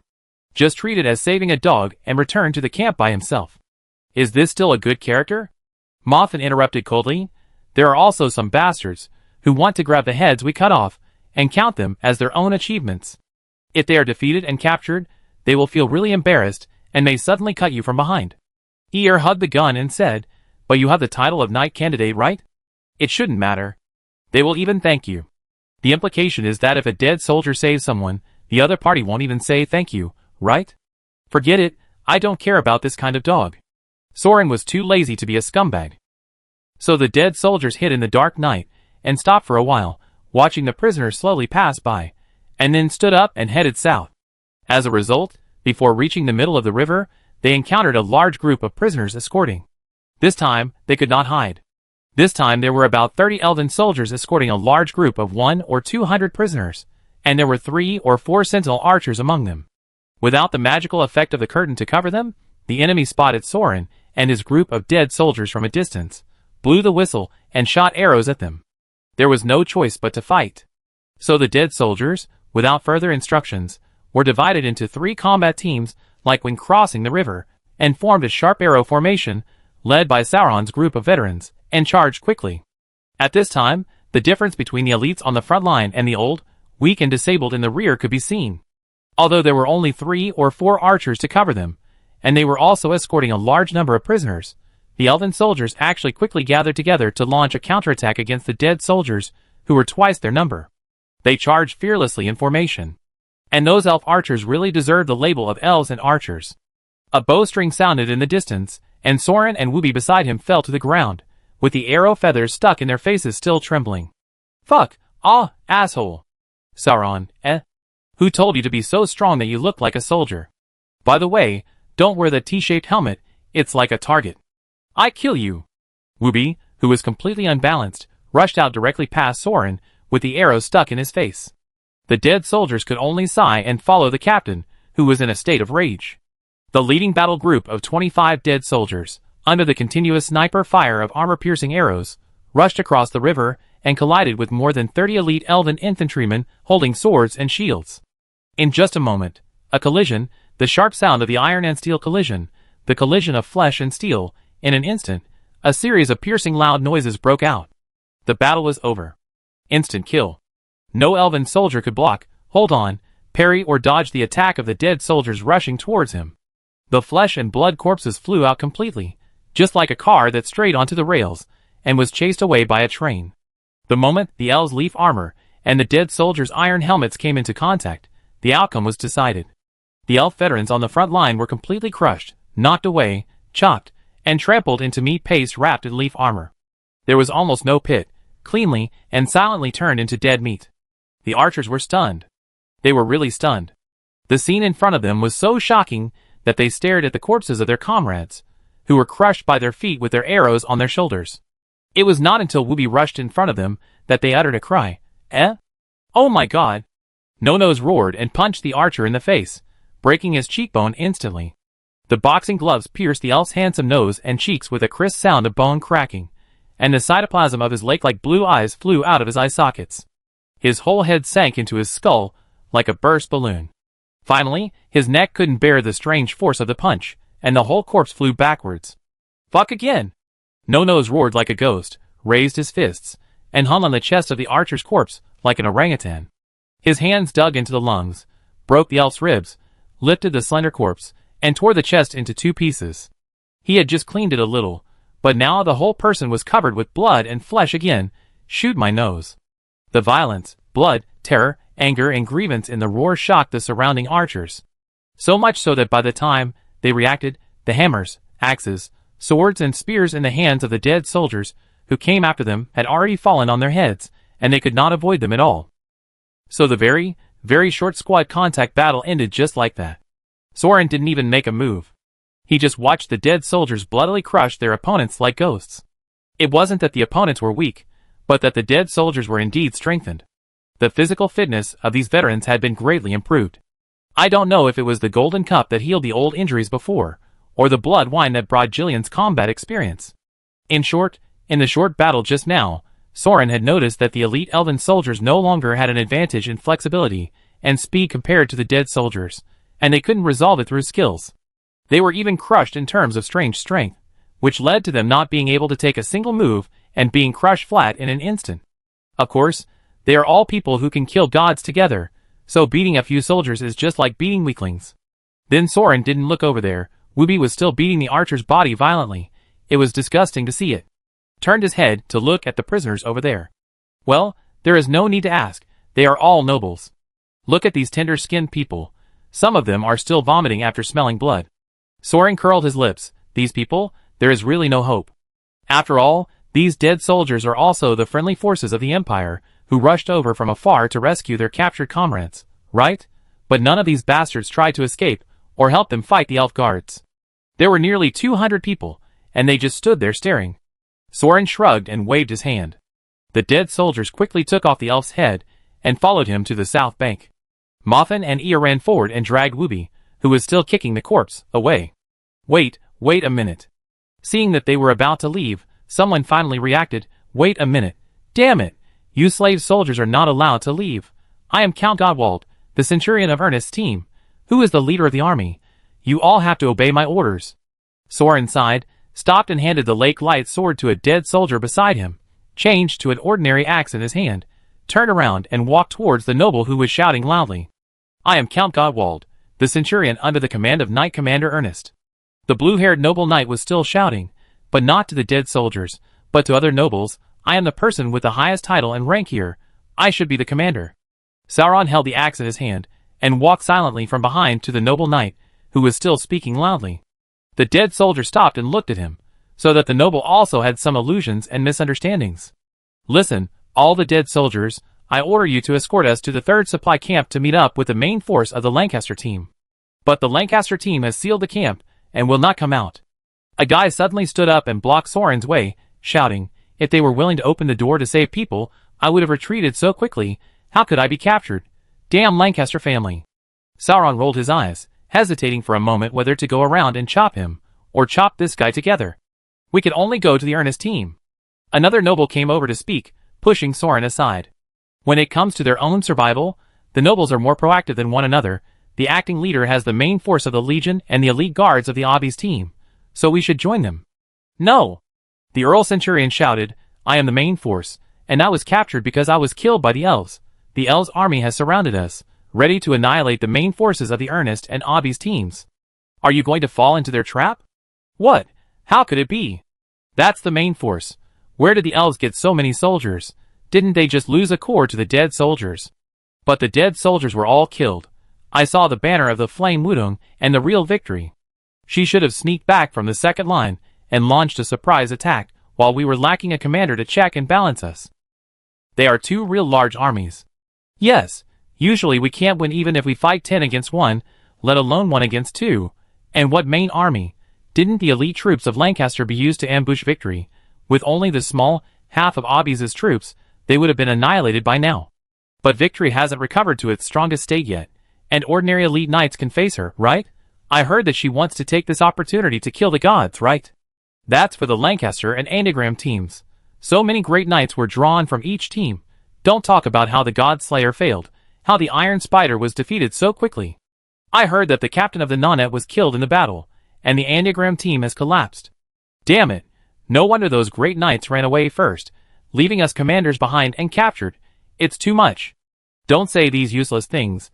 The most urgent thing is to consider how to evacuate the battlefield. Just now, they were like quails, not daring to raise their heads, but now they are quarreling and cursing like a group of ducks. The nobles of the Empire. Soren sighed. Thanks to these useless people, they could describe the terrible war situation in the south in just a few words. After all, it was a matter of life and death to escape. Everyone planned it like a god of war. Don't talk too much, retreat wherever you want. One person spoke, and those who disagreed raised their hands. After you finish speaking, we will count the heads according to the rules of the Parliament. Hurry up, the elves will be back soon. As expected, he was the first one to jump out to grab the military power. This centurion of Count Godwald, these nobles really stopped making noise, and listened to his arrangements. Maybe he was not really the one with the highest title and rank among the captives present, but at least he was the most decisive. At least from what Soren heard, he was one of the few who fell behind and were surrounded, defeated and captured, instead of retreating on his own initiative. In fact, Ernest's main army, because the teammates on both wings ran too fast, played a role in attracting firepower for other nobles to cover the rear. It's no wonder that the other guys who fled at the sight of the enemy didn't have the face to jump out and fight for power. Besides, the nobles were not really stupid enough to argue for 3 days and 3 nights in the middle of the river boundary and discuss how to escape. Alas, it's a tragedy that they have to wait until this time to start to exercise their subjective initiative. To the west, Centurion Dawald quickly gathered opinions and waved his hand towards the Golden Lion Legion. The nobles of the Lion Legion will never let their flanks be breached and risk being surrounded and cut off from supplies by staying on the north bank. They will definitely lead their troops to retreat before the victory devours the main force of the Ernest team and outflanks the rear. So head west. If we meet up with the Lion team, we will have a chance of survival. The nobles nodded one after another, and Soren also nodded with his axe. Because he had never had any hope for the nobles, he would not be disappointed no matter how bad they were. On the contrary, Soren could still see a little bit of the noble strengths. Yes, extreme selfishness is also a strength. Strictly speaking, the imperial nobles are not weak, nor useless, nor are they purely retarded. Otherwise, they can't even win the internal competition in their own family, let alone cheat. At least the person they cheat must be someone dumber than themselves, right? These people are elites who have been raised by so many resources. Even if they throw a few magic charges twice, it is enough to cause a lot of damage to ordinary elite soldiers. Moreover, they have gathered the intelligence of the entire battle situation in their hands. They are usually scheming against each other. They are definitely not stupid, and therefore they will never make judgments that are not in their favor. This is also the problem. They pursue too much and do not make judgments that are not in their own interests. This time, from south to north, from east to west, the nobles on the entire front line all retreated at the same time. They simply did not see their own interests in this secretly planned and suddenly fought war, so of course they did not want to fight desperately. Why should they fight? It was not them who started the war, so it was not their turn to reward or punish, right? Risking to stand on the front line and beat up their own private soldiers, are they stupid? There is no benefit in winning, so who would be willing to spend their family fortune to help the Lancaster family, that Cornelia still has no fiancé, and even no allies willing to cooperate and help, if something goes wrong? The Lancaster family will hide in the barracks and dare not move, and will be completely separated from other nobles. On weekdays, the nobles confront each other on the battlefield, just to gain qualifications and inherit the title. On a daily basis, occupying military ranks and military power to maintain their own power is all for pure self-interest. Besides, what would be the loss if they lost the army and retreated? Anyway, the private soldiers brought to the front line would be consumed on the battlefield and exchanged for military merits. When the battle collapsed and the battle was defeated, they should prioritize saving their own lives. There is always a way to save the Green Mountains. Not to mention, as long as they retreated to the area of the spiritual tower behind, the elves would be unable to do anything to the liches. Even if they retreated 10,000 steps, the total battle line of the Empire would collapse. What would it have to do with the nobles? At worst, they could surrender to the Elven Alliance.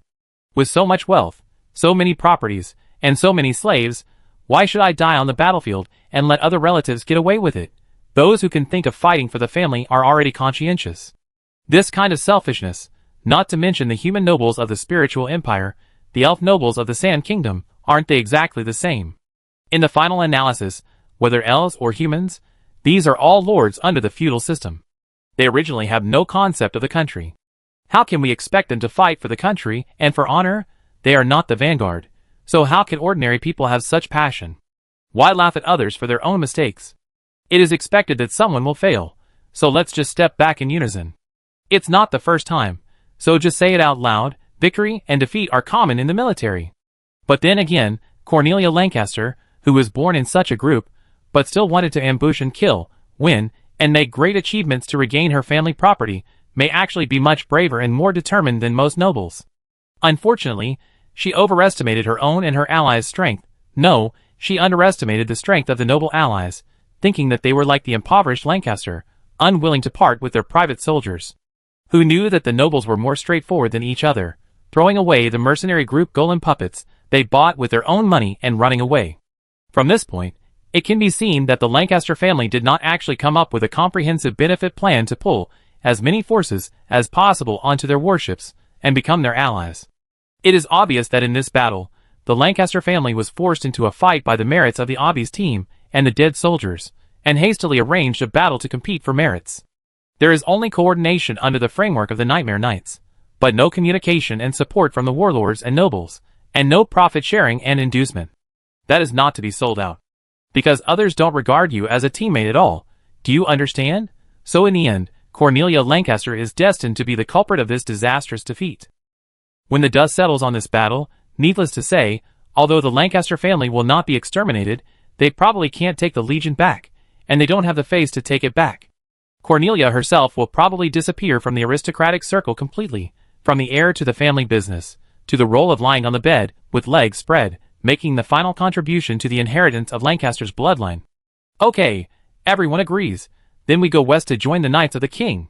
While Soren was listening to the nobles' quarrels and thinking, the centurion had quickly persuaded several troublemakers, and unified the nobles' opinions on fleeing. This Count Gottwald was obviously better than Cornelia. He might not have any family secret medicine, nor any powerful magic potion enhancement, nor any treasures or magic weapons. Even the ability he burst out at this time was just for his own survival.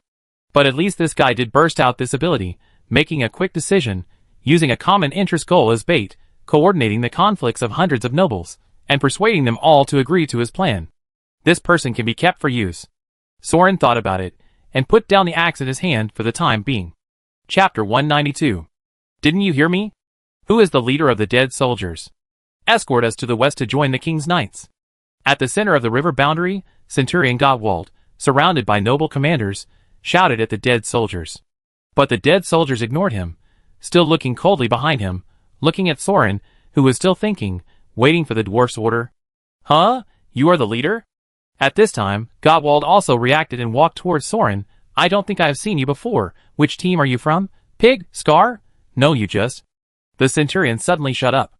These people seem to have come from the North Bank just now. And looking at them like this. They have too many heads, and how come they can even look at him? Only veterans who have been strengthened to level 8 or above can ignore the suppression of etiquette and military law. Are all these people veterans? Sauron did not say anything, but looked at the Earl up and down with interest. He was probably over 30 years old, and under middle-aged. He was called an Earl, but Sauron did not look like one. He had seen many serious parliamentary Earls. They were all shiny and fat, and they made people want to throw them into the pot and fry them. Unlike this guy, he looks quite strong, his face is tanned, and he looks like an ordinary low-class knight. To say that he is a spoiled nobleman is probably nonsense. He is probably a poor man from a noble branch whose family has fallen into poverty, and has to join the army. Otherwise, he would not have no private army under his command, and would be captured in the main army. Just a casual glance, the murderous intent that was still hidden in it, has already caused a cold current to rush up the other party's back, and his neck shrank, standing still like a lamb to be slaughtered, not daring to come over and push again, and his voice became even lower and inaudible. Oh, this guy is quite smart, of course. In the system of the Empire, there is no room for ordinary fools to survive. The nobles are all very smart. The problem is that they are too smart. Soren touched his chin. He actually planned to kill these guys who were in the way, and then lead the dead soldiers to Camp Number 1 to check the situation. But after listening to the nobles' noisy chatter, and understanding the current war situation, Soren changed his mind. These people, killing them to vent anger is fun, not killing them is not a big deal, because the overall situation has collapsed. The two elven armies crossed the river, and broke the southern line of the Empire. It was only a matter of time before the Nightmare Knights were surrounded and annihilated, and the western line was also facing a huge risk of being surrounded and annihilated. Under this strategic defeat, their dead soldiers' repeated tactical victories could not change anything. So what if they killed the Fearless? The Fearless had never come out of the temple, and the Empire collapsed like this. It didn't matter whether he was there or not. So there were only two ways in front of Soren. One was to follow the nobles to flee westward to join the Golden Lion Legion, and the other was to continue to go south and join the remaining dead soldiers of the Number 1 Battalion, and then go south to find and rescue the main force of the Nightmare Knights, who were trapped in the siege, and then continue to fight out of the siege and retreat to the south to the range of the Psychic Tower's defense line. Going west is a clean escape, and going south is a bloody road, but to put it bluntly, it is still an escape. No matter whether it is to save one more obbies, or a few hundred dead soldiers, it is essentially a retreat forced by the current defeat, and there is no substantial difference from the behavior of these nobles. They all surrendered. This defeat that collapsed overnight is the battle situation that Sauron is facing now. It is a beginning of the collapse of the sky, but it doesn't matter. War is also a game. As long as you don't admit defeat, you can still play the game. Soren's gaming mentality is actually quite good. It can't be said to be good, but he is numb. After all, he was sniped by his teammates in various rankings in his previous life, so he has long developed a calm mentality. So he has long understood that you can't always get a good hand of cards, and it is normal to match teammates who are stupid and give away heads.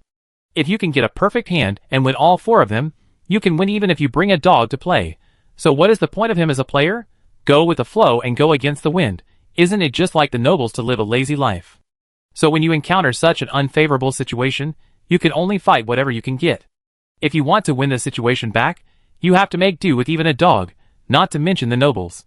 Yes, in this situation, you can still win, and the question is not whether you can win, but how much you can win. Centurion Gottwald, I am a squire of the Abi's family, Soren, knight of Interhero Nair. Although he has heard a lot of key information on the side, Soren still needs to confirm this question in person. Knight Bridget Abis, how are you doing? Did he die in battle? Or was he captured? If the big sister is dead, then the Nightmare Knight's troubles can be solved with another more straightforward method. Abis' squire? The centurion was stunned. He did have an impression of this person. Captain Abis asked many people if they had seen his squire, but the name of Soren Interhero Nair sounded so familiar, as if I had heard it somewhere before. Sir Knight-in-Waiting, Captain Abis should still be in the main army. I was led by her and attacked with the Abis team to try to break through the blockade to Camp Number 3. Unfortunately, the attack failed and I was captured. I don't know what happened after that. But I think if they can't get supplies from Camp Number 3, the brigade will go south and be surrounded by now. The centurion carefully considered his words. After all, military law and etiquette seemed to have no restraining effect on these murderous dead soldiers. The equipment and props on their bodies were confiscated by the elves. In order to save his life, he could only rely on his relationship with them. Soren nodded and raised his hand to wave, so the dead soldiers surrounded them, and the nobles retreated in shock. What are you doing, Lord? Lung, calm down. It's not our fault that we lost the war. It's the fault of the Lancaster family. Yes, it's their fault that they lost the Iron Spider. We don't have any soldiers to use. How can we resist the enemy? We really want to kill the enemy, but we can't do anything to save the situation. Count Gottwald screamed and retreated, but the other nobles still pushed him in front like a hen, like playing eagle catching chickens. The attitude changed so drastically because they had already felt the murderous aura of the approaching dead soldiers. Sauron waved his hand, asking the dead soldiers not to take action, and pointed to the spear in Eär's hand. The head on the tip of the spear was split in half by the sword, and then trapped together by the chain. Do you recognize him? We have been neighbors for so many years. You should have seen him, right? The nobles looked up in confusion. At first, they thought that the other party was going to kill them before they killed him, but they froze. Hundreds of people were completely silent, so that even those who couldn't help trembling under the murderous aura froze the moment they saw the head. Sauron counted for 10 seconds, but he didn't hear anyone breathe loudly. Sure enough, these nobles all recognized him. Yes, Fearless is dead. The nobles all turned their eyes to Soren. I didn't kill him, it was Eär. Yes, he was an ordinary dead soldier. After drinking 2 bottles of magic potion, he was able to kill gods. So it's not that difficult, right? Sauron waved to Eär and drew a cross on the ground with his foot. Lend me your head. Stab it hard like you did just now. Eär handed the head to Soren. And Soren held up Fearless hair and the head of the god of war and walked into the crowd of nobles. The nobles retreated in awe, but they couldn't help but want to come closer, gradually forming a circle around Soren, staring at the head in Soren's hand. Soren also held Fearless' head in his hand for them to see. Fearless, dead. We cut off his head, drank his blood, split his temple in half with a knife. If you want to see it, you can see it after crossing the river. Fearless, dead? The nobles trembled at his roar, and Count Gottwald covered his heart and gasped with his mouth open. Why, you want to escape? Sauron placed his axe on the ground, stepped on it with his foot, and used his free hand to pick his nose. Then you can escape by yourselves. We will go south later and kill Shinli, and then this battle will be over. It's not dangerous for you to go by yourself, so I won't escort you to the west.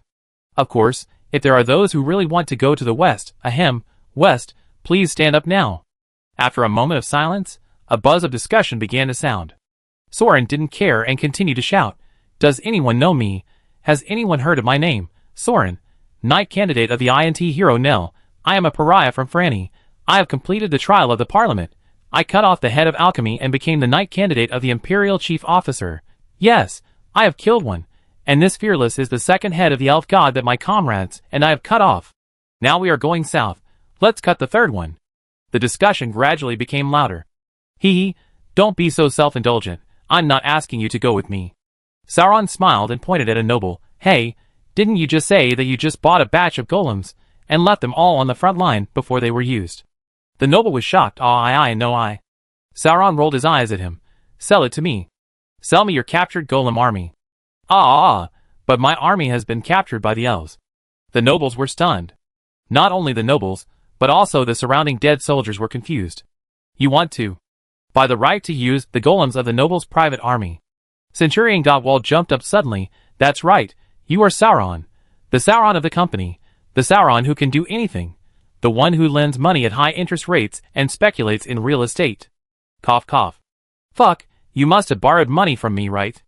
Oh, the company. Golem soldiers. Some of the nobles began to react gradually. Sure enough, these guys are really smart.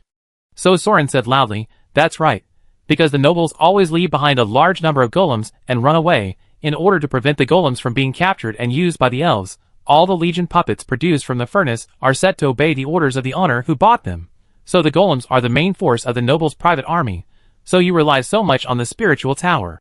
So you retreated at the first time and did not destroy them. The elves were busy chasing them, and of course, it was too late to destroy these legions now. Yes, your legion, the Empire's Golem Legion, it's still intact, completely intact.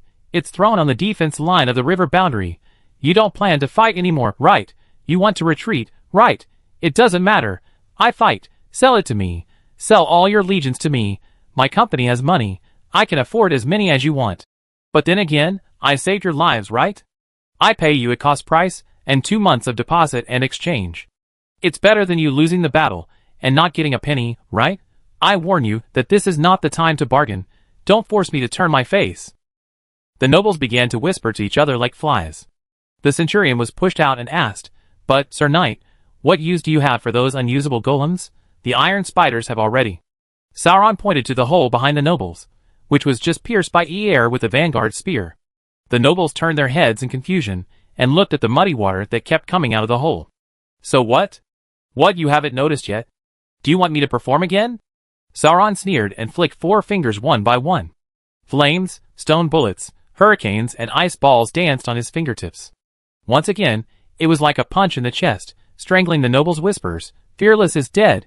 Now there is no one to cut off the earth veins and seal the magic power of this front battlefield. We have destroyed the forbidden magic area created by the elves, and soon this battlefield will return to the normal state of the natural magic world. Then the golem core will be able to be used again, and...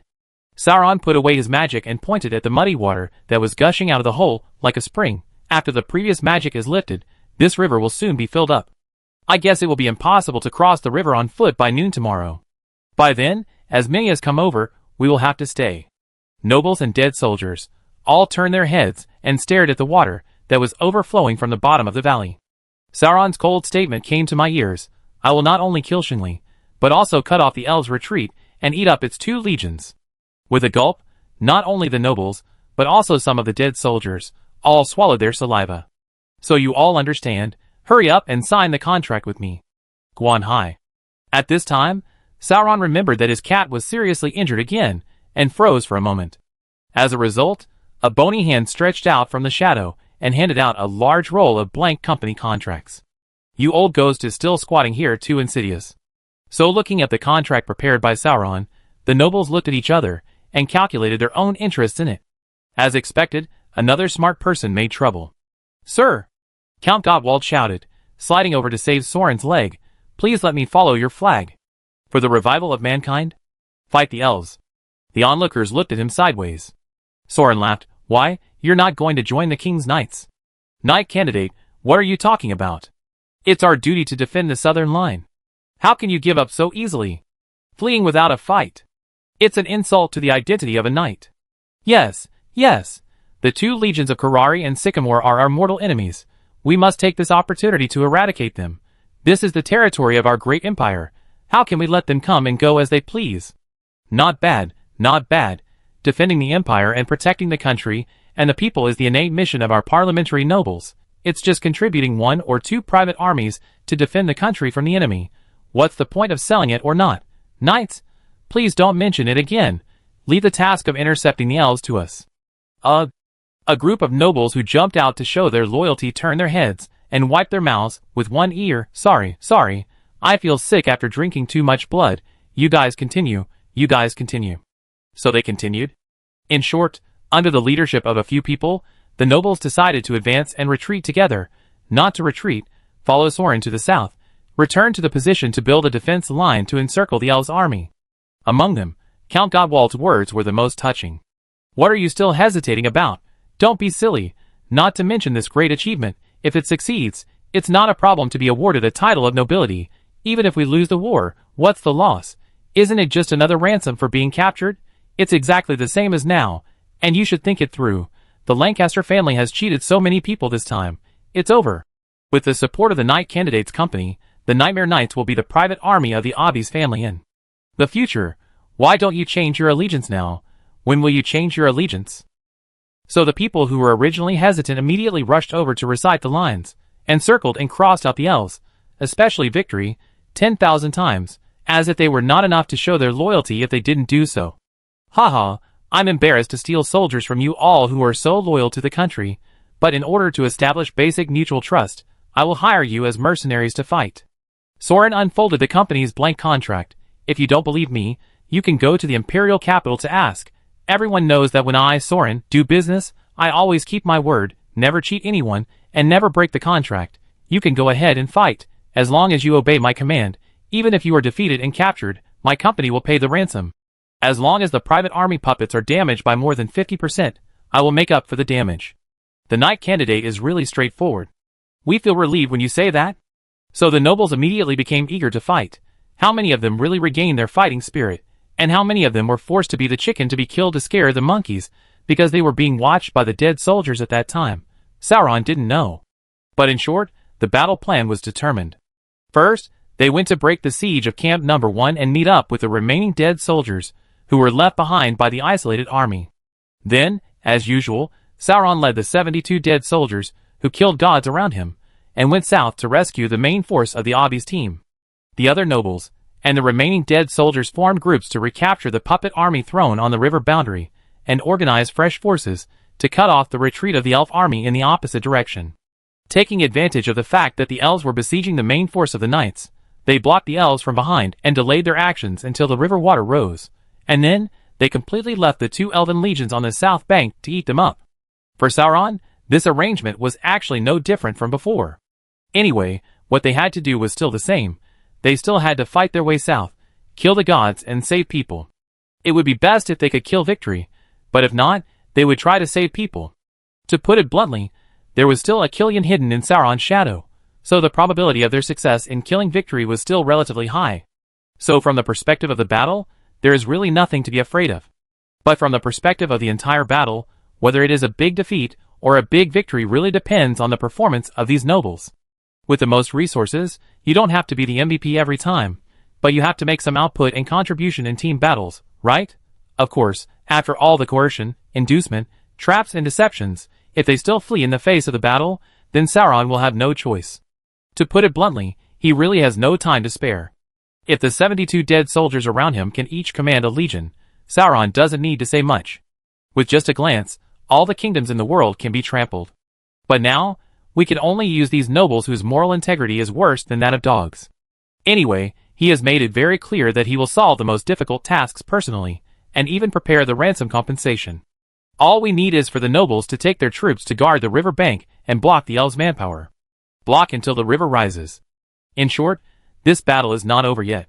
What will be the final loss of the overall battle? Will it be an epic victory or an epic defeat? It really depends on the performance of these nobles. Chapter 193. TSK, Matthew is so stingy. It's just a little ham. What a big deal. So boring.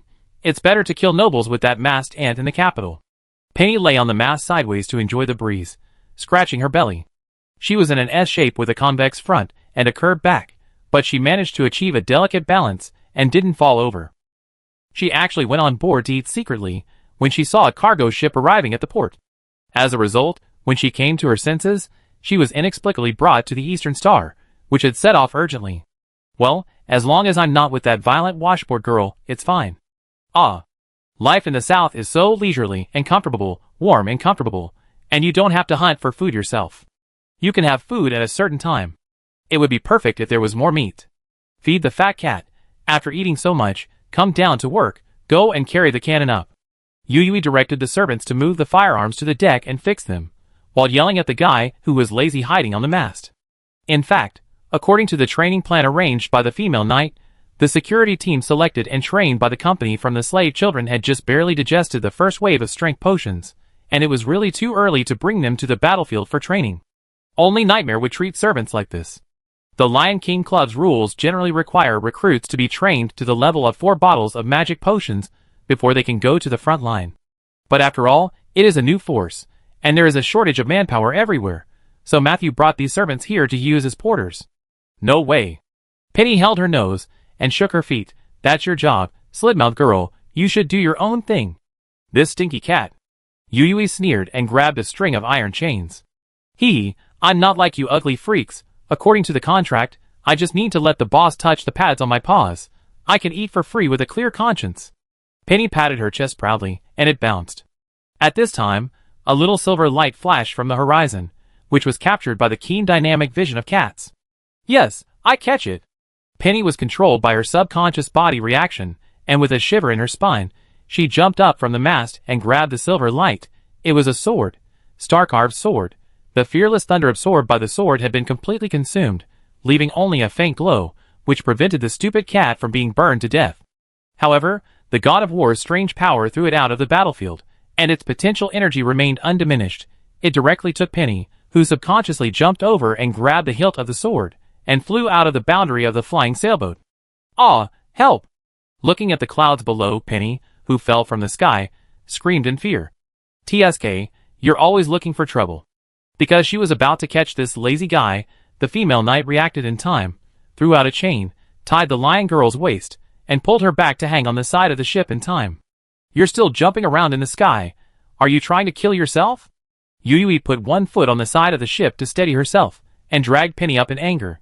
Fortunately, there is a training in throwing iron chains to tie people up in the attendant course, which is originally aimed at God. Woo woo woo, I'm so scared, so scared.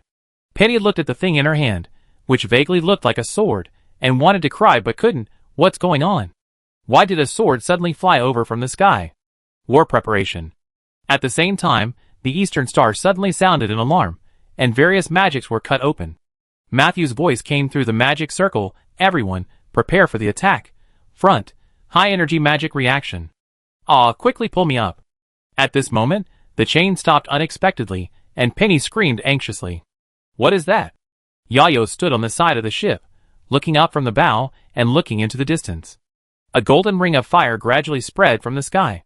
Scorching flames burning the sky, phoenix soaring. Victory. Raise the magic gun in your hand and sing loudly. The phoenix soldiers raised their heads together and sang in unison. Under the resonance and amplification of the loud singing, the huge golden and red divine power bloomed from the tip of the gun, unfolding a fire ring like a golden flower, spreading from the dim sky, and dispersing the clouds and spiritual wind. The huge divine power was like waves, and the angry sea of flames bloomed layer by layer. The waves of fire, wind, and heat that rushed and almost burned the land below the phoenix soldiers, completely burning it into a sea of fire. Even the elf troops on the ground could not get close, which can be said to have once again blocked the Imperial Army's retreat to the south. But the first to bear the brunt of the attack, the main force of the Imperial Knights surrounded by the flames and the army, was not it. But it was a huge and dazzling silver ball, like an incandescent bulb. The prototype Flying Psychic Tower Unit 01. So far, the Psychic Tower has not been destroyed because the magic barrier is still in effect, but it will not last long. The core of the Psychic Fortress, like the movement of a watch, is filled with formatted metal gears, magic gems, and magic arrays. In the operation room, the mages who maintain the operation of the prototype Psychic Tower, black robes, red robes, and even a few gray robes, all have exhausted their mental strength. Not to mention these people, even the chief battlefield lich of the Nightmare Knights, the magic warlord Isenglin himself, has been forced into a desperate situation. I can't hold on any longer. I've reached my limit. At this moment, it collapsed on the bronze magic circle base of the core, with dense spiritual silk circuits inserted on its head, and its mental power and computing power have been squeezed to the limit. And the out-of-control magic circle is also beginning to collapse one by one. The most intuitive thing is that some gears begin to spin fast, some bearings begin to break, the alchemical mechanism inside the core begins to stall and collapse and decompose, and the magic circle circuit is also melted by the overloaded magic energy. In the precision machinery inside the psychic fortress, sparks and lightning are everywhere, and explosions and fires begin. The most intuitive thing is that under the impact of the waves of fire rings, the spherical magic barrier maintained around the fortress is getting smaller and smaller. It gradually ripples and falls apart. It seems that as a battlefield lich, Isenlian didn't even face off against victory. They shouted the names of their ultimate skills and lost silently. It looks really bad. But in fact, it really tried its best. Because the battlefield lich of the Empire is often compared with the great wizard of the elves, but the two are not equal in the same system. The elves' magicians still use the ancient magic system that has been passed down for thousands of years. Generally speaking, under this system, the combat value of a magician is between an assassin and an entire legion, fluctuating according to luck, and it is difficult to quantify and calculate with data. It can only be distinguished by the spell slots and magic levels mastered. Those who can master great magic can be considered combat mages. But it is difficult to say how strong the combat power of combat mages is.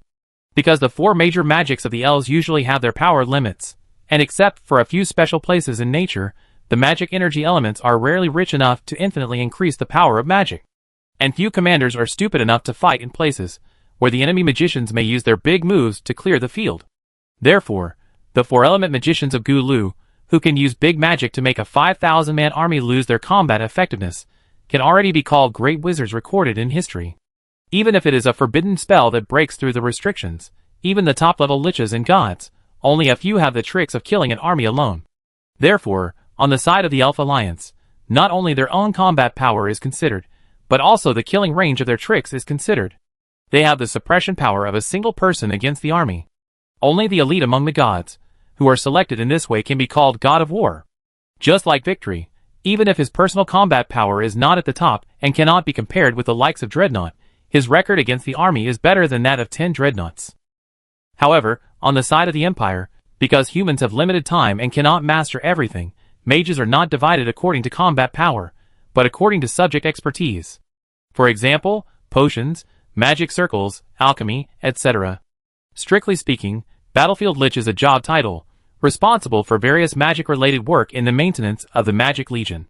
For example, building a spiritual tower, building a fortress and magic barrier, repairing combat puppets, etc. They signed a long-term contract with the Empire, stationed on the battlefield to provide magic support for the army, and all research projects related to military wars can be reimbursed. And by the way, they can also make some extra money by engaging in arms trade and smuggling trade. But in the end, this is a choice made by poor wizards, who have embarked on the expensive magic road without the resources and wealth inherited from generations of magic families, and have not obtained employment contracts from the Technology Development Bureau, the noble families, and various alchemy workshops. It is a job to make a living. It is true that they have mastered more combat-related magic than ordinary magicians due to their long-term business needs on the battlefield. However, the degree of magic firepower is only for the magic 1,000-man team of the elf soldiers. It is still a little short of the real great wizard. Moreover, in this era, personal combat magic, such as the wind-flying cannon, is actually not commonly used by battlefield liches, and it is not even in the top 10. If we rank the magic commonly used by battlefield liches, the Eye of Panoptus, various enchantment magic circles, puppet maintenance, psychic tower circuit construction, and healing. So to put it bluntly, if it is a competition to see who can build a psychic tower or a magic fortress faster, then Isenlian is really the best choice, and I guarantee that no elf can beat it. But if it's a head-on fight, well, forget it. Being able to maintain the defensive magic circle of the psychic fortress, resist the waves of divine power from victory, and buy as much time as possible for the main force on the ground, is really the limit. Yes, the magic circle is really not the useless thing that Soren thinks. This is actually a rare powerful magic skill that allows an ordinary wizard, who can't face the power of God, and can be killed by an assassin in 1 second, to resist the great magic with magic intelligence and calculation power. But the problem is that the magic circle needs experts, like battlefield liches, to maintain it, and timely magic control and drainage can only work in the long run. Otherwise, once the magician's central maintenance is lost, and it is repeatedly hit by powerful magic from one side or one point, it will gradually disintegrate, and finally be completely defeated like now. Flamestar Shining Phoenix Spear. Boom! The flame surrounded it like the sharp beak of a phoenix, and Xingli's assault spear finally broke through the barrier of the psychic fortress, and directly penetrated the core, and went out from the other end of the fortress. The lightning finally lost its restraint and scattered, revealing the true form of the psychic fortress. The center was pierced by the angry flames of the divine spear, and a large hole was punched directly to the core. The fortress in the sky burned in the sea of fire, and the bone wings and armor peeled off layer by layer, like a huge fireball tottering. Victory is mine. The Valkyrie followed the flames, and soared high in the sky, raising her gun and shouting, "Victory! Victory! Victory!" The elf army cheered, and under the illumination of the rain of fire, they began to launch a final siege against the remnants of the Nightmare Knights. Xingling collapsed on the core control console, unable to save the defeat in front of him. Is it over? What a pity. If I had made a decisive move and escaped, maybe I could have brought this thing back.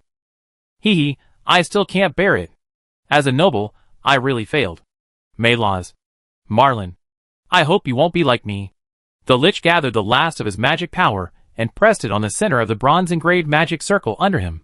The mechanism stored in the four corners of the magic circle opened, and the energy of the four elemental magic stones began to gather towards the core, earth element / Don't even think about it. The wings of the phoenix flashed with golden red flames. Xingli rushed in alone without hesitation, and rushed straight into the core. Before the Lich exploded, he shot and destroyed the magic circle's mechanism, along with most of the battlefield Lich's artificial puppets. Only the upper body's spine and head were left. Because they were still connected to the alchemical pipeline controlling the fortress, they were picked up by the god of war, and hung on the tip of the gun. Humph, Xinlian, I knew it was you. I haven't seen you for many years, and you are still the same, indecisive. The Lich tilted his head and smiled. Victory. After not seeing you for many years, your butt is so big now. Why are you so angry? Don't hold back the fighting spirit. It's not good for your body to be so lustful. What? You don't want to kill me? Then do you want to sleep together? My tongue can still move. Victory looked at it coldly. You want to die? Don't dream about it. If you don't dig out the secret of the flying spider from your dead head, you can't die even if you want to. Then I'm going to disappoint you. I've wasted so many years making money and building relationships. I don't understand the new things that young people have come up with. Oh, is it starting to fall? Hee hee, even if you capture me, so what? Even if you prevent the self-destruction, so what? The psychic tower has been damaged by your big butt. Wait for it to be smashed to pieces. You will get nothing, haha. The Lich was imprisoned by Xingli's divine power, forcing a smile and making jokes, and suddenly the fortress was violent for a while. Then the balance was restored. Then the alchemical mechanism's secret door opened, and a skull fell out. Attention, attention, the automatic spiritual base detected that the core control array was disconnected, and now the autopilot mode is activated, entering low-altitude cruise. Please pay attention to towing and recovery. Pay attention to towing and recovery. The skull said in front of Xingli, and then shrunk back into the secret door. Xingli squinted at the Lich, who was stuck in laughter. You really don't know anything. Xingling almost broke his defense. Who installed these messy things? Xingli stopped talking to it, dragged the Lich's head, and jumped out of the tunnel made by gunfire, jumped onto the deck of the flying fortress, and threw the Lich in his hand, who was still cursing and making dirty jokes, to the divine guards. He turned his head, and observed the fortress that was gradually regaining its balance and breaking. Some redundant parts and defense facilities had been automatically detached and disintegrated, falling into the fire, leaving only half of the metal body, and activated the spare magic wings, barely controlling the balance. The altitude and speed decreased rapidly, passing through the clouds and falling to the middle and low altitude, floating in a position that ordinary airships and gargoyles can touch. Drag this flying spider back to my temple. Under Xingli's order, the Phoenix soldiers threw down the grappling hook to grab the fortress, and slowly moved northward from the edge of the main battlefield where the battle was still in full swing. This is really incredible. Xingli stood on the deck, his red eyebrows tightly knitted together, and he had no intention of thinking about the battle on the side for the time being. There was no need to worry. The Nightmare Knights were on the verge of collapse, and even if some golems were still resisting, they would not be able to resist for long. They were no longer a problem, but the problem was this. Fortress, psychic tower, flying machine, God knows what it was. Although she saw that the victory was certain, she wanted to capture some valuable spoils, and did not blow up the core with one blow. But it was finally penetrated by the attack of the god of war, and Xingli did not expect that this fortress could still maintain operation. In other words, this is not just a floating effect of one or two magics, but a prop assembled with countless magics, countless machines, and countless props to achieve the ultimate goal, and it is rough and durable enough. So destroying only a small part cannot easily prevent the overall skill from working. Really impressed, human alchemy. Humans' courage to face danger has never improved, but perhaps because of the lack of courage, out of the cunning of risk avoidance, the technology of developing these cunning props has progressed too fast. The feeling of victory is particularly profound. Every time she reshapes her divine body and retrieves her previous memories, it seems to her that she has just slept for a while. The majestic temple of the elves, the glorious rule of the Imperial Alliance, and the strong and orderly appearance of the elves' divine soldiers are as powerful and unchanged as ever when they come into view again. It seemed that no matter how many times she was reborn, no matter how many years she lived, the elf temple was as immovable as the sky, without the slightest change. Even if there were several main gods taking turns, or changing the decoration style of the world tree according to festivals, the order from top to bottom in the world of the elves, and the life mode from gods to slaves, were almost the same truth that had remained unchanged for tens of millions of years. Because in this world, there was no race or force strong enough to force the gods to make changes on their own initiative. Therefore, even though the elves have had such talented, qualified and resourceful gods as General Silver Dragon, Alchemist of Sand, and Archmage Yogg over the years, they are still regarded as freaks by the whole society. Even gods are excluded by the mainstream concept, let alone ordinary mortals. So of course, the world of elves has not changed at all for hundreds and thousands of years. But on the other side of the battle line, humans are growing up with each passing day, and their weapons are constantly updated and strengthened. Because they are the weaker party, they must strengthen their combat power and replace their equipment to make up for the gap with the elves. But the elves do not have this necessity and sense of urgency. So every time they return, Xingli clearly feels as if he is fighting against a completely different army. At first, there were soldiers without even magicians, then there were knights led by some heroes, then there were skeletons and liches, and then there were death knights, dead soldiers, potions, and golems. By now, it was completely impossible to tell what humans were using. We must take this spider back. The goddess stood on a huge block of metal, staring at the battlefield slowly moving behind her. We must figure out what stage humans have reached, otherwise it might be too late. Sigh. What's that sound? Boom, boom, boom. The bombardment from the sky was like the muffled sound of dry thunder, and the piercing whistling of the shells came through the air with a surging and ruthless speed, colliding with the metal hull of the fortress, exploding, tearing apart all the iron blocks, and also awakening the meditating god of war. Half of the floating fortress was blown flat. Even if it was designed to be tough and durable, the machine had its limits. It might be able to hold up if a hole was pierced, but it was really unbearable to be bombarded. So the flying spider fell after being directly hit by a volley of gunfire, roaring, bursting, and disintegrating into pieces, emitting bursts of thick smoke, sliding diagonally across the battlefield, and landing in the Gobi Desert where flames were soaring into the sky. It slid in the sea of fire, broke, rolled, disintegrated, exploded, and turned into a huge mushroom cloud, soaring into the sky, turning the stored crystals into shattered smoke and dust, mixed with high pressure and hot spiritual wind and sprayed out, covering the entire battlefield. Before the explosion, Xingli jumped from the wreckage of the fortress, fell into the sea of fire, staggered, and knelt on one knee. She lowered her head slowly like a wooden sculpture, and the left side of her body seemed to have been bitten by a beast. From the left chest, ribs, internal organs, pelvis to most of the thigh meat, everything disappeared, leaving only a little blood and flesh hanging, and the broken intestines were pouring out. It was the first time to hear that strange whistle, so Xingli didn't react at all, and was hit hard. The speed and quantity of the shrapnel meant that even she, in her haste and carelessness, could not completely dodge. She was hit like this just by a shrapnel. This is almost a killing move made by a human martial god. Of course, this damage can't do anything to her. Even if most of her divine body was shattered, as long as the divine weapon is not broken, she can still use red magic to rebuild her body and restore her strength. But the problem is that it takes time and flesh and blood. And it's not just one shot. Boom, boom, boom. Victory turned his head and looked at the ship hanging high in the sky, gliding across the sky at the speed of a flying swallow, pouring endless ammunition onto the fortress, the army, the elves soldiers and the gods. The flying warship, like a demon from another world, reigned over the battlefield. The smoke and barrage erupting from both sides were like the breath of a fire dragon and the roar of a war god, as if to use this iron rain to extinguish the flames of war on the earth. It also seemed to bring death, equally and fairly, to the heads of every immortal. Damn it, maybe, it's too late. Chapter 194. Fire! Fire! Fire! Matthew, the leader of this team, screamed on the side of the ship, jumping up and down like a monkey in excitement. You know, you just need to wave the flag. There is no need to shout so loudly, right? Henry, the gunsmith standing next to him, was also speechless. It was he who gave Soren a Winchester. Now he has changed his career. Henry no longer makes muskets but artillery. Now he is the director of artillery engineering of the furnace, and came to test the artillery. What did you say? Henry sighed and handed Matthew a big leather cap with thick soled goggles and earmuffs, which was the same style as his pilot's.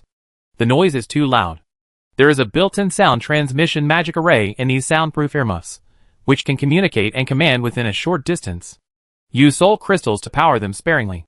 Then Henry, the gunner, knew that he had done something stupid. At this moment, the artillery engineers on the entire deck were all shocked by Matthew's screaming, which pierced their eardrums and made their scalps tremble. Fire! Boom! Boom! Boom! Boom! The cannons installed on both sides of the ship roared, not to mention the elves being slaughtered below. Every time they fired, even the Eastern Star was hit by a heavy hammer. The entire ship, from the deck to the cabin, from the mast to the keel, trembled in the rumbling of the cannons. But Matthew still thought it was not powerful enough. Use that one. Why not use the one just now? Just now, bang! The fortress was blown away in an instant. Why not use this? Of course the engineer knew what the other party was referring to. We only brought 4 of those things, and we didn't have time to install the elastic turret, so we just opened the hatch temporarily. Now we need to reload and recalibrate. Wait 5 more minutes. What an amateur. Ahem, please forgive Matthew's excitement. After all, men, seeing and controlling this level of destructive power for the first time in their lives, will be so excited that their heartbeats accelerate, their whole body trembles, their adrenal glands burst, and their waists loosen as if they are ascending to heaven. Of course, Henry was not actually dissatisfied with his fuss. As mentioned in the previous article, Soren was a member of the multi-turret cult. As soon as he got the position of Grand Commander of the Vanguard Army, he put forward the military thought requirements of the new era to the furnace engineers. Cannons. Make cannons. The more the better. The bigger the better. Cannons are awesome. Awesome. Powerful. Under this guiding ideology, the Furnace Engineers Association selected several plans that could be realized based on their current technical strength, and with the help of alchemical magic from a large number of reference suggestions provided by Soren, from mines and grenades to various planned drawings of Gundam Star Destroyers, and made all-out efforts to overcome technical difficulties, and finally came up with 2 artillery models. One of them is the main development project, which is now firing at full speed. There are 8 150mm naval guns installed on both sides. This 150mm gun, originally designed for the Elven Navy, was originally shipped to the port warehouse, and was to be installed on the trial cruiser prepared for the Navy's bidding. As a result, Matthew directly snatched it, and installed it on the Eastern Star. The entire company worked all night to modify the lower cabin.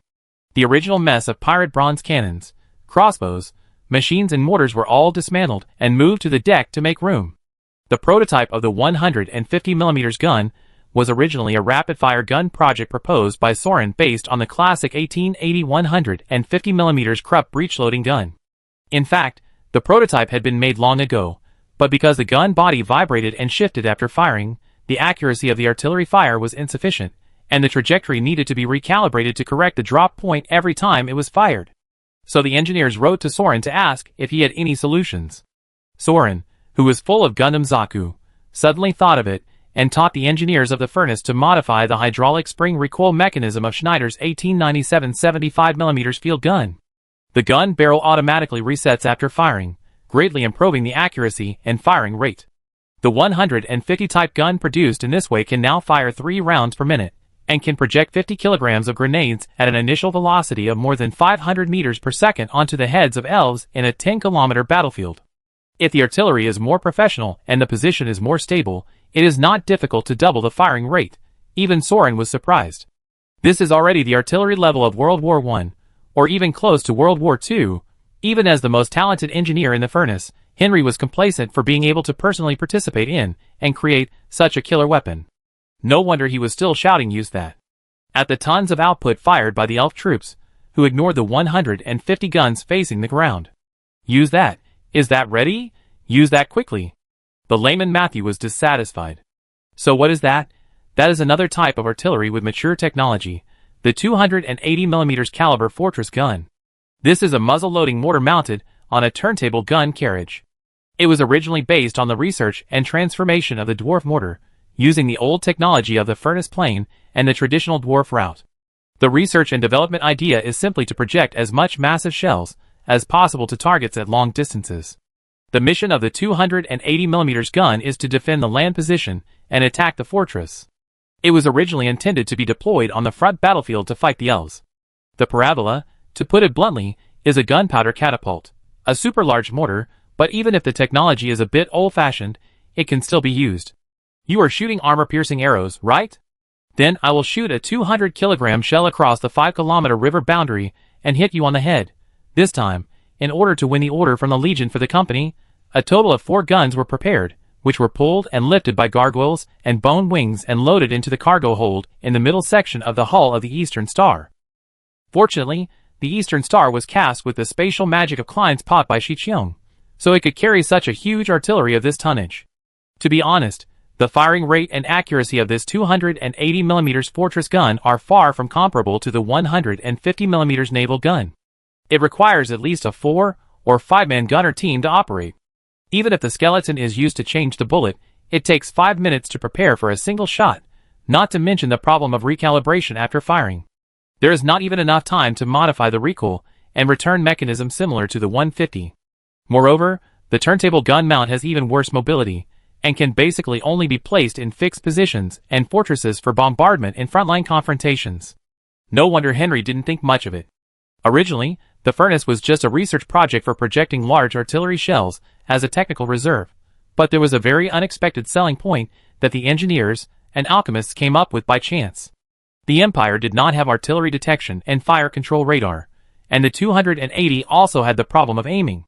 In order to ensure the accuracy of projectiles, before Soren's off-site assistance automatically gave a correct solution, the furnace alchemists tried to add an alchemical prop communication system to the 280 gun, which could be directly connected to the Empire Sandbox Magic Command Network and commanded by the Eye of Panoptus to locate the target of the artillery attack. The detection distance of the Eye of Panoptos is 5 kilometers, and the full overload detection is 10 kilometers, which is just within the effective range of the 280 gun. From this point of view, the 280 gun as a weapon is a perfect match for the combat system of the Imperial Army. In fact, engineers with a little bit of brains would sneer at it. Because the Eye of Panoptos needs the support of the Psychic Tower, and as long as it can detect the target remotely, what magic can't be used for remote attack? What great magic is not enough? Are you still missing these fortress cannons? Besides, the elves are not fools. How could they set up a formation right next to the Imperial magic output range and station troops? So in theory, when the 280 guns are transported to the front line, there is still no psychic tower and no support from the command network. This so-called positioning system is completely useless and still blind. It depends on the artillery to calibrate and test fire. When the war really comes, the elf army will advance across the strategic buffer zone and rush into the fortress. Even considering the actual situation of this war, the nobles may retreat faster than the elves. With the firing rate of the 280 guns every 5 minutes, you will be captured without even hitting a hair. But hey, you know what? The problem is that the 280 fortress guns were actually sold, and the front line paid the deposit directly, and this time they were going to deliver the goods. On the contrary, a lot of 150 naval guns were made in stock, but no one was interested, so they had to grit their teeth and install them on the company's own bidding sample ship. Why? Just because it can be connected to the Eye of Panoptus, those old antique liches think that you are a magic equipment, and the fearless temple will not run away, right? So you can buy it and try it out. Besides, selling new products at such a high price can also take advantage of the opportunity to give more kickbacks. But the 150mm gun, the crystallization of engineering technology, requires extra gunners to operate. At sea, the Imperial Navy would rather not bring any living people with them, save some cabin space, and replace food supplies with magic crystals. You still want to bring shells. If you use them up, they will just be scrap metal, and you can't connect to the magic network. That's too low, no no no no. You magicians don't understand the art of cannons. You understand when the actual battle begins. Henry originally wanted to scold like this. Boom. Bang. Wow, ha ha ha, so cool. Ah ha ha ha. Amid Matthew's excitement and laughter, Henry silently watched the deck of the Eastern Star. The company's security guards opened the cargo hatch, and the prepared 280mm cannon fired with a deafening roar. Then, they closed the cargo hatch, converted it through the space magic of the Klein bottle, and opened it again to fire another prepared 280mm cannon. For consecutive shots like this made the fortress cannon exert instant firepower coverage, like a rotary shooting. This was not a tactic that some genius came up with. It was purely a coincidence that they suddenly found a battle going on in front of them. A bunch of old cannons on the deck had just been dismantled and could not be used. But they suddenly remembered that there were fortress cannons in the warehouse. In addition, the Eastern Star had spatial magic support, and there was even an Eye of Panopto's positioning system in the captain's room. So many coincidences were spontaneously pieced together, forming a pure accident. The result of this accident has just been seen by everyone. The 4-round heavy artillery accurately hit the flying fortress of the psychic tower. The fortress was destroyed. It happened by chance, Henry consoled himself. After all, it was a flying alchemical item. It had just detached from the armor. It was possible that it would implode if it was hit by heavy artillery. It didn't mean that the 280 gun was so powerful. Now the fortress has fallen. Without the coordinates, the parabola of the 280 gun could not hit anything, right? Then he saw the result of the 4 guns landing. Boom! Boom! Wow! Wow! So exciting! It seemed like they could hit whatever they pointed at. The L's elite swordsmen were in strict discipline and lined up in a square formation. One cannon shot out and destroyed more than 10 miles. This was not an imaginary number. It really smashed the square formations of 100 or 500 men and the entire army into a pulp. No, wait a minute.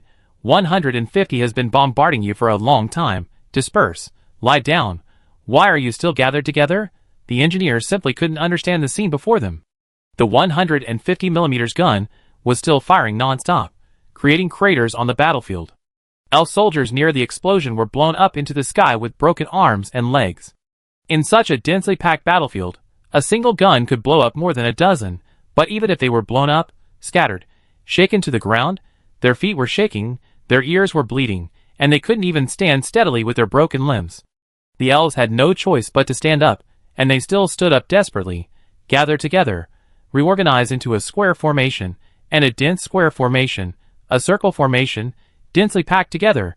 Then, for bursts of heavy artillery fell on the pile of people, flattening and scattered all the flesh and blood. Only a large, blurry mass of ochre-red paste-like things remained, like meat sauce on a carpet, leaving only a mess. Until there was no living creature crawling in the entire area.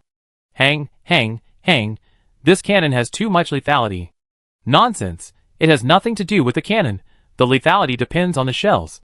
Henry also rushed to the side of the ship and looked down against the diffused smoke. Then the problem came. The 150 gun was equipped with high explosive grenades for infantry, while the 280 gun was designed to attack and break through walls, and the warhead was heavier. But the current battle situation, the inconsistency between the actual combat kill ratio and the experimental data, is something that engineers, like Henry, cannot understand.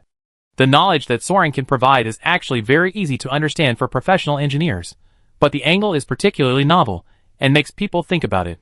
As long as the specific principles are understood, even an engineer apprentice can easily complete the relevant calculations. Just like the data obtained from the experiment, the lethality of the artillery to the infantry depends on the shells. To be more specific, the lethality of the shells mainly depends on the fragments. The more the number of fragments and the larger the mass, the larger the lethal radius. The upgrade of shells and guns was done together. The high explosive grenades for infantry were the main project, and the first batch was produced. Roughly estimated, the 50 kilograms grenade used by the 150 gun can produce more than 2,000 fragments, causing effective damage within a radius of 30 meters where the shell lands. The so-called effective means that the densely arranged human targets within this range are penetrated by at least one fragment. Although the shells of the 280 gun reached 200 kilograms, heavier warheads were used for attacking the enemy. Therefore, the effective damage cannot be directly calculated by multiplying 30 meters by 4.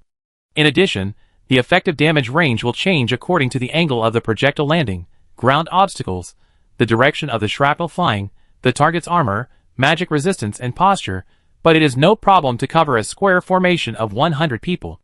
A phalanx of 100 soldiers, even if the distance between soldiers is 2 meters, is just a square with a side length of 20 meters. So the problem is not the cannon or the shells, but the elves on the ground are so stubborn that they are blown up to the sky by the 150mm cannons. Don't even mention lying down. By the way, if the infantry lies down after hearing the sound of the cannon, the effective killing area may be reduced to 1/3, but the elves don't say lying down, nor do they say rout. Instead, they gather tightly together, even though they see the phalanx not far away being blown into pieces by the falling bullets. They don't disperse. Frankly speaking, the cannon is not the ultimate weapon yet, but it can't stop the targets from gathering together to give you a record. What's going on here? Why do they gather together? And why is the 280 so accurate? Yes, no matter how much engineering technology is used to improve accuracy, firing on a high-speed flying warship, the 150 guns on both sides of the ship have limited shooting angles, and it is impossible to hit wherever you point. You can only bombard as many places as possible, pouring out firepower crazily to create range damage, and try your luck. But the 280 guns, damn, they are too accurate. Almost every volley, the bombing range completely covers the largest group of elves. This can no longer be described as a battle, it is a complete massacre. Why is it so accurate? Maid Star can answer this question. At this time, as the main magician on the Eastern Star, the magic arrows on the ground cannot threaten the high-altitude spacecraft, and there is no harassment from the Great Wizard to deal with. The only job of the star is to provide the coordinates displayed on the sand table for the 280 guns in the cabin to accurately position the artillery. To be honest, for an elite like Shing who was trained under the royal system, this is a very simple job. When the elves and the Imperial army were fighting in front of them, the flying psychic fortress on the Imperial side contacted the nearest Donfang Chinching through the built-in spiritual prosthetic body, and the Eye of Panoptus based on the program settings, and actively sent the positioning coordinates to request towing. Shing just had to pass the coordinates to the engineer and send it. When the fortress exploded and a large amount of soul crystal dust was scattered on the battlefield, conspicuous galaxies appeared in the sand table in front of her. Because the soul crystal is exposed to the air and the wind magic energy is the element of the star, at this moment, in this battlefield of wind, the star that is integrated with the sand table magic array is the Eye of Panoptus. She can clearly see the endless light, the light of wind magic energy, the light of crystal dust, and the light of life emitted by thousands of elf soldiers. Because every elite veteran on the front line has a lot of magic armor and magic weapons. If they were scattered, they would be hard to locate like the stars in the Ganges, but when they gathered together, they looked like a star cluster in the Milky Way, which was really hard to ignore. The preparation time for the 280mm gun was 5 minutes, which was enough for the star to calculate the location of the next wave of shooting based on the coordinates of the first test shot. After all, she was also a guard of the royal family, a disciple of Echuca's, and a deacon of the Saint Estelle royal family. Her magic talent was the same as that of Sarasis, and her combat experience was comparable to that of Pelucho.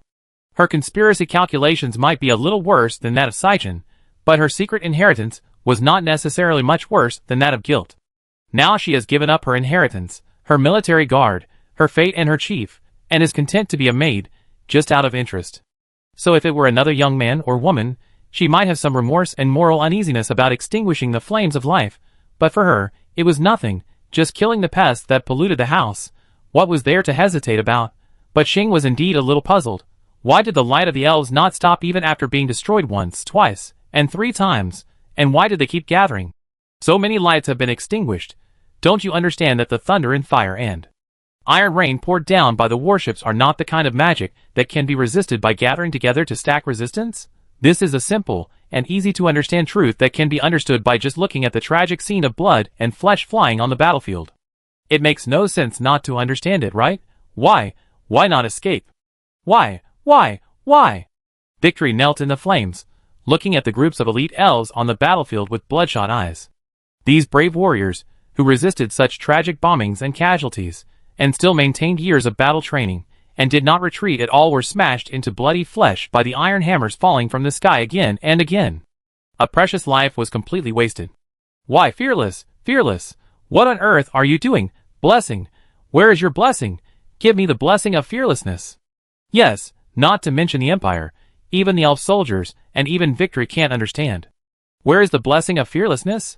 Where is the blessing of invincible power that can't be killed as long as you have courage? After fighting so hard, it's time to give me the blessing. What are they waiting for? They are so fearless, braving the iron torrent of the sky, braving tragic sacrifices, reorganizing the formation, waiting to share the protective effect of the fearless blessing. Is it at this moment that Fearless has to use tragic sacrifices to select the truly fearless warriors under its command? But after so many years, isn't it enough to stick to the front line for so many years? 100 people, 200 people, 300 people. Broken limbs and arms, intestines were blown all over the sky like torn strips of cloth. Not to mention the heads, even the whole body can't be collected. So many people died in such a tragic way, isn't that enough to prove their courage? However, there was no silver light or lightning in the sky. Just now, he had pointed out the location of the Empire's flying fortress and the victory with his amazing divine power. But at this moment, the fearless war god of the elves sat and watched the people of the elves, his own people, being massacred, being blown to pieces, without saying a word. Damn it! Damn it! Damn it! Faster! Faster! Victory almost bit her lips until they bled. In this short time, the left side of her body, that was blown away by the shrapnel, had been reshaped. The armor and clothes were cut off, revealing only half of her body. Her white and plump skin, like mutton fat jade, shone with a reflection of sweat and grease under the flames. But it was not fast enough, not fast enough. In such a short time, it was visible to the naked eye that rows of souls were harvested, and hundreds of flesh and blood were ground into meat paste. Even magic could not call back the souls of these heroes, because they were not true gods like Victory. Their strong bodies had been shattered into powder, and could never be recast. Boom, boom, boom, boom. The heavy artillery bombardment began again. The fourth round? Or the fifth round? There is no time left, my divine soldiers. Victory screamed, and the sound waves spread like a ring of fire, awakening all the Phoenix divine soldiers who were blown away, scattered, and stunned by the explosion of the falling fortress just now. Shoot it down, shoot that ship down for me. The Valkyrie soared into the sky, and with her remaining divine guards, she launched the final charge. Chapter 195. The elf army is truly elite. If humans were bombarded by such heavy artillery, they would have been defeated long ago. But for these warriors, who have been alone on the front line for hundreds of years, and are used to all kinds of cruel forbidden spells and terrifying monsters, this is just another test of iron and blood. So after being caught off guard in the early stage, not only Victory led the magic soldiers to charge to the death. With the elf centurion as the corps commander, and the 1,000-man commander suffered 280 tragic casualties in the process of assembling the soldiers in the early stage. The elf troops also gathered again in small battle groups of 150 people, and scattered on the battlefield. The archers of the archery team began to fire star stream arrows one by one, testing the range of the eastern star hovering in the sky, while the infantry endured the pressure of the bombardment to collect the wounded, temporarily giving up the siege of the main force of the knights trapped in the canyon, and prepare to deal with the counterattack of the Imperial Army's breakout. Even if they were severely killed by the new weapons, they could still hold on. Their combat power, patience, and willpower were all brave. They were indeed the most elite soldiers in the Elf Alliance for thousands of years. Don't blame the nobles for turning around and running away. How can you win against such a thing? 10 against 1 can't even push the front line. Just run when they start to counterattack. So what is the countermeasure of the Imperial Army with the fierce firepower support from across time and dimension? Without a countermeasure, how can there be a breakout and counterattack? The Imperial Army has already been stunned. Facing the pincer attack of the Fearless Corps and the Victory Corps, a night of retreat and siege, just retreating to this deadly place in an organized manner, acting Captain Ernest has done his best. Now all the crystal scroll potions have been consumed, and the psychic tower has exploded just now. A large number of golems cannot be activated. Now they are just used to form a formation and block the mountain pass, like an iron wall to delay the defeat. Not to mention that the Knights of Ernest's team were already disheartened and waiting to be captured and ransomed. The Obby's team was also at the end of their rope. The knights under Bridget's command were almost killed or wounded. Although she insisted on leading the team to fight, she was stabbed in the abdomen by a sword master before. The magic potion and healing scrolls were used up, and she could only collapse on the stretcher in the camp, covering the wound with gauze to prevent the intestines from leaking out. So what if there is a powerful gunboat bombarding overhead? An army that has lost its will to fight, even if there are 1 million, will panic and flee for 800 miles at the slightest sign of trouble. But when the will of the infantry is stronger than the shells, even with the most turbulent firepower, Even if the mountaintops are flattened, it is impossible to destroy their will and drive them down from the small mountain. It is hard to say whether the elves' fighting spirit has reached that level, but the firepower of the Eastern Star is really far from being brutal. If it is based on the standards of Sauron's world, this can't even be called firepower. The 50 shells are all used up. The engineers of the 150 guns began to yell one after another in the channel. After 30 minutes of random firing, each gun had used up a base of 150 kilograms grenades, which was already the limit. With the production capacity of the furnace, it was possible to develop and assemble 8 test guns in such a short time, each with a base of 800 rounds of ammunition to support half an hour of fire suppression. It was really the best effort. 150 gunners go to the cargo hold. Assist the 280 gun to prepare ammunition. Henry gave an urgent order. The 280 gun still had ammunition. Although the 200 shells only had a base of 20 rounds, they were slow to fire, and only 5 rounds in total. Boom boom boom. Now it was 6 rounds a salvo. What's going on? No ammunition, at this time. Hiss, they have lost so many people, and they haven't collapsed yet. The elves are so terrifying. Matthew gasped. Henry also screamed, how can we prepare so much ammunition in one night? Besides, no one told me that we were going to fight a decisive battle with the elves. Why did they push here? Where is the knights?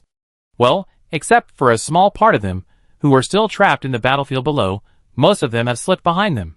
Damn it, if we don't retreat, it will be difficult. They are no longer gathered in a large group, so the coverage effect of 280 salvos will not be good. 280 guns. Stagger the firing times. Stagger the firing times. Stagger the firing times to 1-minute intervals. Continuous firing. Henry rushed back to the cabin. Matthew also took off his helmet urgently and rushed to the other side, shouting at the vanguards and company's security guards on the deck, who were completely stunned by the new war mode. Go get the guns, rifles, machine guns, mortars, bring them to the deck. It's time to get serious. They started to descend. The thunder on both sides stopped. Go, go, go, seize this opportunity and charge. Victory waved the magic gun in her hand. Only 30 riders were left behind her. The wounded Phoenix divine soldiers were still holding on, following the footsteps of the goddess. The divine soldiers were not immortal gods. They were the apostles of the god of war, who dedicated their bodies and minds to victory. They were her clones and containers that could be replaced at any time. Usually, they could enjoy the blessing of victory and gain infinite power to roam the battlefield, but they would also be caught in the explosion and burned to ashes. Even when Victory needed flesh and blood to repair his injured body, the first thing to be affected was to dissociate his closest divine soldiers, because this was their most original function. Compared to completing the trials one by one to let Shinli reshape his godhood, this method of robbing Peter to pay Paul is the most convenient and quickest for the elf god. Similarly, the Phoenix is not really immortal. Although this kind of divine beast does have the innate magic called Phoenix Nirvana, it also has its limitations. When the Phoenix's body is destroyed, its soul will automatically return to the nest of the flaming Phoenix, and return to the prepared Phoenix eggs to be reborn from the fire. But now, in short, Xingli led her subordinates to the big explosion and the reconstruction of the divine body. The last 30 or so divine soldiers began to fly rapidly into the sky, turning into a piece of fire feathers and burning towards the Eastern Star. Victory. This is the last chance, and Victory clearly understands this. It's not just today's battle. Not only the Flying Spirit Tower, but also the flying warships and long-range destructive weapons, the Empire has made them. So the battlefield weapons they can take out in the future will only become more and more terrifying, and more brutal. Just in half an hour, how many of the most elite elf soldiers who took hundreds of years to train were killed? How many such elite soldiers are there in total? How many elves are there in total? How long did it take to make these things? How many more can be made in total? Victory didn't dare to think about these things. As the god of war protected by Victory, she could really see where the key factors that determine the victory of the war are gathering at this moment. Otherwise, she would not have led the elite army to charge forward in these 2 days, and would not have been so decisive to lead the entire army of fearlessness and victory to attack. When a core had been lost, when Franny was suffering a tragic defeat, when the rule of the temple was being shaken, when the gods were in chaos, and when she herself had not yet recovered all her divine power, she risked a head-on collision with the white robes on the top of the Empire and launched this large-scale counterattack. Because she could see that Victory was at this moment, or more precisely, on that ship. If they couldn't win today, if they couldn't seize the ship in front of them today, if they could seize it and bring it back to the Elf Alliance.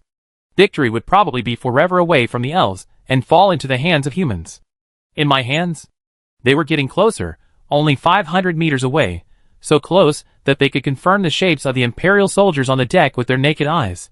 Xingli could already see that the hundreds of heavily armored infantrymen gathered on the deck were pointing their long black iron rods at her. Is it another weapon that sprays lightning and iron rain? Don't even think about it. Glorious shield. Having been hit by iron rain shrapnel once, Xingli was mentally prepared for this kind of almost martial god-level killing. She knew very well that with a mortal body, even the divine weapons behind her could never withstand this kind of damage. It was possible to dodge quickly, but it would be difficult to completely dodge if she was hit by a dense volley of firepower. So there is only one chance. It is the interval between the opponent's attacks. It is the same as facing a crossbow. Dodge the most fatal first attack, then rush into the enemy camp. Shoot! Bang bang bang. Charge! Victory raised her shield and unfolded a flaming shield in the sky. The vanguard, company security and engineers, and infantrymen urgently assembled by Matthew, holding the latest mass-produced 7-type burst rifles, began to fire in unison. The continuous iron rain barrage rushed in front of him, and hit the shield of the divine fire. The power of the elves is indeed unique. To some extent, it has a certain effect of isolating and blocking magic and physical attacks. But again, the power does not depend on the gun, but on the ammunition. The basic bullet is aimed at ordinary human bodies, but this world has undead, demons, and elves. Shi Qiong is too busy to prepare an annihilation bullet for everyone. The main focus of the furnace has been on the gun recently, so after getting the 7th type of the rapid-fire rifle, there is no energy to continue. In terms of gun and bullet development, the current mass-produced specifications are only 8 types of ammunition: Holy Silver Demon Exterminating Bullets, Armor-Piercing Bullets, Explosive Bullets, Incendiary Bullets, and customized Magic Energy Bullets of 4 elements. Theoretically, the base ammunition of a general mass-produced rifle is 6+1 mode, that is, 1 armor-piercing bullet and 6 explosive bullets, used to fight infantry. But the people on the ship, who were pulled over by Matthew, were originally prepared to fight the White Robe Flowers. Although they were going to deal with the nobles, they were busy moving ammunition and organizing the gun cabins. No one thought that they would immediately go to war with the elves, so the rifle ammunition in their barrels was all Holy Silver Demon Exterminating Bullets. Yes, it was the special bullet that ignored the magic armor when Soren first got the prototype of the modified Winchester 7-type rifle, and broke the glass of countless neighbors' houses when he tested the gun.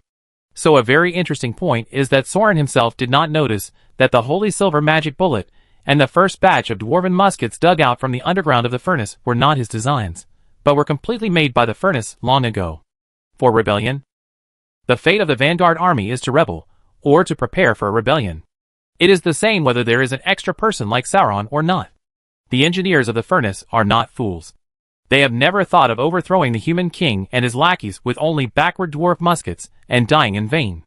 They do have their own chances of winning. This is the Holy Silver Demon Exterminating Bullet, a customized ammunition specially developed for the magic nobles, who are full of magic equipment and armor. The shells and bullets are all specially enchanted mithril, which can ignore the enchanted armor plates and all magic protections, and penetrate the magic barriers and armor without hindrance. And when it exploded, the surrounding magic power was consumed, emitting silver flashes, and hindered the formation of surrounding magic power, specially targeted at healing scrolls, healing potions, and other resurrection magic. Yes, they were to die. Are you kidding? Look at the Empire, the King of Man and his nobles, and the crimes they committed against the untouchables and slaves.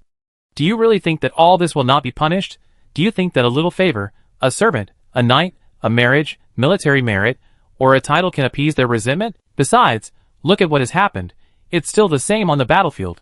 It's just a dead man who was sold to death by his teammates. Soldier, stop talking nonsense, die, all must die. If it weren't for Sauron's interference 2 months ago, perhaps at this point in time, the Empire would have exploded like a soap bubble without the elf god's intervention. But that future was reversed by Sauron, who directly sacrificed the life of Yachukas, and even the life of alchemy, and used the death of the Lord of Man, a vast legacy of the Southern Elf God, and drafts of more, larger and stronger weapons and equipment to temporarily ease the anger of the Forge Vanguard and divert their attention. Temporarily stabilize the Imperial Vanguard army that was on the verge of explosion. Yes, in this world, everyone has their own purpose, and there is no surrender and loyalty without reason. It is too beautiful to think that a ring, a gun, and an oath can make these Imperial Vanguard army that survived and inherited the surveillance and suppression of the nobles kneel down and surrender. They kneeled down like this boy because this boy named Sauron really brought the Crucible Vanguard army what they wanted, and what they urgently needed.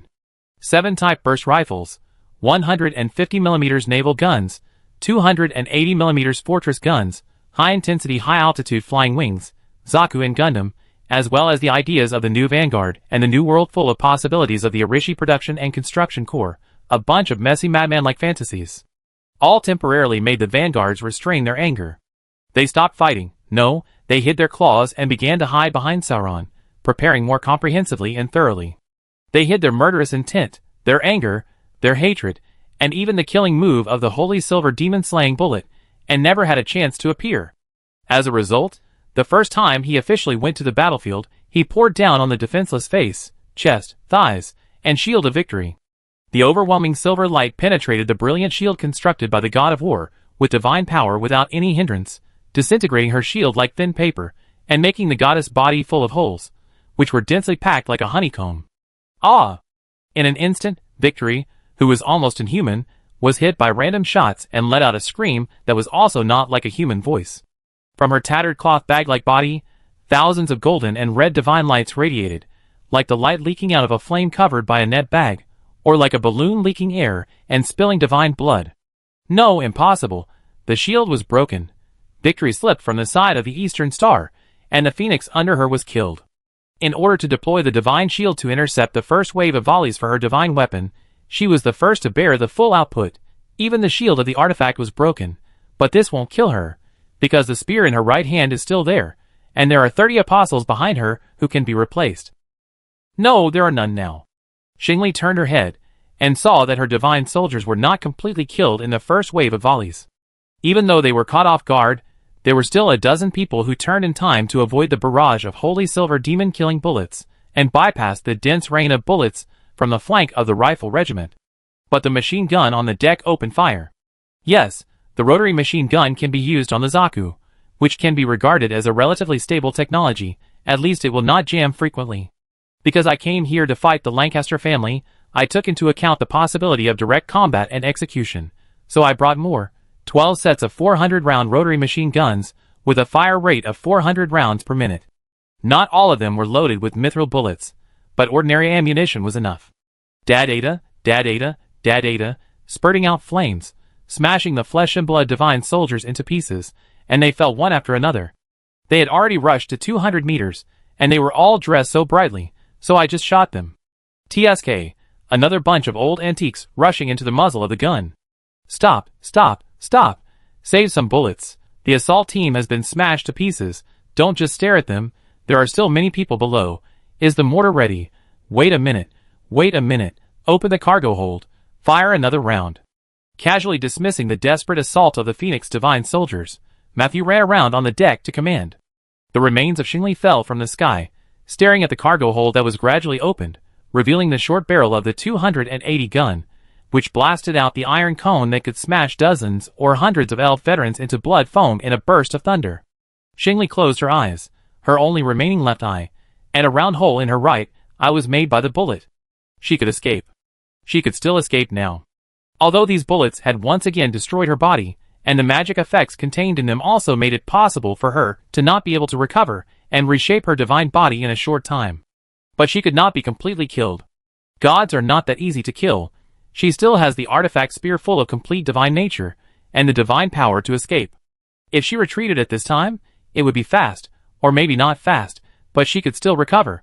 Still, he could reshape Victory's godhood, and return to the battlefield with a new look. However, if he escaped at this time, there would be no battlefield when he woke up again. Even the elves would no longer exist. Then Victory opened his eyes. The golden light of God bloomed from every pore of her body, as if all her flesh and blood were about to burn out.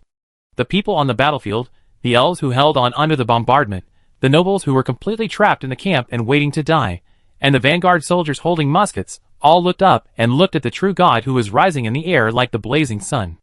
A human-shaped flame, no, a skeleton that was once an elf, but now has lost its flesh and blood and is now withered.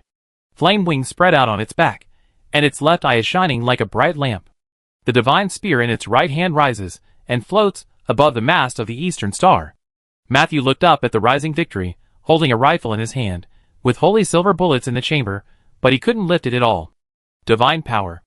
The killing intent and pressure of the Superior. Victory's divine power has been fully unleashed. After a whole night of bloody battle, the last bit of life of this container was exhausted. Just by staring with one eye, it suppressed the people on the ship. The vanguards and engineers on the deck, everyone looked up at the true God hanging high above their heads, with flames blazing. Everyone knew what they should do at this time, but they couldn't raise their guns. After all, at this time, all the fighters on the battlefield, whether gods, elves, or humans, who stayed on this battlefield and didn't escape, had already gambled everything and blocked this last shot. Victory used her last will to maintain her divine power, and slowly aimed the lance in her right hand at the open cargo hold of the Eastern Star. The 280mm cannon that had just been fired and not yet packed up, as well as a large pile of bombs placed on the side. Under the divine power she saw, no one could stop her. Victory is mine. But she didn't see it, because she was blind in her right eye and didn't see it. On the right side of her body, the lion, which was tied to the end of the chain like a ball, was thrown over from outside the deck covered by divine power. The dead soldier standing on the side of the ship, strengthened by 8 bottles of magic potion, and expelled by the Lion King, was thrown up with his strange strength. Because the female knight was stunned by the power of the cannon, and forgot about it, the lion shouting was covered by the sound of the cannon, and could not be heard, and finally, was thrown up. Penny! Just like every dead soldier who had been on the front line would react when facing the elf god, Yui roared in anger, toward the corner of his mouth again, and shouted with blood in his mouth, "Cut it! I'm being hung! Half an hour, ah!" Penny, the ice lion, with uncontrollable anger, raised the star-carved sword in her hand, showed her white teeth, and chopped it off, cut it in two, with the sword light slashing cleanly, bright light, and blood lines bloomed from the central axis of Victory's body. Being cut.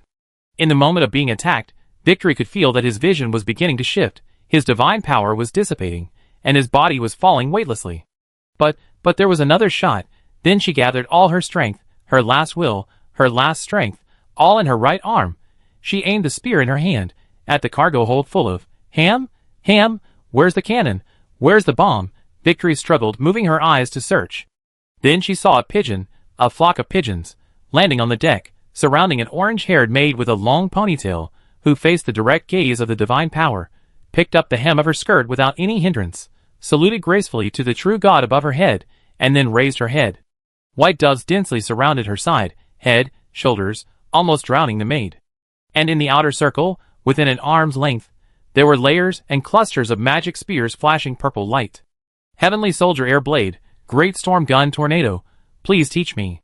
The maid said this, blinking in the flock of pigeons, and her bright eyes turned blood red in an instant. Xingli stared at her intently. In this place, at this time, a guy with inheritance would actually appear. Lost? The message must be sent back. All troops.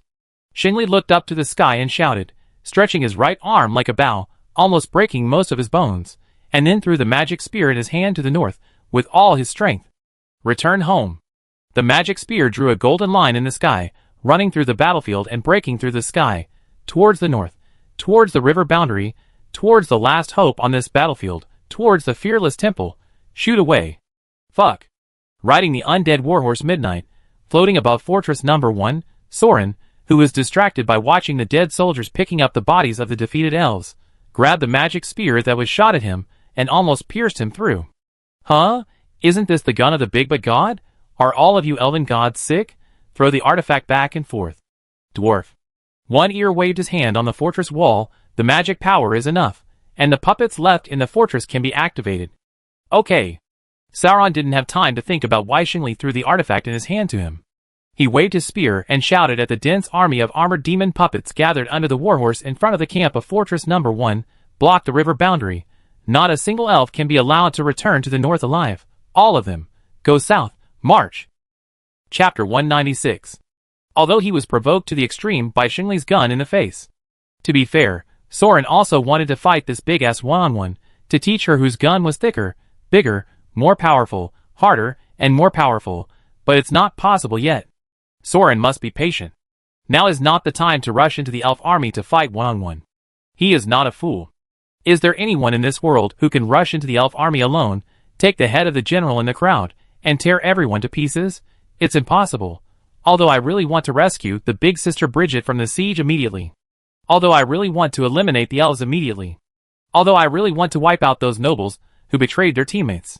But if we kill the nobles now, who will command the army, rely on the dead soldiers to fight hard, or let Sauron win the victory alone with the entire army? I can't do it, I have to admit it.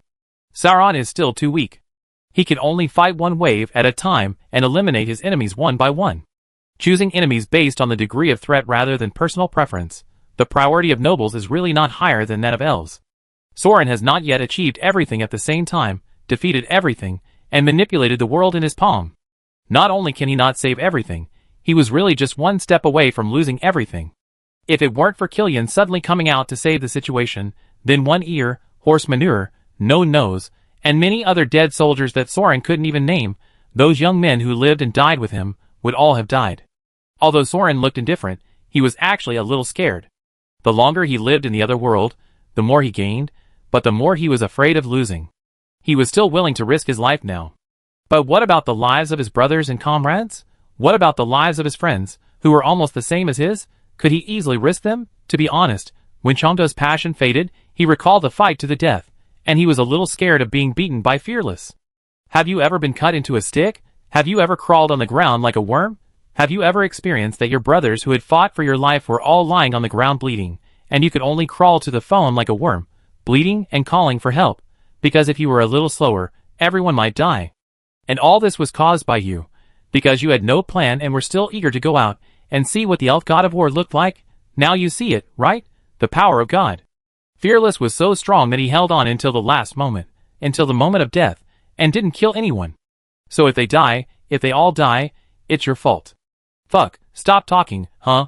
Sauron shook his head hard to drive away the whispers in his mind. But it was indeed too careless and too complacent. The battle is not over yet.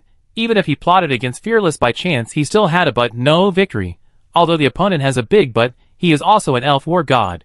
We must be fully prepared to deal with him. Even though Victory was severely injured by Grand Captain Alfred before, he is still a big but war god. Whether it is alchemy, Fearless or but no, it is still Victory. Sauron shook his head to drive away the fart in his mind. God! What the hell is going on? Is it really like what Merlin said? If you don't vent after the battle, you will have distracting thoughts that affect the battle? But just holding a weapon can affect your thinking and make your head full of assholes. It's too embarrassing to tell others about it. Sauron was so angry that he threw the magic gun in his hand to the gate of camp number 2. He took a deep breath and finally calmed down. Okay, start planning how to kill Victory. As Killian pointed out, his style is to plan first and then risk his life. If there is no plan, then he is really gambling his life and the lives of his comrades. In fact, Sauron also knows that if he really fights with the top god, he has no chance of winning. Both times he relied on sneak attacks, and directly and indirectly, it seems that it was all thanks to Zygen's annihilation, which is a natural nemesis for the magic of the elf god body. But anyway, now Victory has a bullet in his face. Maybe he has discovered the fall of Fearless and is ready to take revenge by himself. Yes, no doubt. Maybe Fearless threw the Starkarv sword to her, and Victory exchanged weapons, and wanted to have a fair duel or some other messy magic ritual to avenge Fearless. Then this is also an opportunity. Sauron narrowed his eyes. In this way, he himself will be the target of Victory. Then, to some extent, he can contain the fighting power of a god, so that other dead soldiers can take the opportunity to attack. Damn, isn't his current position the same as a tank? Forget it. Let's just tank. Someone has to tank the boss, right? And anyway, the Lake Light sword is still in his hand, and there is a Killian in ambush. Although there is no shadow now, the 3 resurrections of the dice have not been triggered yet, and there is also the killer annihilation of the special attack against the god. These points can be used to ambush Victory. Maybe it will still be a bloody battle, but at least, judging from the speed and strength of the opponent's throwing of the magic gun, the gap in strength between Sauron and Victory should not be as big as that of the Fearless. As long as he doesn't come up and get killed in seconds, he is still sure to fight. The main problem now is, when Sauron and the elves are fighting each other, will the Imperial army used to resist the elves' army fail again? After all, it is commanded by nobles. But Sauron really has no other choice. The command magic and military law of the Golem Corps are also very specially designed magic. In order to prevent these Golem Corps from being usurped by elves or untouchables, the nobles have put a lot of thought into the compilation of military law. Sauron really tried, But the Legion-style golems did not absorb his magic power at all, because his rank was just a servant. The military power of the Empire was firmly in the hands of the nobles. Soren looked at the army of golems that were deployed in battle formation in the middle of the mountain road below Camp No. 2 under the command of the noble knights. There were about 20,000 of them, about 4 or 5 regiments. They were the reserve troops abandoned in Camp No. 1 and Camp No. 2, when the main army retreated hastily because they did not have enough magic power to command. Among them, there was 1 regiment of golems, and the rest were the private soldiers of the nobles of Team Ernest. Although ordinary people could not buy the golems that the furnace gave priority to supplying to the main army, they were also some good quality skeleton soldiers. Considering the needs of war, any noble with a military rank could temporarily command the private soldiers and puppets left behind by other nobles, and Camp No. 2 was probably also used by the elves as a supply station on the front line. The piles of supplies in the warehouse were not destroyed, and only a sentinel archer team was guarding it.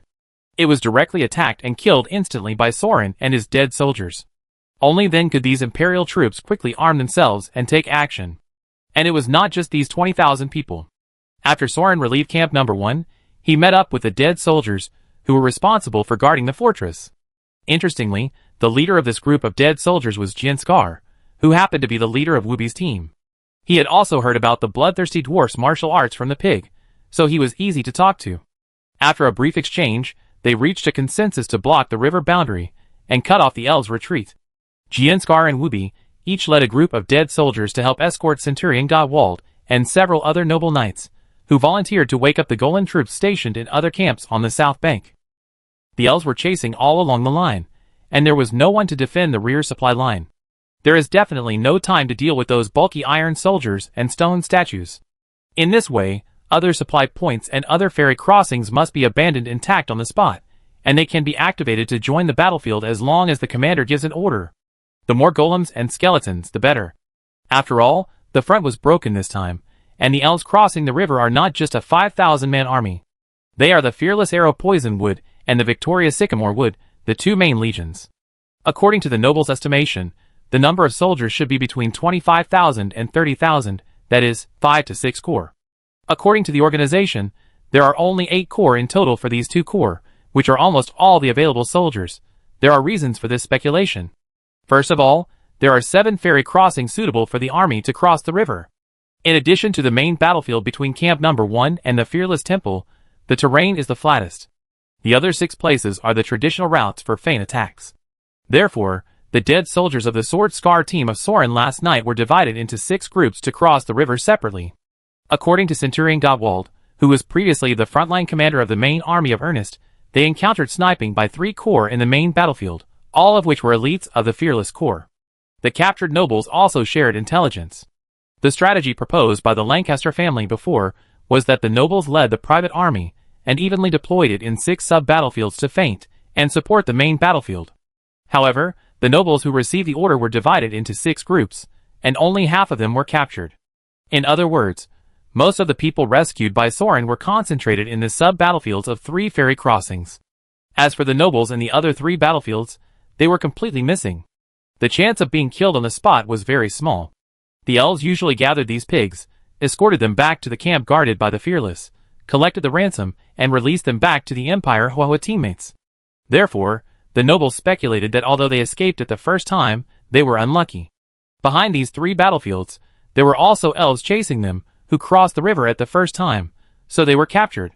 As for the other 3 groups of people who were lucky, they escaped in time because there were no chasing soldiers crossing the river from their defense zone. They'd probably have successfully returned to the base camp in the rear to take a bath. The elves have few troops to begin with, and it is unlikely that they will be dispersed too much when crossing the border. If they want to cross the river together, 1 corps per ferry is the limit, and more will only delay military opportunities. Therefore, the nobles who have become military advisors now speculate that at least 3 detachments of the Victory Corps have crossed the river from the battlefield and launched a pursuit, interspersed and outflanked from the flank. In addition, there are 3 corps of the Fearless team that are chasing the tail of the main corps and sticking all the way.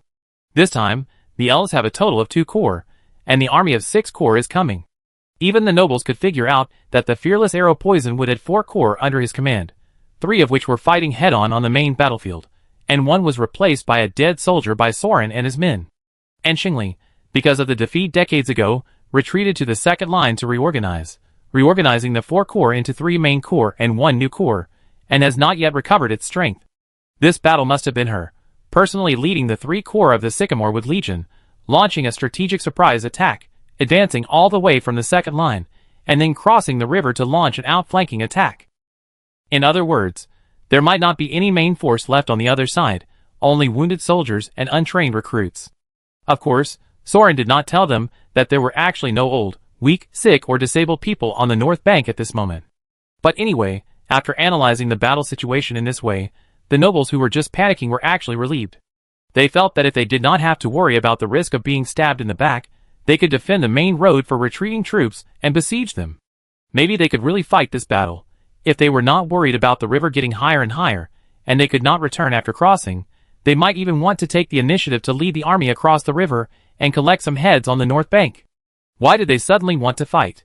Because the nobles believed that the elves had 2 fatal weaknesses to the empire. The first weakness was that the main force of the elf alliance was all elves. Nonsense, ahem, because elves were all living beings, and according to the liches, they were troublesome and delicate creatures.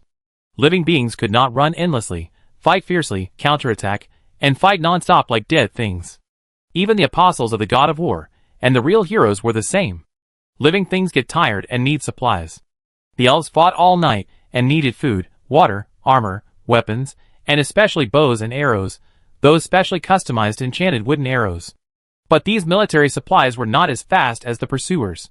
In fact, they were barely transported across the valley, and some were destroyed by the sudden attack of Sauron's dead soldiers before they were delivered to Camp Number 2. So although the elves had 25,000 to 30,000 soldiers, they were like exhausted and toothless tigers, and there was nothing to fear. Well, this is what the nobles said themselves. Can you believe it? A mere elf is nothing to be afraid of. The second weakness is that the commander of the empire is a noble. Such self-praise sounds really disgusting, but after listening to the other party's explanation, Soren had to agree that the twisted logic does make some sense. Because the nobles are afraid of death and are reluctant to pay the ransom, even if it is a feint attack, they will never fight without 10 times the number of troops. In other words, there are indeed 10 times more imperial troops on the river bank than the enemy. Of course, according to the Lancaster family's calculations at the time, the only elves they faced on the front line were the Fearless Legion, and the Fearless Legion had lost one of its 4 legions, leaving only 3 legions with 15,000 people on the front. And there was a high probability that they would be tied up in the main battlefield by the main force of the knights. Of course, Cornelia actually calculated that Victory might launch a surprise attack, and specially arranged an ambush at the Iron Spider. But these were not communicated to other nobles in person. So if they really wanted to shirk responsibility, after the Spirit Tower was suddenly attacked and exploded, the nobles fled immediately, which was actually no problem. Anyway, the enemy is just a fearless army, and they won't cross the river. If the feint attack fails, just retreat to the main camp to reorganize. Did they fight like this before? But who could have known that Xingli, who had been reorganizing on the second line, would suddenly lead 3 corps to outflank and unexpectedly defeat the empire? This result makes them look particularly stupid. Of course, these are all hindsight. In short, considering the consistent experience of having a 10-fold chance of winning over the enemy, the Imperial Army mobilized a total of 150,000 troops for this feint attack. Yes, you heard it right, 100, 500, 10,000. This is of course not taking into account the combat power, and counting the skulls of the previous generation to make up the number, not to mention the various levels of mercenary gargoyles, but it is undeniable that there are 100, 50, 10,000. The 5,000 knights of the main army are all nobles, and each has his own private army. The Lancaster family alone has more than 20,000 people, mercenaries and golems, plus the fighting nobles of Nanette, and the upstarts, like the Kolugev's Christian army, who were born from slave traders. To be honest, as long as there is magic support, how many soldiers do we need? Does it cost a little money? The main force of the knights led by Vice Captain Ernest has 50,000 Imperial Magic Iron Corps created with great difficulty by the furnace, plus the great knights of the Obby's team, suppressing the 15,000 Fearless Corps, and barely breaking the front line. But this is actually similar to the data of 3-for-1 in close combat that Soren's Death Soldier team fought that night. And each of the 6 crossing points is arranged to be garrisoned by nobles leading tens of thousands of private troops, various skeletons, and mercenaries. There are also the elites of Lancaster's main team, Ernest's team, and Aniagram's team, nearly 40,000 troops guarding the Iron Spider. So losing was expected. After all, 30,000 elves came at once, at least equivalent to 300,000 Imperial troops. These objective conditions also led to the entire South Bank being full of puppets and skeleton soldiers thrown by the Imperial nobles. There are 60,000 troops deployed along the South Bank. Even if only 30% can be picked up, there are more than 20,000 people. Plus the Legion reserves were covered by the number 1 and number 2 battalions. In terms of numbers alone, they are twice as many as the elves who have fought hard all night and are exhausted. The elves are running out of arrows, magic power and supplies, and they are not going to attack. They just need to hold on until the river is full at noon. Now the sky has begun to brighten. It can be done. Yes, they are so open and enthusiastic that they regard this as an advantage of their side, and a disadvantage of the elves, and bring it up. 150,000. When Soren heard this number, he really wanted to grab these nobles by the neck and yell at them, "You are 150,000. 150,000. How on earth did you get driven into this state overnight? Tell me how this battle turned out like this. Who should be blamed for this?" To be honest, Soren really didn't have any expectations for these Imperial nobles who led the troops. He didn't ask for a direct battle to really defeat the exhausted and supply-depleted elves. He just hoped that these pigs could use tens of thousands of people to pile up a mountain of people and block the road, blocking all 7 roads for the elves to withdraw their troops across the river. The battle was won. So the nobles were all eager to fight. Now they sang magic and activated their battlefield auras, dyeing the army of golems blocking the mountain road into colorful colors.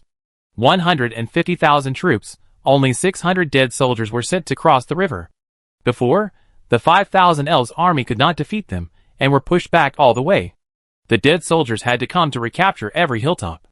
Soren sighed sincerely, "Empire. I was so afraid of these pigs that I asked Matthew to bring so many people. He. Don't be like me and underestimate these nobles." Killian's sinister laughter suddenly came out from the shadows, and it abruptly blocked Soren's second half of the sentence. Fortunately, the old ghost probably didn't notice it. They are just hiding their weaknesses on purpose. In fact, each of them is very good at fighting. Good at fighting. You know that even if you want to wipe out 150,000 pigs, it is a little more difficult than wiping out your 150,000 troops, Prime Minister? Soren sneered. Killian was not angry, but just laughed.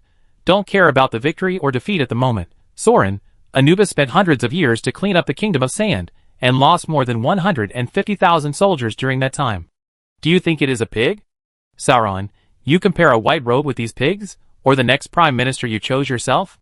Killian also sneered. What can't be compared? Aren't they all from the same military noble family? Anubis lost a lot of battles when he was their age. To put it bluntly, if he was a talented general right from the start, he would have been quietly dealt with by the elven assassins and temple apostles in those days. Do you think everyone is like you, with a lot of invincible magic protection? Humph, what's the big deal about running away at the first sign of trouble? That kid even crawled under someone's crotch to survive. But now he is the man who keeps talking, tut tut tut. Huh? Sauron couldn't help but frown. Seeing that he still hadn't figured it out, Killian laughed. Don't be silly, don't you understand? I would leave them in the main battlefield if they don't have any skills. Do you really think that the Empire's territory today was conquered by me alone? These people at least played chess duels, and they were selected from the nobles. They are capable. If I am willing to fight, my record will not be too bad. You should be prepared to deal with the elites, and don't worry about the miscellaneous soldiers. What? These guys who are worse than pigs are all talented generals? Can we stop insulting pigs? Chapter 197. Hey, believe it or not, by the way, lend me that gun, I return it to you later. Before Soren could react, he saw his shadow suddenly stretched out, and rolled away the victory spear that he had just thrown at the camp gate. Sauron stood there with his chin hanging open for a long time, feeling that his IQ seemed to have been insulted. What do you mean by borrow? You will return it? Whose camp leader is so shameless to take the equipment of his subordinates? Damn you! You actually stood me up at this time? Sauron shouted into the shadows, but unfortunately he only caught the kitten-like Guanhwavar. It's over, it's over. His most important trump card is the stolen divine armor he just got, and the soldiers under his command are a group of nobles. How can he fight this battle? Considering the fierceness of the battle when he attacked the dreadnought before, although no one died, he had to fight side by side with completely unreliable teammates and face the elven army led by Victory. Sauron felt a little bit worried. I'm afraid I have to be prepared to die with the dead soldiers. But when the elves' teams appeared one after another at the foot of Camp Number 2, and the front line began to meet the enemy. What he expected, the nobles would be defeated again, and then the dead soldiers would take over, and the situation of fierce fighting one for one, and the battle that was broken through one after another and pushed back to the camp to defend, did not happen. It was not even a stalemate. Under the command of the nobles, with the Legion magic iron statue as the vanguard and the other skeleton private soldiers as the flanks, they crushed southward with overwhelming force, destroy with overwhelming force, directly crushed 2 or 3 elf teams, completely crushed them. Not only did they not flee, they actually took the initiative to attack. Sauron had a black question mark face, riding midnight on the battlefield with his head tilted and lost in confusion. After a while of confusion, he found that the army below began to move forward in teams, pushing the battle line to the south. What's going on? The elves were defeated on the front line. Sauron rode his horse through the clouds, back and forth to confirm the actual situation of the close combat. Well, although the nobles are unreliable, the magic iron statues are still real. As long as they can move, they are stable and capable of fighting. And the elves actually didn't put up much resistance and were defeated, because they obviously had a different moral integrity from the nobles. They put the elite soldiers at the end to cover the rear, and let the wounded retreat first. Many of the first batch of soldiers who retreated to the north were wounded soldiers, who could barely move and vomited blood while walking. Moreover, their ears were blocked by dried blood plasma. They walked crookedly and swayed, and couldn't even stand steadily. They fell down when hit by the puppet soldiers. They couldn't resist the frontal impact at all. They were knocked down by the magic iron soldiers' shields, and lay on the ground and couldn't get up. It is normal for 20,000 puppet soldiers to defeat hundreds of wounded elves, but the question is, why are all the wounded soldiers coming here? Wait a minute, don't rush in. This must be a trap. It's a trick. Sauron hurriedly rode his horse to the command tent on the front line. In the simple shogunate built with magic canvas, in the middle was a temporary sand table simulated with crystals and scrolls.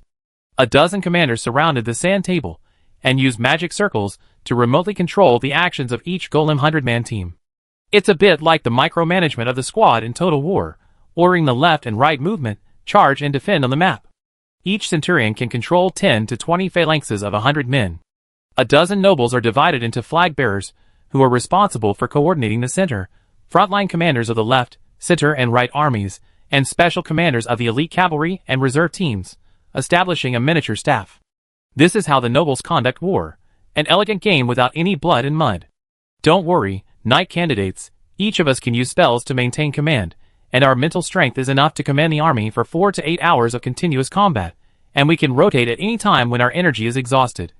A silver-haired female knight with wheat-colored skin came over outside the shogunate and explained to Soren, this is the military law, a special battlefield magic designed for remote control of the Golem army.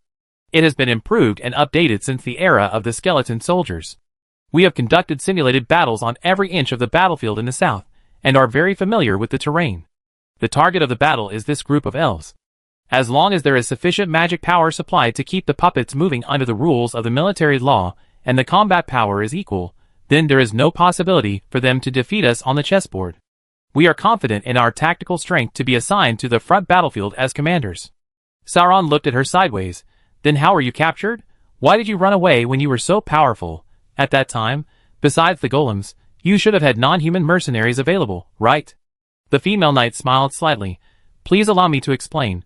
Those who are not of my race must have different hearts. Those non-human mercenaries are as untrustworthy as elves, and it is more reassuring to turn them into skeletons after they die. As for choosing to retreat at the first time, it was because we were also worried that if we did not retreat quickly, we would be betrayed or even attacked by other nobles. Soren covered his face. You are nobles yourself. Yes, I am the knight candidate of Ernest's team, Veretta, and like many prisoners you rescued, we are pure-blood nobles. Therefore, we do not trust the planners of this battle, the Lancaster family of the Royal Guard. Why is there another pure-blood Royal Guard? Sauron stared at the female knight for a while, and suddenly understood a little. Damn, internal fighting, yes. Why did I ignore this point? The nobles like to form cliques and fight internally. In this Nightmare Knight group, the internal fighting between the Obbies family and the Lancaster family only started in the last 1 or 2 generations, and it is not even the only factional struggle. It is better to say that the newly emerged contradictions have temporarily covered up the old contradictions in the past, but the old contradictions are more deeply rooted and more intensified. Although they are all knights under the command of the human king, and can be regarded as nobles of the royal party, the generals and warlords are also divided into pure blood and royal factions. The royal faction is the traditional king knights, who are loyal to the kingdom of Stairs, and have orthodox royal blood. The pure blood faction believes that as long as it is the empire that revives humanity, the king of humanity, and the blood of humanity, then it doesn't matter which family the blood comes from. The internal fighting between the pure blood faction and the king's vassal faction has a long history, and can even be traced back to the generations of the kingdom of Starless. After the establishment of the empire, there were more fighting factions supported by battlefield liches, and when there was a Death Knight system, there were pariahs like the Obvious family, the Death Soldier faction. So in the Nightmare Knights alone, there are 4 factions: the king's vassal faction of the Lancaster team, the fighting faction of the Enneagram team, the pure blood faction of the Ernest team, and the Death Soldier faction of the Obvious team. They are fighting for military power and hindering each other. Who can fight with peace of mind? Sauron was so angry that he laughed. You have 3 or 4 factions fighting among your army, but you can still stand against the elves for so long. You are really talented generals. Thank you for your hard work. Alas, even the elves' army is approaching, and you can't unite to fight the enemy. I really have nothing to say. The female knight suddenly curled her lips and smiled. That's not the case. There are still times when the nobles are united. Sauron sneered. When you are dreaming? When suppressing the vanguard army. Okay, you guys are awesome, really awesome. The other party didn't notice that the joke froze Soren's smile on his face. But to be honest, the pure blood faction, the fighting faction, and the royal party are just slogans for fighting for power. Now that the king is gone, the ideas of these factions are outdated. From now on, the Nightmare Knights will be ruled by your company faction, right? So please rest assured, the remnants of the pure blood faction are not fools who don't know how to advance or retreat. At least we have to win this battle, and show you that we are worth using. Please follow me. The female knight twisted her waist, and led the way. Soren hesitated for a moment, followed her through the shogunate where the commanders gathered, and came to a small tent on the side of the temporary military tent.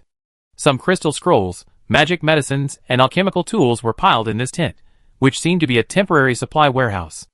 Viretta bent down, turned her back to Soren, bent over and took out a scroll from the cargo box, tore it open, signed her name and activated it with a spell slot. This is a secret scroll used for military intelligence and war reports, a battle map, which can display the battle situation confirmed by each commander on the battlefield connected to the same magic network in the form of a dynamic strategic map. Every pure blood knight can see the actual situation on the battlefield. But as I said, the factions do not trust each other, so they all have independent intelligence networks. What you see now is the current situation of the battlefield confirmed by our pure blood faction. Sauron unfolded the map doubtfully, and after just one glance, he understood why these pure bloods suddenly wanted to fight. The map is the hilly battlefield on the south bank, with clusters of black ink, representing the strongholds and gathered forces of the Imperial Army. The largest blob of ink is the main force of Ernest's team, which is trapped in the canyon. The second large-scale Imperial force is the army led by Soren in Camp No. 2. In fact, there should be Lancaster's army in Camp No. 3, but it is not shown on the map. It is probably what the female knight said, because the command network is independent and not connected to the battle map of the pure blood faction. The red ink represents the elven army, but it only appears around the black ink. This does not mean that there are no elven troops in other places, but that the noble commanders report the dynamics of the surrounding enemy troops from time to time. On the battle map, the black and red ink in the north was still burning, but the battle in the south had actually ended. I didn't know how it was fought, but the main force of the elven army that surrounded Deputy Captain Ernest's team was disintegrating. The large group of bright red ink was disintegrating into pieces of gravel raindrops, retreating to the north. I didn't know what happened, but the elven army had lost its army organization and was disintegrating to the north in a small scale of 100 people. And it seemed that something was chasing them from behind, quickly destroying the lagging teams one by one. He didn't even try hard, but the opponent fell. No wonder, that old man was so careless to stand him up. Looking at the size of the main army, there are at least 30,000 golem troops, and the Obby's team should be among them. A senior officer like the big sister should be no problem with a bunch of people protecting her. Slightly relieved. You see, it's probably the reinforcements from the Empire that saved the day. The elves have lost their will to fight, and are retreating northward. Their vanguard sentinels were just defeated by our army. We must push them up now, and hold the main force back before they turn around. Valletta came to Soren to explain. Soren frowned. Could it be that the white robes came to support us again? If we have to fight like this, We must have defeated victory. What are you doing? Valletta curled her lips and moved her fingertips back and forth. Sir, you are really murderous. This is not good. Being too aggressive will affect the commander's normal performance. Please remember to vent your anger after the battle. Do you need my help? Soren, Seeing that he was silent, the female knight continued to approach him. Big-ass victory? Haha, the desires of the knight candidate are really straightforward. And just now, you kept staring at my body. I don't hate it either. A man who doesn't restrain his desires at all. Please let me become your loyal servant. Ah. Fuck. You nobles are really decisive. Kneel down when you are told to kneel, and crawl under the crotch when you are told to crawl. Hiss hiss hiss. Focus, focus. How could they surrender so quickly in front of the nobles? Anyway, focus on the battle map. Well, the Pure Blood faction is doing really well. Flanking, attacking from both sides, seizing two weaknesses, and attacking a flaw. Breakthrough, breakthrough, breakthrough. The black ink is like a spear piercing into a bright red pool. Attack, attack, attack. The elves were beaten to the point of abandoning their armor and fleeing in a panic. But how could the Empire stop at this time? Keep chasing, keep flanking, fighting together inseparably. Vent out the long-suppressed anger. Gather all the fighting power, pour it out, penetrating through the enemy. Camp, ahem, that's about it. In short, I analyzed the current battle situation with the female knight in a simple and easy way, and after some extremely thorough tactical exchanges and experience exchanges, it ended with the noble kneeling down and begging for mercy again. At the same time, the battle near Camp Number 2 was also roughly over. The wounded elves retreated one after another, and the golem soldiers were ordered to withdraw to maintain the defensive formation. The two sides broke contact again. So not only in Soren's small tent, but also in the entire battlefield, there was a moment of silence. It would be clearer if we look at it from the battle map. The wounded scattered soldiers of the elven army were retreating straight to the Fearless Temple, and they ran into the Imperial army head-on and suffered certain losses, but soon a scout team was replaced and tried to break through the main battlefield in the north. But after several attempts to attack, it was confirmed that there was indeed an Imperial army that suddenly appeared behind them and cut off the supply line. The elf army stopped adding fuel to the fire and sending heads to the nobles, and the troops began to disengage in an orderly manner. Lost their traces on the battle map.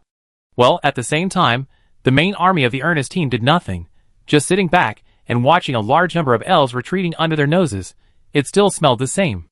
Well, we must seize the military power of this army. If so many troops are left unattended, the elves might really escape. Our team should pay attention to defending the number 2 fortress, control the main road for the withdrawal, and be ready to support other lines of defense at any time. Don't be greedy for killing and wounding, and focus on blocking the elves' retreat. Soren packed up again, cleared all unnecessary distractions, and after regaining the wisdom of a sage, he began to move. Death Soldier team, follow me, go directly to meet up with the main army. So more than 20 new Death Soldier recruits, including Eir and Moffin, who had experienced the Fearless trial, also rode on the psychic warhorses summoned by the scroll and followed. It was miserable to say that these recruits were knight squires, but except for Moffin, who raised horses, the others were slaves and thieves. Who had ever ridden a horse? So I couldn't move with other veterans just now, so I followed the horse manure to practice riding. Fortunately, there was no fierce battle, so they practiced riding undead horses in the camp, while Soren rode a noble purebred horse in the small tent, which was really shameful. Ahem, in short, the riding skills of the dead soldiers are still half-baked, but they are not likely to fall off the horse. I don't know whether to say it's good luck or bad luck. They didn't run into the elf army head-on along the way. Obviously, the elves also knew that now was not the time to fight to the death with the army that suddenly appeared behind them. Even if they lost their organizational structure, they had obviously deviated from the main marching route of the number 1 and number 2 camps. It seemed that they would withdraw from other places by a detour. This was not good news. If the elves of the 6th Corps were all determined to break through and evacuate from a branch battlefield, not to mention the nobles, even the dead soldiers themselves could not stop them. However, there was still good news. It seemed that there were not as many elves as the 6th Corps. So many people died? The dead soldiers were shocked by the scene before their eyes when they arrived at the battlefield. There were corpses everywhere, deep pits, and smoke and blood everywhere. It was as if a group of demons had crawled out of the abyss of purgatory and smashed the purgatory of the elves. There were broken bones and flesh everywhere, and broken limbs everywhere. It would be difficult to count how many people died. Just looking at it, it was really a sea of blood and corpses. When Sauron saw those devil's holes, He had a rough idea in his mind. The craters created by the bombardment, it seems that the reinforcements he called for have arrived at the front line. That's safe. Separate, find where they retreated to. Soren called on the dead soldiers to track them separately. He rushed into the valley where the main army was stationed alone. I am the squire of Abis, knight candidate Soren. Soren roared and fell into the camp. No one attacked him. It was clear at a glance that everyone in the main army in the camp was injured, and they all looked dejected and discouraged. If you didn't know, you would think they were the ones who lost the battle. Well, it can't be said that they won the battle.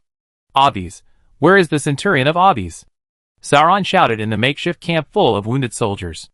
After a long time, a tired female knight stood up. She was taken away by the spaceship of the Arishi Company. Ernest was shot in the shoulder by the elf's hidden arrow. The healing medicine was used up, and he could only hang on with a bandage. Are you also here to rescue Abis? How many healing scrolls did you bring? Many people are dying. Didn't the company's ship provide you with assistance?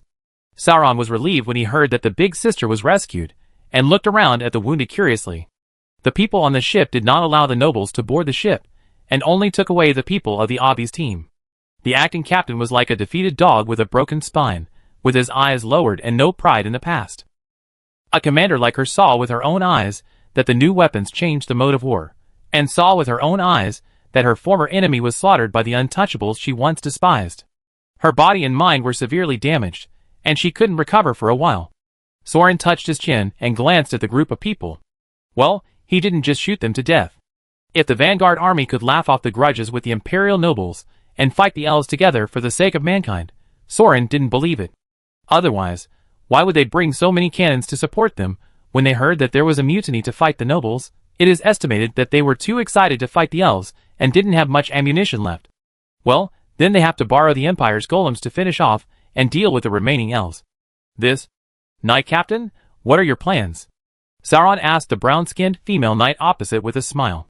Well, I don't know if it's because of being on the battlefield for many years, or it's inherited from the family. Do you plan to continue squatting here and waiting for rescue? I see there are still many golems that can fight. Don't you plan to make up for your mistakes and use the heads of the elves to redeem the defeat tonight? Ernest glanced at Soren. In this battle, I have maintained the main force of the knights intact, which has already made a great contribution. Not to mention that just witnessing the fall of victory on the same battlefield will definitely be rewarded. Now my subordinates have fought all night, and are really unable to fight. There is no need to risk their lives again. Soren was stunned. What? Victory is dead too? Ernest was also stunned. What do you mean Victory is dead too? Who else is dead too? Ah, what a pity, such a big but... Soren confirmed again and again that Victory was burned to ashes in front of the entire battlefield after throwing the magic gun. He could only sigh with regret and then decisively put this goddess behind his mind. Deputy Captain Ernest, I guess you are the leader of the so-called pure-blood nobles. I wonder if you are interested in cooperating with me. Sauron. You are the head of that company, a lowly knight candidate who became an official of the Empire by virtue of his merit of killing gods. Ernest paused and looked at Soren seriously. I heard that you are a die-hard supporter of Abis. Your subordinates are so disgusted with the nobles, and you are mixed with the dead soldiers. Your inclination is very obvious. Now that you have even eliminated the dreadnought, and you have those terrifying killing weapons, why do you want to cooperate with a corrupt and incompetent noble like me? How else can I help you? Haha, don't be so self-deprecating. I'm a reasonable person who keeps my word. I'm not just a lowly person. Look at the nobles of the Empire. Many of them are my friends. Sauron looked at the deputy leader with a smile. His curves were well proportioned, and he still maintained a mature and agile figure. Your Excellency can be the acting leader of the main knight group. It can be seen that you are a smart person, so I will say it in a smart way. In fact, whether it's a noble or a lowly person, we are all the same. No matter what slogans we shout, in the final analysis, we are all out to fight for money and women. My brothers believe in me and are willing to follow me on the battlefield, eating carrion and drinking blood. If I can only shout a few slogans, but eat alone, and can't repay them with real money and high positions and salaries, I will be sorry for their kindness in following me and fighting side by side. Who else is willing to sell his life to me in the future, don't you think? Ernest looked doubtful, but did not express his opinion for the time being. To put it bluntly, there is now a magic command system of military law and sandbox. From the current situation, the middle and lower level commanders still need to be nobles who have received special military magic education. My brothers, they can kill a person or a god, but they can't even ride a horse. It's really a bit difficult to let them command the army at the position of generals and lieutenants. Now is the moment of a full-scale battle with the elves. If we carry out a large-scale purge and make the army lose its combat effectiveness, it will be putting the cart before the horse. But if all the military ranks above are occupied by nobles, not to mention that you will hinder each other and fail to exert the strength of the army, my brothers will not have any room for advancement. They can't get the money and women they deserve. So, I hope to reach an agreement with you, the Lord, and the purebloods who are barely useful. Soren raised his head and looked at Ernest's heart and lungs. Help me destroy Lancaster's party and clear a place for a 1,000-man team. Also, didn't you want to marry the dead soldiers, and make them real Imperial Knights? Captain Ernest thought about it. Then what can we purebloods get? Soren opened his eyes with a smile. You can continue to live. Yes. What else do the nobles want? Isn't everything they do just for this? So under the gaze of the tyrant's bloodshot eyes, and the murderous intent without any disguise, acting Captain Ernest made the decision that the nobles are best at almost without hesitation. Kneel down, surrender, and swear allegiance to the new god of war. Chapter 198. The remnants of the elves were captured. After receiving the news that the Empire had suddenly assembled a large army in Camp No. 2, they found that the retreat route to the Fearless Temple in the north was cut off. Because there were still spaceships chasing and bombing overhead that caused the victory to fall, the elf generals could not directly assemble the army and organize it quickly. Therefore, the scouts spent some time communicating back and forth with the centurions of each team, and then the team broke contact and completed the turn of the whole army. Although this was already a high level of military accomplishment in the cold weapon era, it was still a step too slow.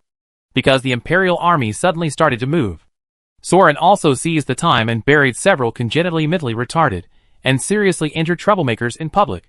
He used the Holy Healing Cup to instantly heal the remaining nobles, who voluntarily signed a contract with the company to sell themselves, and restored their physical strength and magic to their peak state before the war. So the main force of the Nightmare Knights, the 30,000 troops who were squatting in the valley just now, were supervised by Soren and the Death Squadron and marched out at an incredible speed. The army chased the elves and killed them. As a result, the elves, who had originally planned to split up and cross the river from the battlefield ferry, had to gather again under the pursuit of the army, to prevent the remaining troops from resisting layer by layer, and to prevent the main force from being completely defeated and dispersed. In this way, under the pincer attack from the front and back, and the expulsion from the north and south, the remaining elves were blocked. Some of the fleeing 100-man teams and 10-man teams were ignored, and the remaining largest part, about 3 to 4 legions of elves, were blocked in front of the No. 3 camp defended by the Lancaster family under the communication of the pure-blood officers through the battle map and the sand table tactics of the military law. If they wanted to retreat to the north bank, they had to bypass the No. 3 camp, which was defending the city.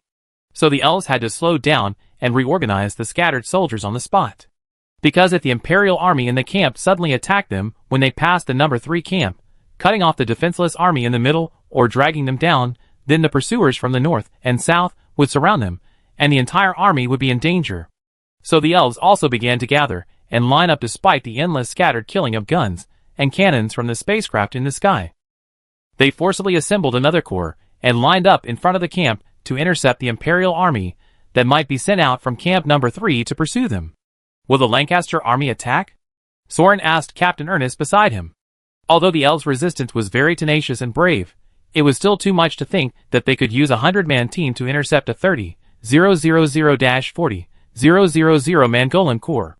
At this moment, it was confirmed from the ink marks on the battle map that the Imperial army on both fronts in the south had already pushed over, and Soren and his men simply stationed the frontline command post on the hilltop of the frontline battlefield. From a distance, I could already see with my eagle sense that a huge army of elves had formed a square formation to block Camp No. 3, while the rest of the army was like a black snake, quickly bypassing the camp and heading north. After being bombed for so long, with gods falling before their eyes, could they still maintain this kind of military discipline? If every elf army was like this, then this battle would be really difficult to fight. That Cornelia would definitely do it before, but I'm not sure now.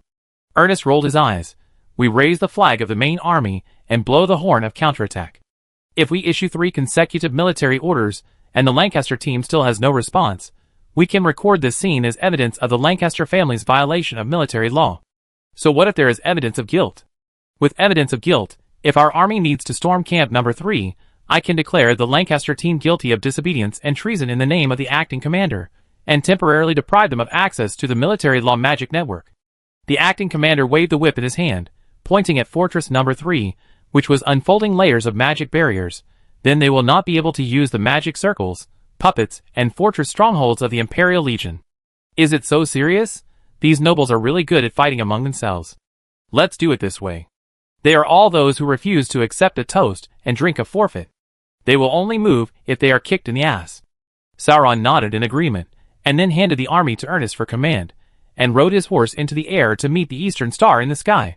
To be honest, if he hadn't seen the alchemical statue and the head of the Leviathan giant fish hanging under the bow of the spaceship, Sauron almost couldn't recognize this strangely modified thing, with flying wings and cannons, and rows of soldiers on the deck using the elves as targets to practice mortars. "Sir Soren, it's great that you're okay." As soon as Soren landed on the deck and dismounted, Matthew emerged from his shadow and roared with a duck voice, shaking Soren's ears. "Matthew, you did a good job. Even Shingli was killed. This time it was all thanks to your timely." "What did you say?" "I was praising you for being awesome." "That's a must. Look at how expensive this shell is. To be honest, it's not worth it at all. Money is secondary. At least we have to win the battle." "Ah, louder. I said you should be content if you can kill Victory with one shot." "But Victory was not killed by a cannon, but by Penny." "Ah?" I said, "It was Penny who killed Victory." "No, she can also kill gods? How? Bite their butts." "Oh, you guys are so noisy. Sauron, come to me if you are not dead." Bridget Obbies threw her helmet out of the captain's lounge. Matthew shrugged at Soren. "We arrived in time. Knight Commander Obbies is fine after treatment, but she is exhausted. But she is very dissatisfied with you for causing so many messes, and not writing to tell her anything. Say something important in advance." So Soren met the female knight of the Obbies family again. Bridget's hair was messy, and her face was not good. She must have been woken up after a short nap. She took off her armor, and put on a knight's uniform.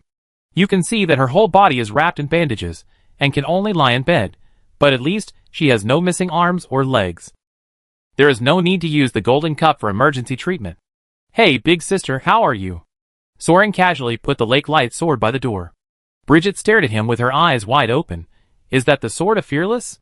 "Oh, you must recognize it. Yes, Fearless is dead. It was not me who killed him, it was Yer. Well, I have to ask his name, otherwise Fearless will not rest in peace. Anyway, it was killed by a dead soldier. I borrowed it to deal with Shingli, but she died inexplicably. The rest of the elves will soon die. Don't worry, there are only some finishing touches left." Sauron handed her the Lake Light sword, and watched the sword in the female knight's hand, shining with 4 colors of light. "Oh, the big sister's magic talent is not bad." Bridget stared at the Lake Light sword in her hand for a long time, actually just like this. "One? Can it really be called a win?" Sauron shrugged. "In fact, up to now, the Imperial army has not yet defeated the Elves' army in a head-on decisive battle. It is completely relying on sneaking around and encircling and cutting off supplies. After fighting for a whole night, only some pure-blood noble commanders are still maintaining the army. I stopped them by coercion and inducement. The others all ran away. If the Eastern Star hadn't arrived in time, Bridget shifted her gaze and looked at Soren, whose armor was covered with dried blood. "Is this ship the Vanguard's? Have you been with the Vanguard these days?" Soren nodded and looked at her. "Big sister, you actually don't agree with the ideals of the Vanguard, right?" The female knight shook her head in disappointment. "I don't understand. I can't understand the passion and sense of honor that my father has for that empty and panda goal. I just want to live with him. Although I have tried to inherit my father's flag and get his recognition. But I always feel that it's just a waste of effort. Maybe this legion, this position of leader, is not what he pursued? But the Vanguard army, the revival of mankind, is too far away from me. There is really no sense of reality. And, I'm sorry, I gave up looking for you. I thought that I should at least protect the people around me.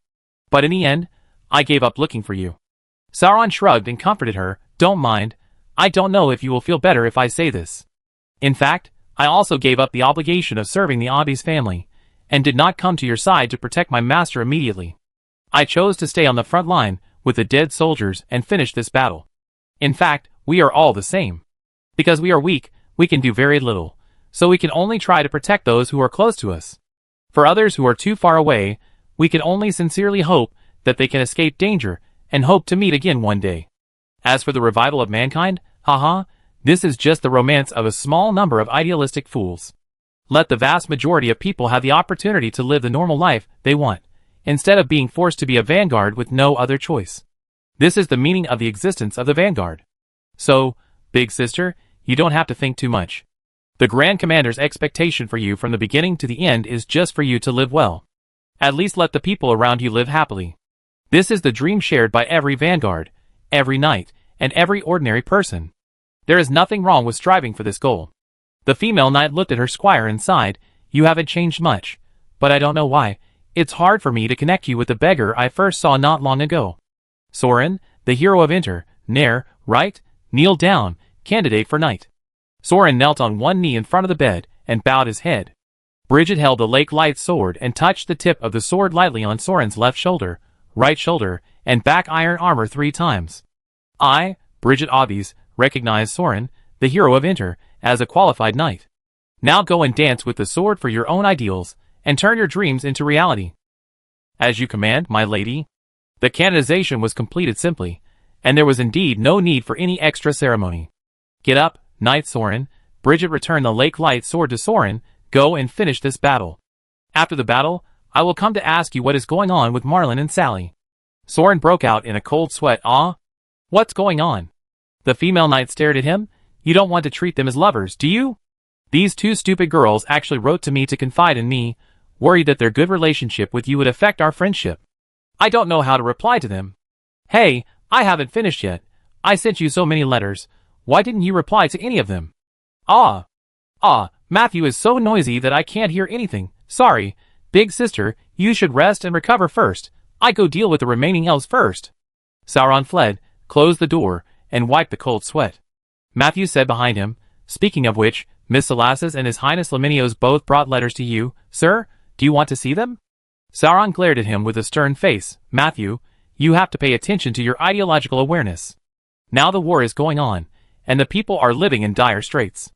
How can you be deceived by the gentle land of love?" Matthew shrugged. "You have offended too many people, sir. By the way, Miss Segan is quite busy, and she knows that you will not read the letter, so she asked me to remind you not to forget to use the annihilation bomb when you fight the elf god. She also hurriedly made 5 of them, and asked me to bring them to you." Sauron took the small box handed by Matthew, and looked at the 5 magic bullets in the box. "Ah. I am ashamed. I feel so guilty. There is another thing." Matthew suddenly came over, and lowered his voice. "What are you doing? Is your ear healed again?" Sauron said impatiently, "If you have something to say, please tell me. Miss Shing is seriously injured. I'm afraid she will not survive. Shing has been receiving treatment in the female bathhouse of the Eastern Star, which is the magic potion treatment pool modified by Shi Qiong. At this time, the maid was already skin and bones, with sunken cheekbones and transparent skin like some kind of gelatin.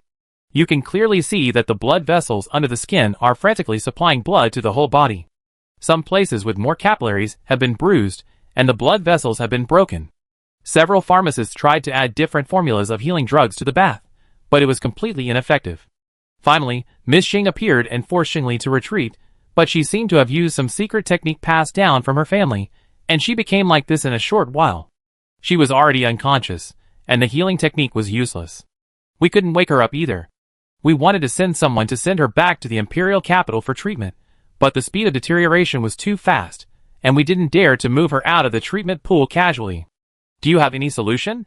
Matthew said in a tone that said, I'm telling you there's nothing you can do. Soren thought about it, and went over to pry open the maid's eyelids. Not only the pupils, but the entire eyeballs were bloodshot, black and red. It looked like that she used the martial arts skills. She did mention that she was also the descendant of the 8 martial gods. It's a piece of cake. She can hold on until this time without dying. Her moves are much weaker than those of Tyrant. A real man, cute big tits. So Soren took out the golden cup of Saint Healing, and scooped a cup of healing liquid from the pool for Xing to drink. Matthew sighed, Didn't I tell you it's useless? Don't touch me, you disgusting scumbag. Then Soren was kicked out of the bathtub, and fell to the ground with a nosebleed. Ah, I'm so tired. I'm sorry, sir. I had a stress reaction when I saw your face so close to me. When Xing changed into a maid outfit and apologized, was this really an apology? Soren's nosebleed almost stopped. Sauron waved his hand generously. Okay, it doesn't matter. It's better to say that now there is finally a woman who can withstand my damn charm and doesn't actively come to Shura Field, so I can relax a little. Let's keep this pure relationship between male and female colleagues in the office. Ugh. Penny covered her mouth. Sauron was furious. Hey, Penny, what do you mean by this? The Leo girl was at a loss. I just ate too much ham. Matthew gasped. Okay, everyone, stop making trouble. Shing flicked his 5 fingers, and the battlefield situation appeared on the sand table. We still have nearly 20,000 elves to deal with. The Pure Blood army has come from the northwest and southwest. The elves were bypassing camp number 3 and retreating to the northeast in an emergency. The Lancaster team was really hopeless. Even when Ernest issued 3 attack orders in a row, they refused to withdraw the defensive barrier and went into battle. Of course, the elves did not dare to withdraw the reserve troops defending them. Logically speaking, this battle was going to fail again because of the Lancaster faction's betrayal of their teammates. But another troop saw the attack signal sent by Ernest and rushed out from the northeast, intercepting the elves' retreat and blocking the elves' retreat again. It was a dead army. There were only 100 of them. Suddenly, the Divine Army appeared in the northeast. They took advantage of a narrow mountain outpost to block the elves' army. The elves left the remaining elite soldiers at the end to cover the rear and let the wounded retreat first. As a result, the troops could not be deployed due to this terrain, and thousands of wounded soldiers were blocked at the mountain pass, unable to break through this dead army that came from who knows where. These were not the people arranged by Sauron, but he did know who these 100 people were, where they came from, and what they wanted to do. Because when they joined forces with the Scar team of Camp Number 1, the other party had already revealed their true intentions to the bloodthirsty war god dwarf. Pig brought the leaders of each team, more than 100 veterans, all of whom were at least level 8 veterans, and handed over the remaining new recruits to Scar's command. They left Fort Number 1 in advance, and went to the Iron Spider camp. What did they go to the Iron Spider camp for? Of course, they went to eliminate the trouble, and go after the Lancaster family's heads. Who would have thought that the Lancaster family was so weak that they were defeated by the Iron Spider camp, and fled to camp number 3. So the pig team also chased all the way from the Iron Spider camp that was razed to the ground. I don't know whether it was accidental or inevitable that they appeared at this time, and at this point. They made a crucial move. That's how they won. Henry reported the firepower situation of the Eastern Star. We don't have much ammunition. The 280 is basically empty, and those machine gunners don't have a sense of speed. They just mowed it down. Now there are some mortar shells and rifle bullets, which can only provide limited damage. Relying on 50,000 golem soldiers to surround and annihilate them, the elves probably won't sit there and wait for death. Yayuti had basic military qualities. The elves should immediately replace the wounded soldiers in the northeast, and then use the Sword Saint elite soldiers to cut a path through the defense line of the dead soldiers. We have to go around to the northeast corner to provide support for the dead soldiers. Sauron nodded. This is the final hand-to-hand combat. Send the Knight's dead soldiers, and the company's elite to the northeast for support. The last wave of elites, as long as we can stop them, we will win. Matthew looked at him. That's too dangerous. The firepower support of the Eastern Star won't last long. Even if we add the people on this ship, we are all engineers and assassins, and I'm afraid we can't even gather 500 people who can wear armor and fight hard. What can we use to stop the final impact of the elves? Sauron drew out the Lake Light sword. Since Victory and Fearless have fallen, there is no top leader on the battlefield to check and balance me. I will start a death charge and attack the crowd, and then switch to the hegemony to open the invincible. Anyway, these elves are exhausted. I guess I'd be defeated in a few rounds. Shing stared at the Lake Light sword for a while. Is that the Fearless 4-color Lake Light? How come you all know so much about it? This artifact is awesome, right? Sauron generously handed the sword to the maid. The maid touched the blade, and the purple light flashed like a laser sword. She nodded. Lend it to me. With the magic support of this sword, the elves have no magic protection. I can use the forbidden spell Baw's Harvest to directly harvest the battlefield. Ah, you're coming too? How come everyone is so efficient in grabbing artifacts? Sauron spread his hands. What should I use? Matthew coughed twice and glanced at Penny. So Sauron turned his head and found that the cat girl had wrapped something long in oil paper and tied it to her back with a belt. From the gaps in the oil paper, there was some bright starlight leaking out. Damn, so this is how you kill gods. I thought you were carrying a ham. No, I picked up this sword. It's mine. What's the point of using a sword when your hands are full of pads? Use your claws. Matthew, you little bastard. Shing watched speechlessly as two grown men snatched away the catgirl's sword. Sauron, who had barely managed to take back the star-carved sword after promising a lot of empty promises, came over with claw marks all over his face and told the maid, when the fight starts later, the defensive magic barrier of camp number 3 below will also be removed. Let's harvest them together. You're still watching the show at this time. You're completely hopeless. The maid nodded, yes, Sir Knight. Chapter 199. The outcome of a war is often determined when it begins. There is no need to analyze the advantages and disadvantages of the enemy anymore. When the elves could not even rush over the hilltop guarded by 100 dead soldiers, and there was no emergency trump card left in their hands, the final fight began to proceed thoroughly according to Sauron's plan.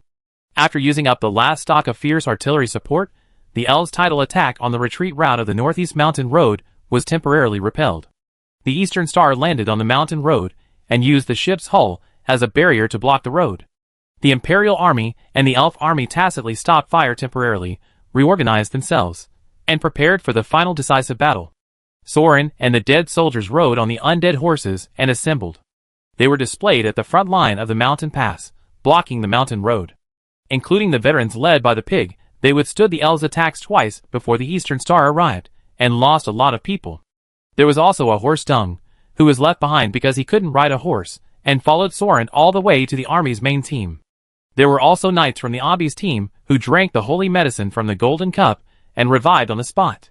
When they heard about the charge for the final battle, they took the initiative to stand up. These were probably the last batch of lowly knights selected by Alfred. They were led by a man named Reno, and there were only a dozen of them left. These were real death knights and dead soldiers and attendants. In total, there were about 100 knights. Some of them knew each other, and some of them met for the first time. They formed a spearhead formation and silently displayed behind Sorin. These last descendants of the Nightmare Knights all faced the southwest, facing the Elven army that was spreading in an orderly manner like a dark tide, connecting the sky and the earth. Sorin drew out the star-carved sword in his right hand, and raised the 4-meter-long dragon spear with his left hand as usual, but he did not use the flag of the Nightmare Knights, but the red flag of the Scimitar war hammer pulled from the eastern morning star, tied to the neck of the spear. He raised his head and looked at the red flag, which was fluttering in the flames, thick smoke, and the gradually increasing west wind.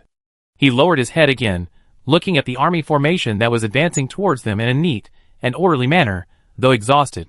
The elves all stopped and lined up at the entrance of the mountain road, and did not crowd in to fight. The silver morning light gradually spread from the east, drifting over the forest of swords and spears, and the elf army shining with silver armor and golden scales revealed its true appearance.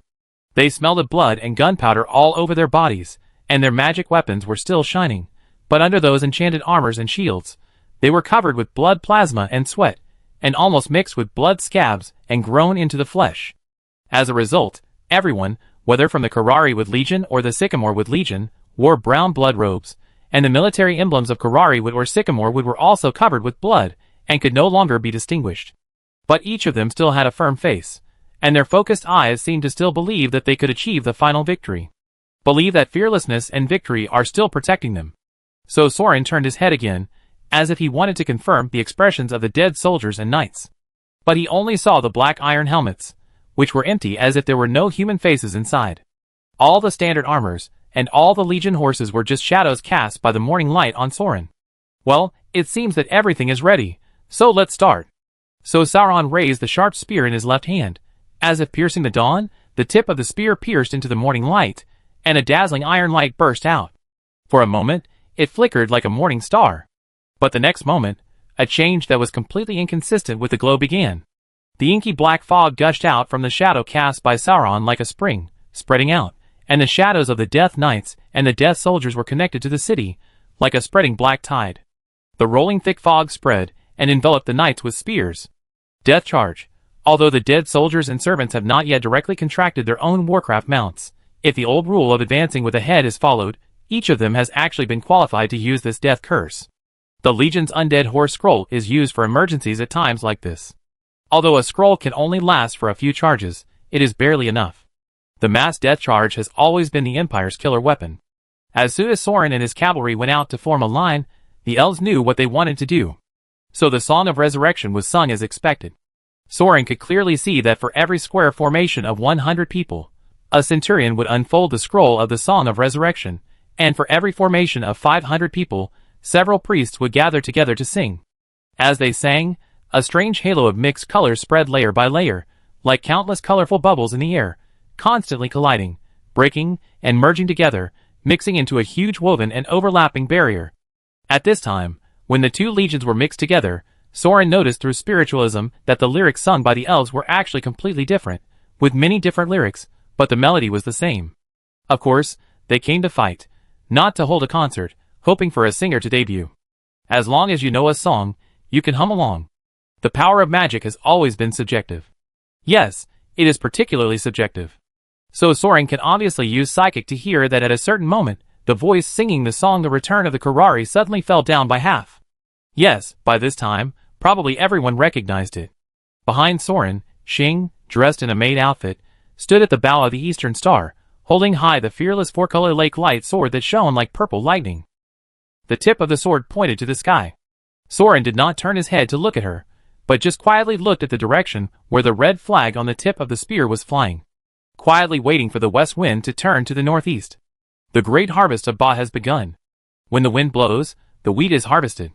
Xing stood on tiptoe, spitting and jumping lightly, her lace lily skirt fluttering, through the dancing of her waist, hips, shoulders, elbows, and arms, the rhythm of her whole body mixed with the beat of the humming. Sword dancing. At the same time, thick fog spread, completely obscuring the figures of the dead soldiers.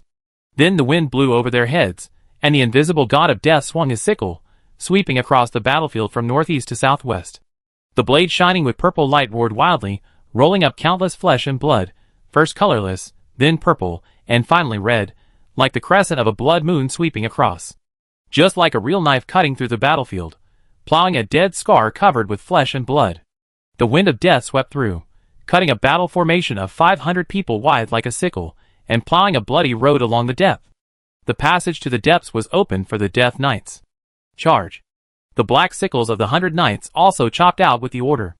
The black fog was like a torrent released by the blown-up dam, sweeping along the river channel opened by the forbidden spell wind sickle, and directly broke through the formation, from northeast to southwest, through the elves' army, and rushed out obliquely, piercing the elves' army with one shot. The double forbidden spell attack, at least for the unlucky guy on the trajectory, the damage was fatal.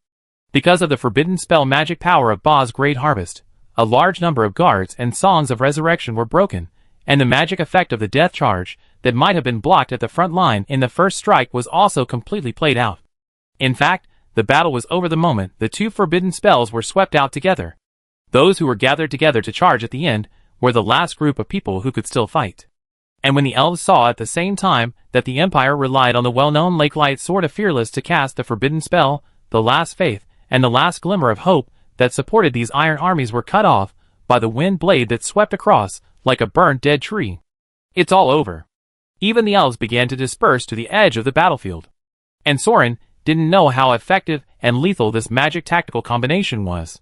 But when he shot the farthest elf that Eagle Sense could see and exited the death charge state, he was already trapped in the deadly situation surrounded by the enemy. Looking up, there were enemies everywhere. Okay, it's time to have fun. Soren drove Midnight back and forth in the array, repeatedly charging in the blood swamp of guns and arrows, holding the star-carved sword in his hand high, and charging in all directions, like the singing of the sea waves. Soren was not sure whether he was in the dominant state or had reached the state of the god of war. Anyway, all he could see were elves. As long as he swung his arms and sword violently, the star's sword would blow away pieces of flesh and blood. He didn't know if it was magic, or blessing, or the normal state of breaking through the enemy and entering a melee, or the illusion of time flow caused by adrenaline. But Soren found that he rushed over and killed so many people that he didn't know how many people he had killed, but surprisingly no hidden guns or arrows could knock him down from Midnight. It seemed that the elves deliberately ignored him, as he rushed into the enemy camp to fight. Maybe it was just luck. But even riding a horse, stabbing with a lance, and slashing with a sword, Sauron always felt that something was not good enough, not satisfying enough. Fortunately, he soon understood. After chopping off the head of a singing elf priest with a sword, the shouting, screaming, and fighting sounds on the battlefield once again filled Sauron's eardrums, making his mind suddenly clear. Sauron understood. It's because these elves, the priests and apostles with the most resolute faith, are still singing now, and the lyrics are too boring, either about hometown or temple, just like the tune of hymns in the church. Instead of fighting well, they have to make some BGM for themselves, and it's not nice to listen to. Yes, it's common sense that playing BGM with speakers on your back can increase combat power. Then let's sing too. But what should we sing? Hey, it's a battle to get buffs. Just sing whatever you want. Not bad. Xing, who had exhausted his mental strength after swinging a sword, leaned on the deck with one hand and panted. She suddenly heard a sound. It seemed like a duck was calling. There are ducks calling on the battlefield? The maid raised her head in confusion, and saw a ball of flame burning in the middle of the bloody battle. It charged while burning, charged while calling. I am laughing at you for wasting my efforts. Well, I won't sing the rest. Whatever. A laugh from the sea. The tide surged on both sides. La la la la. Xing pressed her swollen temple. What is this guy doing? And why is his voice so loud? I came, and went in a hurry. I wish we could meet again. Hey, Wang Mingxi Zengong, sang Nabo Lanchi. Oh, one is better than the other. It's so noisy. The singing is so bad. Xing raised the lake light sword. The second sword was swung out, and another harvest was made. The Huaguang Hantian completely set off a bloody rain, and once again flattened the elves' large formation. The hot blood is gone, turned into dust, and the hero is none other than me. To be honest, if she could swing the third sword, Xing would definitely shake her hands. It's a pity that she really has no strength. The world is long and the passers-by are in a hurry. The tide rises and falls. Love and hate, life and death, how many people can see through it? The great river flows eastward. Well, how should I put it? Although it is not certain that such random singing can really bring about any magical enhancement effect, at least Sauron is now howling here and there, and the tunes he sings are completely inconsistent with the style of this world, which has successfully led many elf priests to tune out of tune. Sauron is just singing randomly, just as a war cry to shock people. But once the elves leave, it will be over. We all know that many times when we fail to defeat a boss, it is because the key healing is not continued. It was already defeated and about to collapse, and now it was attacked by a tone-deaf guy. So this bloody and tragic battle that lasted for a day and a night gradually came to an end with Sauron's out-of-tune screams. Shout to the west wind and the fierce horse, and look at the sunset and yellow sand. 3 cups of muddy wine, the hometown is far away, and the hero is drunk at the end of the world.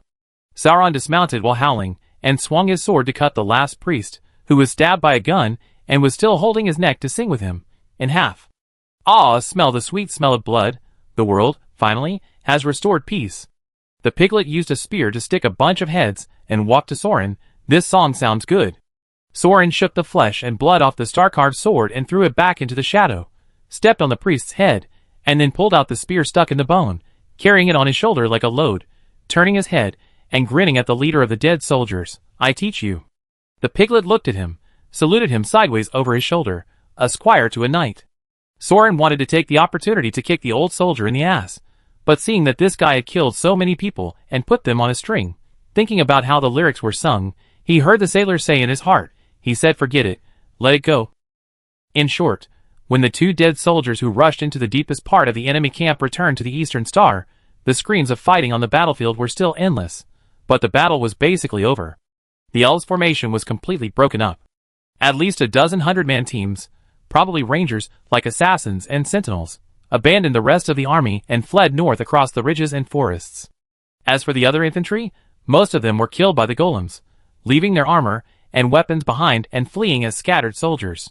And a large number of wounded could only be left on the ground to die.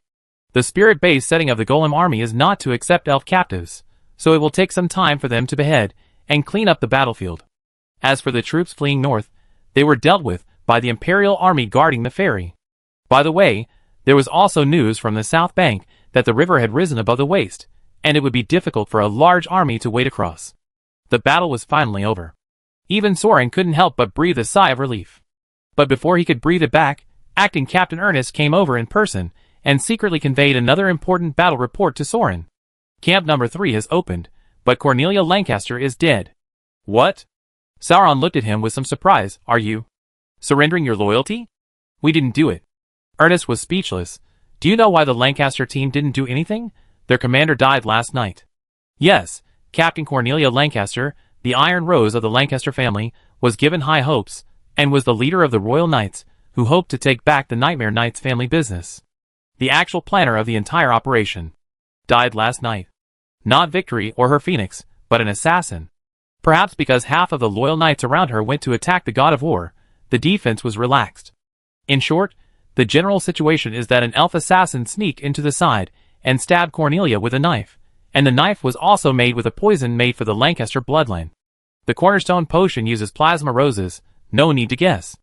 So, the Lancaster family guards immediately abandoned Iron Spider and the entire army, and urgently escorted Knight Commander Cornelia to the number 3 supply camp, hoping to save the life of the master. Of course, it is also possible that the order was reversed, that they escaped first and were assassinated on the way, but it doesn't matter anyway. Anyway, they didn't make it in time. Cornelia Lancaster was assassinated last night. Her loyal knight Gilbert ordered to close camp number 3 and block the news. It was not until they saw the final victory of the Imperial Army that they opened the camp to report the battle situation and asked Ernest to hand over the body on their behalf. Then Gilbert himself had committed suicide. For the time being, Ernest first sent the Golem soldiers to take over camp number 3, and then came to ask the bloodthirsty dwarf war god, who was full of tricks, and played and sang on the battlefield like a playful duck-voiced dwarf. What should we do now? Sauron was speechless for a moment. At this moment, he suddenly recalled what Killian said. If he had been a famous genius general in all countries, he would have been targeted by the elf assassins, and would have been killed quietly.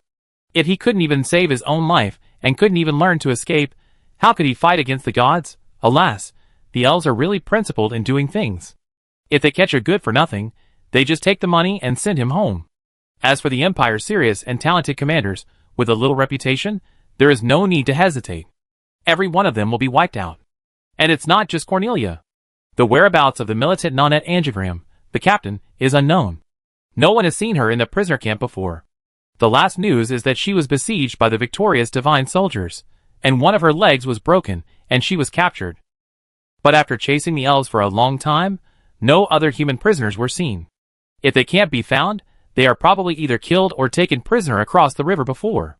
There is also the knight's magical warlord, the battlefield lich Icelian, who has an indirect cooperative relationship with the company faction. This guy is also missing. It is said that the flying psychic fortress controlled by him was captured by Xingli in public. But it was also in public that the fortress was bombed to pieces by the company's gunboats. This is embarrassing. I can only hope that other battlefield liches can rescue this guy as soon as possible. Considering that Obbies is still seriously injured, and even if he is not seriously injured, he has no actual power. In this way, the command of the Nightmare Knights is in the hands of the acting leader Ernest. Now the only people we can rely on are the purebloods. How about it, acting leader, are you interested in removing the word acting and becoming the grand leader? Soren asked. The female knight sighed, Sir, please stop joking. You have also noticed that some of us purebloods have different skin and hair colors from the Empire. Soren was stunned. Isn't it because you hate your plain appearance that you go for sunbathing? Ahem, sorry. Don't take my nonsense seriously. Please continue. Ernest glared at him. Our ancestors of the pure blood faction were all foreign warriors who left their homeland and came to the Empire when the Empire was founded in order to revive the human race and fight against the elves.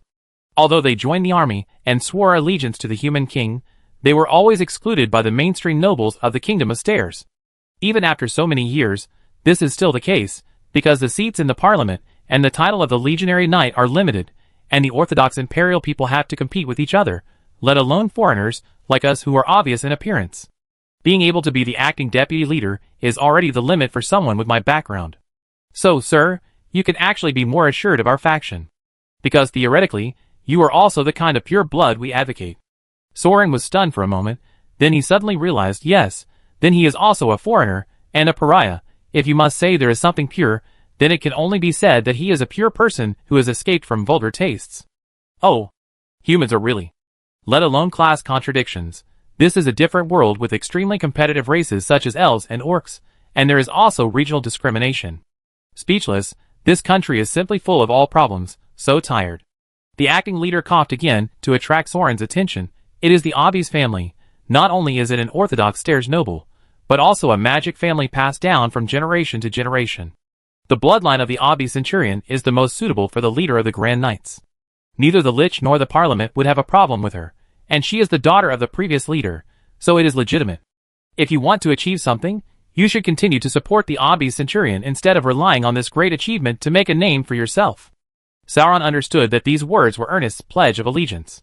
She confirmed that Cornelia was dead, the Lancaster family was completely out, and the fighting faction was leaderless, and the Nightmare Knights were destined to fall into the hands of the Abi's family. To Soren, the servant of the Abi's family, I gave a useless suggestion that was as good as nothing, and only expressed my attitude. I supported Abis to inherit the Grand Master, but I also supported Soren's company, which controlled the Legion behind the scenes. As a foreign woman, she has become the acting leader. Judging from the tactical strength of this battle, she does have the command level to ensure the basic combat power of the Legion. Moreover, it seems that she has been in charge of the command of the entire army for Alfred since the last Grand Master, right? At least she didn't plan a total rout like Cornelia did this time, right? At least, she can live until now without giving the elven assassin a chance to kill her. She is a talented general. Sauron smiled warmly and patted the deputy commander on the shoulder. I like your suggestion, Sir Ernest. Why don't we go to my room and have a deep discussion and plan how to take advantage of this opportunity to completely control the military power of the Legion? The female knight shuddered violently and couldn't help but think of the rumors circulating in the imperial capital about the special and strange habits of the company's executive. She was terrified, but she thought that she was not a young girl in love anymore. For the family and for work, everyone has to eat. Sometimes, there are some things that you can only grit your teeth and endure. Alas, this is the cruelty of the adult workplace. Chapter 200. For Chevalier Monica Kulyajevsky, this was truly a magical week. On the first day, as a new Chevalier, she was assigned the tough task of reinforcing the death troops and attacking the fortress. She thought that she would waste the private soldiers brought by her family and lose face in front of her superiors. But she won inexplicably. She was even promoted to the position of warlord. She even got close to the pure-blood leader Ernest. Was she dreaming? The next day, before I even woke up, I heard that the Death Squad had made another great contribution and pushed the front line back to the river boundary overnight. Then I was appointed by the acting commander to bring elite knights to join the Lancaster family's army and serve as the deputy of the Centurion Anagram. I became friends with the two Centurion nobles. Could this be the so-called rapid rise? The taste of the legendary good fortune? Ah, the aspiration of 3 generations of the Kulyajevsky family, the dream of becoming a true noble, will be realized in my generation of Monica. On the 3rd day, run away. Everything is gone overnight. No one should say anything. Run away. Run away to the south. On the 4th day, we finally escaped to the range of the Spirit Tower, but it was still not safe enough. The elf's great wizard suppressed the flag-bearing officer of the Imperial Army and attacked fiercely. The whole front line was bombarded with great magic. It was too dangerous. I hid in the nearby camp and waited for news. Received a military intelligence report saying that our army had won a full victory and wiped out 2 enemy elf legions. Neurosis, which lunatic sent this? INTing. What a weird name.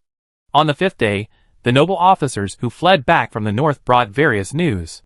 Some said that Captain Anagram was killed in battle, some said that Captain Lancaster was killed in battle, and some said that Captain Abis was killed in battle.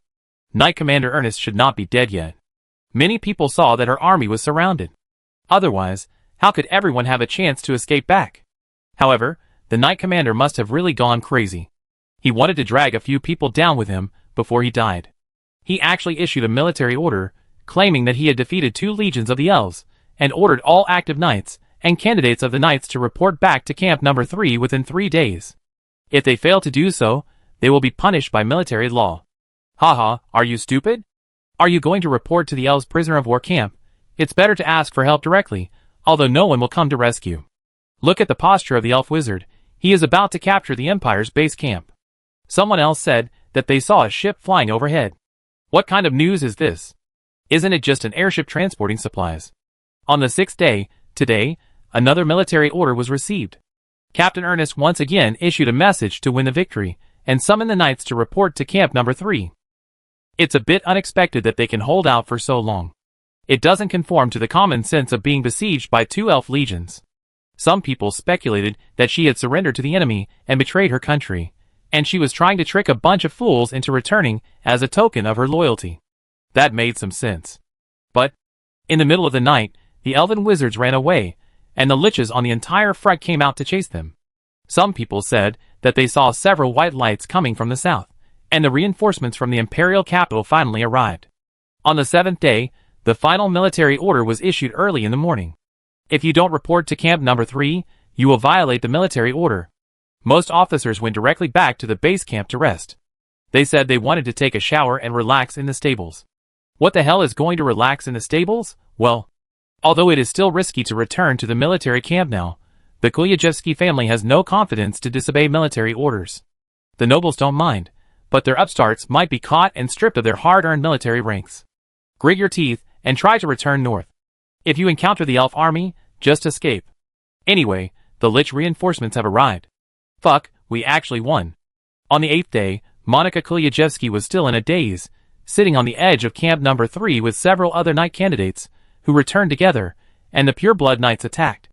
A circle of demon iron statues surrounded the shadow of the camp wall, and the cold iron armor and sharp spears pierced her neck behind her. In front of the female commander, the noble knights who were as shocked as her dismounted in front of the camp, and honestly placed the few guards they brought urgently for the journey outside the camp. She walked through the camp gate with fluttering curtains alone, walked into the square of Camp Number 3, and sat on the small stools arranged for them by the knights. Those who arrived on the 8th day were arranged to sit in the center of the square like the silly goose. Monica trembled uncontrollably. She didn't know why she was trembling, but she knew that she had arrived a day early, so she could sit on the sidelines.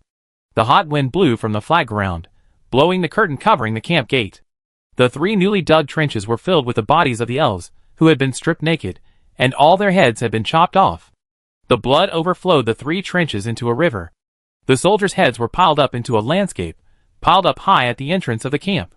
The officers of the centurions and 1,000-man army specially used dragon spears to string together, and the layers of spear forests stood in circles outside the camp.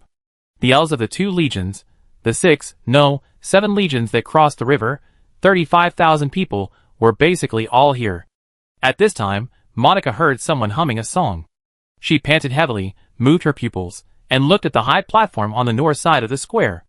It was the young man who sat facing north and south, with a sword across his horse and sitting on a stool at the head. Knight Commander Ernest was actually sitting beside him. The young man leaned sideways, propped his chin with his palm, hummed a little tune while shaking his feet, as if he didn't smell the bloody wind blowing in from the camp gate at all, just basking in the sun, leisurely and comfortable. Monica listened carefully to what he was singing, and found that she could actually understand it. Those who don't have silver all serve as the first scouts, charge into the battle. Those who have money to make arrangements stay in the middle army, and their efforts will be in vain.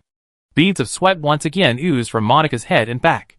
She knew that blood would probably be shed today. The knight sat in silence in the formation and waited for a whole day, until noon, when the stools in the center of the camp square were gradually filled. No more waiting. Those who are late will be considered to have given up. Soren slapped his thigh. Let's get started. Captain Ernest nodded and stood up to speak, when there was another noise outside the door. Asshole! You dare to stop me with a mere dead soldier. I am the son of the dignified Marquis of the Empire, the centurion of the Lancaster team. I said I would bring the guards in today, so I will bring the guards in. The knights looked at Soren, who waved his hand impatiently. What a jerk! Let him in, let him in. So the pure-blood centurion Godwald was the first to jump out, ran to the door, and took a beautiful young noble in bright armor and his 8 guards, probably to give them face and surrender their swords, and brought them into the camp. The guards of the young Marquis found something wrong when they saw the scene as soon as they entered the door. What about the report of the troops? All these nobles who did not return to the barracks on time were placed in the middle of the square and surrounded by people. Isn't this like sitting on the execution ground waiting to die?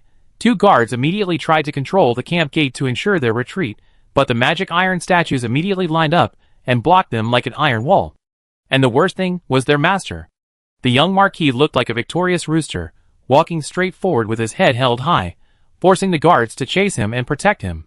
Not to mention running away, they didn't even have time to advise him. Oh, Knight Commander Ernest, I never thought you could survive such a disaster. Such a great victory must have been supported by the Lancaster family. Where is Her Highness Cornelia? I brought reinforcements for her, and I must personally congratulate her for her great achievement. Sauron laughed out loud, and turned his head to ask the Knight Valletta, who was kneeling beside him, whose family is this idiot? The female knight didn't have time to answer. The little Marquis opposite was also attracted by Soren's outstanding presence, and glanced at him with a sidelong glance, suddenly widened his eyes, waved his whip and pointed at him. Hey, You are not the bastard who sweeps the manure. You are just a dead soldier. Don't kneel outside the camp gate. You actually dared to sit down at the noble military meeting, drag him away, and beat him to death." When he said this, not only the pure-blood knights, but even the nobles who arrived later like Monica couldn't help but sigh. Sauron nodded. "Oh, it's you. I remember it too. Alas, I wanted to keep you for fun, but I really don't have the courage to play the pig and eat the tiger." The next moment, he kicked the stool away, activated the domineering body, and rushed over. The guards, who had already known that something was wrong, shouted angrily, and rushed over on the spot. For people passed the stupid master to stop Sauron, and the other four surrounded him, trying to drag the idiot away. The noble knights watched coldly motionless. There was no need to move, not to mention Sauron holding the star-carved sword. Even the elf sword Saint Elf God cut one by one. What use could these guards with bare hands have? In fact, most people understood at the moment they arrived at camp number 3 and passed through the curtain at the entrance of the camp. That was the Hodel Shadow Curtain. What happened in the camp today cannot be seen from outside. Although they knew that something was wrong, they still came in. Dare they not come in? These Legion Knights have violated military orders 3 times and failed to come for the checkup. If they don't come again, they can be stripped of their military ranks. Even the young Marquis was persuaded by the guards for this reason, but unfortunately his IQ is much lower than the guards imagined. After all, the army is really not his usual circle.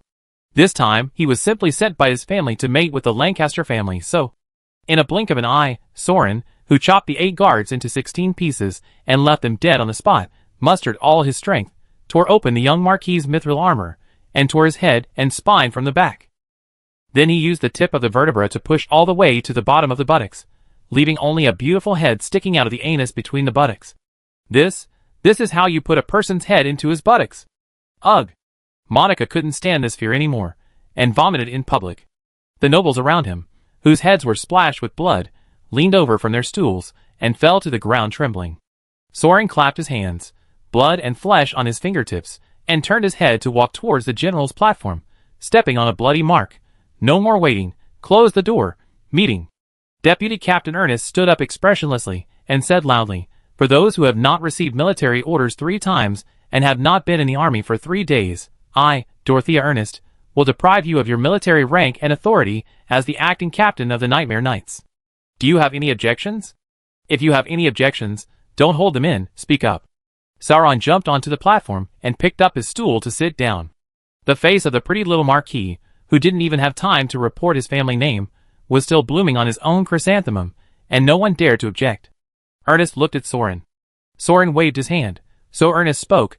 "According to the imperial military law, noble knights, who violated military orders, and were deprived of their legionary ranks shall leave the army on their own or pay fines to fill military expenses. Everyone present, since you have accepted the punishment and are willing to leave the army, you can leave now." No one moved. Sauron laughed, of course. How could he move? He and Ernest had repeatedly confirmed these days that these military ranks were all bought by the nobles with real money. Compared to the official title of a regular army, private soldiers are just a small amount of money. If they just leave like this, wouldn't the huge investment be wasted? Besides, that idiot is, after all, a private matter between his family and Sauron. And now Ernest is acting as the head of the Empire, and he is actually still doing things according to the rules of the Empire. At least, he should clearly reward and punish the nobles. There are so many elves out there, and this great achievement has not been counted yet. Even if they run away in the face of the battle, so what? As long as they are still a member of the Nightmare Knights in name, they can get a share of the soup. They are all very smart. They are not so easily fooled by killing someone. Ernest glanced at the whole audience, then signed the fine.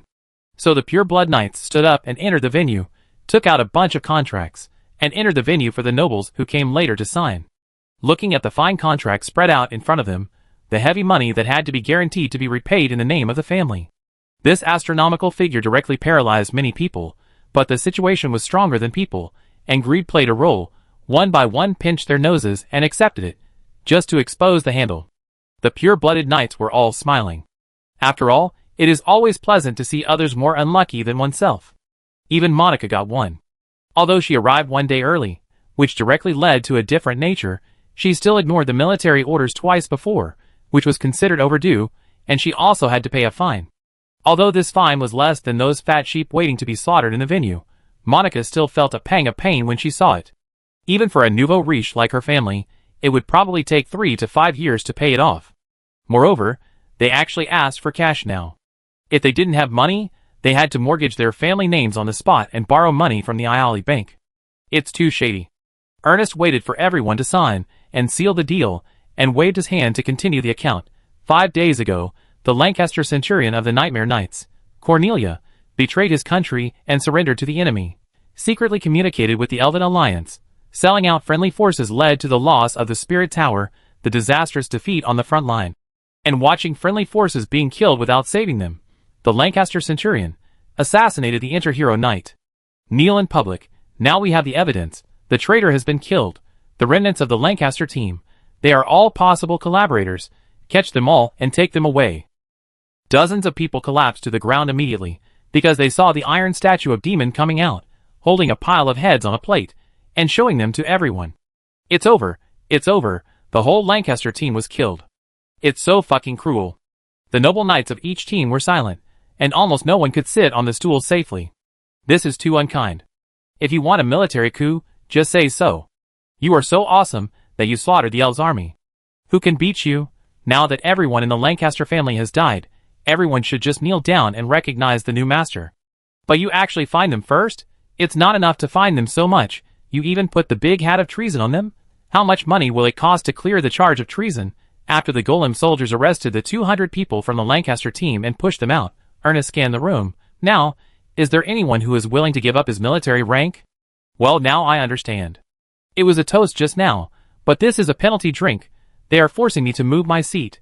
Monica really wants to jump up and shout, I give up, then run out of the door and go home, find an old nobleman to marry, and stop hanging out with these murderers.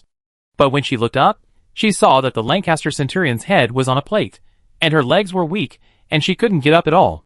I give up my rank. I give up. I will give up my position too. She was paralyzed with fear, but there were still many slick nobles, who were all for the sake of preserving themselves. The loss of military rank was ultimately the loss of the family. Your life is your own. So dozens of nobles immediately jumped up, took the initiative to ask for the contract, and voluntarily gave up their military rank. But you still have to pay back the money you borrowed from the bank, because you have already signed it.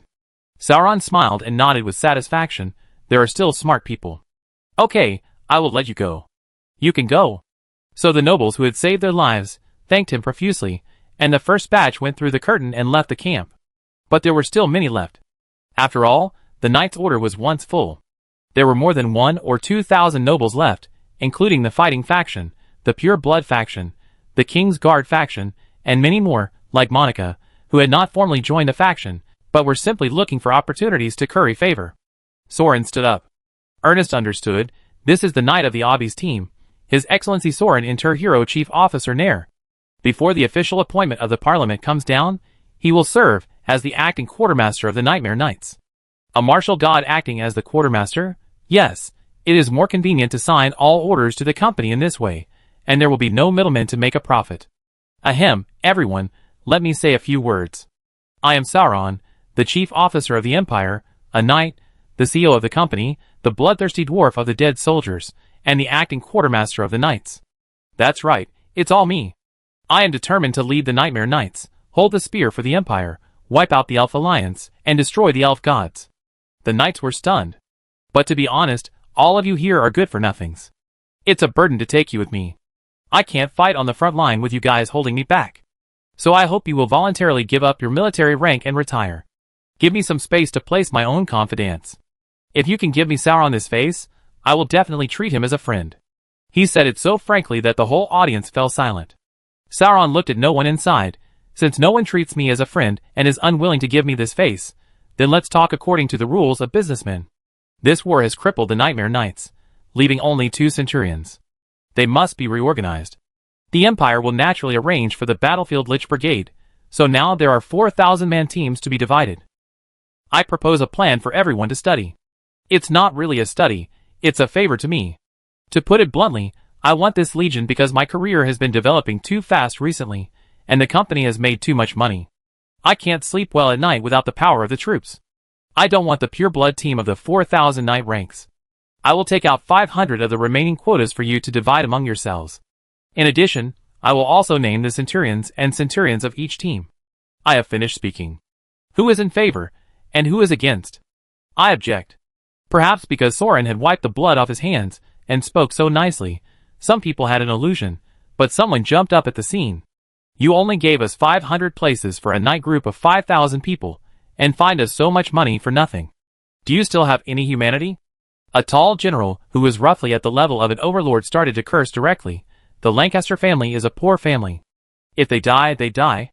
They are afraid of you, but I, the fighting faction, am not afraid of you. Do you think I don't know the details of your company? You are just a group of poor guys who got lucky in the sand country. And you, are you willing to surrender to these outsiders? The fine has been paid. We are not Lancaster team. What is there to be afraid of? Now everyone follow me. I don't believe he dares to kill us all. I don't believe the pure blood faction dares to be the enemy of our imperial nobles for this lowly person, the Nightmare Knights affiliation. Let's fight in the Senate. Soren smiled as he watched the other party incite the nobles, but he did not stop them.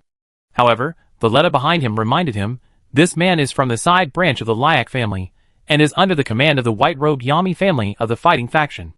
He is the deputy commander of the Anagram team. If Knight Commander Nanette is not here, he will be the commander of the fighting faction. The white-robed Yami is very protective of his subordinates. Oh Yami, one of his disciples was beaten to death by him. He is indeed an old enemy. No wonder he dares to come out and play against him at this time. This has nothing to do with bravery, reason, or calculation. If you don't stand up and oppose your enemy in front of you, you will have no chance to stay in the family in the future. It's a matter of principle. Soren nodded and smiled, watching more than half of the people leave one after another under the instigation of General Lyak. In the end, there were only more than 400 people left in the field, which was just right. The remaining 500 places could be divided. The strategy of this group of people is simple. Since those who are fighting have left the field, it can be regarded as a voluntary withdrawal to some extent, right? At least her knight position was saved. Monica was among those who stayed behind. She did not leave with the fighting faction, not only because her legs were still a little weak, but also because she had just exchanged glances with acting Captain Ernest in the chaos. The other party shook his head at her implicitly. So Monica hesitated for a moment, but still stayed. After all, she donated a large amount of money to the Pure Blood faction, so she was also considered one of them, right? Then Soren smiled at the nobles who stayed behind. So you accept the agreement? Then you are all angel investors of the Nightmare Knights. Come and sign. Oh, I forgot to say, considering that your strength is too poor to be trusted, and I plan to change the uniforms of the entire Nightmare Knights, so I will charge you 3 times more military funds than before to make up for the shortfall in the account. Okay, this time half of them leapt on the spot again. This guy is really not authentic. Really treat the nobles as fat sheep to be slaughtered. Monica sighed, thought about it, and came up to sign. If it could be solved by just paying money, Kuyajevsky would really be willing to spend money to buy a military noble birth. Otherwise, if the ranking is based on family lineage, bloodline, and inheritance, as the fighting faction said, their family is actually an outsider like the Pure Blood faction. Then let's stick together. So more than 200 people signed and paid a sum of money. Soren smiled and said to them, sorry, wait a minute, there is one last test. You can only be accepted if you pass it. This time even Monica couldn't stand it. How can you do business like this? You keep raising the price. You really think people's money is blown by the wind, but the situation is stronger than people, and under the eyes of the acting head, Monica still sat down and waited as ordered. It was probably in the afternoon when she heard a sound behind her. Turning her head, she saw the bloody dead soldiers crossing the curtain, holding a bunch of human heads in their hands, tied together with hair, like a bunch of watermelons. Kill them all? Soren still smiled. Well, kill as many as come out. The pig threw the nobles' heads aside, and then the Pure Blood Knights began to count. Soren shrugged. I thought you would hesitate and let the first 1 or 2 go. What's there to hesitate about? These bastards deserve to die. One ear smiled and ate biscuits with blood splashing into his mouth. Horse Manure looked at the head still stuck in the ass. Oh dwarf, your idea is great. Soren shrugged. I slipped my hand. Oh, this shape will attract the attention of the liches. Dismember them, and throw them into the cesspool. How come there are so many of them?